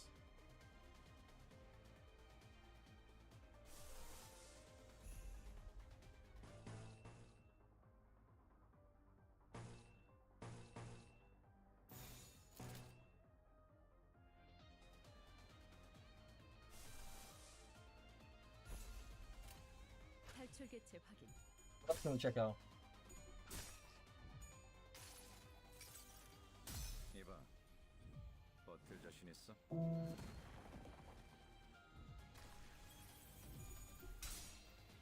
For every 5 admired comedians, there's another 5 who are completely despised, and it's no secret that joke thief Dane Cook fits snugly into category 2. In 2005, Dane Cook was listed as the world's most famous comic, although despite being known by an audience of millions, he was notably hated by every other comedian. A comedy radio host stated, "Not one comedian comes on my show and says I'm so happy for him, which is weird. They can't stand this poor guy, the reason for which being jealousy, at least according to Dane." A lot of jealousy, a lot of animosity that I, at a young age, was famous, hanging around with beautiful women, rich. Although the real reason might have been because Dane had stolen their jokes, given he was called out for copying a bit done by Louis C.K. You can name your kid anything you want. I like that part. I'd like to give my kid an interesting name, you know? Like a name with no vowels, maybe, you know? Just like 40 Fs, that's his name. I already have names picked out. I don't even know. First kid, boy, girl, I don't care. The first one that comes out, I'm naming it. I think it's beautiful. It's feminine but strong at the same time. Time for bed. I said time for bed. Fans then noticed Dane had also copied a bit by Demetri Martin at around the same time. I went into a shoe store and I said, hey, can I get those in a 10? The guy said, sure, and he went in the back. Then a couple minutes later he came out and he goes, I don't have a 10, I have a 9. Great. I went to a shoe store and I said, can I get those? The guy said, sure, and he went in the back. Yeah, I don't have a 10, I have a 9. I don't get it! Because while you were in the back, my toes were severed off. She walks out. She comes up to me, you guys. Oh, okay. I mean, alright. I guess, sure, why not? So enthusiastic, such like optimism. She's holding a boot. She comes right up to me and she goes, we have it in a 9. Great, you guys also have a bone saw anywhere nearby? With Patrick CC running through even more examples in this video before touching on another reason Dane Cook is hated, his joke about the Batman movie theater shooting. So I heard that the guy came into the theater about 25 minutes into the movie, and after you've seen the movie is pretty much a piece of crap. Pretty sure that somebody in that theater about 25 minutes in realizing it was a piece of crap probably was like, oh, shoot me. The controversial joke resulted in article after article, as well as Twitter posts reading, "Anyone who knows me knows I think Dane Cook is the single worst comedian ever. He's never been funny. Now he's just an awful human being." But while Dane Cook isn't liked for his disrespectful and sometimes stolen jokes, Theo Von is hailed for his unusual originality. His sense of humor has been described as so creative, unique, hilarious, and unorthodox that I can't compare him to any other comedian, which summarizes Theo Von perfectly. There's a few guys, Theo's one of them, that have like a style of comedy that you will never be able to explain to someone. They gotta go see him. When you hear him say, "We had this one guy," you know you're about to hear a wild story full of bizarre situations and metaphors described in the strangest yet most perfect way possible. This gentleman had half a limb, and he was... Which limb? He was missing part of his leg, I think. Or he said he was, so he could have been faking it. CGI or something? I don't know what his name was. CJ, it was a white dude. Okay, Jack. He's the absolute king of the metaphor. Whenever he says something is kinda like etc., it's always the funniest, most outlandish comparison I've ever heard. You look like a guy if somebody had a cheat code in Double Dragon, bro. And they got to use an ultimate character, man. Yeah, then Tony. Amen, dude.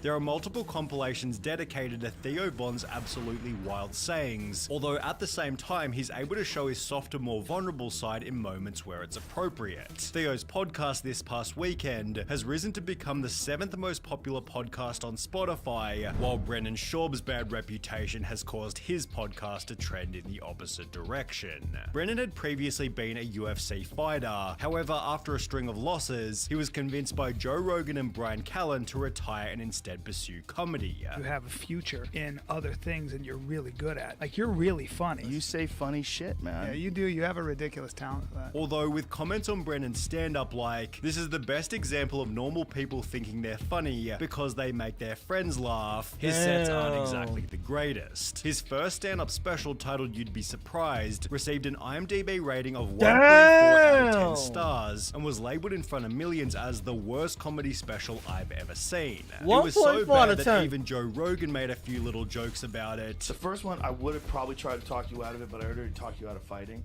Yeah. And I was like, I can't talk him out of this too. However, for Brendan, the worst was yet to come. 3 years after his first special, Brendan Schaub released another one titled Gringo Papi, which received an even lower IMDb score of 1.1 out of 10 stars, meaning he was unable to sell it to a major buyer like Netflix. Instead, he uploaded the special to his YouTube channel, where it received an 85% dislike ratio and comments such as, "Damn, this guy sure has some hidden talent. Hope he finds it one day. Every time I feel down, I watch Gringo Papi. Then I realize whatever has me down or whatever adversity I am facing isn't as bad as this comedy special." You know it's a Brendan Schaub stand-up special when the comments are funnier than the actual video. With the stand-up again being labeled as the worst comedy special of all time, it seems Brendan's main problem is that he isn't very skilled, and the audience has therefore been gravitating towards Shane Gillis. He got his big break in 2019 after being cast on Saturday Night Live, which he was then fired from immediately after the media dug up controversial comments made on his podcast. And then I got canceled immediately. You got canceled on the way. They literally were like, how about this guy? And everyone was like, no. Shane responded by writing, "I'm a comedian who pushes boundaries. Sometimes I miss. If you go through my 10 years of comedy, most of it bad, you're going to find a lot of bad misses. But while this made him unsuitable for SNL, this was ironically exactly what the wider comedy audience wanted. No wonder SNL fired him. He's actually funny."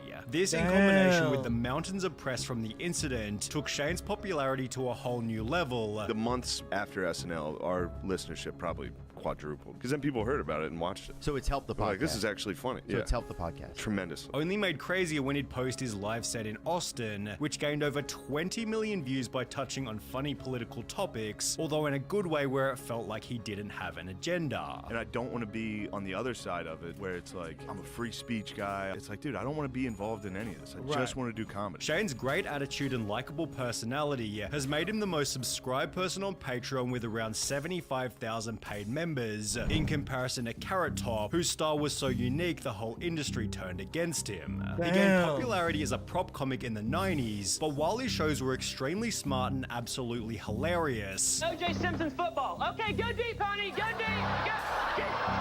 his bizarre look and style made him a punching bag for anybody and everybody. You're a funny guy, man, and you at least used to take a lot of shit, and I never understood it.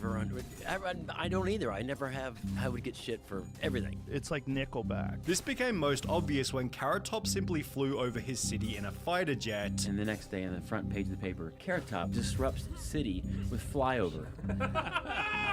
And everyone's up in arms because the building shook and everybody was like, oh, what, there's a war happening? And I think they were really, honestly, just pissed because it was me. And in a Reddit thread talking about him, the only reason... I don't think he's good, but he's not bad. I just don't know him. people had to hate Carrot Top was he's annoying, not funny, and comes across as a gigantic douchebag, which pretty much confirms the theory. Carrot Top's name has become synonymous with bad comedian we should make fun of. In another article, Carrot Top was described as the most successful comedian no one will admit to liking, with one of these haters being another comedy legend. So is Bill Burr just going coals on me? I mean, just right? I mean, just bad. Who then apologized to Carrot Top after meeting him in person. And then when I finally meet him, he was like, dude, I am so sorry. Like, he came and hugged me. And Carrot Top was hated for so long that he's now considered a legend. They're kind of like saying, you know what, geez, he won't go away. We've been ripping on him, but he's for some reason, he's still around, and you know what, he can stay now. You had somebody earn my wings. With Bobby Lee having earned his wings in a similar kind of way. One of the things that makes Bobby Lee so likable is his ability to laugh at himself for the sake of audience entertainment. Bro, you're the worst looking of all of us. What do you think he is out of 10, for real? You're a 2, buddy. 2, buddy. You're like a 2.5 at most, probably closer to a 1.5. Give me a bigger number. Okay. You want an honest no, number? Honest. Okay. Damn. You want the honest number? Please. I was being generous as a 1.5. I'm a 1.5? Something close to 1.7. Showing that he's comfortable in his own skin. This helps him deliver some of the most savage. Ain't no way you were streaming while I was sleeping. Yeah, apparently. I was, Jordan. I'm also about to sleep soon anyways. I'm tired as fuck. Roasts on the internet. My dad abandoned me, but then I love my mom. The most 0.7 showing that he's comfortable in his own skin. This helps him deliver some of the most savage roasts on the internet. My dad abandoned me, but then I love my mom. In your face! He doesn't have a dad! Although just like Theo Von, his fans also have a lot of respect for how open he is with his addiction issues and sobriety. Right before I was gonna get on the plane, I looked at my girlfriend and said, I'm gonna relapse. When it comes to Bobby Lee's stand-up, a Reddit user wrote, I've seen him do the same set at the Comedy Store like 3 or 4 times, and I nearly cried laughing each time, while another person called it the hardest I've laughed at a comedy show of a decent slate of shows. It seems Bobby Lee finds love from the audience regardless of what he's doing, while the audience has recently been finding many reasons to hate Tom Segura. At the start of his career, Tom Segura was one of the more humble comedians. However, after losing over 50 pounds and building a net worth of 12 million, his ego became incredibly obvious. He'd begin to joke about the general population by calling them poors. So I've received a remarkable number of messages, countless poor people, about the use of a washcloth in the shower. And, you know, it's kind of well known, it's what poors do. However, it quickly became obvious that he wasn't really joking. Every time we talk about like a watch or a car, I'll get a bunch of messages from losers that try to tell me that I'm making them feel bad about their situation. I'm struggling with rent this month. Figure it the f out. In October 2023, Tom tweeted about being inconvenienced by American Airlines, and after being called entitled by his fans, being inconvenienced by American Airlines made me check my bag so she feels a little hard. I get it, you in this now. Airlines, and after being called entitled by his fans, Tom responded by stating all the poors and losers have the same response. Oh, you were inconvenienced, well you should accept it. That's what me and my dumb poor family have done for generations. This is why you're poor. In his next tweet, he'd respond to a fan by simply— That's fucked up!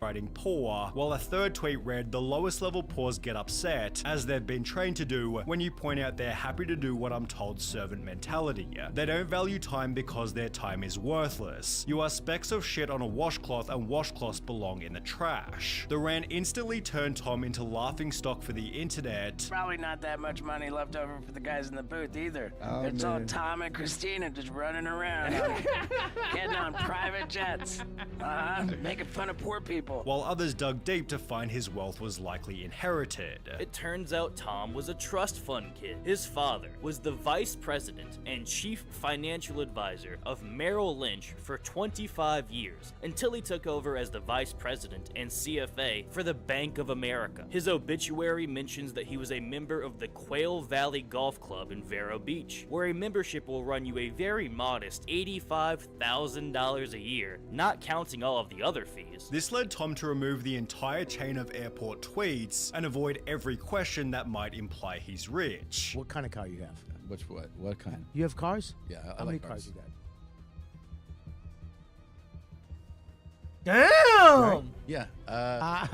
You know what, Tommy? Tom Segura has no excuse for being a douchebag, given Gabriel Iglesias is substantially richer and is one of the most humble comedians. When you type Gabriel Iglesias controversy into Google, it seems the worst thing he's ever done is pay a fine to a venue for spending too much time recording a Netflix special. Back in 2014, one of these specials was leaked and uploaded to YouTube for free, although instead of issuing a copyright takedown, he'd share the links to his Facebook, adding, "I can't believe someone posted a direct link to watch my Fluffy specials online for free. The nerve. I hope no one shares or watches these before they get taken down," prompting a top comment reading, "This is why you're awesome, Fluffy. You don't whine about getting pirated and promote it." Gabriel's nickname Fluffy is a joke about his own weight, which like Bobby Lee shows he's comfortable in his own skin. Although at the same time, Gabriel explained to Joe Rogan that he'd recently lost 70 pounds as a result of following better habits. And it was bad habits that led Carlos Mencia to become incredibly hated. The collapse of his reputation began after Joe Rogan wrote a blog post titled, "Carlos Mencia is a weak-minded joke thief," which read, "The latest and most disgusting joke thief of all is a guy named Carlos Mencia. The really crazy thing is that's not even his real name. He sells himself as being Mexican, but the reality is his real name is Ned Holness, and he's actually half German and half Honduran. The Mexican hook is something he did to integrate himself with the local Mexican population of LA where he started. From here, Joe began calling him Carlos Menstelia before confronting him on stage in an actual comedy club, which was recorded and uploaded to YouTube. It's easy to say you steal shit, but I don't, because I'm not a little bitch. I think that every time you open your mouth, you talk about me, I think that you're secretly in love with me." Despite denying the allegations, Carlos was then exposed for stealing from Bill Cosby and Ari Shaffir, after which Carlos made the crazy decision to own the fact that he stole all his jokes. His attitude was this, like, yeah, I steal. If I'm in the back of the room, you better watch your material, because I'll take it, remix it, and make it a hit. From here, almost every comedian destroyed Carlos Mencia. A lot of your material, I'm not saying all of it, but a lot of your material was too similar to Paul Mooney or Bill Hicks. And he went from performing in stadiums to small clubs. There's a heavy price to pay for cutting corners in comedy, whereas Chris Rock discovered clubs. There's a heavy... Wait, what happened? Bill Hicks. And he went from performing... Carl Urban gets emotion. I went from doing scenes to clubs over stealing accusations.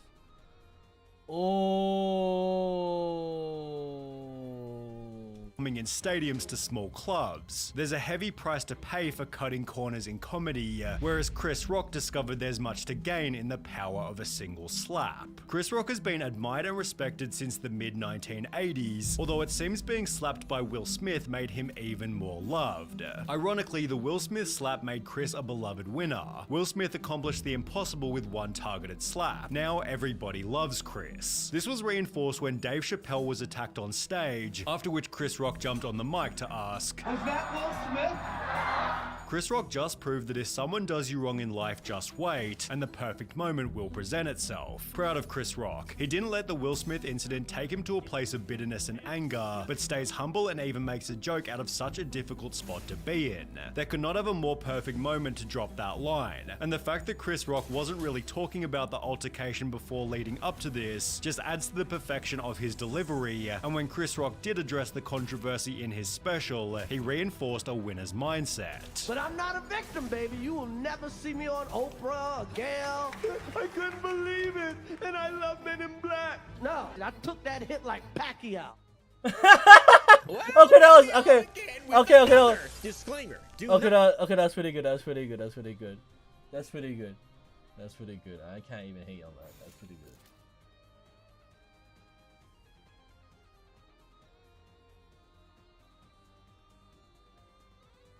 What's happening here?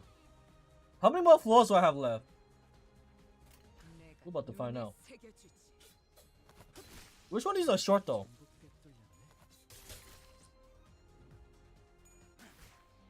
Why not? Hey guys, welcome back to another video. Today we're talking about something awesome and cool. We're talking about me. Just kidding. We're talking about the pariahs of the internet, known as kick streamers.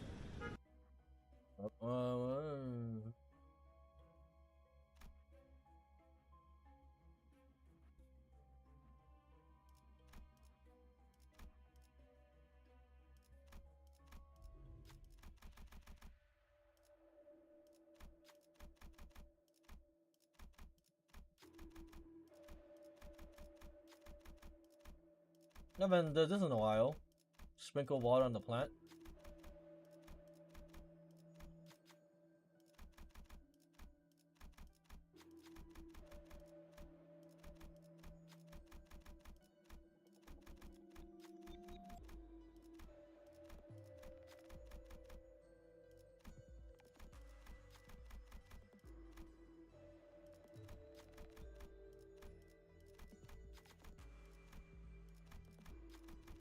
Yeah, it takes mad long.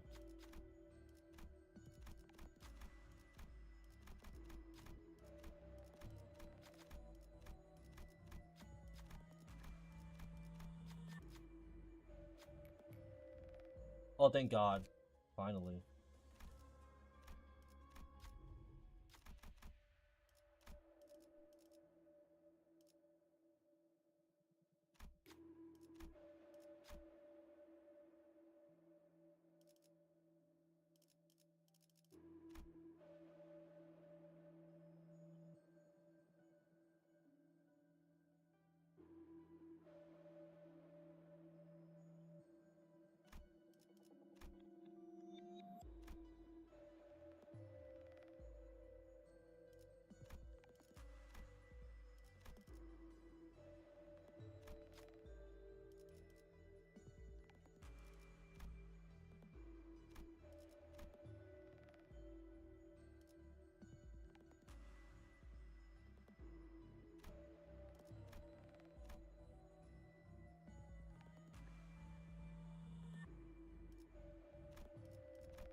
Okay, we're on the last stage. Bro, stop screaming at 15-year-old gals on the street. If there is a good kick... Stop screaming at 15-year-old gals on the street. If there is a good kick streamer... What's happening? Hey guys, welcome back to another video. Today we're talking about something awesome and cool. We're talking about me. Just kidding. We're talking about the pariahs of the internet, known as kick streamers. Bro, stop screaming at 15-year-old gals on the street. If there Oh, is a good gals, kick girls. streamer, I have yet to find them. Likely, it is because they are overshadowed by the vast sea of insufferable douchebags that Fuck is these enemies? Oh my fucking are God. also using the platform. There's a lot of good guys, actually. I take that back. Quite a few of my friends, perform on Kick or whatever. Kick's awesome, too. It's mostly a bit.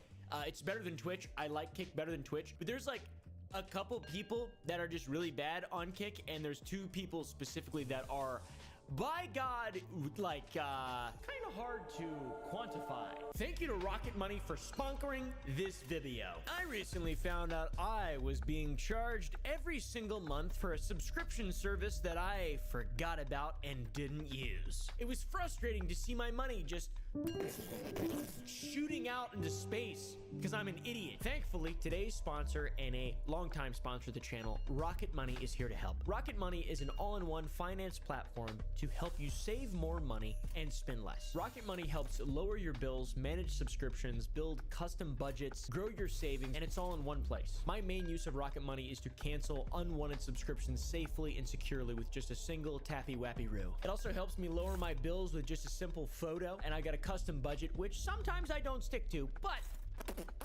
It helps me stay on track. To save more and spend less, click the link in the description down below or go to rocketmoney.com/. I want to do this manually. Join the 5 million people using Rocket Money today. You can get started for free and unlock more features with premium. That's rocketmoney.com/Oompa. Go get started for free. Click the link in the description and take control of your finances today, guys. And thank you to Rocket Money for sponsoring this video. Today, we're not even talking about the latest and lamest activities of our popular friends on the platform that is known as Kick. Not the Island Boys, not Jack Doherty, not that guy that is, I think, maybe still in a mental ward.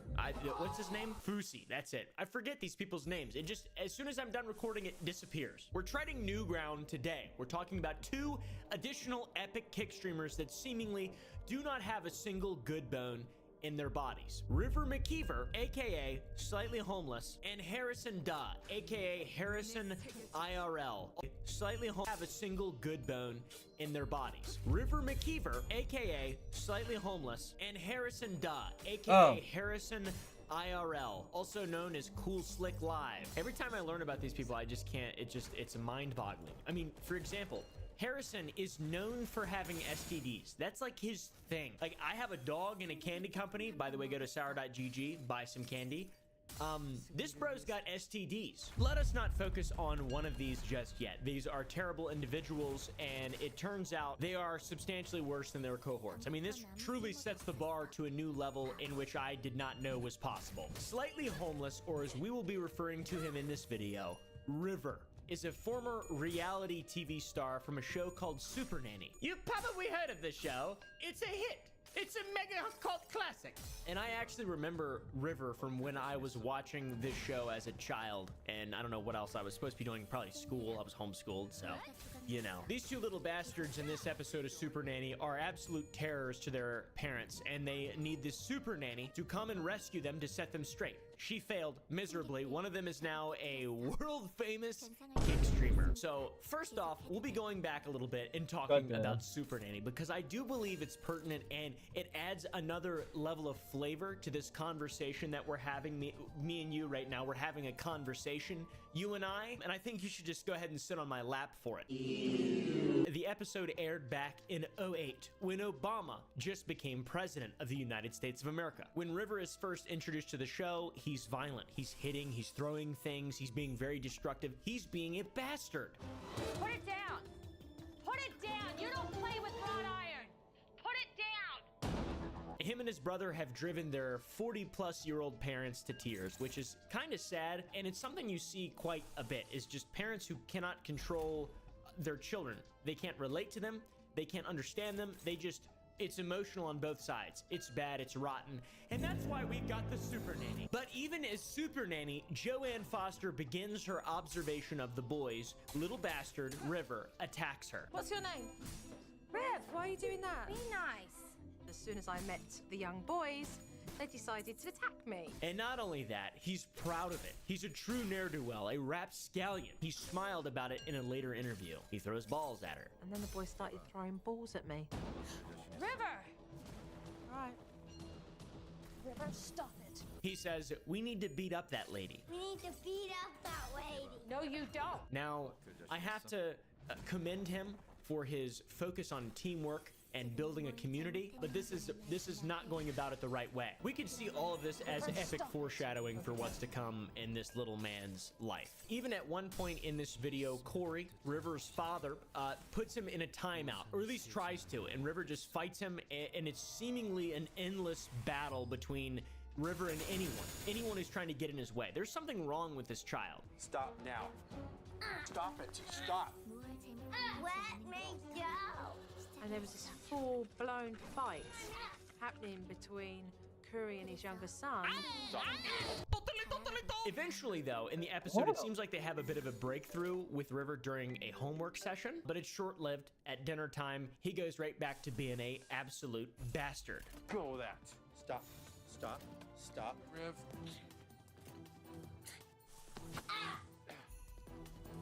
Fighting, throwing things, slurs. Just kidding, he didn't say any slurs, but he did throw things, and there's a lot of clips. Look at him. There's so many clips of him screaming, fighting. How about this clip? Is this clip foreshadowing? Get up, behave.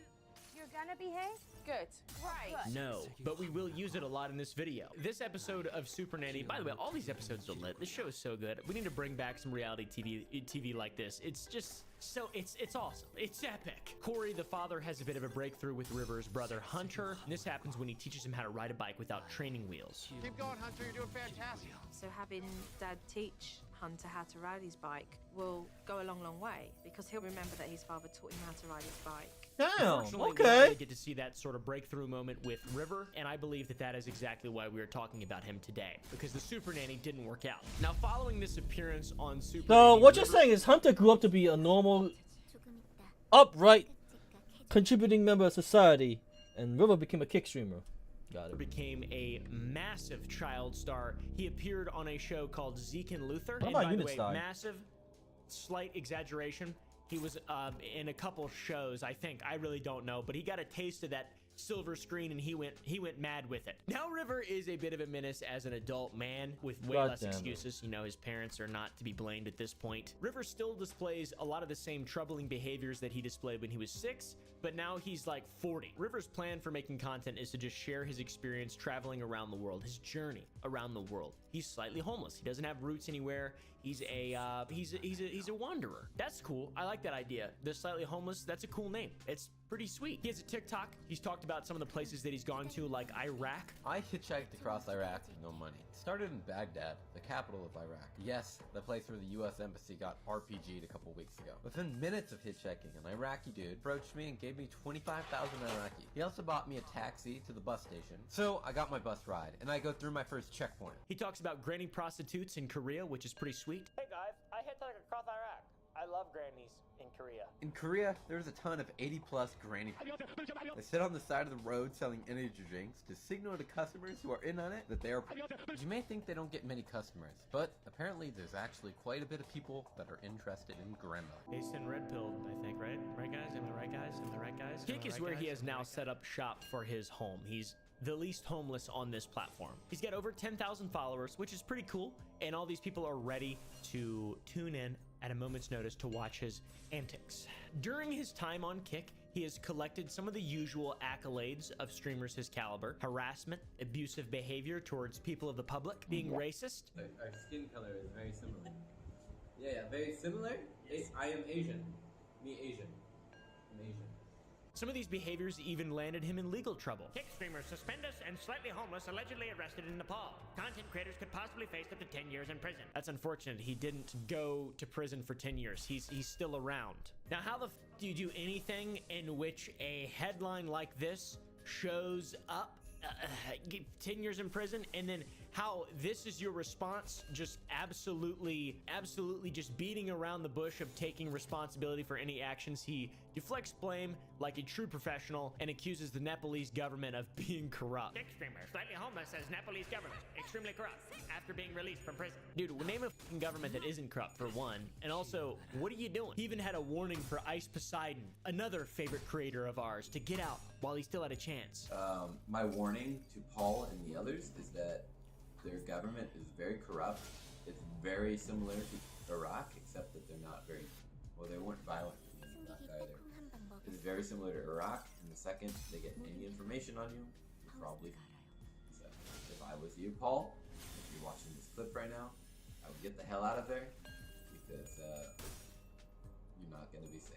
How corrupt are they? They're just letting people go. They let ICE go as well, man. Corrupt in his favor. Also, just to be clear, the Nepalese government is incredibly corrupt, so I am on slightly homeless' side here. One example of epic corruption in Nepal is falsely identifying citizens as refugees, then promises of resettlement in the United States in exchange for bribes. Now that is corruption, dude. So what did this idiot do to land himself in the crosshairs of the Nepalese government? Allegedly, he was flirting with a 15-year-old, and another streamer that was with him, Suspendus, was also arrested for association with him. Now, the reason that I say allegedly is because I cannot find the clip of him doing anything too egregious in Nepal, but there are some clips in which we can give some legitimacy to this claim, potentially. Him and Sam Pepper, a fellow that makes Logan Paul look like a good, trustworthy guy, are walking down the street. They greet a girl. Sam calls her a 15-year-old and says that he shouldn't yell at underage girls. Good call! Hello, how are you? Bro, Stop screaming at 15-year-old gals on the street. Not 15. You would know about 15-year-old girls, though, wouldn't you? Yeah, I mean, I looked at her and I saw that she was a 15-year-old gal and you screamed at her. Here's a clip of him being confronted by the police in a diner. Close it? Just a minute. Okay. Please close. This close. What's going on? I don't know. Should we get out of here? Okay, sir.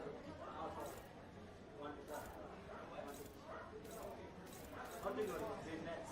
We're okay? What do we want? We are here for the job.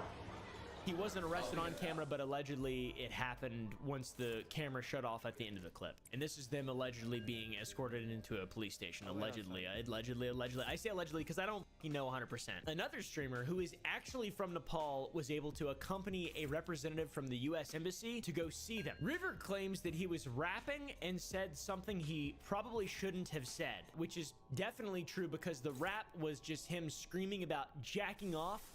Ambiance of this young OG ultimately. Yeah, I'm masturbating in the alley. Apparently, I'm from the valley in Cali. Then I fucking look at my salary. $5,000. You're just sucking on my. She said that shit is like a stick. She wants it so hard inside of her. She said it's almost like Notorious Big.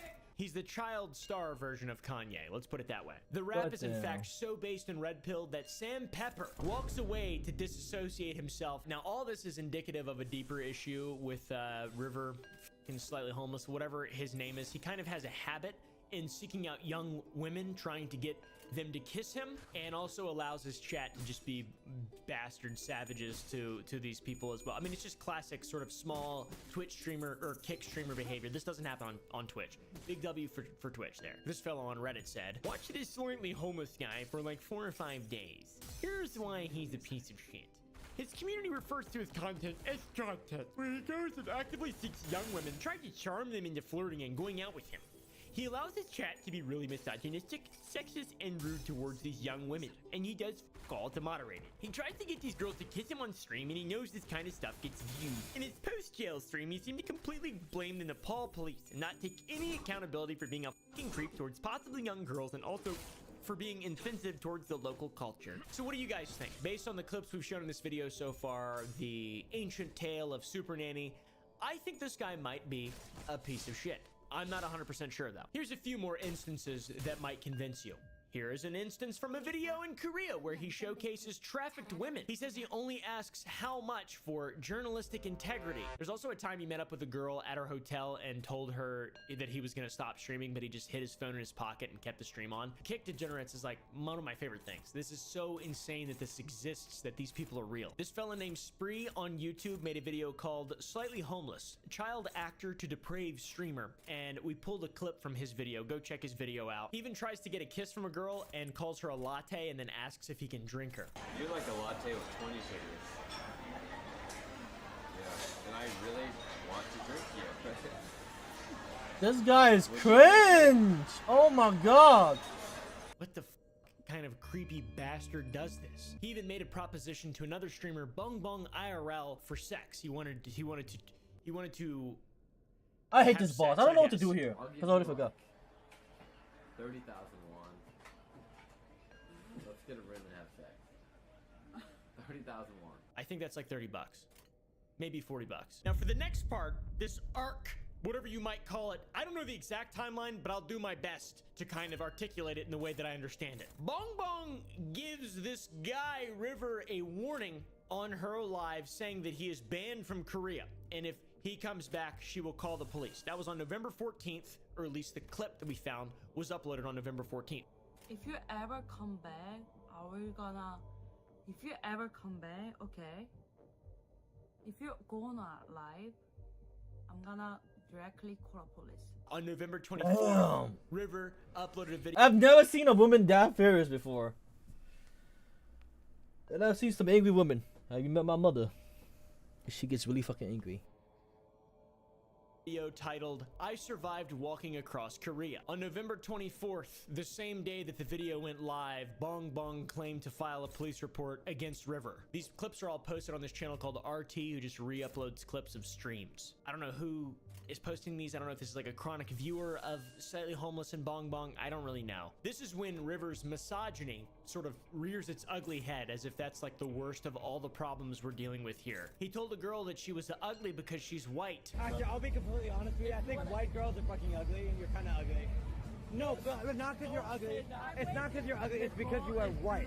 Sounds like this man's got preferences. The funny part about this is that his chat was even appalled by the way he treated this woman. That is ridiculously. Legit homeless people are a lot cleaner and smarter than him. That's true. He is an absolute idiot. Watching a lot of his content, I don't know if I've ever seen someone so mind-numbingly stupid. People condemned it on Twitter too. They said he should get deported. It's ironic because he was also deported from Nepal after his alleged treatment of underage girls. The saddest part of all of this, and the craziest part, is that this content could be amazing. I mean, he's touring some really dangerous and interesting places. He's like Lord Miles, if Lord Miles was just a massive piece of shit. River showcases how inexpensively you can do cool stuff. It had so much potential, but the fact that it's focused around an individual with zero respect, care, or sort of any sort of love for anything around him, it leaves it feeling very flat and ultimately disappointing and terrible. He has done some cool stuff though. He went to abandoned places in Turkey and got chased by a security guard with a machete. It's pretty dope. Stop. Get over here. These guys. Dude, fuck off. Stop. Please. Stop. You do. Yeah, okay. Let's stop. Okay. Stop. Dude. He even went into an alleged Yakuza illegal gambling location. He's going in. Can I enter? I see him. I feel like Japan is so much fun. I want to go hang out with the Yakuza dude. Yakuza. People get mad at me whenever I say Yakuza. I say it on purpose. It's Yakuza. This old boy could have been cool, but instead he's just like Johnny Smalley, Jack Doherty, Neon, and Fousey, all those idiots. Harrison Newland, the other guy in this video that we're going to be talking about, also known as Harrison IRL or Cool Slick Live. That's a pretty funny name. This is a streamer cut from a similar cloth as the other guy. Thankfully, he hasn't achieved as much mainstream attention as River. And by that, I mean he has 3,000 followers instead of 10. He doesn't have as much of a footprint either, but the footprint stinks like shit, and I can smell it from 15 miles away. This guy's channel, Cool Slick Live, got deleted or banned or something like that. He still has Harrison IRL, his other channel, but still it must be new because there's not that many followers, and I didn't really feel like looking that far into it. This is his only broadcast, and it's titillating. I love this content. This guy is being accused of some very heinous things, like intentionally spreading STDs. Now, this allegation probably stems from the following clips. He told Ice Poseidon that the night before he had unprotected S-word with a girl, later finding out that she had HIV. I f***ed a girl last night, this morning. I f***ed her raw, and then I found out a couple hours later she has HIV. Oh, you gotta get away from me, dude. Bro, why you first of all, why are you prostitutes raw? She wasn't a prostitute. He then tells Ice Poseidon that he has been tested and is taking HIV medication. Now, having HIV and spreading HIV intentionally are two wildly, vastly different things. So why exactly are there claims of him allegedly spreading it? I'm a little bit burnt out on to be honest. Because the past week... the past week I've literally slept with like 7 different girls, and I'm a little bit tired of it. I don't know how many. It's probably been like 6, 7, or 8. I don't know. And I'd say like half of those I did. Half of those I used a condom. On his Twitter, he talks about being upset that he didn't have an S-word with more than 3 women in one day. It's crazy that I can sleep with 3 girls in one day, but be annoyed that I didn't do even more. He tried combating the STD allegations by saying, "You can accuse me 1,000 times, but I don't have any STDs. It's just weird, bro. It's like you want me to have them to validate your creepy stalker hate." The replies do not believe him at all. One thing that I think is incredibly important to share is that there is a Reddit post that kind of spearheaded this entire thing that seeked to expose him for his disgusting actions. And this post contains a lot of links to threads that are now deleted because of his account being suspended. You can check out the page. It's terrible. It's full of horrible shit. There's one clip from his stream where he talks about leaving Japan because there's people after him. I won't be in Japan for much longer, though. I'm gonna need to go to another country somewhat soon. It's a pain in the ass for me to stream in Japan just because it's a bit risky for me. I wish I could stream more, but it's a little bit scary to stream when you have people out for you. And you guys know Johnny Somali, he's in jail for like 50 years. He's undergoing Chinese water dragon torture, I think. That's Japan though, so maybe not. Maybe I made that up, I'm not sure. There are people that are just kind of tracking his location openly on Twitter. People on the Taiwanese internet act very angry, but Taiwanese people I meet outside are very nice. I had fun clubbing in Xinyi District last night for New Year's and only met nice people. Happy New Year's. A more recent tweet, there is a reply that implies that they found where he's streaming from, near the Health Eye Clinic. So you can see by people's responses to this guy that they are becoming violently angry towards him. Why? We don't really know. His last channel thing was deleted and suspended, so it's difficult to find any sort of record of the things that he's really been doing, but people do genuinely hate this guy. Beyond just allegations, people fucking hate this guy. Maybe a reason that people don't like him is the accusations of him being a pedophile. That's what people accuse pretty much anyone they don't like on the internet. But in one clip, this guy admitted to trying to pick up high school students. Some of them are like seniors in high school, like 18, and they still gave me their number. They were 18 years old. But So like, why'd you cut the number? Why don't you just throw that shit out? Still, people also don't like him because he's obsessed with stream sniping. He likes to show up on other people's streams all the time. And he also loves sex as well, if you hadn't noticed. There's another thing that he does that people don't like, where he acts like he knows nothing about the streamers that he's clearly stream sniping and trying to leech off of. Do you like OTK? I'll be honest, I'm not really familiar with streaming all them. Oh, okay. Oh my god, you're such a cringe! I'm really happy with the Japanese response to these kick streamers coming. One of them already went to jail, Johnny Somali. I hope this becomes a trend. I genuinely do. I hope people that are making a bad name for anyone, whether it just be kick streamers or just white guys, just fucking put them in jail. I don't care. I really don't know, man. I gotta say, there is no reason for anyone to do any of this stuff. Anyways, don't spread toxicity. Don't spread evil. Be a good person. Really? Oh my god, I just watched a 28-minute video and I'm still at the MD hard. God fucking damn it. You missed the Beast video. Fuck it.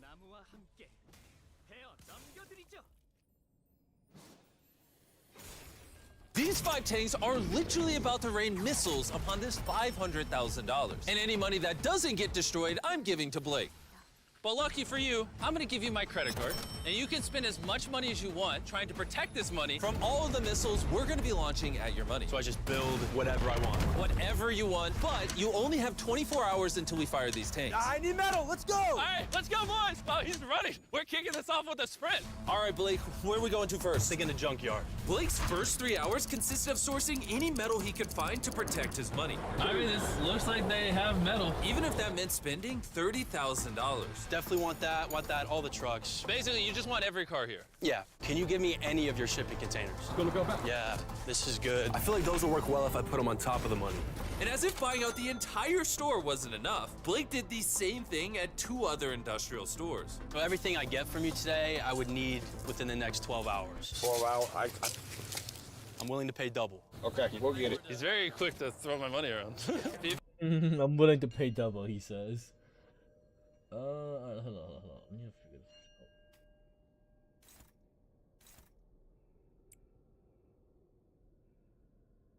Why is this guy so fucking tanky?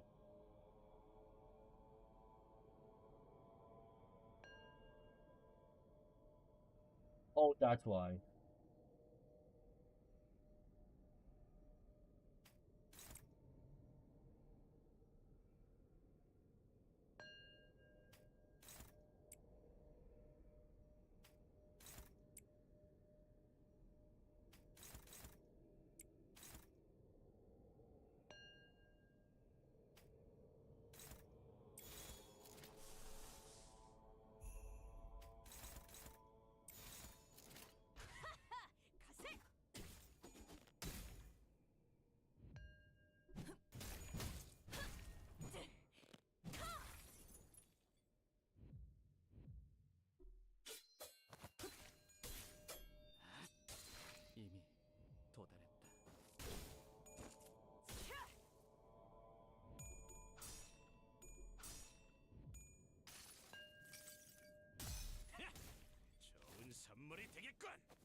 기다리는 거 못해. 100초만 기다려줄게.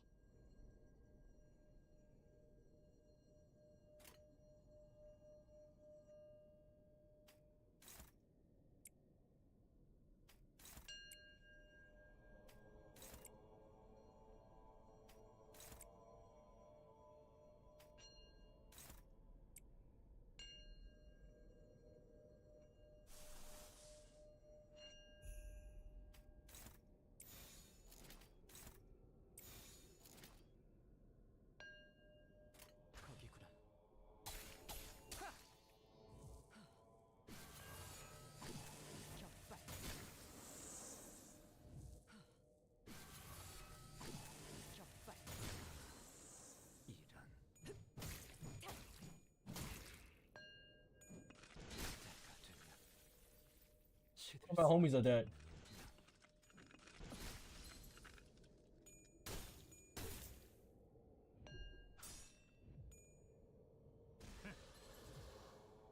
적들이 이기고 있어. 카론, 먼저 가버릴 거야. Bro, I'm going to lose. I hate fucking MD Heart so fucking much.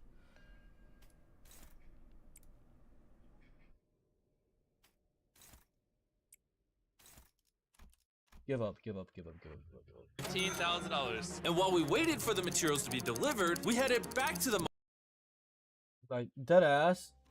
Otis is not. She's not the fucking play. She's not. She's really not.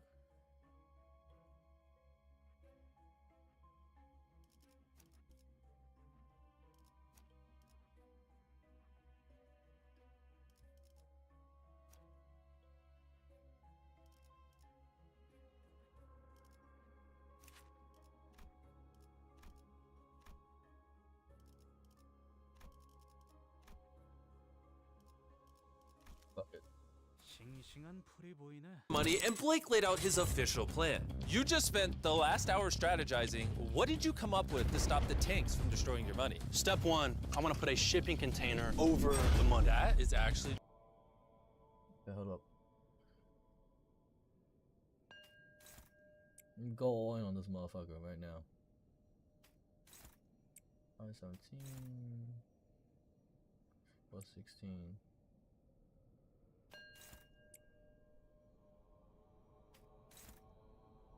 About 25 plus 38.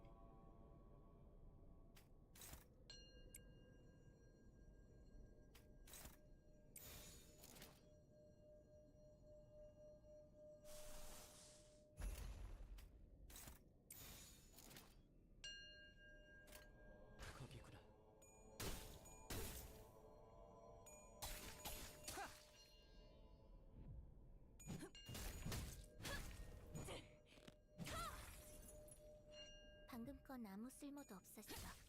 바보.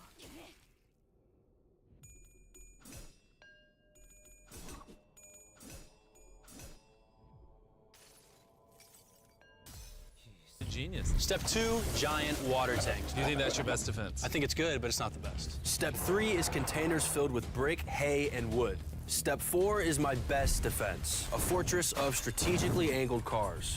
From the last video that I saw, those bullets are gonna hit those cars and ricochet elsewhere. If he actually builds everything you see here, I will be flabbergasted. Let's get to work. Good luck. Unfortunately for Blake, it wouldn't be for another 4 hours until his materials were delivered. So he hired some construction workers to help get the job done. I'm building a complete fortress. We dropped the atomic bomb on this thing. The money's not going anywhere. This is like an industrial construction site. It started to look like Blake might actually have a chance at protecting his money. But even if the 500 grand survives those tanks, the tanks are actually only the first of 4 phases of attacks Blake will have to defend. And believe me when I say this, they're gonna get much more challenging. For the rest of the night, Blake and his crew worked tirelessly to defend the money. But by the time the sun rose, they still weren't quite done. Looking good, looking good. That's the money. The tanks are over there. What is this car here for? This is like my inventory back here, dude. Put your inventory between the money and the tank. Give me 10 minutes and that white car will be right. I mean, you have 5 minutes. I don't think I even have time to do anything else. Time is up. Stop, time is up. Hold up.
뭘 잘못했는지는 알기나 해. 드라마에서 봤어.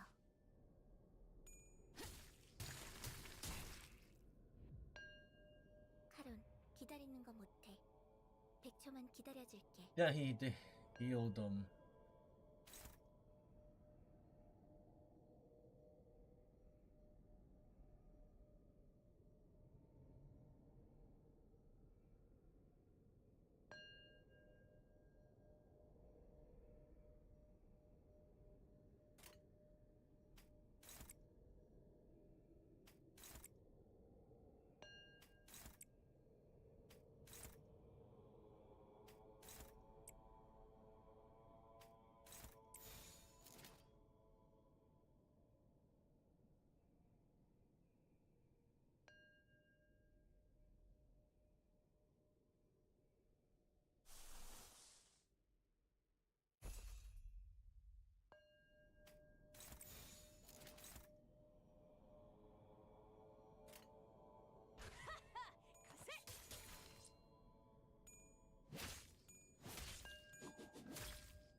모든 결과들은 파우스트가 알아요.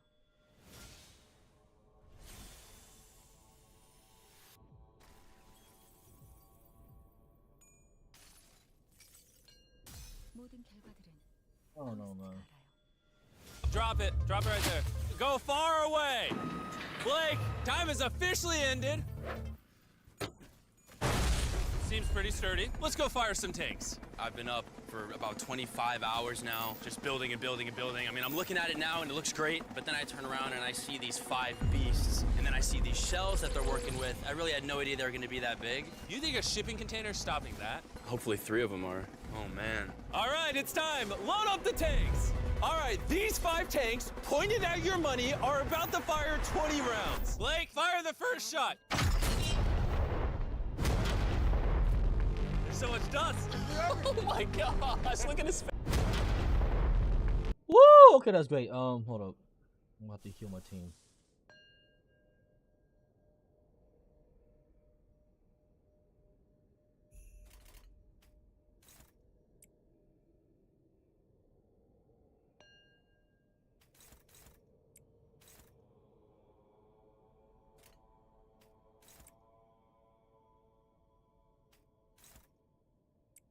$16 or $39?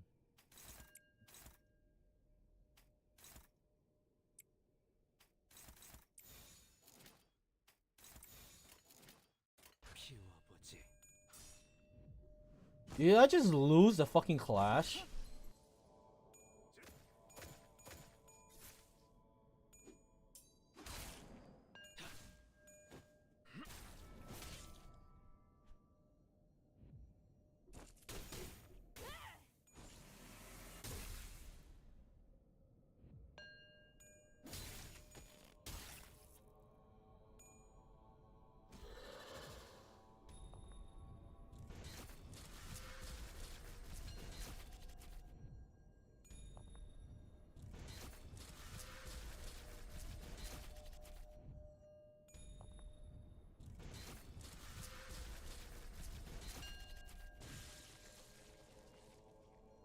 그래서 카론이 안전벨트 That worked 잘 out. 하라고 Okay. 했잖아.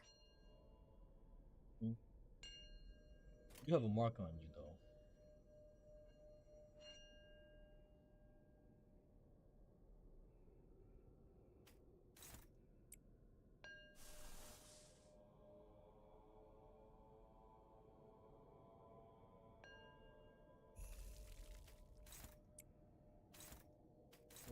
Favorite. No, that's not good. There we go.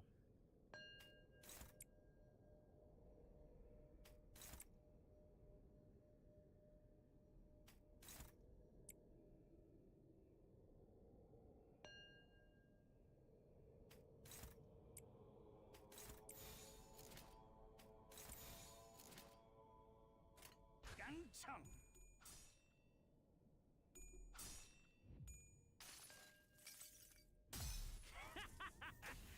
심장 찌러.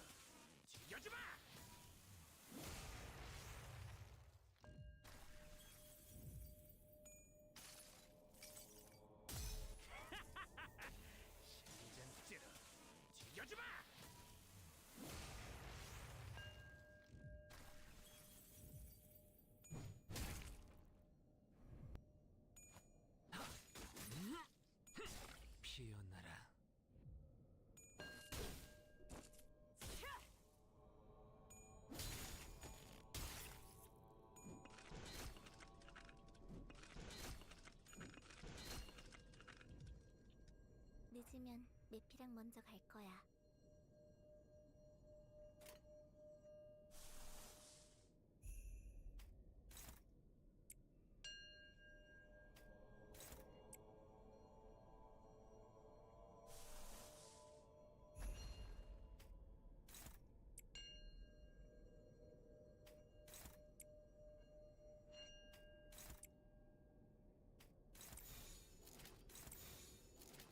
탈출 개체 확인. 나무와 함께 베어 넘겨드리죠.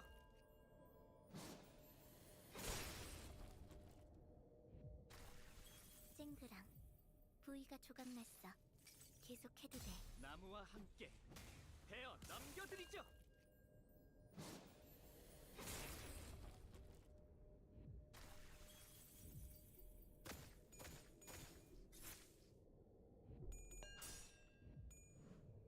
Did I just lose that clash? What the fuck? Bro, ain't no way.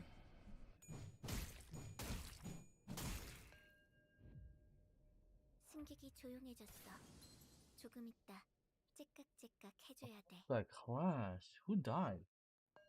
My Yi-Sing.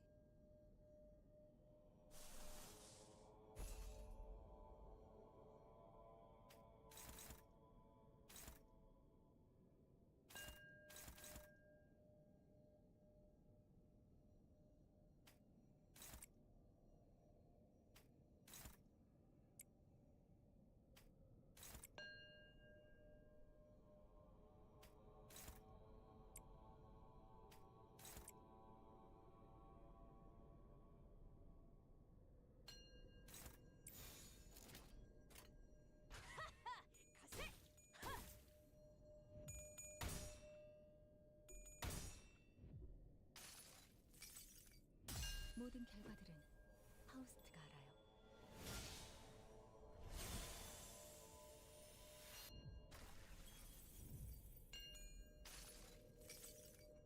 모든 결과들은 파우스트가 알아요.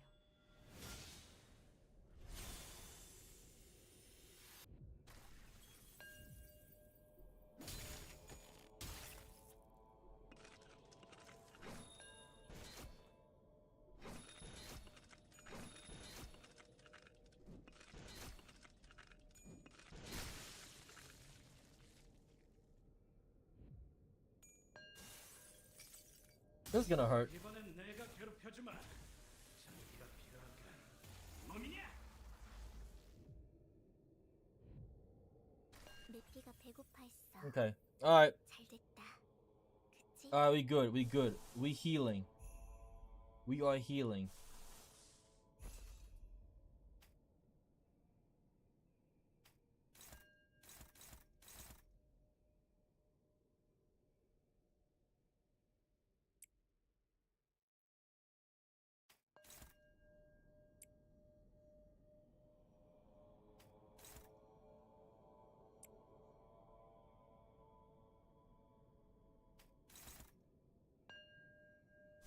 Have you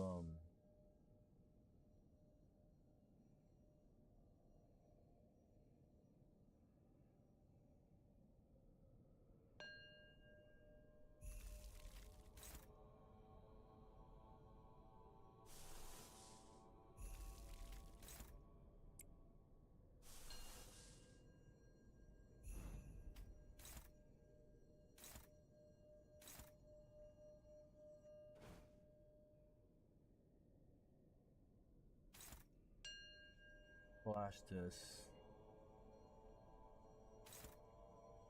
You to flash this. What? Okay, so we can go.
출계체 확인. 네.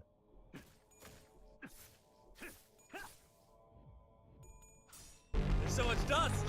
Oh my gosh, look at his face. Look at Blake's face. No way his money's safe. So only 19 more, right? 19 more to go. Chandler, fire! Ah!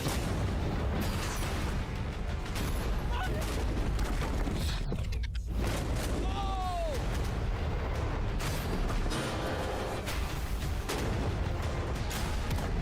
This is way too much fun. Oh! Oh my God! All the way back here, I can count 8 holes in that shipping container. Yeah, I see those holes. No shot, his money's safe. I'd ask you how you're feeling, but we might as well fire the last few shots. Let's just get this over with. 5 shots. 4 shots remain. 3 shots remain. How much money do you have back there? I think like half. 2 remain. And of course, Blake, you have to fire the last shell. The honor is mine. After this, we'll see if you have any money left.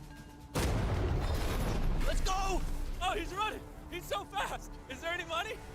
Wait, it's still there. Yes! Blake, it looked like your money survived. We got a fresh stack. I know you're happy, but we're gonna move on to phase 2 of 4. And in 24 hours, we're gonna blow up the biggest bomb we've ever detonated in the history of our channel around your money. Are you gonna drop it? Are you gonna shoot it? I'm glad you asked. I'll be right back. Blake, what do you think's in those green crates? I don't know, dude. They're bombs, I think. Probably.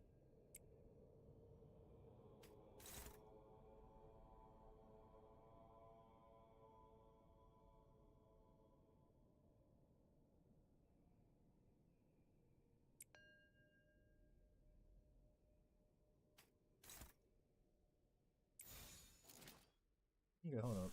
I guess everyone's gonna have to like fucking.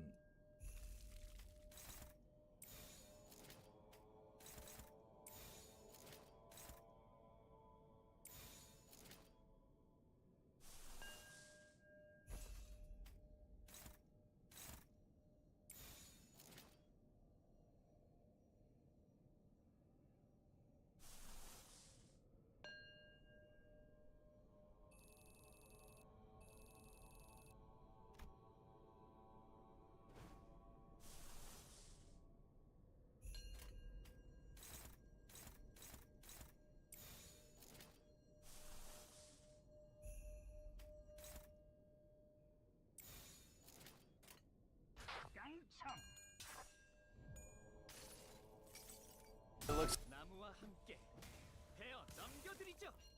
like... Here, I'll answer it for you. This is 100 crates filled to the brim with TNT. How are you even allowed to do that? I'm not sure it's legal. And while we prepared one of the biggest explosions in YouTube history, Blake began to strategize on how to keep his money safe. Step 1, we gotta take everything flammable out of here, man. All the wood has gotta go. Step 2, water tanks. Step 3, I wanna move the shipping containers that I got. I just wanna close them into the other shipping containers. And then step 4 is just walls, cement, bricks, cars if I have to. Explosion is a lot worse than the tanks. This is bigger than that safe that blew up.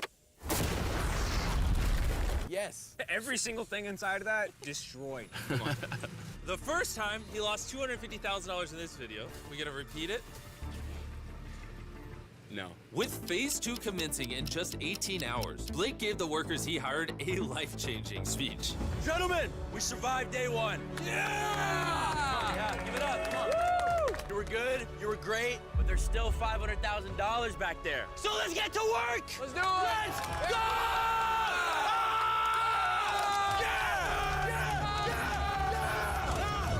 And because at this point, Blake had been awake for over 24 hours, he trusted the construction workers to finish the job while he got a good night's rest. Yeah, I'm going to bed. Good night, guys. This is Blake going dark. And because he was so exhausted, Blake slept for way longer than he planned. All right, I got a good night's sleep. About to find out how much progress was really done overnight. Like half? Empty. That means nothing has happened since I've been gone. Yeah, that's no good. Let's see what it looks like over here. Even after his inspiring speech, the workers that Blake hired didn't get much of his plan done. And with only 6 hours remaining, Blake did what he could by covering his weak spots with spare parts, bricks, and more cars. Looking good in here, looking real good.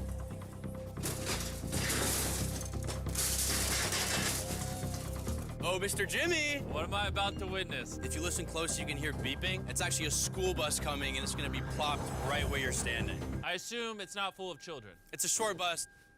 That is just not what I asked. This is our brand new Feastables bar. New flavor, new branding. You want to try it, Blake? Yeah. I'm using our snack products to distract them from telling them where to put the bus. Dude, honestly, this is better than all the other ones. All the other ones. I promise. Anyone want a piece of chocolate? Oh! Oh! Did you get that? Hold up, I need to read this more.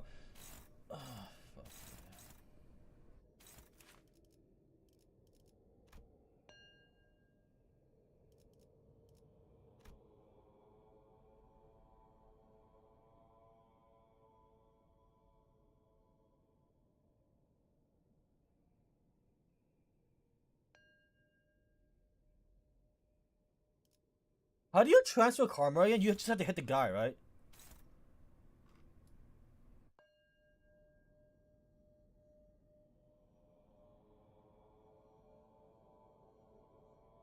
All units transfer their karma to their targets after successful attack. Karma is not...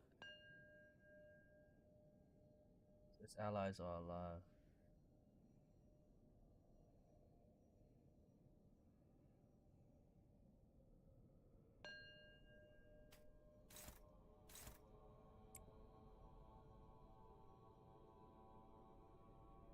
He doesn't have a karma. Oh, okay.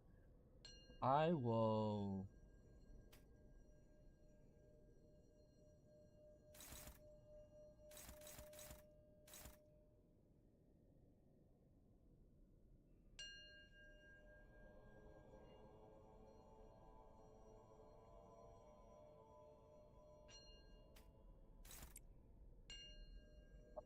Who else has karma on them?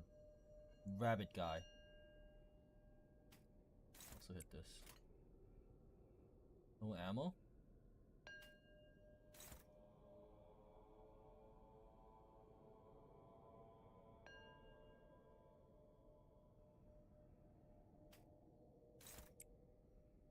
I literally have no ammo. Oh my fucking god.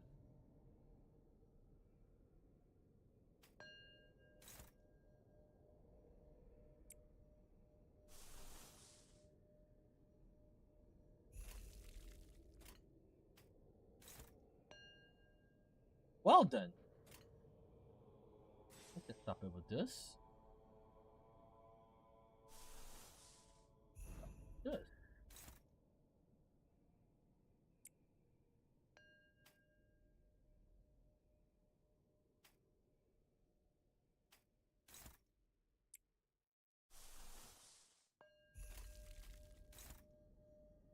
Yo, none of my fucking clashes are like strong enough.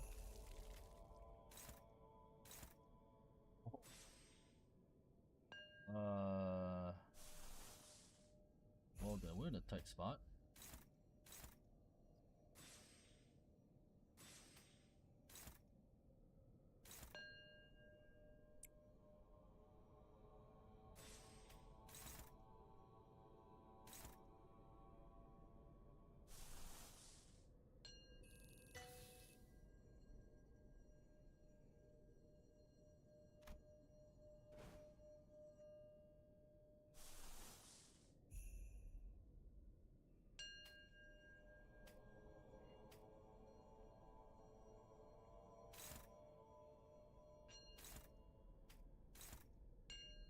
Fuck me! I literally cannot do anything. Fuck.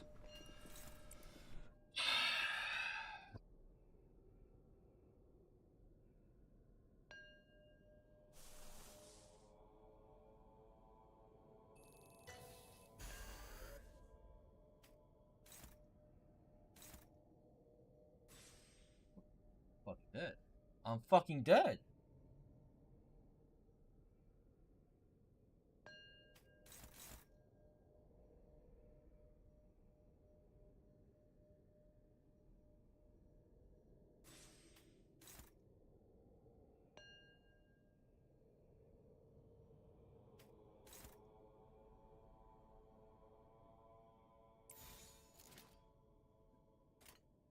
It's literally YOLO.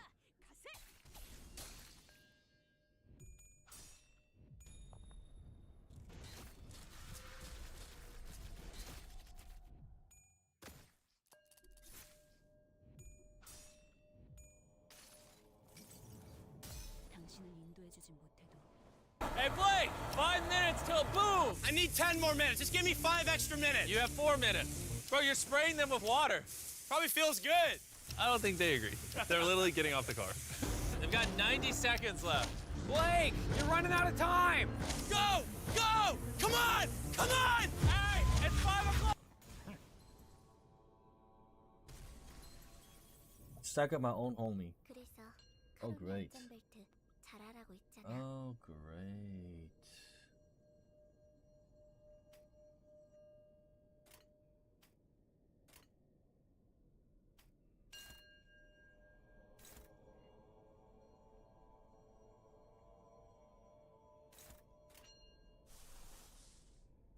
Can I flash this? I can, okay.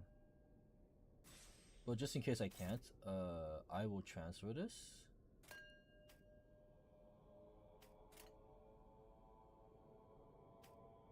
To this.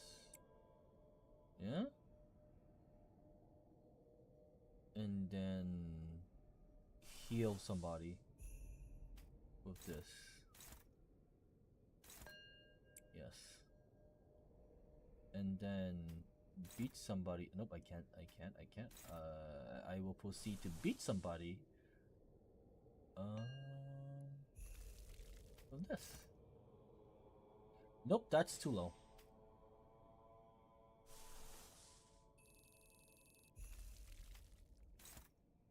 Yeah, good enough.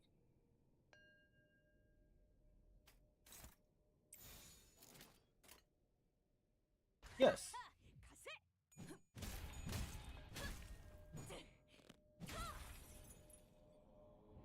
What? Does that not transfer over? Stop! Turn it off! Hey! Blake! Cut it off or I start taking money! Let's go over to the bunker. You narrowly escaped death from the tanks. Let's see if you can do it again. Let the sun go down so it's a little darker now. This is the biggest bomb we've ever set off. Yeah, this is the first bomb I've ever seen. Blake, are you nervous? Yeah, I'm sweating now. This is the detonation device. Here you go. It's live? Yes, it's live. 2 days of work, 17 cars, 6 water jugs, 4 shipping containers, $500,000 on the line. Let's find out if you're going home rich or with nothing. When you're ready, Blake. 3, 2, Probably need to check out this one. 1. Mom, I love you. Thank God. They muted a little bit. Hold up. I have text here. No one's beating this. Oh my God. No one is beating this.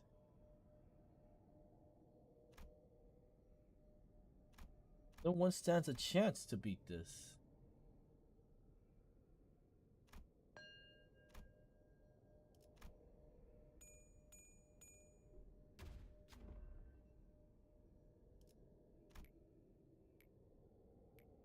난 시키는 대로 했어. 불만은 승객들 상부에 적 찌르라고. 터뜨렸어. 변상할 필요는 없으니까 계속해도 돼. My sanity is too low.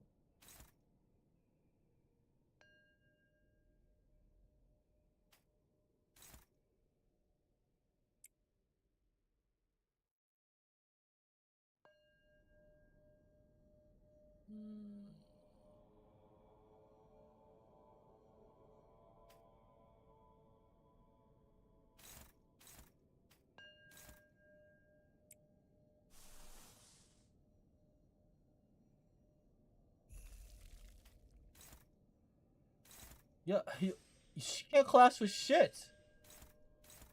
He really can't. Oh my fucking God. Alright, hold up.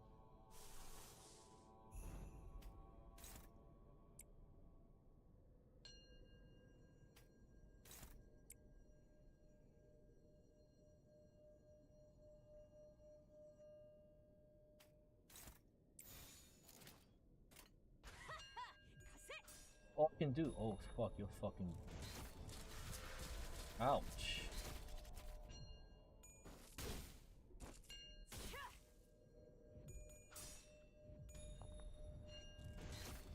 I'm just losing clashes here, aren't I?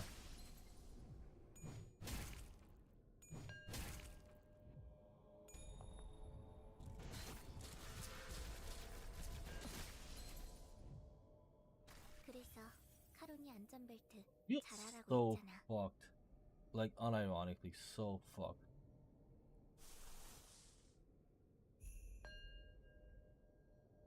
You have 10, you have 100. Bro!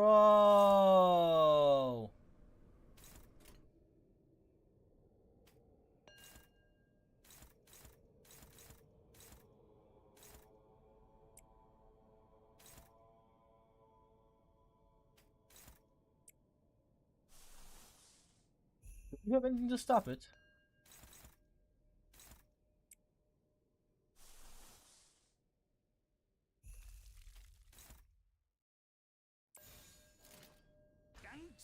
Not much I can fucking do here.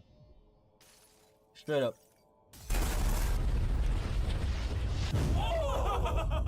Oh my gosh! That firestorm is massive! Can we go put that out? Before we go put it out, I'm just wasting time. Run! Whoa, whoa, whoa, whoa, whoa! Where'd the fire extinguisher go? Go, go, go! Let's go see if it burns! Oh, no. Oh, it's on fire over there. No. Oh, be careful. This. Ah! Get off my money! The fire's still going on up front. Blake is moving sandbags. Please don't be ashes. Please don't be ashes. What do you see? What do you see? I see green! Oh my gosh! Yeah, baby! Yeah! I see a lot of dirt on it, but it seems to survive. Whoa! I knew it! Blake, you've officially passed phase 2 of 4. Do you want to see what the next challenge is? Yes.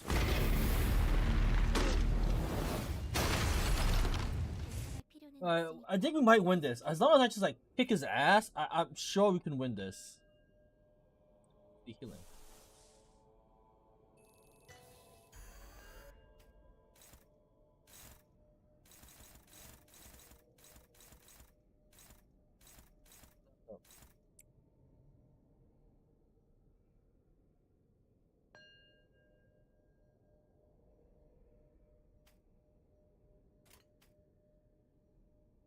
You already in the first one? Okay. Really? Okay.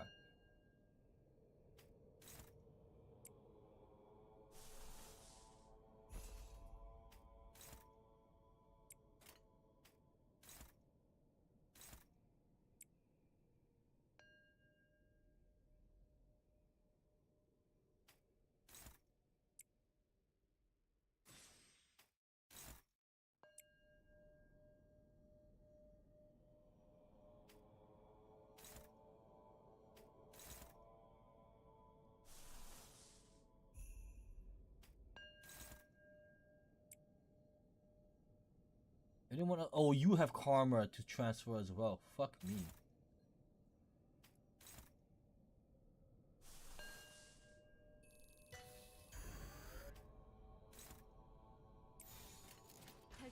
YOLO.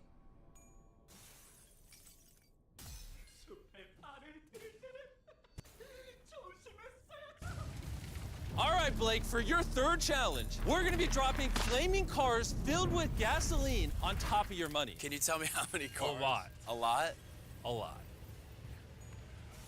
This is going to be the hardest phase yet. Blake will not only have to deflect the attack from the sky, but he'll also have to protect his money from the flammable gasoline seeping through the cracks of his defense. And after we drop the cars, I have another surprise.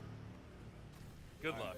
I want the crate with the money in it to be stuffed with concrete. That shipping container that's just sitting, plop that on top of the money. Since Blake had been working so hard for the past few days, he ended up going right to sleep and saved most of his work for the next day. And although he seemed confident, this challenge would soon prove itself to be more difficult than— Thank God I fucking won. Holy shit.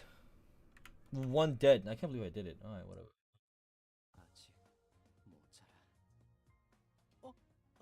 여러분들,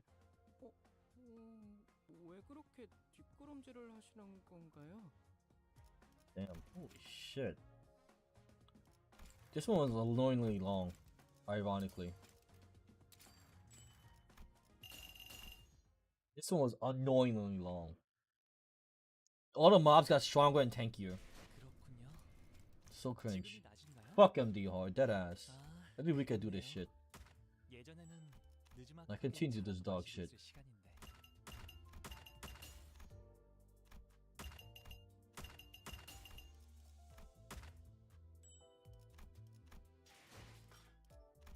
Alright, last video. Well, it is the last video we're watching right now, and then I'm going to bed. Than anything he's ever faced in these videos. Go to bed after this. Day 4, I'm feeling like a zombie. Ooh. We're gonna take the other shipping container that I have, we're gonna pick that up and we're gonna put it in a formation to where the point is facing up, so it's like a pyramid, and the cars will hit it, doom, and fall, but not on the money. We gotta get that shipping container on top as soon as possible.